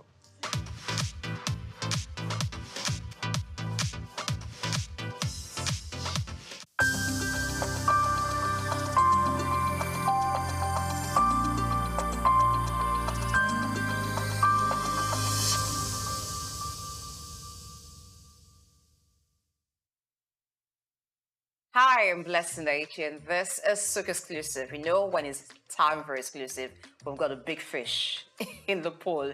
All right, this time around is JJ Ekwega, the name that comes to mind when you're talking about talent relations globally, you're talking about media consultancy, as she's been publicist to renowned artists such as the late Judge Michael.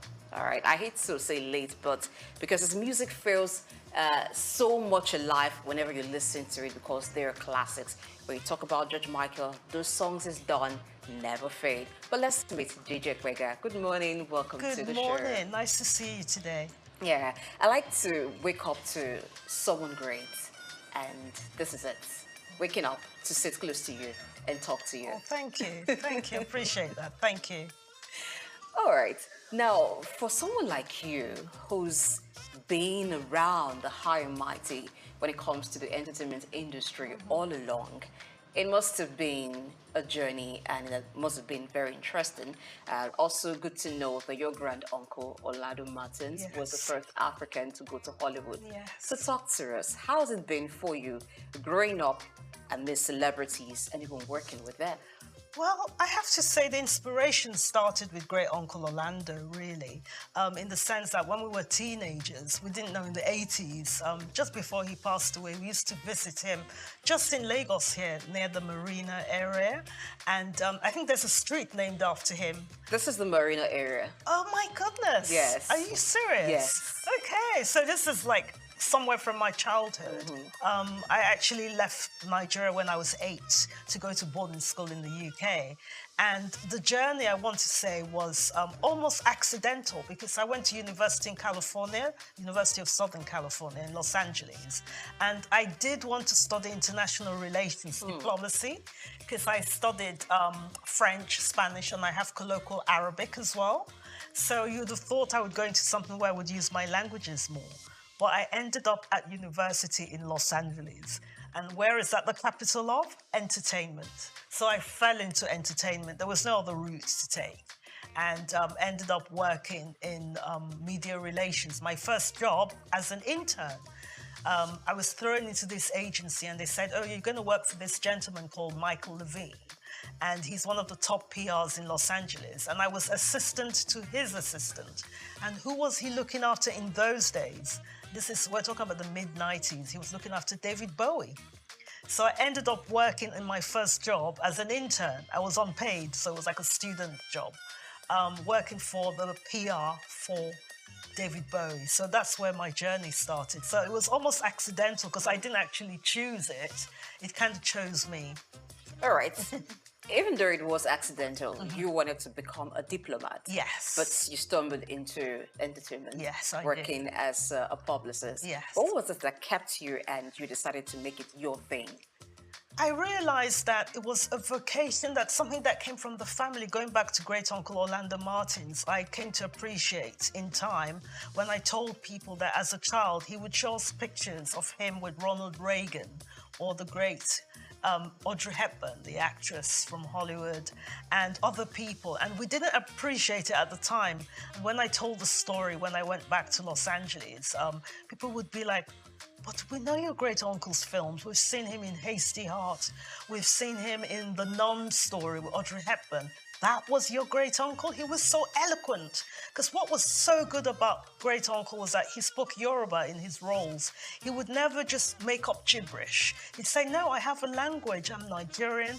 And that pride, I think it came down to us. And my brother, Babatunde, and my sister Yewande were so lucky that we were around him as children because he instilled still that thing in us. So when I fell into entertainment when I was in LA, it was a natural progression.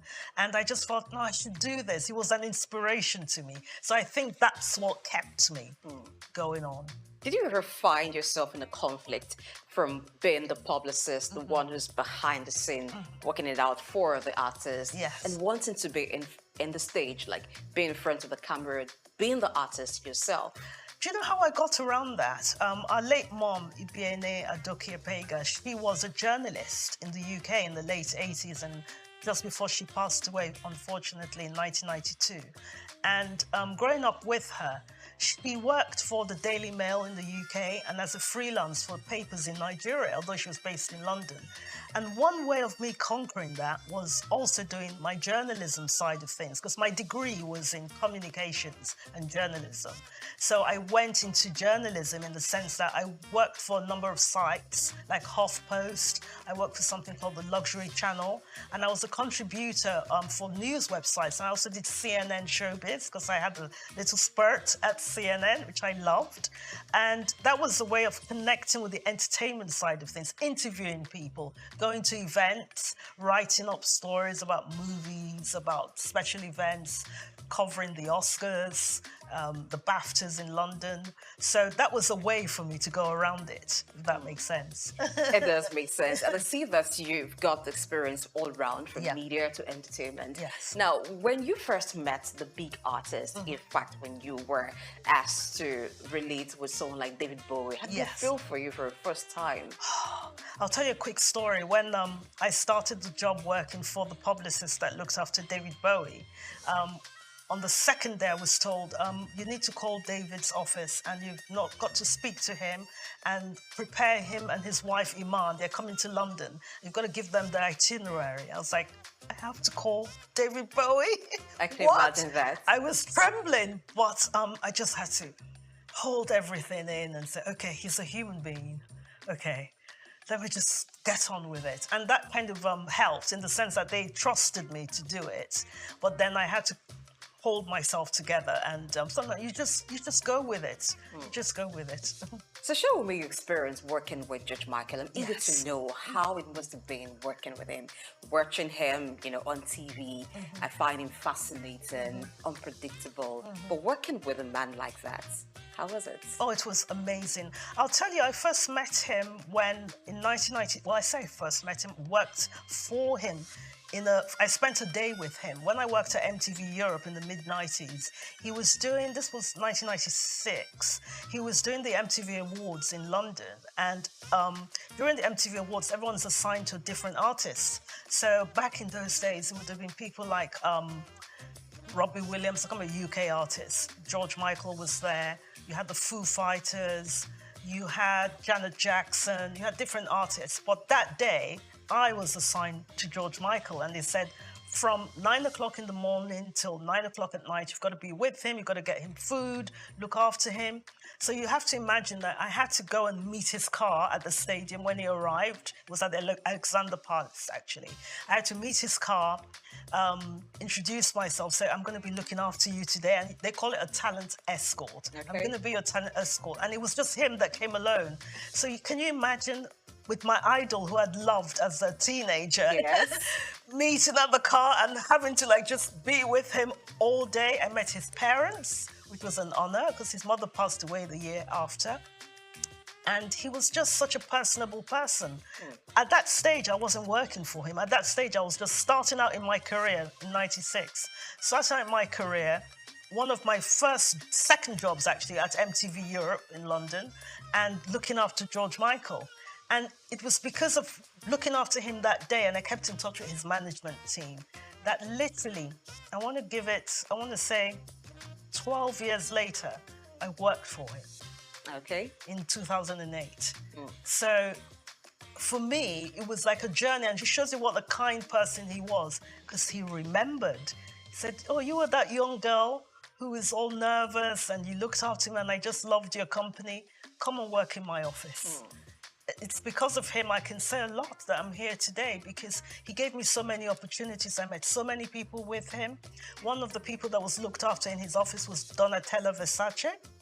So I did a lot of PR for Versace, dressing all these talents for the Oscars, for the Met Ball, for the BAFTAs, you know, for all the concerts, things like that. So through him, a lot was achieved in my career. Wow, good to know. Now, before we talk about you working with the Academy Awards and what it was like in that aspect of your career, when George Michael passed, how was it? How did you take the news? On that night, it's odd because I was actually just reading a book or something, and my daughter turned to me and said, I was reading something and said, oh, look on the iPad.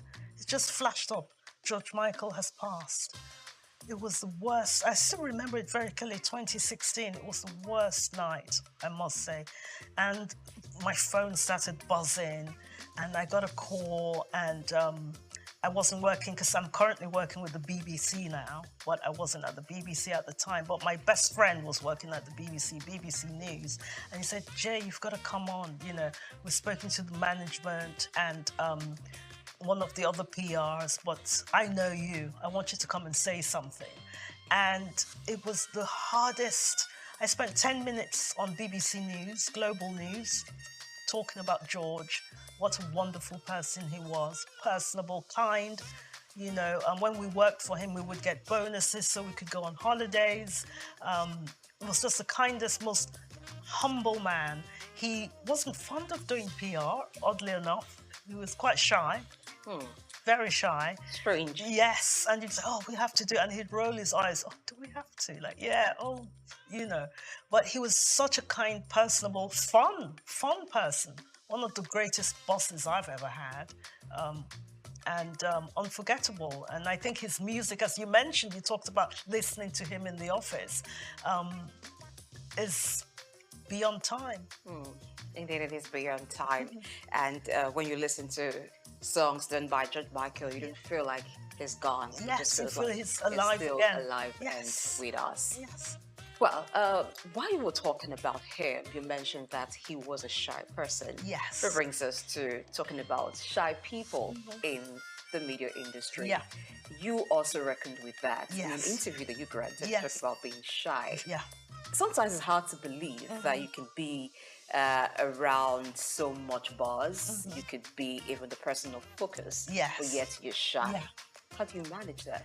I think sometimes it's just taking a step back and sort of saying, okay, this is a little beyond me. I mentioned went to some Oscar parties just a month ago. We were in Los Angeles, and we went to this charity event, which we thought would be a friend of mine invited me and said, oh, come to this, it's called the Green Charity. I thought, oh, it sounds simple enough, but it was at a very nice hotel. And who should walk in? Zendaya. And she's like the biggest star in the world at the moment. And she said, oh, hello, what are you here for? And I said, oh, I'm just visiting from London. And talking to people like that, you kind of realize that we're all human at the end of the day, but we're all giving our gifts in different ways. Like you're here today, you're a wonderful interviewer. Thank you very much. You know, lovely surroundings and everything. So I think everyone has something to give, no matter how high, no matter how the journey is going. I think we're all humans. And the way she, you know, took the time to say, oh, hello, and, oh, what are you doing here? Where are you from? You know, and I thought that was really nice. And we just connected as human beings. So little things like that help, that you overcome whatever the personality is. Let's get to the Academy Awards now. Yeah. I'm eager to know. Now, being in that space, it's a very influential space. It is. It gives you so much power to do a lot. Yeah. I guess that there are not many Black persons in that space. So working in that space and doing your bit, how has it helped you? And how do you think it has also helped other artists of African descent in the entertainment industry? What have you learned that they should learn? I think we've come a long way. It's getting better. We're not there yet, but it's improving in the sense that there are people now able to make films. Just recently, actually, just this time, a cousin of ours through our mother. Our mother's related to his father, Miss San Harriman. His father was the late Hope Harriman, who's well known in Nigeria. And he was a business partner of my father's, Ben Epega, Harriman, Epega and Co. They were land property developers, well known in Lagos.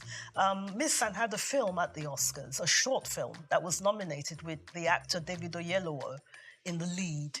And when you have our work being honored like that, he was a nominee. He didn't win this time, but the fact that he was at the Oscars shows you that we're being recognized not only as working behind the scenes like myself as a publicist. No, there are not many of me, because I'll tell you a very quick thing. I've been at events in the past with George Michael and his entourage, and I was the publicist there, and somebody came to me and said, could you go and find the publicist? And I had to say, I am the publicist. And they had to apologize. Why was it hard for them to detect who the publicist was? Is it that you're this person who likes to be in your space? Is it you're called out?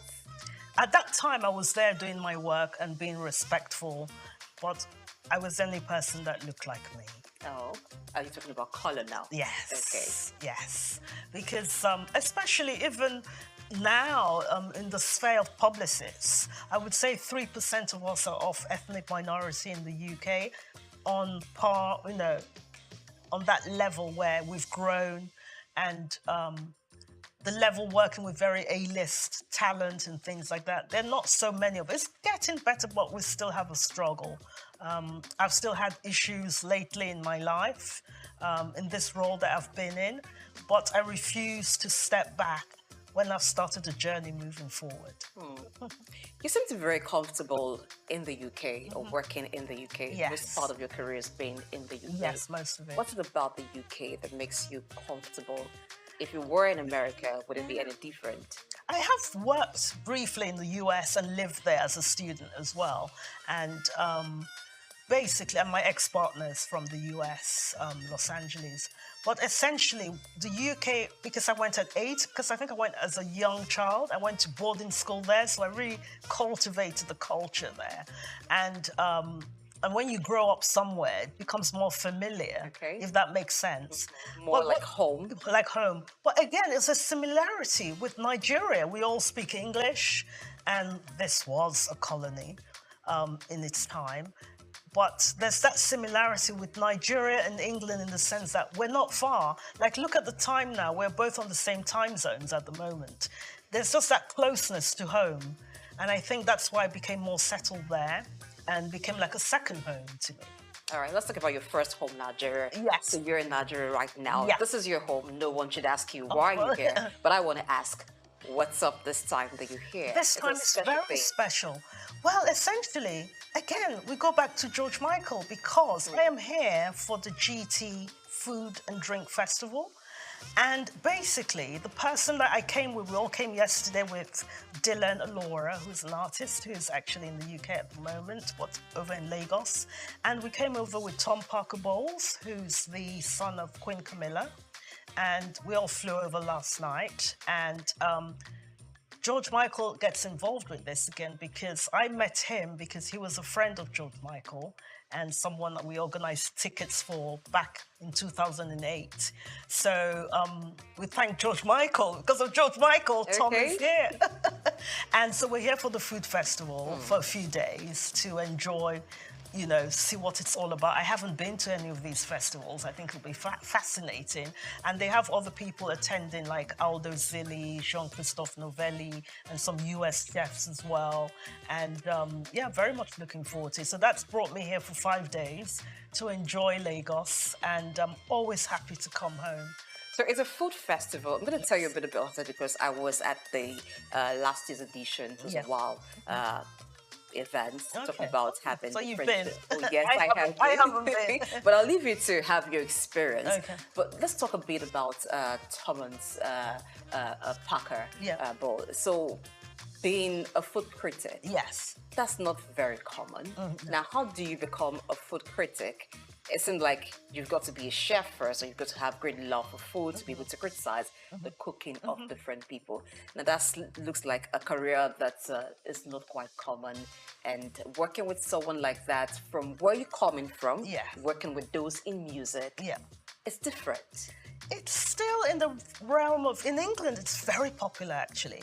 It's a very popular thing to be a food critic. There are quite a few that I can name in the sense of you don't have to be a chef per se. It's more like you're an editorial person. It's like you review films, review music, review films, and you review restaurants. So for example, we took him to, there's a restaurant called Enish in London, Nigerian restaurants, and they have them in Dubai as well. Very popular outside Nigeria. And the people, critics have often said, we've written about food, Italian food, Spanish food, why not Nigerian food? And what I've really admired about him is that because he's written books, he writes recipes, and he works with chefs, and that's what food critics do. And it's a very popular thing to do in the UK right now. A lot of people are food critics, writing for the Times. You either write for a magazine or you write for the Bazaar magazine, Vogue, GQ magazine, Esquire. So the role of food critic is really, really something that's done worldwide. But I know maybe here, maybe in Nigeria, it's not so common, but it's very lucrative. Yes, it's very lucrative. All right, so what would you think a Thomas Ball coming to the food court, the GT food court, writing about Nigerian food, giving reviews, is going to do for Nigerian food? Yes, there is a food that is very popular when you talk about Nigerian food. Even those who haven't had a taste of the Nigerian jollof just want to talk about it and maybe look forward to tasting it. But there are different kinds of food that will be sampled. Yes. What would that do to Nigerian cuisine? You see, there's a perception in Europe and in the bigger world. People assume, unfortunately, going on the darker side of things, they see a lot of people coming on boats trying to get into England. They feel like we don't have anything back here. We don't have the development here. Some of the buildings, the aspirational things of it. People are business-minded. Coming to these studios, for goodness sake, you can't imagine that this is all going on in Africa. I have people up to this day say, "Oh, do you have buildings in Nigeria? Do people eat? There's no food, That's funny. And they don't realize. So when you have an ambassador like Tom Parker Bowles come to Nigeria, and when he writes anything in England, everybody reads it, they comment on it. Mere fact that his mother's Queen Camilla of England, that might have something to do with it. But his voice is very loud, and what I'm really proud of him is that he said, I want to come and see Nigeria for myself. I hear these things that the foods, people like, oh, nobody goes to Nigerian restaurants. Who wants to eat Nigerian food? It's growing now. There's that interest. And it's good for us because we can bring our food to the world. For people who can't come to Nigeria immediately, people want to come and people will come. But people who can't come, people like him, food critics, can come back with that message that we've been to Nigeria, we see what they do. They're really doing well. They're trying. Yes, there's good and bad in everything, but they're promoting our food, promoting our culture, and it gives us industry, it gives us some business opportunities, it gives us partnership opportunities, and it's increasing our voice in the big global stage. I'd like to get back to your first love, which is being publicist for entertainers. Yes. Now, in Nigeria, we have A-list artists that are known worldwide. Yes. They have managers. Some of them also have publicists. Yes. Looking at the way they're managed and the way the publicists run, is there a thing or two you think they need to know and understand when working with artists? How could it also help their career? I think to realize sometimes it's not overnight and it shouldn't be so gimmicky. A lot of the time people want Instagram followers and let's do this crazy thing or let's do that crazy. You want it to last. You want longevity. So it might be that, we all love Burna Boy or whoever the big star is. But what I like with people like, I want to give someone an example like Skepta. Do you know Skepta? I do. He is wonderful because he's done things like with Channel 4 in the UK where he's done content with young people to try and bring them, let's take them away from the knife culture or any crime, and trying to inspire younger people to do business, to do different things with their lives. So I think what the PRs can do is like use them as like an influence, as a force to say, come into this, you can do your career here. It doesn't always have to be in entertainment. You can be a lawyer, you can be a lawyer for an actor, you can be a lawyer for a singer, you can be a lawyer for whatever, or you can do different jobs, but just to aspire to do better. And I think that's what PRs can do a bit more of, and use the talent, that platform they have. Those 22 million followers on Instagram, use it as a platform to inspire young people to come up. And good enough, you are inspiring a lot of young people watching Souq News TV, because this is what it's about. Yes. Changing the narrative, inspiring people to be Definitely. better. As a wrap-up, what's next for you after the GT call? Oh my goodness. There's a lot because, like I said, my main role at the moment is working with the BBC. So working on different shows. I've just done something called The History of Disco.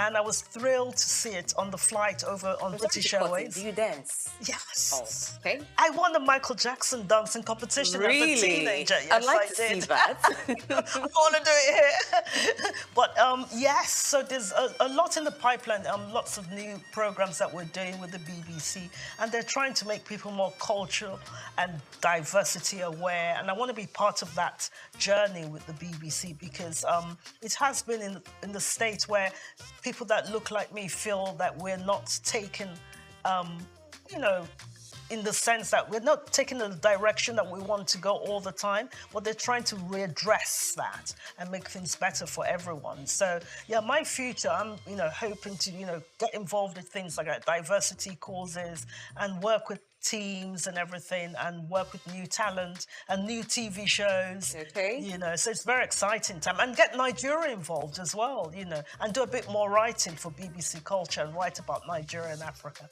Well, you've got Souq News TV with you. Yes. You want to do things, and we want to thank you for being here today. Thank you so much for having me. Oh, yes. I like that you had this energy from start to finish. Thank you. It means that you're very passionate about what you do. And grateful.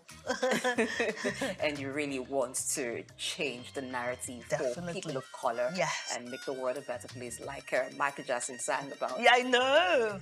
God bless his mind. So. And God bless the soul too of George Michael. Amen. Amen to that. Thank you. Thank you. It's a wrap on Souq Exclusive. We've been talking with, I like to add the to him. I hope the GDTI would not be angry.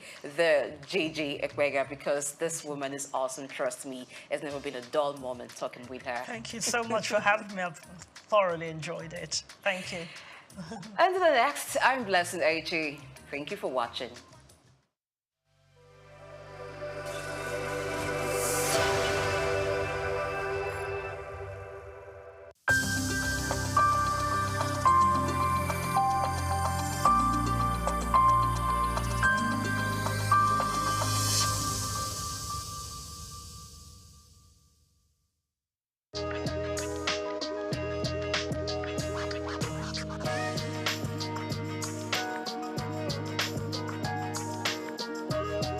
Well, I would say now he's gotten the job.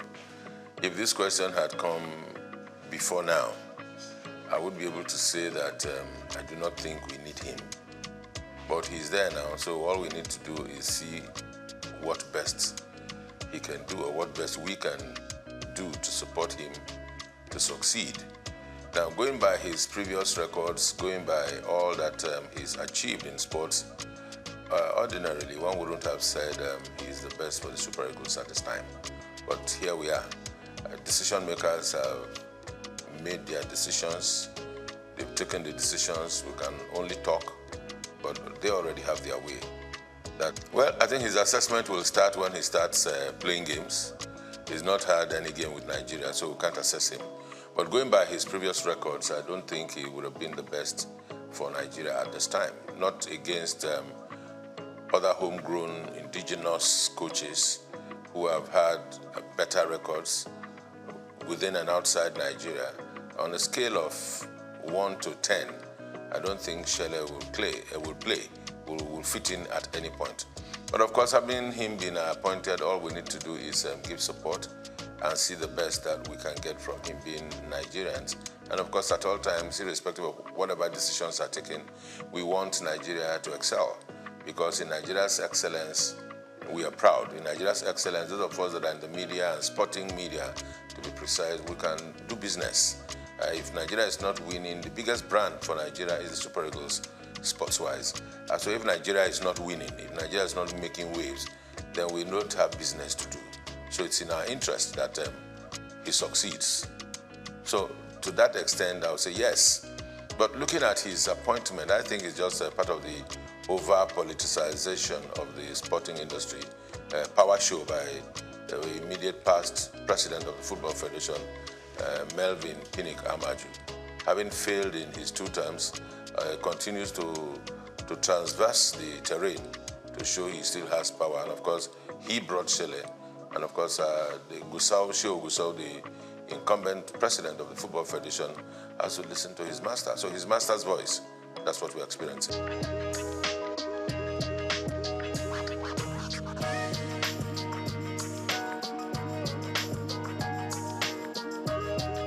If they like, let them bring the Herusadi. You see, there are things about Nigeria and Nigerian sports that should not surprise anybody. Politics are played everywhere, and balancing of acts are played everywhere. Federal character everywhere. And the federal character thing is just all very pretentious things they do. Definitely not for the interest of Nigeria. Just to show that, okay, we've taken somebody from the south, or we've taken one from the west, or we are now taking from the north. Who will we take in the north? Let's bring Ahmed Musa. He's calm. He'll be able to talk to the players. What is he going to say to the players? He's past his prime a long time ago. So it's all politics and not in the interest of the nation. I can tell you that. But for Chele going around Europe, yes, he has to. Because everywhere you go, to be the chief coach of the Nigerian national team, senior national team, can be a huge task. Because every day you have Nigerian boys showing up in big leagues, in small clubs, in championship clubs, even around the country. You find players everywhere. Nigeria, I think today, if we are not exporting oil, I think we are exporting footballers to everywhere, even those that are born abroad. I mean, you can imagine this young boy at Arsenal, 17, Ethnan Nwaneri, and there's an Okoli, there's Ndidi, both at Leicester City. So everywhere you go, you see Nigerian boys showing stuff. So to be the coach of a Nigerian team at the level of Super Eagles is a huge task. One would expect that we should have a scouting department. One would expect that we have a department that should take charge of team psychology. We expect that we have the technical department or the directorate for technical at the Football Federation to be well equipped with people that are sound in mind, sound technically, and have capacity to work and deliver. With all of that put together, then they should be able to advise and situate the coach at the point where he can deliver and work well.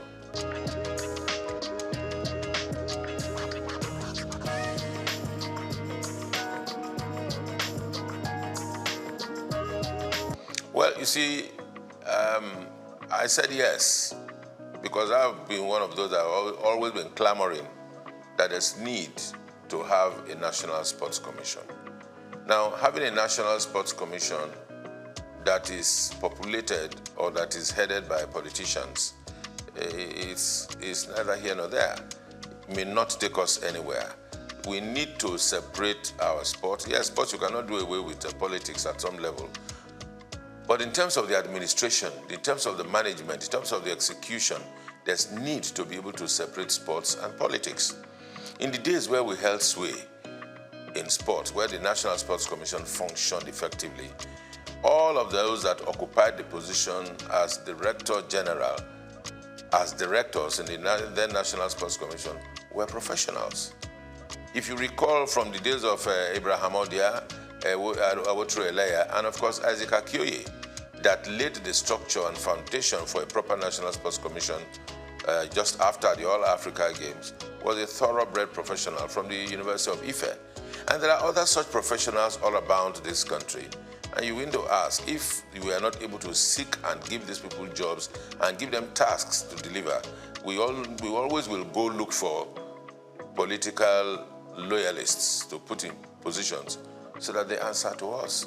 Politics is just, to me these days, it's more like a window of a window for public relations for political parties and individuals that are into politics to express themselves, or maybe also at the same time also reward loyalists. That's what we find. So in terms of the technicalities on administration and management of sports, in its true sense, we're still very far from it.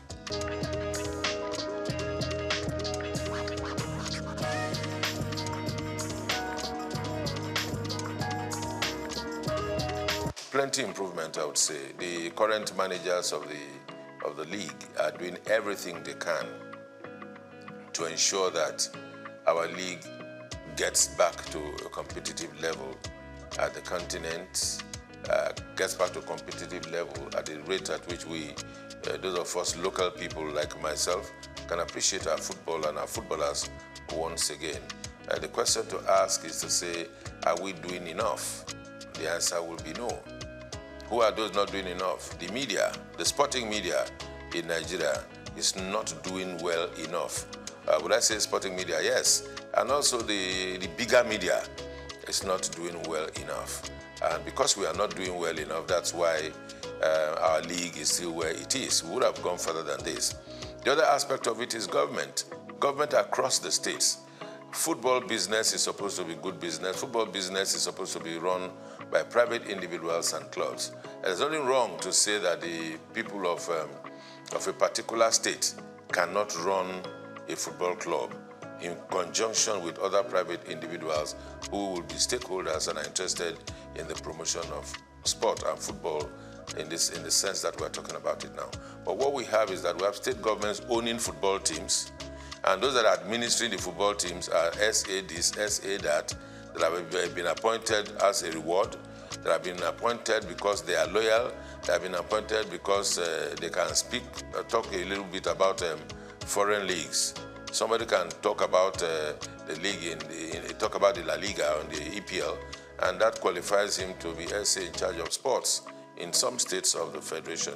And these are the bunch of persons, or the group of persons, who are running our football around the country. So who runs the clubs, the texture of the clubs, what names the clubs are bearing, what history behind the clubs, and those are the things that tells you that the states are not doing enough, the Football Federation not doing enough, but I think largely the media, check out our sports programs. All you find are talking heads talking about who scored the best goal in the world, who scored the best goal in Europe, who scored the best goal in England and all that. That's what we find. You hardly will see shows, package shows about the best goals of the Nigerian league over the past weekend. The best goals, the best dribbles, how many passes, proper statistics, because the media is not doing enough. The sporting media, that is journalists, that are practitioners there, not doing enough because they are not tasking themselves. They just go on the internet, download one or two things, watch and everything. All you know is you take, as a content creator in sports, you need to just take a shot of the goal that, the assist that Nwaneri gave, or Merino scored a goal for Arsenal, and you superimpose yourself and you talk over it. And that's content. And you post it, and there are likes and there are followers, and that's it, what we do. But you do not have individuals going to places to take content. All around Lagos, that's we look at as we are now, all around Nigeria, sports is going on every day. As a practitioner myself, in those days when I used to be the street reporter, we covered football from everywhere. From Abeson, from Bagada, from Volkswagen, down on Ojo, Abeta, anywhere. All of those places, and boys are still playing football. You go to Evans Square, boys are still playing football. Go to Lafayette, they're still playing football. Go to Alakoro, you still see boxing. So all of these sports are still going on. But where are the journalists that will cover these events and bring them to the fore and package them? The journalists are not ready to do that job. Even those that are ready are not funded.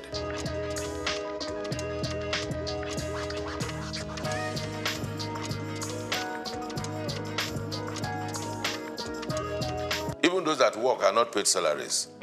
So everybody is just finding the easy way out, cutting corners and doing their best. Now for our league and our sports to grow, there has to be heavy investment in the media.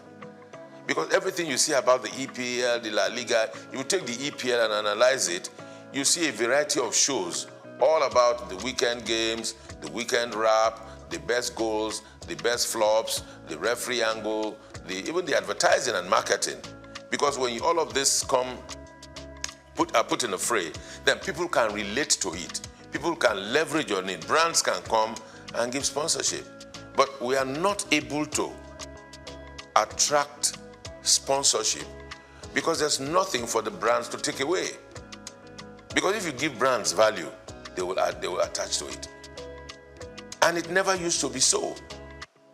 Before 2006, the La Liga was not popular. The EPL was not popular. The Champions League was not popular. What were Nigerians watching? Because the media itself sold out.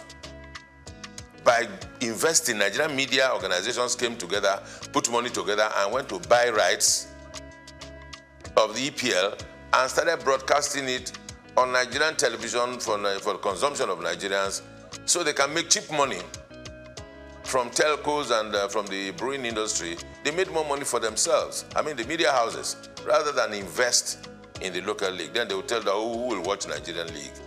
I mean, those are the questions they asked at the time.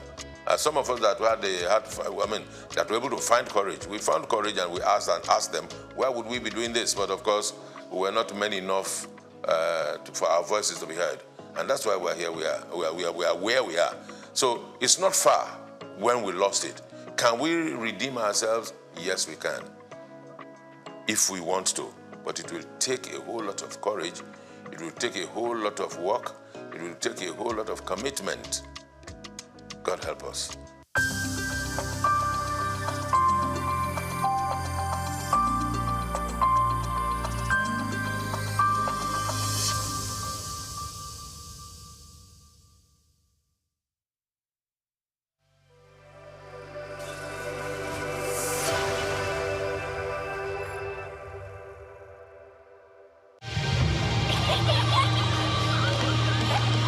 What keeps the heartbeat of a community alive?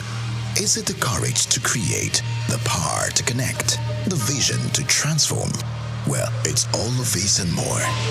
It's a symphony of ideas, innovation, and industry. But where do these stories come alive? It's right here on The Isle, 104.9 FM, the station where dreams meet action and growth finds its voice. The Isle, 104.9. Business, economy, development. Stay tuned.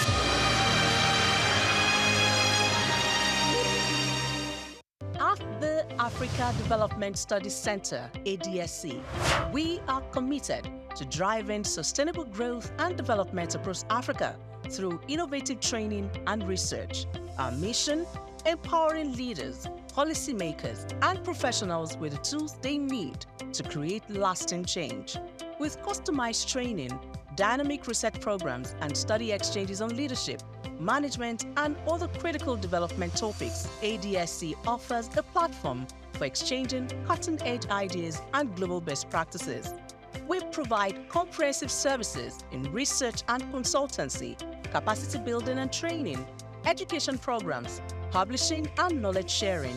Our esteemed faculty, composed of seasoned experts and researchers, ensures a learning experience that is insightful and practical. We specialize in policy development, implementation strategies, monitoring, and evaluation. At ADSC, learning is engaging and enjoyable. Our unique methodology includes talks, interactive exercises, games, video screenings, and lively seminar discussions, all in a comfortable and friendly environment. Ready to make an impact?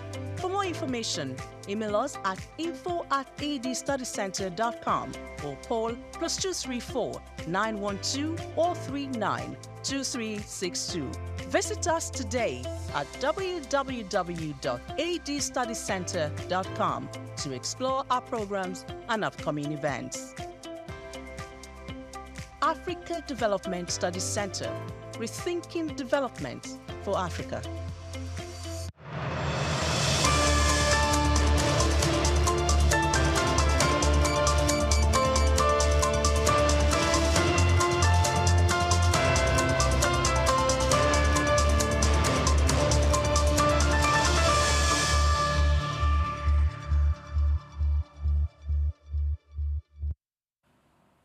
A very good afternoon to you and welcome to the World News, reaching you live from our studios at Souq News Television. Hamoin Priye Krumale. Now let's begin from South Africa, where the rand has opened stronger on Thursday, trading at 18.23% against the dollar, about 0.23% firmer than its previous close. The currency's gains came as investors awaited the South African Reserve Bank's quarterly bulletin and monthly producer inflation data. The central bank's report, set for release at 0800 GMT, will provide details on foreign investment and portfolio flows in the last quarter of 2024. At 0930 GMT, February's producer inflation figures will follow, with economists expecting a rise to 1.3% from 1.1% in the month of January. Meanwhile, South Africa's benchmark 2030 government bond remained stable, with the yield slightly down by 0.5 basis points at 9.105%. The dollar also weakened against global currencies as concerns grew over the United States tariffs on car imports set to take effect on April 3rd. Now, from South Africa, we're moving on to Uganda, where shillings remained stable, supported by dollar inflows from non-governmental organizations. The traders reported that commercial banks maintained exchange rates at 3,660 to 3,670 shillings per dollar, unchanged from the previous close. Market analysts suggest that the charity-driven forex inflows provided some support to the local currency, balancing demand from importers. However, broader economic pressures continue to shape the shilling's outlook in the coming weeks. Financial experts are closely monitoring currency's movement as Uganda navigates external economic conditions. The stability of the shilling remains a key factor to businesses and investors assessing the market trends, according to reports. And now we're moving up north to Egypt, which the country is expected to sign a memorandum of understanding with the European Union in the second half of the year for financial worth 4 billion euros. The funding is part of a larger 7.4 billion euro package agreed upon last year to strengthen Egypt's economy and curb migration flows to Europe. Planning Minister Raina Al-Mashat confirmed ongoing discussions with a visiting European Union delegation, with final approval from the bloc's 27 member states expected in the month of June. Egypt has already received the first installment of 1 billion euros in January, with the remaining 5 billion euros designated as macro-financial assistance pending approval from the European Parliament. The package, which also includes investment and grants, comes in response to economic pressures caused by regional conflicts, including the Gaza war and Red Sea disruptions. The financial support follows other major economic agreements, including Egypt's record investment deal with the United Arab Emirates and an expected International Monetary Fund program now valued at $8 billion. With these measures, Egypt aims to stabilize its economy, boost investor confidence, and sustain growth and global uncertainties, amid global uncertainties, rather. Away from the United States, away from Egypt and Africa, rather, to the United States, congressional Republicans are struggling to fund President Donald Trump's response multi-trillion-dollar tax cuts amid immigration policies leading to internal divisions.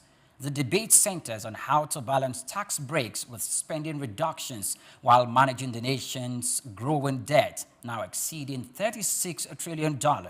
Hardline conservatives seek $2 trillion in cuts, with nearly $900 billion from medical and green energy credits, while moderates push for smaller reductions. Senate Republican leaders, including John Thune and House Speaker Mike Johnson, plan to attach the tax cut bill to a debt ceiling increase, leveraging it for deeper spending cuts. Some lawmakers oppose the strategy, fearing economic consequences. However, the House Freedom Caucus demands aggressive reductions. Democrats firmly reject the Republican approach, calling it a dangerous move that threatens essential programs. With internal GOP disagreements over Medicaid and state tax deductions, the plan faces a tough road ahead, according to parliamentary reports. Still in the United States of America, President Donald Trump has confirmed a 25% tariff on imported vehicles and parts starting in April and May, respectively. The announcement caused major automakers like Volkswagen and BMW to lose billions in market value, raising concerns over higher costs and job losses. Now, foreign automakers may shift production to the United States or absorb the costs. Companies like Volvo and Hyundai have started localizing, but analysts warn against a long-term investment based on shifting policies. The move could cut North America vehicle output by 30%, according to financial analysts. The tariffs may drive up consumer prices despite Trump's pledge to keep them low. Limited expectations under the United States-Mexico-Canada agreement allow manufacturers to certify United States content, but analysts fear major disruption to global trade, according to reports. You're still watching the global news on Souq News Television. We're going to break. We'll be back in a moment. To stay with us.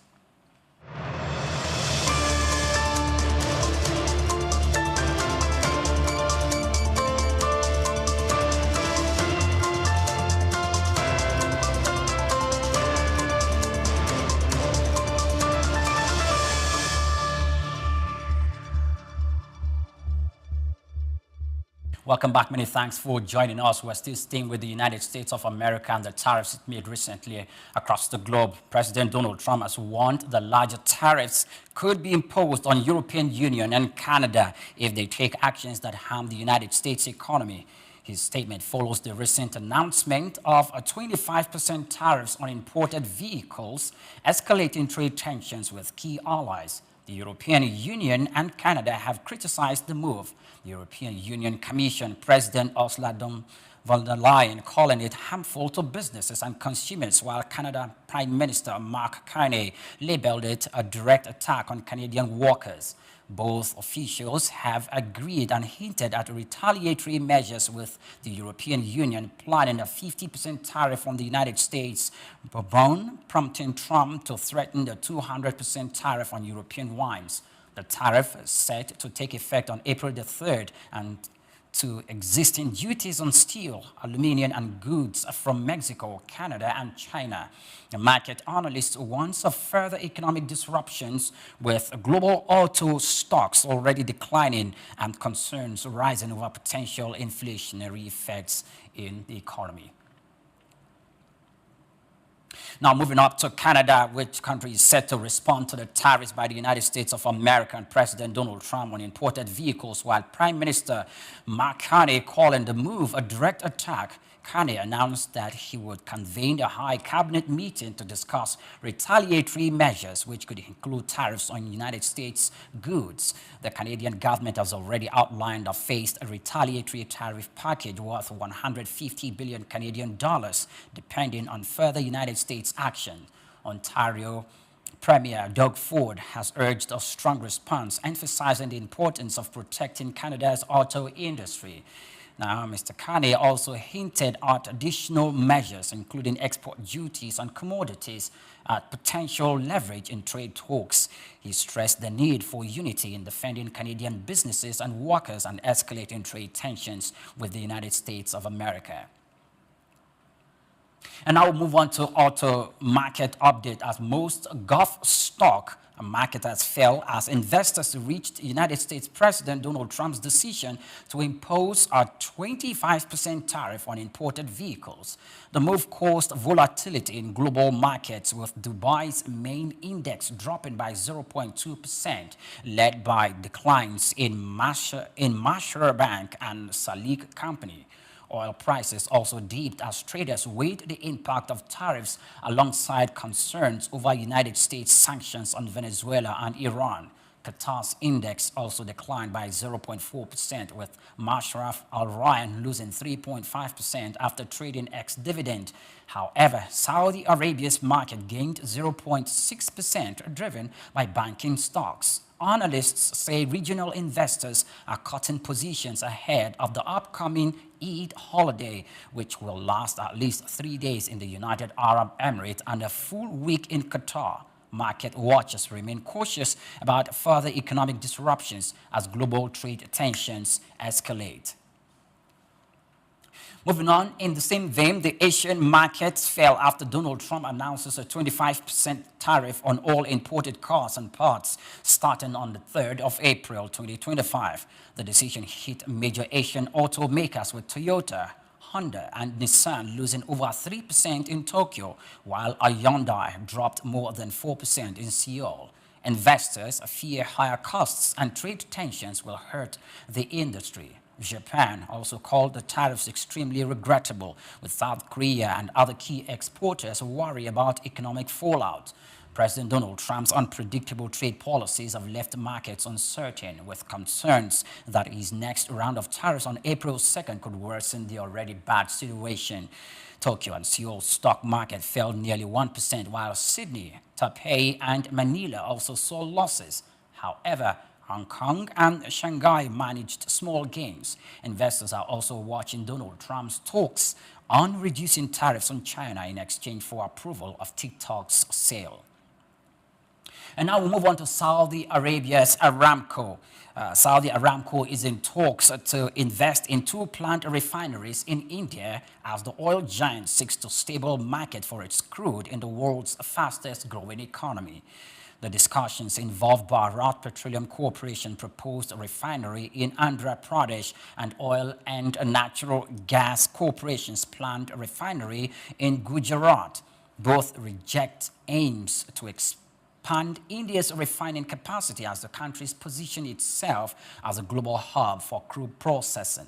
Indian officials say the refineries will proceed regardless of Aramco's investment, but the company is pushing up to supply oil at 3 times its potential stake in each project. However, Indian Prime Minister Narendra Modi seeks flexibility in crude sourcing and negotiating terms. A deal is expected before Indian Prime Minister Narendra Modi's visit to Saudi Arabia in the 2nd quarter of the year.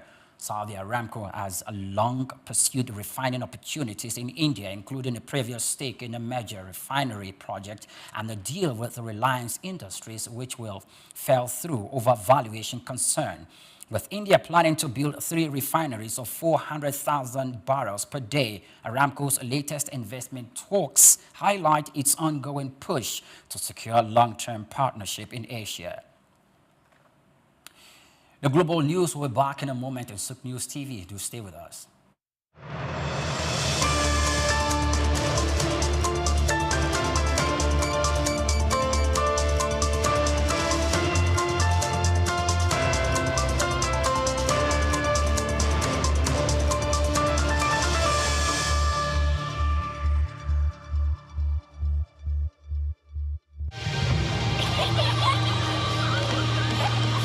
What keeps the heartbeat of a community alive?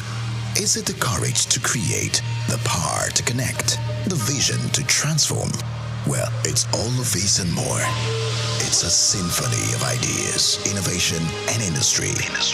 But where do these stories come alive? It's right here on The Isle, 104.9 FM, the station where dreams meet action and growth finds its voice. The Isle, 104.9. Business, economy, development. Stay tuned.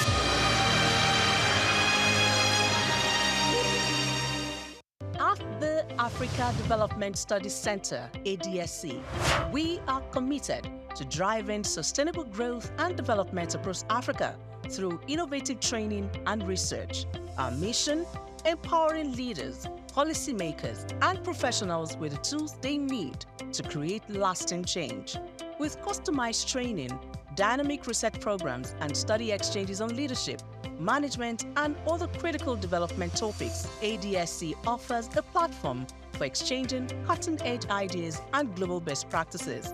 We provide comprehensive services in research and consultancy, capacity building and training, education programs, publishing and knowledge sharing.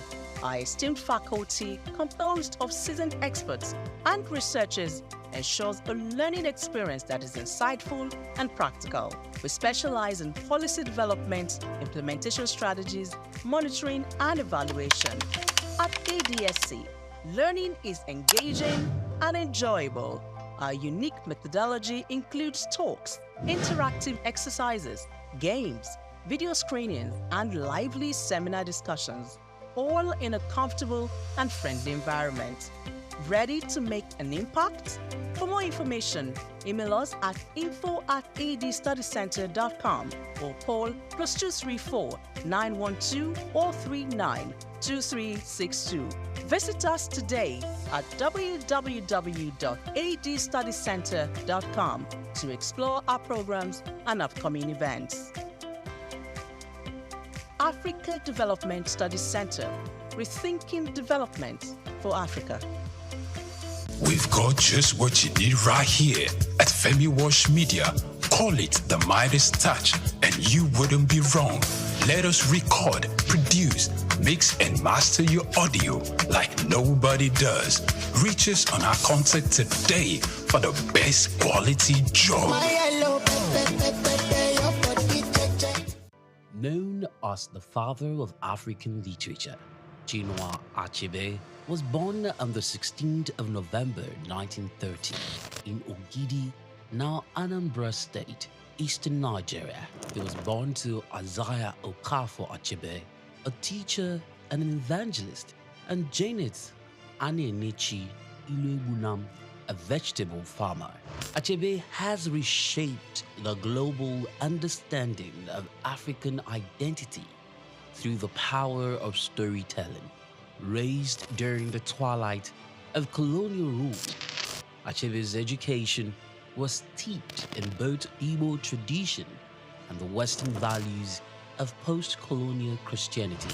As a student at the University of Ibadan, he became fiercely critical of how Africa was portrayed in Western literature. Achebe believed that Western literature often painted Africa as a dark and primitive continent, but he sought to tell the African people's lens. In 1958, Achebe's groundbreaking novel Things Fall Apart shattered colonial narratives through the tragic story of Okonkwo, an Igbo warrior. Achebe illuminated the complexities of African culture and the devastating effects of European colonization. Things Fall Apart became more than just a novel.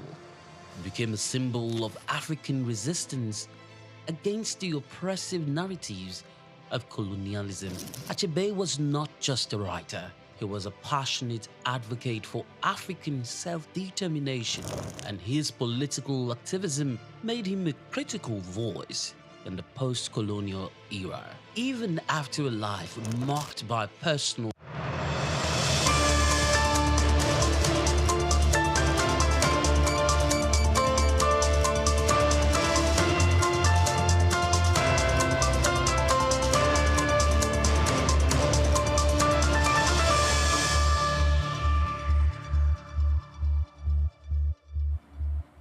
Welcome back. Many thanks for joining us. We're still in Europe and we're moving on to Italy, where the country has pledged 68 million euros, an equivalent of $73.2 million, to support humanitarian projects and rebuild infrastructure in Syria.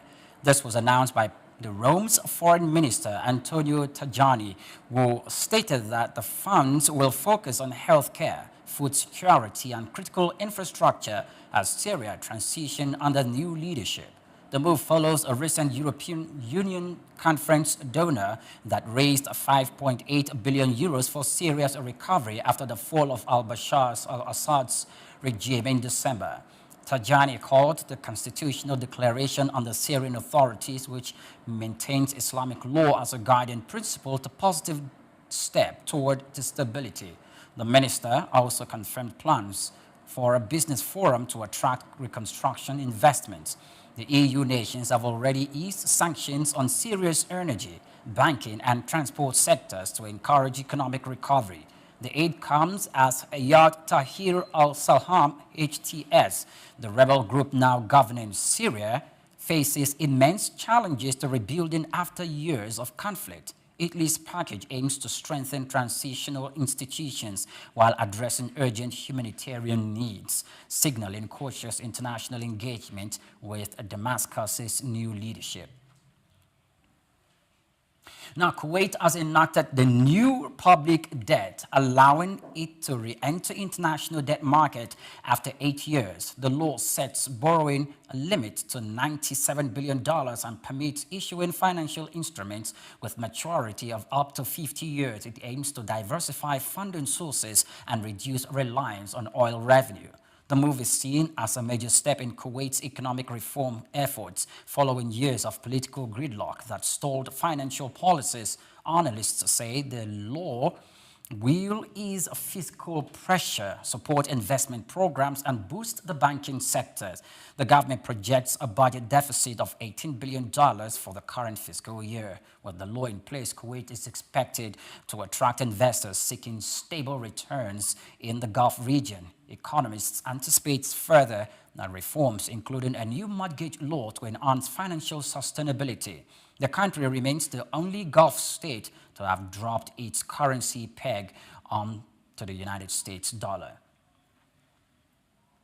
Now, in Africa, Ivory Coast withdrew from the hosting the 2025 Under-20 African Cup of Nations just 30 days before kickoff. The Ivorian Football Federation announced the decision on Tuesday, citing a government directive which also disqualifies the country from the tournament. The Confederation of African Football is now searching for a new host to avoid postponement. The Nigerian team is set to play Egypt, Morocco, and South Africa in the Group B, starting April 30th in Korogo. However, with no confirmed host, travel and preparation plans may change. The Flying Eagles are currently training in Katsina as they aim for a semi-final spot which guarantees an Under-20 World Cup ticket. CAF may consider Morocco as a replacement since it has the facilities and is hosting the Under-17 African Cup of Nations. However, no official decision has been made. Nigeria, a seventh-time Under-20 African Cup of Nations winner, hopes for a quick resolution so the tournament can proceed as planned, according to reports.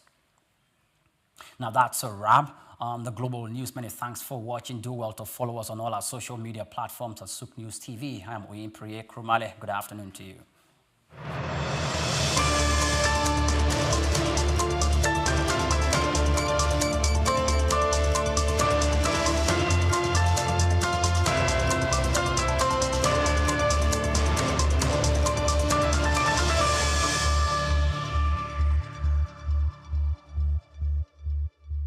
We've got just what you need right here at Femi Wash Media. Call it the Midas Touch, and you wouldn't be wrong. Let us record, produce, mix, and master your audio like nobody does. Reach us on our contact today for the best quality job.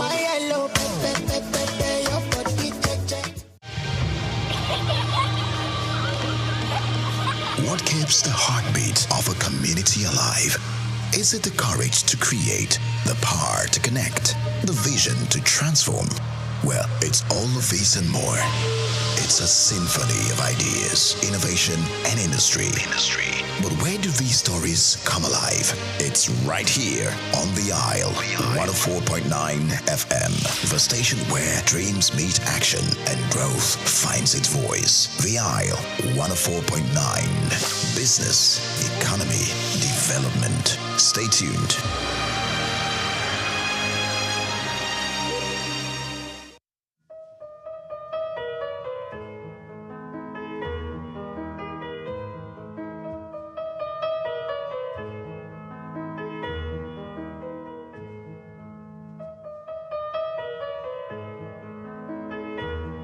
We're going to have increase in the number of facilities that we would visit in the year 2025 by 30%. That would have improved compliance and enhancement of data-driven decision making using data analytics. We're going to strengthen collaboration between our partners, and we're going to have 25% increase in our compliance rates by carrying out the key strategies. We want to expand our monitoring coverage. We want to enhance our digital infrastructure by integrating a secure online pathway. We also want to include the e-learning platform and our mobile platforms on the digital infrastructure. We want to strengthen our community engagement and build capacity of both the farmer staff and our partners. We want to drive innovation and research. This year, we want to carry out research on quality of care. In doing all of this, we want to make the health facilities in Lagos safer by, leveraging on technology and ensuring that all our processes are data-driven. Thank you very much. Thank you very much, Dr. Noriede, Dr. Nibo Shinawo, Dr. Veronica Iwayemi, and Dr. Abiola Idowu. Your Excellency, the Governor of Lagos State, Mr. Babajide Olusola Sanwo-Olu, the Honorable Minister of State for Health, Dr. Isiaq Salako. Taking us further in the comparative study, I want to especially welcome a professor and consultant medical parasitologist at the College of Medicine, University of Lagos. He coordinates the International Malaria Microscopy, RDT Quality Assurance Center, as well as the country's World Health Organization malaria specimen collection sites in the College of Medicine, University of Lagos. Ladies and gentlemen, please let's put our hands together for Professor Wellington Oyibo for a very short comparative study. Thank you very much. Thank you very much, His Excellency, Executive Governor of Lagos State, the Honorable Minister of Health, here represented here by the Minister of the State for Health. Ladies and gentlemen, first of all, this is historic for us. This is a path we have planned, prayed for, and we are happy that this is happening. Mr. Governor, thank you for all you do and for making this happen, my staff. I'm so happy and grateful to the Honorable Commissioner of Health. He has told the story. So I'm going to build on those stories as I make this presentation. You don't have much time. And part of the whole thing is the advances that Lagos State has made for over 2 decades. The world is hearing it, and the distinct nature of this project through the impact project itself, which is calibrated around the impacts that this project will be again for Lagos State. My slide, please. So what we know about malaria, in the 15th century, why was it called malaria? It was called malaria because the cause of that fever illness was not known. And it was connected to marshy waters. So malaria in Greek is foul. And that was called the cause too. And it took some another 100 years before it was connected to mosquito bites. And today we are talking about fever and say all fevers are malaria. So are we going to the 15th century? And this is what we're trying to really unbundle in Lagos as it's still over 50 million people. My slides.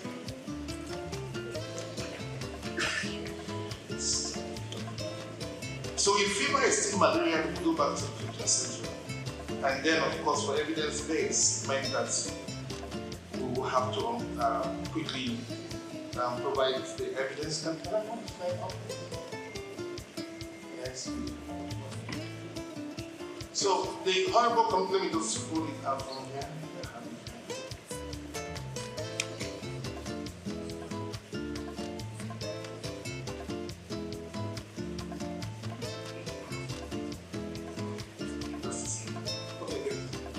So I've given this background.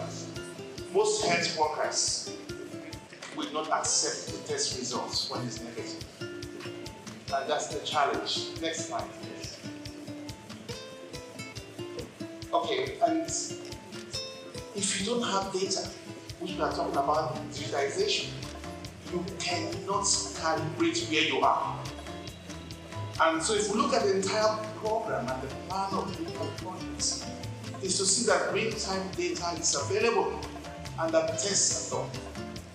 And when the test is done, we can say quickly, cost-effectively, this is where we are. Because you can rely on routine data. The country do do not have quality data. And that's the challenge. Next slide. So, low confidence in the tests, ACTs are being used, Lagos making progress. How do we handle this? 94 to 96% of the reporting for malaria in the DHIS that categorizes states and Nigeria comes from the primary healthcare center, and this from the public sector. It's important to recognize this. Next slide. And we're bringing this on board because we provide the quality platform for quality diagnosis at the College of Medicine. Next slide. And we do all of this carefully to ensure that these tests are good to be used for humans. Next slide. And what is known? Please just keep on going on the slide because I'll just go through them. There are changes in Nigeria in terms of malaria epidemiology. Next slide. And then we see from the 2021 malaria indicator survey where Lagos is. Next slide. And you can see where we are here at 2.6% hopeful. And next slide. Good progress. And we're talking about the path for pre-elimination.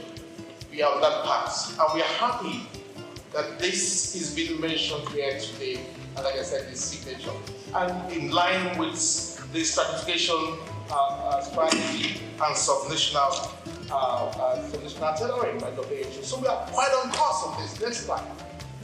And then you can see the different tests available. You can keep on hitting enter. You have microscopy that is powered by a human being. And then you have this rapid diagnostic test that is technology. But somehow we refuse to accept technology and we stay with humans with all the challenges. So that's what you see with microscopy. Just keep on pressing enter and all of this. And this is the test 15 minutes. The result is out. The other one will take any time. It will be 1 day. And then based on that, we have done the scoping assessment of facility in Lagos. Recent times, cosmetic clinics. So we're finding it difficult. We have limited capacity to ensure monitoring of these facilities. We also have inefficient manual processes because our digital platform is unable to carry out some of the processes in the agency. We're sitting on a lot of data in the agency. With AI to make sure that the test is actually having the results that the pharmacy or PPMB says it does. We then verify that the treatment, the appropriate treatment. And then in the impact program, we to the public health system for malaria-negative patients to ensure that they're getting the proper diagnosis that they need and have a better understanding of what other febrile illnesses patients might have. Next slide, please.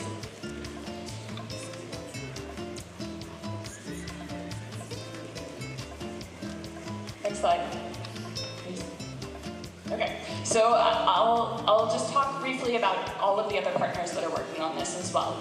So we are working closely, of course, with the Lagos State Ministry of Health, which envisioned this work and brought us in to support on this, with NMEP, which is overseeing the work and providing technical oversight, with WHO, which is providing, again, technical support and facilitation, and then importantly with our private sector partners as well, so PCN, which is doing quite a bit of the regulatory oversight and ensuring the quality of care in a pharmacy setting, with SFH, which is enabling the supply chain, and then of course with LASHMA, which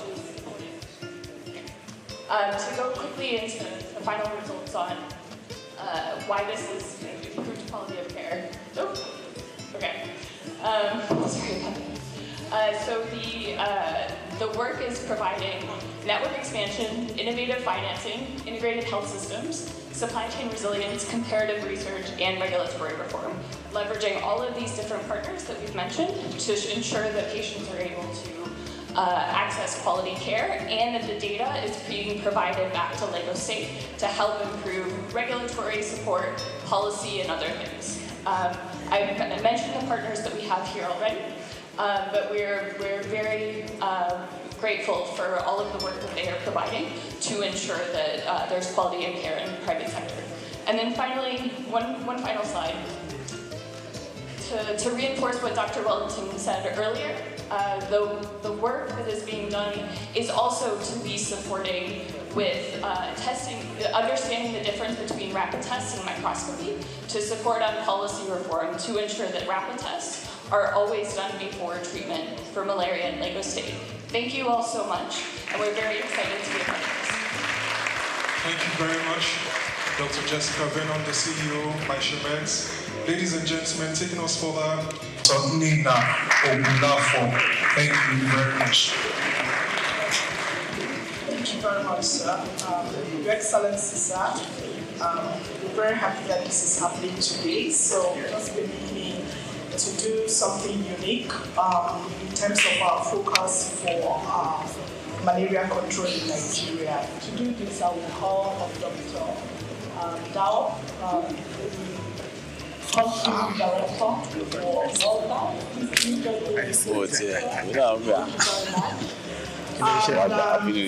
We're going to have the Honorable Minister being tested for malaria. Honorable Minister, please. Thank you very much. This is showcasing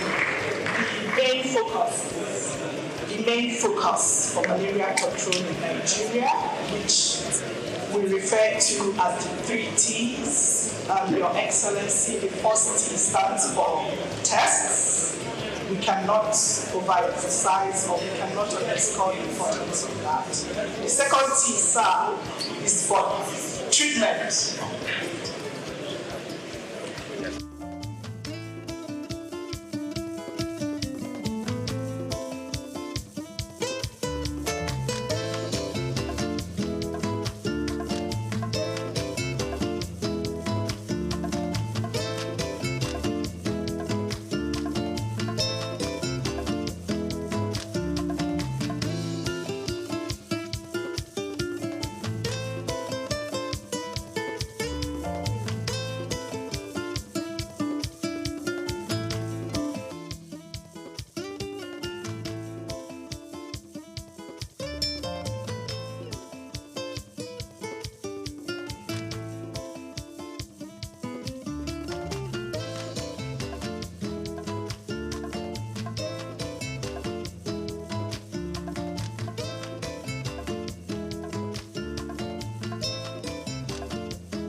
Cannot have His Excellency and the Minister of Health standing for long, so once we take their samples, we're going to have them seated again.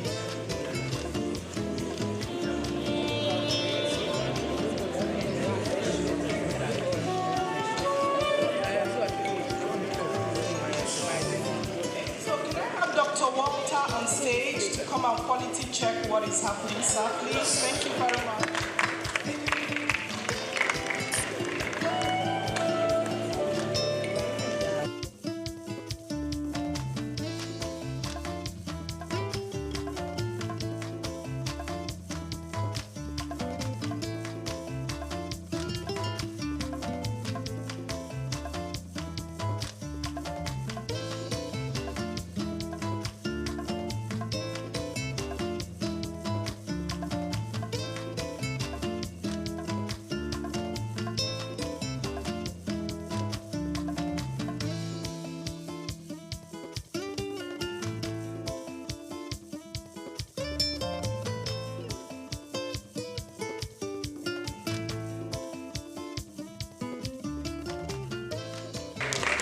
We are witnessing leadership by example. Leadership by example by Mr. Governor, Mr. Babajide Olusola Sanwo-Olu, as well as the Honorable Minister of State for Health, Dr. Salako. Please, let's appreciate them. That is the way to go for every one of us all. Thank you very much, Your Excellencies. So again, this is the way to go for malaria control program in Nigeria. The pre-elimination in Nigeria could commence in phases. We could commence pre-elimination in Nigeria in phases. Thank you, Your Excellencies. Thank you. So back to the fourth bullet on my slide. Your Excellencies, pre-elimination in Nigeria could be commenced in phases. It could start with the states, Lagos State, for example, and we could go geopolitical zones. So I was sitting with my sister, the Commissioner of Health from Ogun State. So the fever for pre-elimination have started. So I also want to say that it stands on Lagos State to make sure that this pathway for pre-elimination is properly done. The National Malaria Elimination Program is waiting to take the experiences and the processes that Lagos will use to achieve elimination to be replicated in other states. Your Excellencies, it's important to note that right now we have a couple of states under 10% prevalence in the country, and those states are Anambra, Kwara, and Rivers State. So what is happening in Lagos that has been flagged off today, it's like NMEP, it's poised to take what these processes and experiences are to states like that. Thank you very much. Thank you very much, ma. Let's appreciate her. Thank you very much. Thank you very much. Mr. Governor, sir, Minister of Health and Social Welfare, Professor Mohammed Ali Pate, who has been ably represented here today by the Honorable Minister of State for Health, Dr. Isiaq Adekunle Salako. A round of applause for him, please.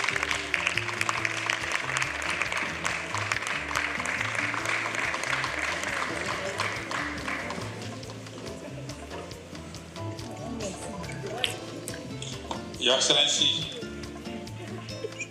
the excellent Governor of the Center of Excellence, Mr. Babajide Sanwo-Olu. I must recognize my brother, who is one who has summoned all of us here today, the Honorable Commissioner for Health for Lagos State. And all members of the Lagos State Cabinet here present, our partners, WHO, World Bank, distinguished stakeholders in the health sector, gentlemen of the press. Because of time, let me say all protocols to be extended. We cannot give the governor for malaria alone. He has to attend to water, to road, to several other things. So I will shorten my speech, but I must say that today I'm wearing two caps. You may not see it physically. Standing in for myself, and also standing in for my brother, the coordinating minister for health and social welfare, Professor Pate, who is unable to attend because of other assignments.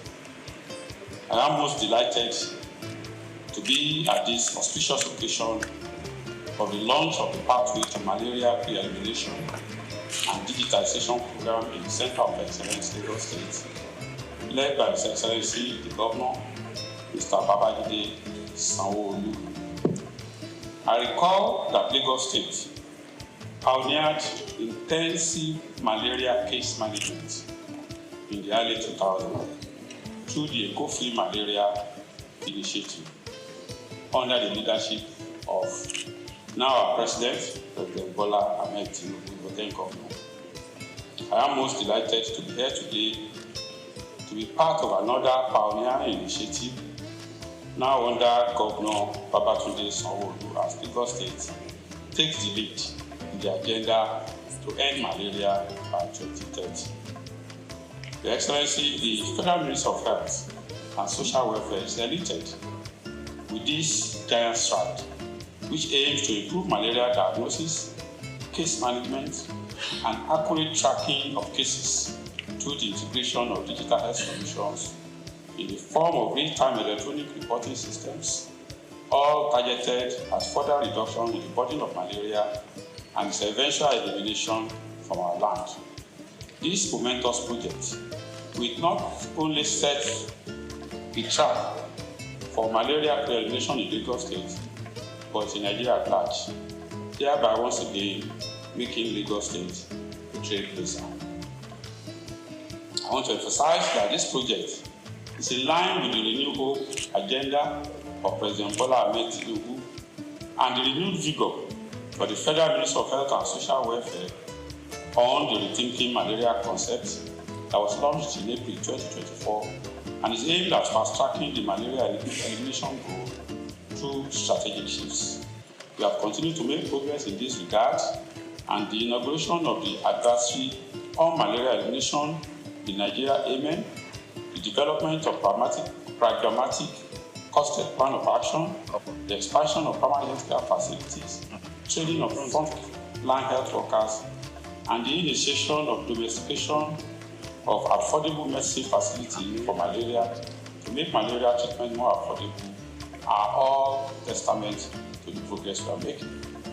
Your Excellency, distinguished ladies and gentlemen, the Ministry is taking these steps in order to reverse the undesirable trend of being the highest burden malaria endemic country globally, accounting for 37% and 31% of cases and deaths, respectively. I am confident that the Lagos State possesses the needed attributes that can help drive Nigeria to malaria elimination through such case-setting initiatives like this program.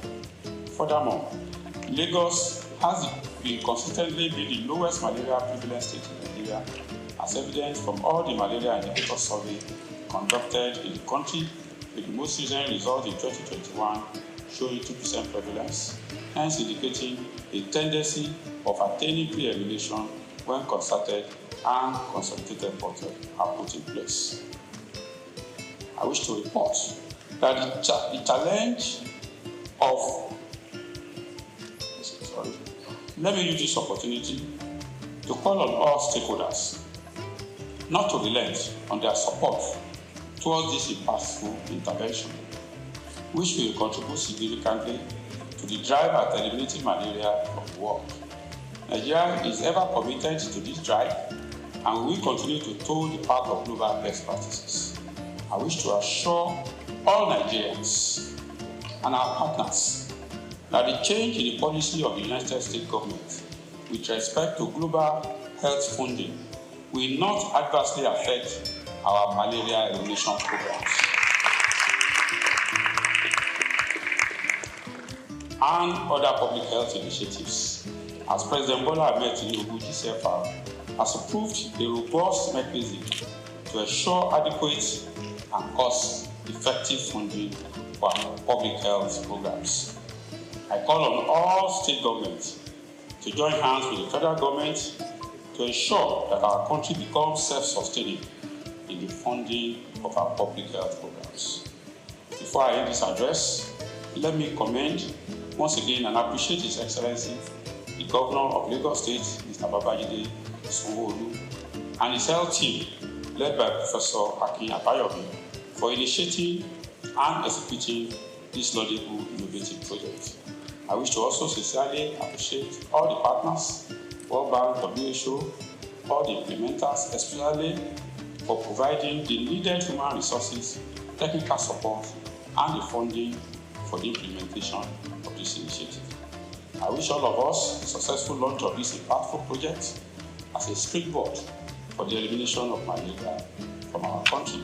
Thank you, and God bless the federal government.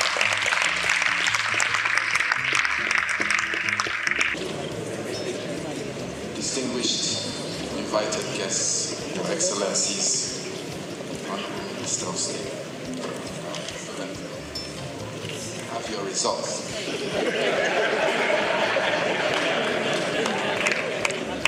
Pleased to say that Honorable Minister of State,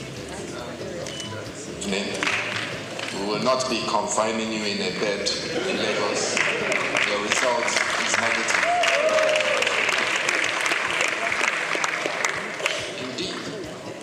When patients go to clinics and the doctors tell you that they've performed a test, it is your responsibility as a patient to see the test.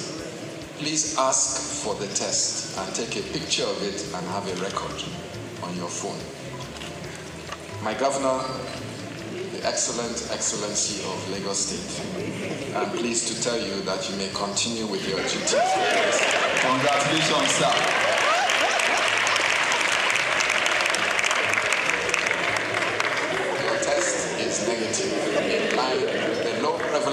malaria in Lagos has chart a course to pre-elimination. Thank you very much for your support, both the Honorable Minister and our Governor and members of the Lagos State Executive Council. Mr. Governor, if you would like to approach the podium to give your keynote and to launch a pathway to malaria elimination in Lagos. A practitioner himself and a strong politician, Dr. Thank you very much for finding out. Members of the State Executive Council, especially Professor Akin Abayomi, and Special Advisor on Health.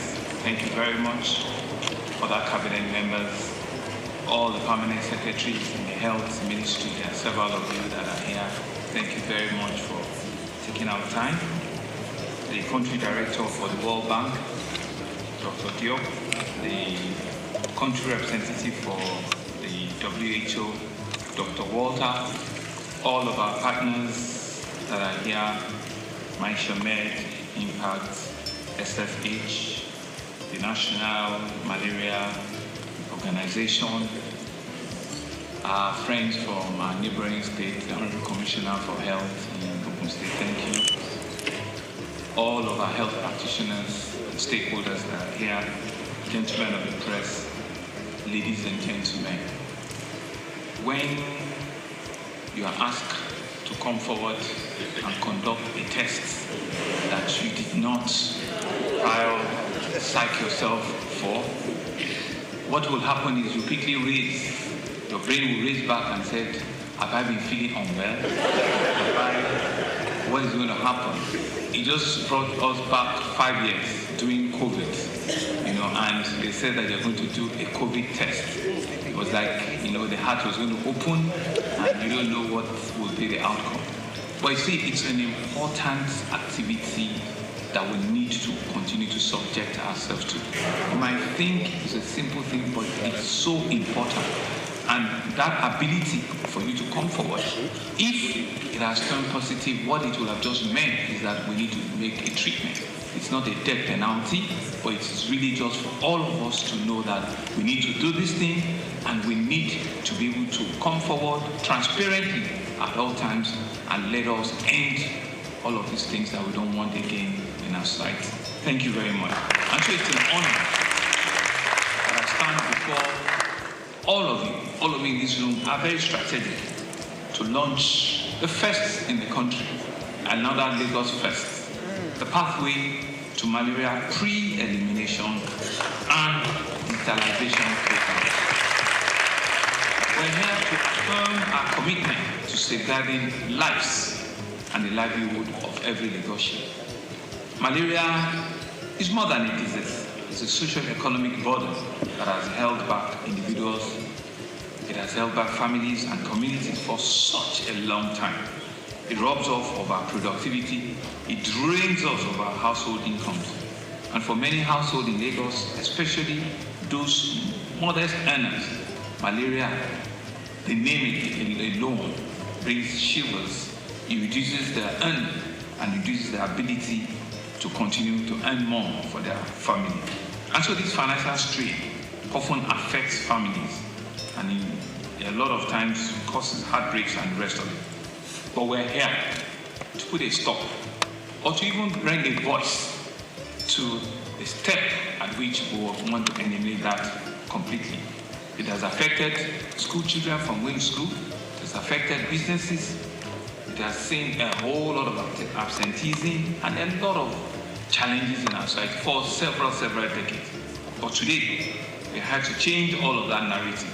The eradication of malaria is not just a good health news. It is indeed an economic imperative. It's a good news that all of us must beat our chest and be able to carry, if there's a pin, that we need to have, a pre-elimination, the campaign for it, we need to have it and we need to be able to dot it everywhere. We know from statistics how much malaria has cost our GDP, billions and billions of dollars. Imagine what Lagos could achieve with a lot of resources if we're able to eliminate all of this. We no longer have to choose between survival and opportunity. Imagine in Lagos where every child can attend school uninterrupted because of ill health, or an adult can contribute fully to the economy. And one thing that is instructive was the demonstration of the slides by Professor Akiambel, and I saw others as well. I can see that Prof already has a side job in animation and cartooning. It's a job that he can conveniently retire into.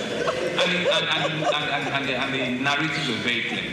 But the message was very, very transparently done. And all of us, in one form or the other, are guilty of this. You feel unwell, you think you have a fever, the next thing is you are diagnosing yourself with malaria. Very easy. Just give me injection. Just give me this tablet. I know what it is. We are all, self-diagnosing ourselves and self-telling ourselves that that is what it can only be and that is what it is. So just give us. But we can see that with knowledge and with communication, a lot of all of those negative things, you can rewrite them. And so this program represents a hope rooted on innovation, collaboration, and determination by leveraging digital tools that will ensure that every malaria case is tracked in real time. This is digital. Long are those days when you need to take a whole full blood from your body to just do a simple malaria test. I was asking for my bottle of Mortina because those days when they take your blood test, they must replenish it with a bottle of Mortina. But you can see that with just a small prick, and in no time you can actually. That's what digital life, has done. And so it has helped us by strengthening partnership with the private sector. We will expand access for quality care. It will help communities to have the knowledge and resources. It will build a culture of preventing that leaves no one behind. And that's a message we need to come out of from here. All of us sitting in this room must immediately turn ourselves into an advocate, into a cheerleader to be able to carry this message forward, to be able to tell everybody that needs to know. Go into our communities, pass on this message that this pre-elimination launch program has started, and it's for all of us to see it, to buy into it, and to work with it. The benefit of eradicating malaria goes beyond just health. In malaria-free Lagos, and indeed in future, in malaria-free Nigeria, is achievable in our time. And we've all put our minds to it, it's something that could be done. We believe that if we can eliminate it, it will increase productivity, it will improve educational outcomes from our children, it will reduce considerably our health costs. It would also enhance quality of life. All of these points speaks to a better livability standards, in all indices. And so this vision, though ambitious, I believe is achievable. It's because, therefore, all of us, government agencies, healthcare practitioners, healthcare providers, community leaders, development partners, and indeed all citizens, to work together with an unwavering resolve. Success will not come overnight, but will be sustained effort and collaborative action. We will prevail. You saw the slides that Afama and the lady on malaria and the lady on immunization. You saw the statistics between January and February, what the run rate should be. Yes, we could say that, this is just March, but we need to be able to double those numbers. We need to push those numbers to be able to achieve the 2025 target. We need to be able to push and achieve, because there's no magic to it. If your target is 2 million, and at the end of February, we are still doing less than 200,000. We are doing far, far less. So you need to double, your spike shoots. You need to work harder, twice as as much for you to achieve the 2025 record. And doctor told us, Prof told us from WHO that it's 2025. They are going to close the envelope. Hello? Yes, they said they are going to close it. And there's a 20, where is it? I thought it was. They're going to close it. Our target is that we'll have to take that $20 million. We'll have to do everything to make sure that we take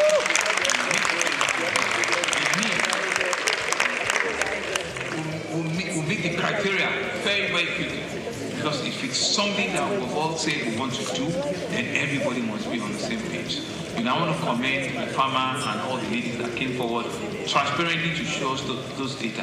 And what we need to do is we don't need to wait in October before we now cry. We need to be able to track this thing on a month-on-month, basis. So I want to thank all of you. I want to thank our partners, the World Health Organization, the World Bank, the National Malaria Elimination Program. Our community pharmacists are here. All of our pharmaceutical associations are here. Thank you very much. Our various private and public hospitals, and all of you that are here for your valuable support in making this initiative positive. Of course, permit me to thank in absentia our very hardworking Honorable Minister of Health and Social Welfare, Professor Mohammed Al-Pate. Our best regards and our best wishes to him. We know all of the things that he has brought about in his tenure as the Honorable Minister of Health. We wish him well. We are also tracking and monitoring, all of his deliverables so that we can say at the end of the day, in your time, you did all of this. And to also thank the Honorable Minister of State for cooperating and operations with the Honorable Minister. We believe that if you do all of these things and you do them well, your time, your time in that ministry will be written in gold, and Nigerians will forever be grateful because we know that you are pushing everything to ensure that we save over 1 million lives, and we are doing so many things, so many big health initiatives. I want to wish you well. To Dr. Diop, our country director for the World Bank, thank you for your invaluable support at all times, funding your technical assistance. We believe it will continue to catalyze our health initiative. To our country director on the Bill and Melinda Gates Foundation, Mr. Uche, whose organization's investment has been pivotal to malaria control. We say a big thank you. Dr. Walter, our WHO country representative, we believe that your expertise and your advocacy capacity has helped also to push this forward. Thank you very, very much. To all of our partners, Marshall Metz, who I met last week, I did promise, I said I'll be here in person. And to all of our other partners, please, let's see this as a start to work. It's only when we achieve what we have set for ourselves that we have done the job. They don't pay people for attempts, they pay people for results. And it's the result that is important. It's the result that takes us to that final breaking point in which we all can say that yes, we've done our best, we've contributed what we needed, and we've seen the results. I believe that we have everything to make it work. We believe we have all it takes to eliminate malaria completely in Lagos State. I want to congratulate our own Ministry of Health. Congratulating ourselves is telling you that you have a lot more to do, Prof, and all of you. But I will be watching, and I will do everything to continue to encourage you. And as a demonstration of that encouragement, I was whispering to Prof that I will also do something different. I will be promoting Dr. Ido as a permanent secretary.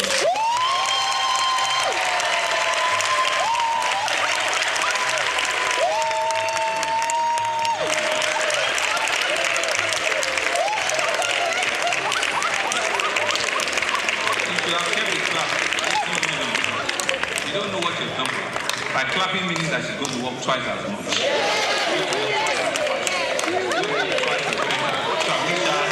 All the very hard work she's doing. To my fellow Lagosians, fight belongs to each of us. Let us embrace a preventive measure by eliminating mosquitoes, adapt, test before treatment.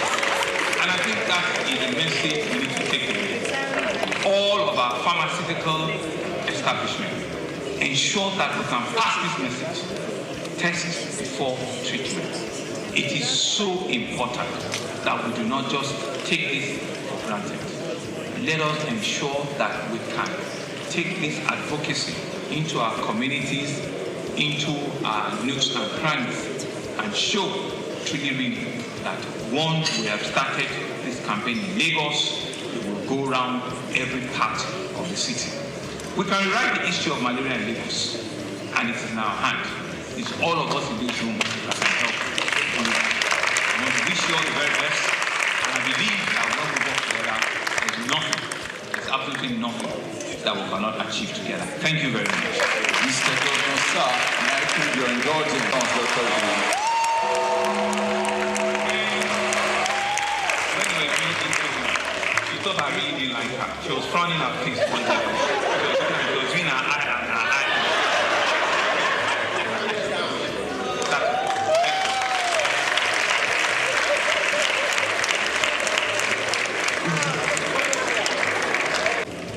This pre-examination launch of malaria from Lagos State.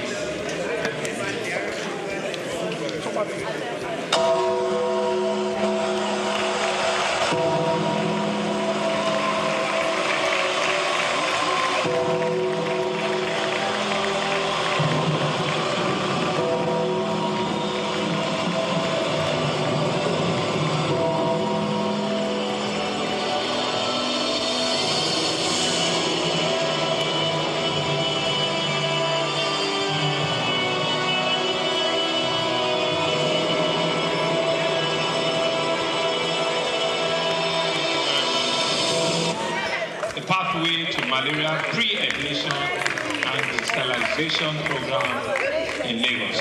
Thank you very much. Thank you.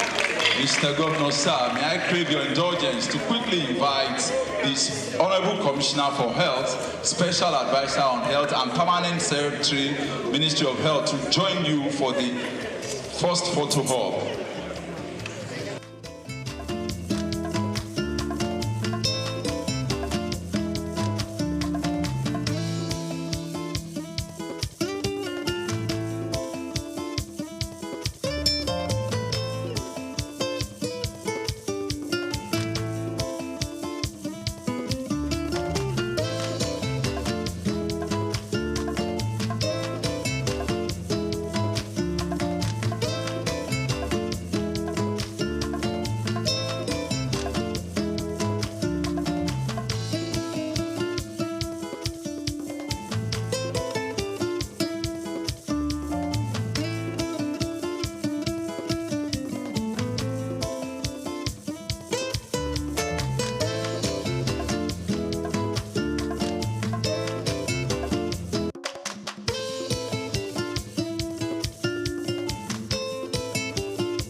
And as soon as we are done, also we are inviting all the permanent secretaries in Lagos State to join the executive governor, actors from the Federal Ministry of Health, all the directors that have accompanied the Minister of State for Health, all the directors in the Federal Ministry.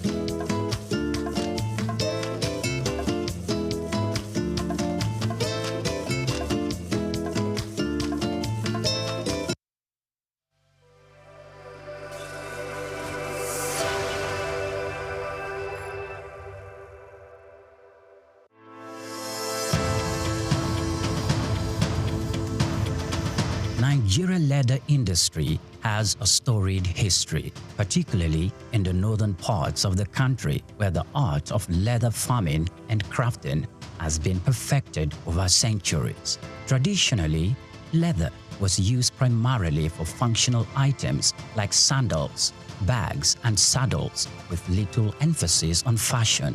However, the narrative has changed drastically in recent years, as Nigerian leather has evolved from a utilitarian product to a symbol of luxury and high fashion.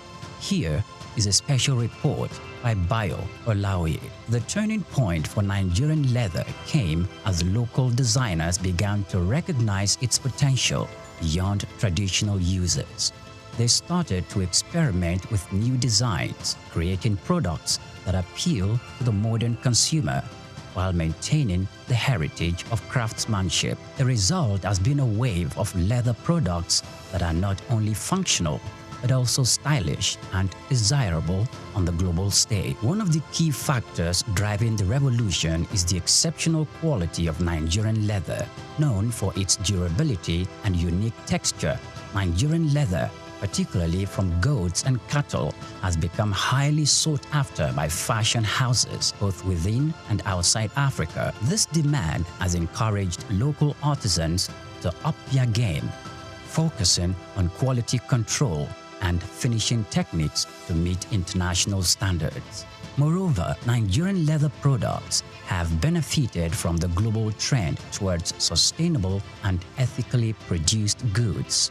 Consumers are increasingly turning away from massively produced items in favor of the handcrafted, sustainable alternatives. Nigerian leather made using traditional methods with minimal environmental impact fits perfectly into this narrative. This has opened up markets for Nigerian leather goods, particularly in Europe and North America, where there is a growing appreciation for products with a story and a conscience. The rise of Nigerian leather on the fashion scene is also closely tied to the country's booming creative industry. Fashion designers, many of whom had gained international recognition, are incorporating leather into their collections and innovative ways, from sleek handbags and bespoke shoes to stylish jackets and accessories. The Nigerian leather is becoming a staple in high fashion. This trend is not only boosting the profile of Nigerian fashion, but also creating new opportunities for economic growth. The leather industry, once dominated by small-scale craftsmen, is now attracting significant investment. Entrepreneurs are setting up modern tannery and workshops, creating jobs and fostering skills development in the process. This industrialization of leather products is helping to formalize what was once an informal sector, leading to better working conditions and high incomes for artisans. However, the success of Nigerian leather market did not emerge without challenges. The industry still faces issues related to infrastructure, access to finance, and competition from imported goods. Additionally, there is the need for more investment in technology and innovation to further enhance the quality of leather products and make them more competitive in the global market. Despite these challenges, the future of Nigerian leather products looks bright. There is a growing recognition of the value of locally produced leather goods, both within Nigeria and globally. This is evident in the increasing number of fashion shows and trade fairs dedicated to promoting Nigerian leather products, as well as the rising demand from international buyers. The evolution of Nigerian leather from a utilitarian material to a symbol of high fashion is a testament to the creativity and resilience of the Nigerian artisans. It reflects the broader trend in the global fashion industry towards sustainability and craftsmanship. As the world continues to embrace African fashion, Nigerian leather is poised to become a major player on the international stage, offering a unique blend of tradition, quality, and style. This is just the beginning of what promises to be an exciting new chapter for Nigerian leather.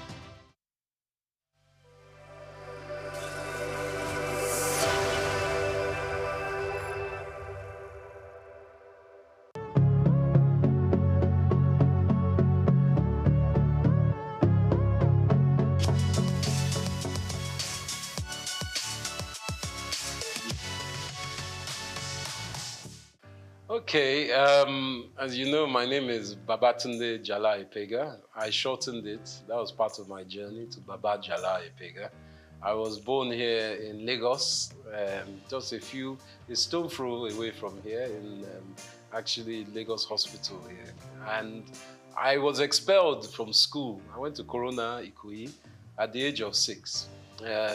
my teacher, who I found to be quite unjust at the time, made us all stand, and I remember this, even though it's like 50, almost 45 years ago, but I remember standing outside Corona School in the heat with all the students in my class because one boy had done something and no one owned up. So I found that quite unjust that all of us had to suffer. So I picked up a stone and I threw that stone at my headmistress's glass and it broke her window. She told my parents, and my parents weren't very happy, of course, but they realized that I wasn't meant to be in school like that here. So the teacher actually asked me to leave, and my parents took me to England. They said, take this child to England. We can't control this child here. He's a wild fellow. So as soon as I got to England, I went to Tunbridge Wells in Kent. I went to school there, and it was the most cold experience I've ever had in my life. I was 6.5 going to 7, and I went to boarding school at that age. And I think that woke me up in life straight away, that even in comfort, you still have steel. And by that, I mean that everyone would think, oh, you are lucky, you went to England at 6, 7. Well, I was very young. I was put in a dormitory with children from England, from Japan, from Saudi Arabia. We were all very young. There was a lot of crying in the dormitory, 12 boys, 6 on each side. And the room was very cold. I remember the cold. But one other thing I got to learn was rugby. And through my life, rugby and learning to deal with my condition and environment has instilled a strength in me. And as we know in Nigeria, you have a lot of things that happen that are out of your control, but you have to find a way to evolve and adapt. And I think from the age of 6, 7, I was very lucky to have that. I went to the oldest school in the world called King's Canterbury, started by St. Augustine in 598 AD. This was the secondary school I went to. And my life seemed pretty, what they say, gold-leafed at the time. Everyone's like, you enjoy, you're in Nigeria, you're in London. I learned to speak Spanish. Unfortunately, I lost my Yoruba, but I'm trying to get that back.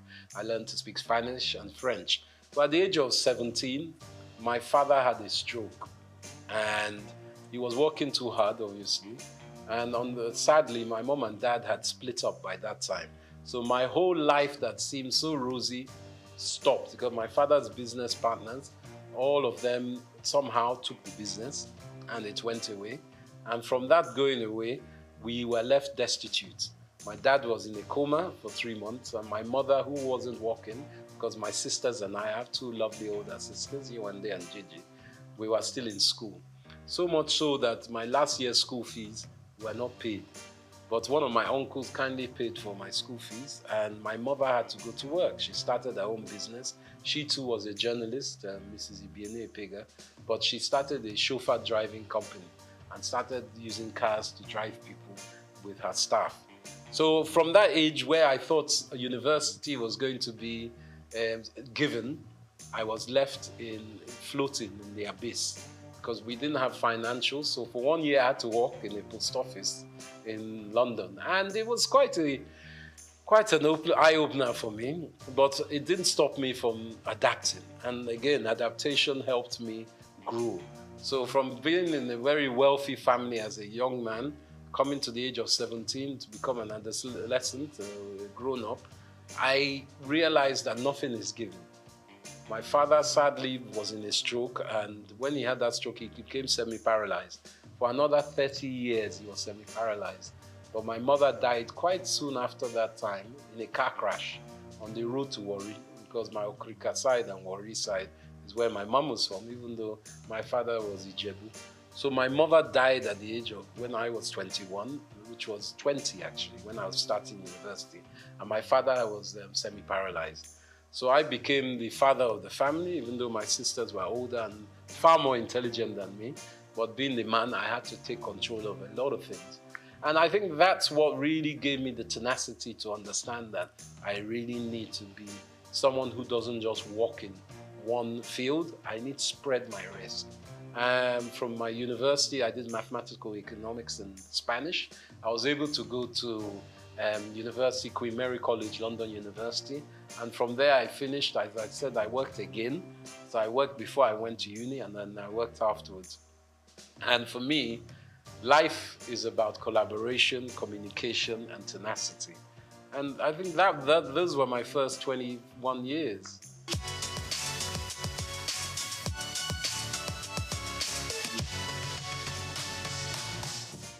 There were less people in Lagos in those days. I won't lie. I grew up every summer and even Christmas where we could afford it. Back in my day, 1978, 79, Naira was 0.8 to £1. So you can understand that people were very wealthy. I think in those days there was like 40 million people. It wasn't that much of it because my dad was an estate surveyor. So we used to go to Abuja a lot. And he was one of the surveyors that gridded Abuja when it was being built during the late 70s, 80s with Obasanjo, and even before Murtala Mohammed. They were gridding it. And Lagos, or should I say Abuja, was made the capital. And Abuja is a model city of Milton Keynes, which is a model city of Paris. Just like Brasilia in Brazil was changed from Rio de Janeiro as a capital. So for me, coming back to Lagos was a joy. I enjoyed it because I was young. We used to just walk, run the streets on our bicycles and cycling, just exploring. Everything was open. There weren't as many cars. It was no big apartments, and there weren't as many people. So I had a beautiful time. There were a lot of lizards on the ground, and we used to throw stones at them. But that was my own youth. We used to go to the beach a lot. Bar Beach was around. It's not around now. Sadly, my dad used to take me to Bar Beach to see the capital punishment killings of armed robbers, and even Dimka, who was one of the leaders of the coup d'etat against Murtala Mohammed. We saw him shot there. Saturdays was a big day. And NTA used to have a channel. I think they still have their studio there. So one of our aunties, Ms. Julie Coker, was there. So we saw a different side of Nigeria. We would go to Ibadan. We'll go to Ijebu, we'll go to Benin, we'll go to Port Harcourt by road. In those days, you could travel, and along the way, we go to Akure, you pick up mangoes, you pick up coconuts, my dad will pick up palm wine, all these things on the road that I don't know if you get it now because security is an issue. So for me, it was a romantic time.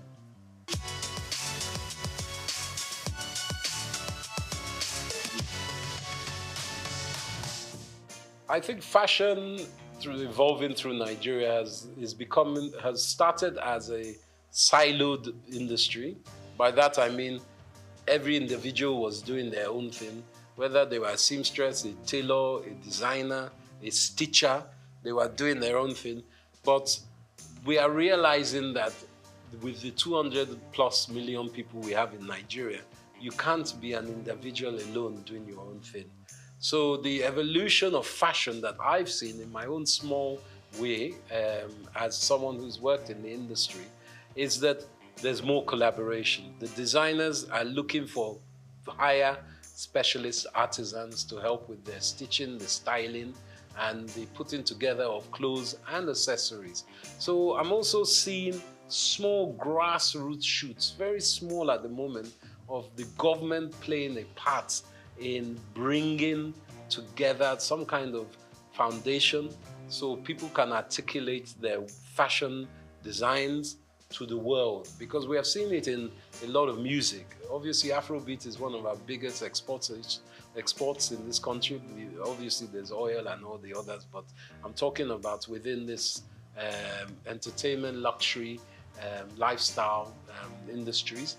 So we're trying to learn from that how private sector can play a part to enhance this fashion sector. So now we're seeing a lot of vibrant colors, a lot of styles. Men's fashion is big.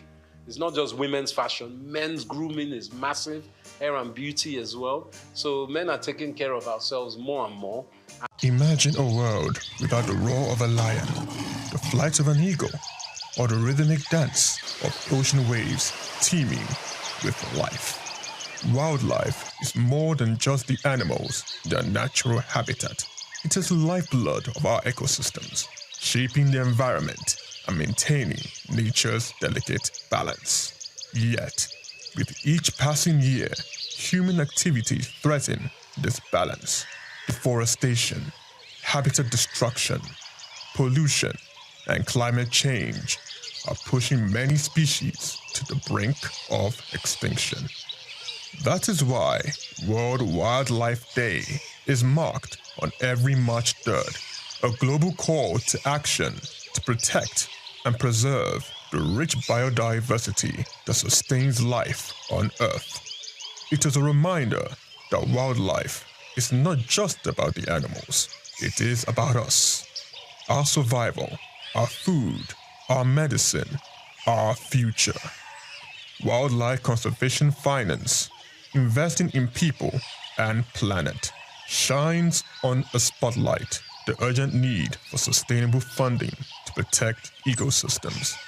It highlights the role of financial investment in safeguarding both wildlife and human livelihoods, because when we invest in nature, we invest in ourselves. From individuals to policymakers, businesses to conservationists, every tree saved, every habitat protected, and every species conserved is a step towards securing a healthier planet for future generations. As humans, let's act before it's too late. The fate of wildlife is in our hands, and in saving them, we just might be saving ourselves. Chike Okolo, Souq News Television.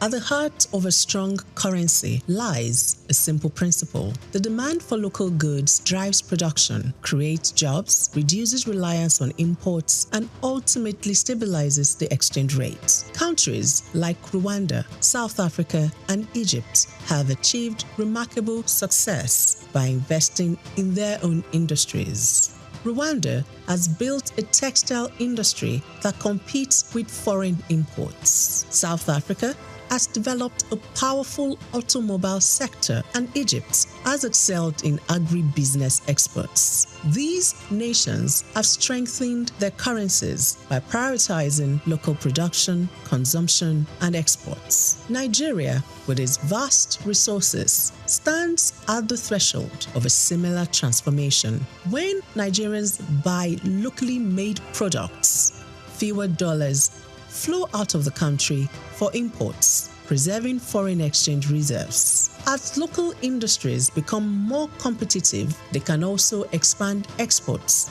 particularly under the African Continental Free Trade Area, bringing in foreign exchange and strengthening the naira.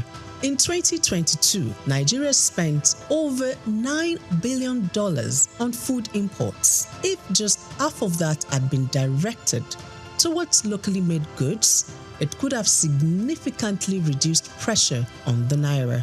The key lies in industries with the potential to drive economic growth: agro-processing, textiles, automotive, technology, and leather goods. Nigeria is already a leader in agriculture, but to fully benefit, the country needs to move beyond exporting raw commodities to processed goods. Products like cashew nuts, shea butter, palm oil derivatives, and hibiscus flowers command higher prices internationally. Ghana earns about $2 billion annually from cocoa processing, while Nigeria's cocoa exports lag far behind. With investment in food processing plants and the branding of agricultural exports as premium African products, Nigeria can bridge this gap, reduce reliance on European imports, and tap into Africa's fast-growing middle class. The Nigerian fashion industry has also gained global recognition, but the country still imports billions of dollars in textiles. In 2021, Nigeria imported over $4 billion worth of textiles, while Ethiopia, using local cotton, earned $110 million from garment exports. By boosting local textile manufacturing and using Nigerian cotton, Nigeria could reclaim a significant share of the $15 billion Africa fashion industry, positioning cities like Lagos, Aba, and Kano as textile hubs. Nigeria's automobile sector also presents an opportunity. The country spends over $8 billion annually on vehicle imports. In contrast, South Africa's automotive sector contributes over $12 billion to its GDP and employs more than 100,000 people by implementing policies that support local vehicle assembly and production. Nigeria can reduce import dependency, create jobs, and become the region's automobile hub. Nigeria's tech ecosystem, home to fintech giants like Flutterwave and Paystack, is already Africa's largest. If Nigerians prioritize homegrown software solutions, the country can reduce capital flight and strengthen its tech industry, making Nigeria a global player in technology. The leather industry, particularly in Kano, also holds significant potential. While Nigeria produces some of the finest leather in Africa, much of it is exported as raw material. If we focus on producing high-end leather goods like handbags, shoes, and belts, Nigeria can meet local demand and expand exports. Ethiopia's leather exports exceeded $133 million in 2022, while Nigeria's remained under $50 million. By branding and exporting premium leather products, Nigeria can become Africa's leather capital, boosting the naira through increased foreign exchange earnings. To strengthen the naira, Nigeria must prioritize investments in infrastructure, improve product standards, enhance branding, and implement policies that favor local manufacturers. Consumers must also consciously choose locally made products to create jobs and drive industrial growth. The success stories of Ghana, South Africa, and Ethiopia show that this strategy works. It is time for Nigeria to invest in and promote made in Nigeria goods, solidifying and strengthening the naira for a more self-sustaining and prosperous economy.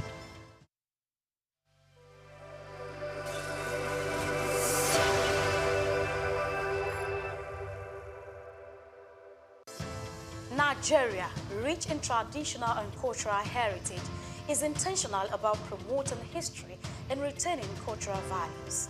The country has succeeded in preserving its identities and that of the forefathers for ages through folklores, folk tales, traditional ceremonies, community-based initiatives, cuisine, and most notably, museums and cultural centers.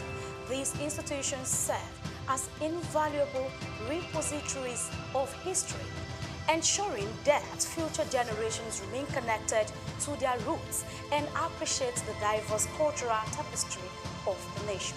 In Nigeria, there are over 38 museums comprising national, state, and privately owned institutions scattered across the country.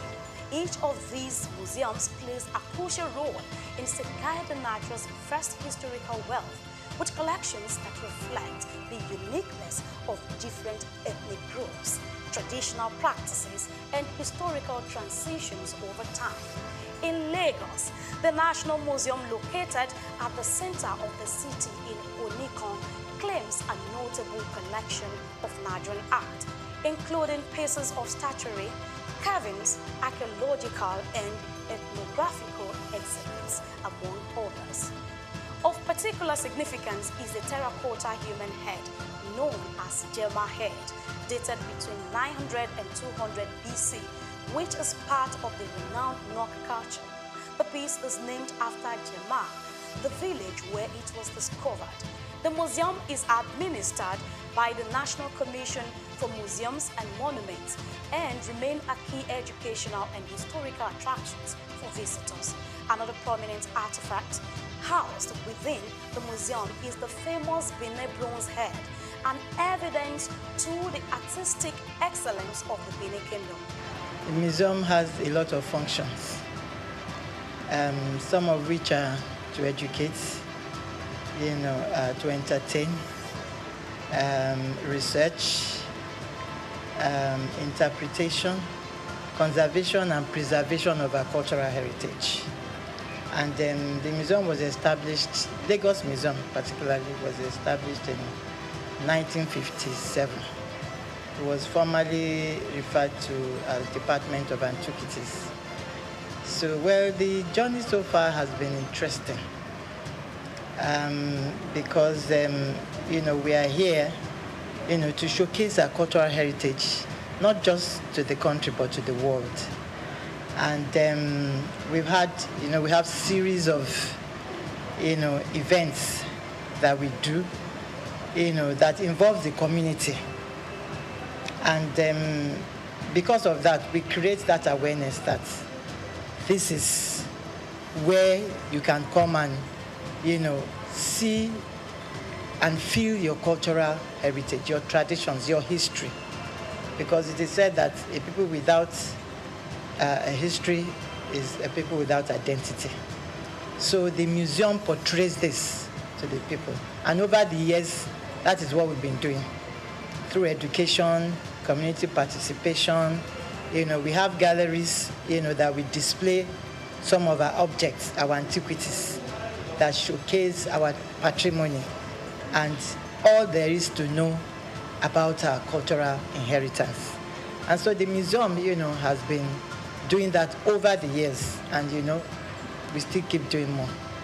The Lagos National Museum was founded in July 1957 by English archaeologist Kenneth Murray, following the submission of architectural sketch in 1948 at a conference on museum policy in Nigeria. Kenneth Murray collected several traditional masks from Cross River State to display in the museum's early years, according to historical records. The primary purpose of structuring the museum was to preserve Nigeria's historical artifacts and cultural heritage. Fortunately, that vision has remained alive to this day. The museum serves as a significant tourist attraction for Lagos residents and international visitors alike, offering an immersive glimpse into the nation's past. Some of the remarkable artifacts currently on display at the museum include the bullet-ridden car in which former Nigerian head of state, General Murtala Muhammad, was assassinated, pictures of previous rulers and presidents of Nigeria from different eras, a diverse collection of cultural drums, tools, and ceremonial staffs from various ethnic groups, historical crowns and caps of revered traditional rulers symbolizing their power and authority. Photographs of Queen Elizabeth II and her entourage during her visit to Nigeria, reflecting moments of colonial history. It's so immense. Museum is a reminder of what the society is all about, because a number of us are missing the link. We don't even know the role, the significance of the society we find ourselves because of foreign influence. But when you come to museum, it will bring your mind back to the original habitat, the way of life of people, how things should be seen in the society, and how we should react to phenomenal changes in our environment. Basically, we'll be doing this work of educating the general public, not only Nigerians, over 20-something years here, and the impact has been so tremendous. To the point that what we do at the museum is in consonance with the curriculum of our institutions, from primary, nursery, primary, secondary, even tertiary, even people in their corporate organization. They deem me free to come to National Museum anytime they feel like we are missing the link, we have missed a lot of things concerning the way of life of our forefathers. Even here, Apart from that, we do have what is called seminar. We organize seminar for expatriates, for individuals. They come around on Wednesdays to come and listen and learn on cultural-based subjects. I think it was great. I mean, I particularly like the circle of life that are presented in here, right? From birth to reincarnation to external influences. I think it gave a good history of Nigeria. I learned a lot about that. There seems to be some real big connection between Nigeria and Benin in terms of the history that I wasn't totally aware of. I was able to see the different artifacts and stuff that were presented. So it was quite interesting. They did, I think, a pretty good job doing a comprehensive tour or comprehensive history of Nigeria and its culture and its surrounding areas.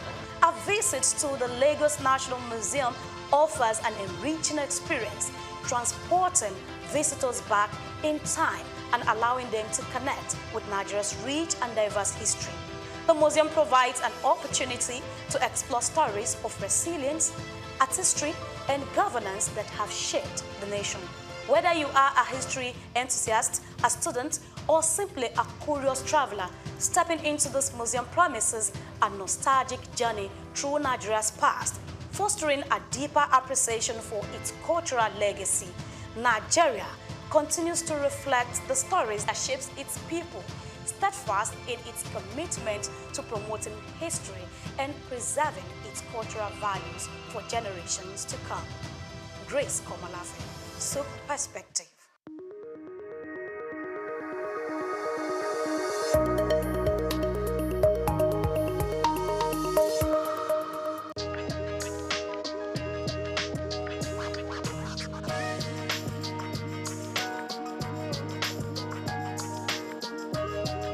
Thank you so much. I think the bill is a good one for Nigeria. And I think that the bill will be a catalyst for business to thrive in Nigeria.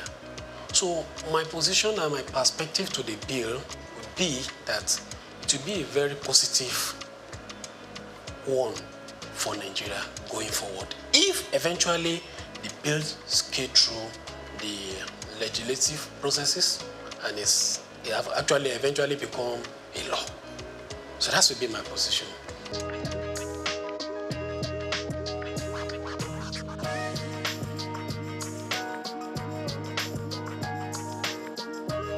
Thank you. Yeah, the bill will help business in different areas.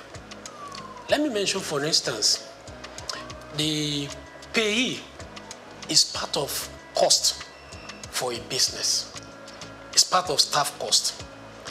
And for especially small businesses, which are the major backbone of the economy, the bill is proposing a reduction, that is proposing tax exemption for some category of lower staff cadre, which in essence is a cost reduction for businesses. So by that, it will help the business to thrive. Also, many people will come, by virtue of that, employ more people, which will bring a robust activity for the economy. And at the same time, there's some category of people that their tax will also be reduced compared to what is currently in operation. So it is a positive atmosphere for business. And when you look at it from the perspective of VAT too, you also see that there's going to be zero tax on some product. There's also going to be a tax exempt on some products, especially for masses, people, low-income earner. So some certain products, there's going to be exemption. There's some certain product that's going to be zero tax related. So by that, it will bring a more robust business activity. So by it, and then it will have positive effect on business and economy in general.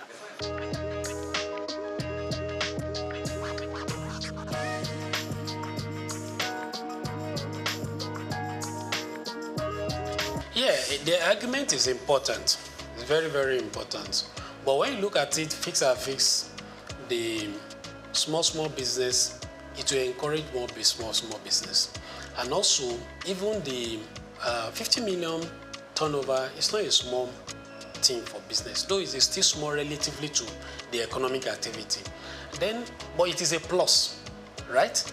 And again, for business that their activity are more than 50 million, then it's good that they should pay tax and contribute little as company income tax back to the economy.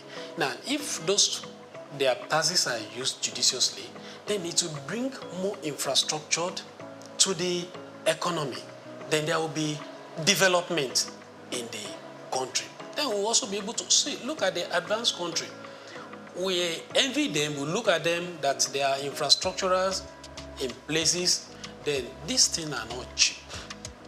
They are not cheap. So, but the main focus for now is that is in a positive trend. It's a positive trend. I encourage that the bill should be passed and the implementation then should be followed so that it will bring a positive effect to the economic generally and the business will thrive going forward.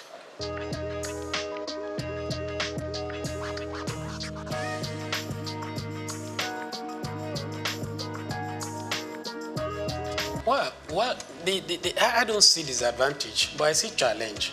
Okay. Yeah, one of the things is that naturally, human beings were adverse to change. So if something is bringing a change, especially when you want to take us out of a comfort zone, we may not want to willingly agree with it. But for me, I think the positive and the benefits outweigh whatever probably challenge or the disadvantage we may envisage. So I still strongly believe that the bill is in the right direction for this year.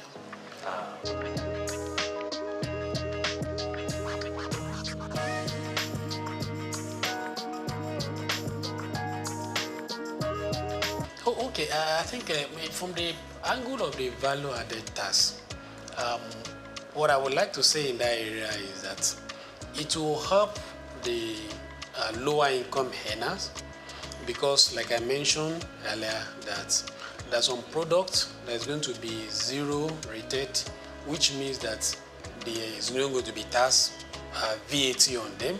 There are some that are totally tax VAT exempted, so which means that, and these products, they are products that commonly they are very everybody really, but more of a masses low income earner will not with the VAT that will have been paid on it will have been an impact on them, then it's taking off. So I think from that perspective is also a good and a welcome one. And it compared to what was proposed before, a general increase in the VAT rate across board. So this one is narrow it down to a particular area. So wherein it also exempt or puts zero rated on some product that are commonly used by the masses. So it's a positive direction. It's a good one.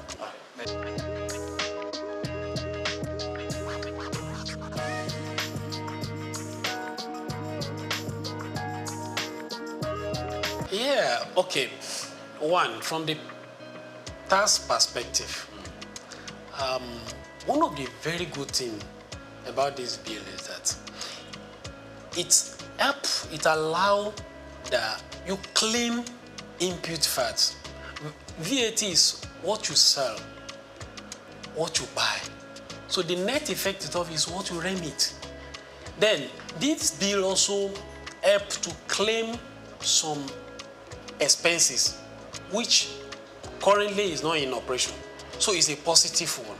Then again, you mentioned the increase in the VAT going forward. Well, let's appreciate that the increase is going to be gradual. That's one. Then two, let's also remember that the VAT, some of these products, they are not going to be with VAT again. That with common people like me and you, transport, there's not going to be VAT on it. Rent, no VAT on it.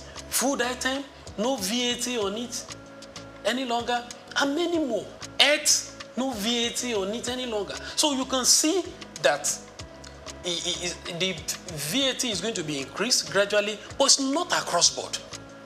So those basic that we know is every day is already been taken care of.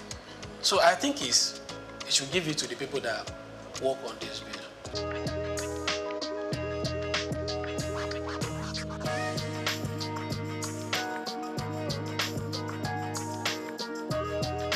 Okay, thank you so much for that angle and the question. I want to say that Federal Inland Revenue Services, they are really trying. And I can tell you, there's no system that doesn't have its own challenge. But FRS, they are trying. And they are moving from those days of Alanok. Now we have tax promise. You can do your filing right from the comfort of your office. You don't need to visit their office, except there is a challenge. Right? So, they are doing well, but they are not yet at the best. So, and there is room for improvement. They are already deploying technology. So, what they need to do is to scale up and up to the task. But currently, they are doing well. So, they just need to improve.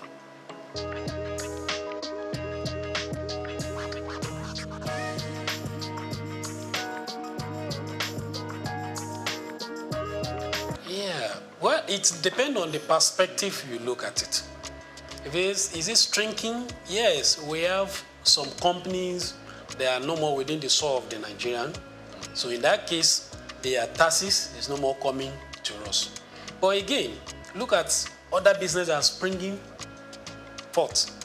So definitely those are coming to the tax net. And then again, there are some companies that are not, businesses that are not in tax net. So through the use of technologies by FRS, they're already bringing them to tax net. So the tax net is increasing. So the net effect of it, you can say, is increasing. Though we have some that are leaving the soul of Nigeria. So net effect of it, the tax net is increasing. Because we have people businesses that are coming to Nigeria, and we have people that are businesses that are already in Nigeria, but they are not in TaxNet, but they are already bringing them to TaxNet. So it's like they are looking at perspective of increasing the threshold from 25 million to 50 million, as the case may be. Yeah. So are they saying that the government should also still be taxing 25 million? Threshold? So we should applaud the bill that give opportunity for businesses that their threshold is less than 50 million, as the case may be. So, but from that angle, if you are looking at it that the business is shrinking, I don't see from that angle. I see from the angle of if the business is doing well and you are not to pay tax, rent, then your business is becoming robust, then you exceed the 50 million threshold. Then you also come back to the tax to be paid. So it is a way of giving boost to the business. And by the time the business is doing well beyond that threshold, then they'll be able to give back to the society. So it's a win-win situation. It's like giving a kind of relief to a business for them to thrive. And when they become better, doing well, then it's an encouragement to business, which they will also come to the net after that. So it's a good one.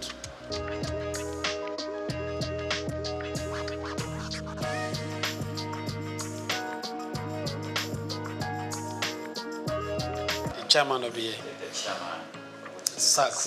Yes. How would you assess his performance so far? Yeah, I think Mr. Souq is a reformer. Yes. Looking at the step he has taken after assuming the office, and I also see that he's somebody that is listening. he has a close relationship with the former chairman of FRS. Probably he has learned some of things from him, challenges that he faced when he was there. So I think he's helping the current chairman.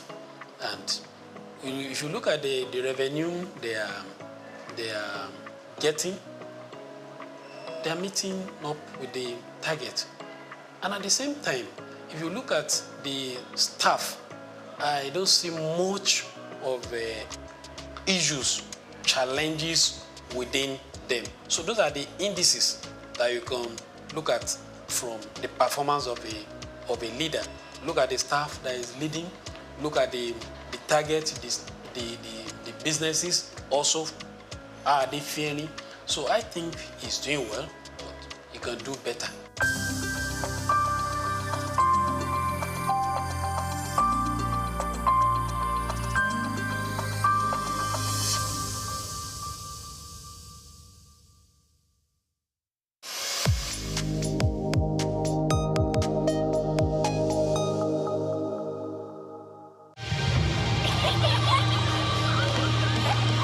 What keeps the heartbeat of a community alive? Is it the courage to create, the power to connect, the vision to transform? Well, it's all of these and more. It's a symphony of ideas, innovation, and industry. But where do these stories come alive? It's right here on The Isle, 104.9 FM, the station where dreams meet action and growth finds its voice. The Isle, 104.9. Business, economy, development. Stay tuned.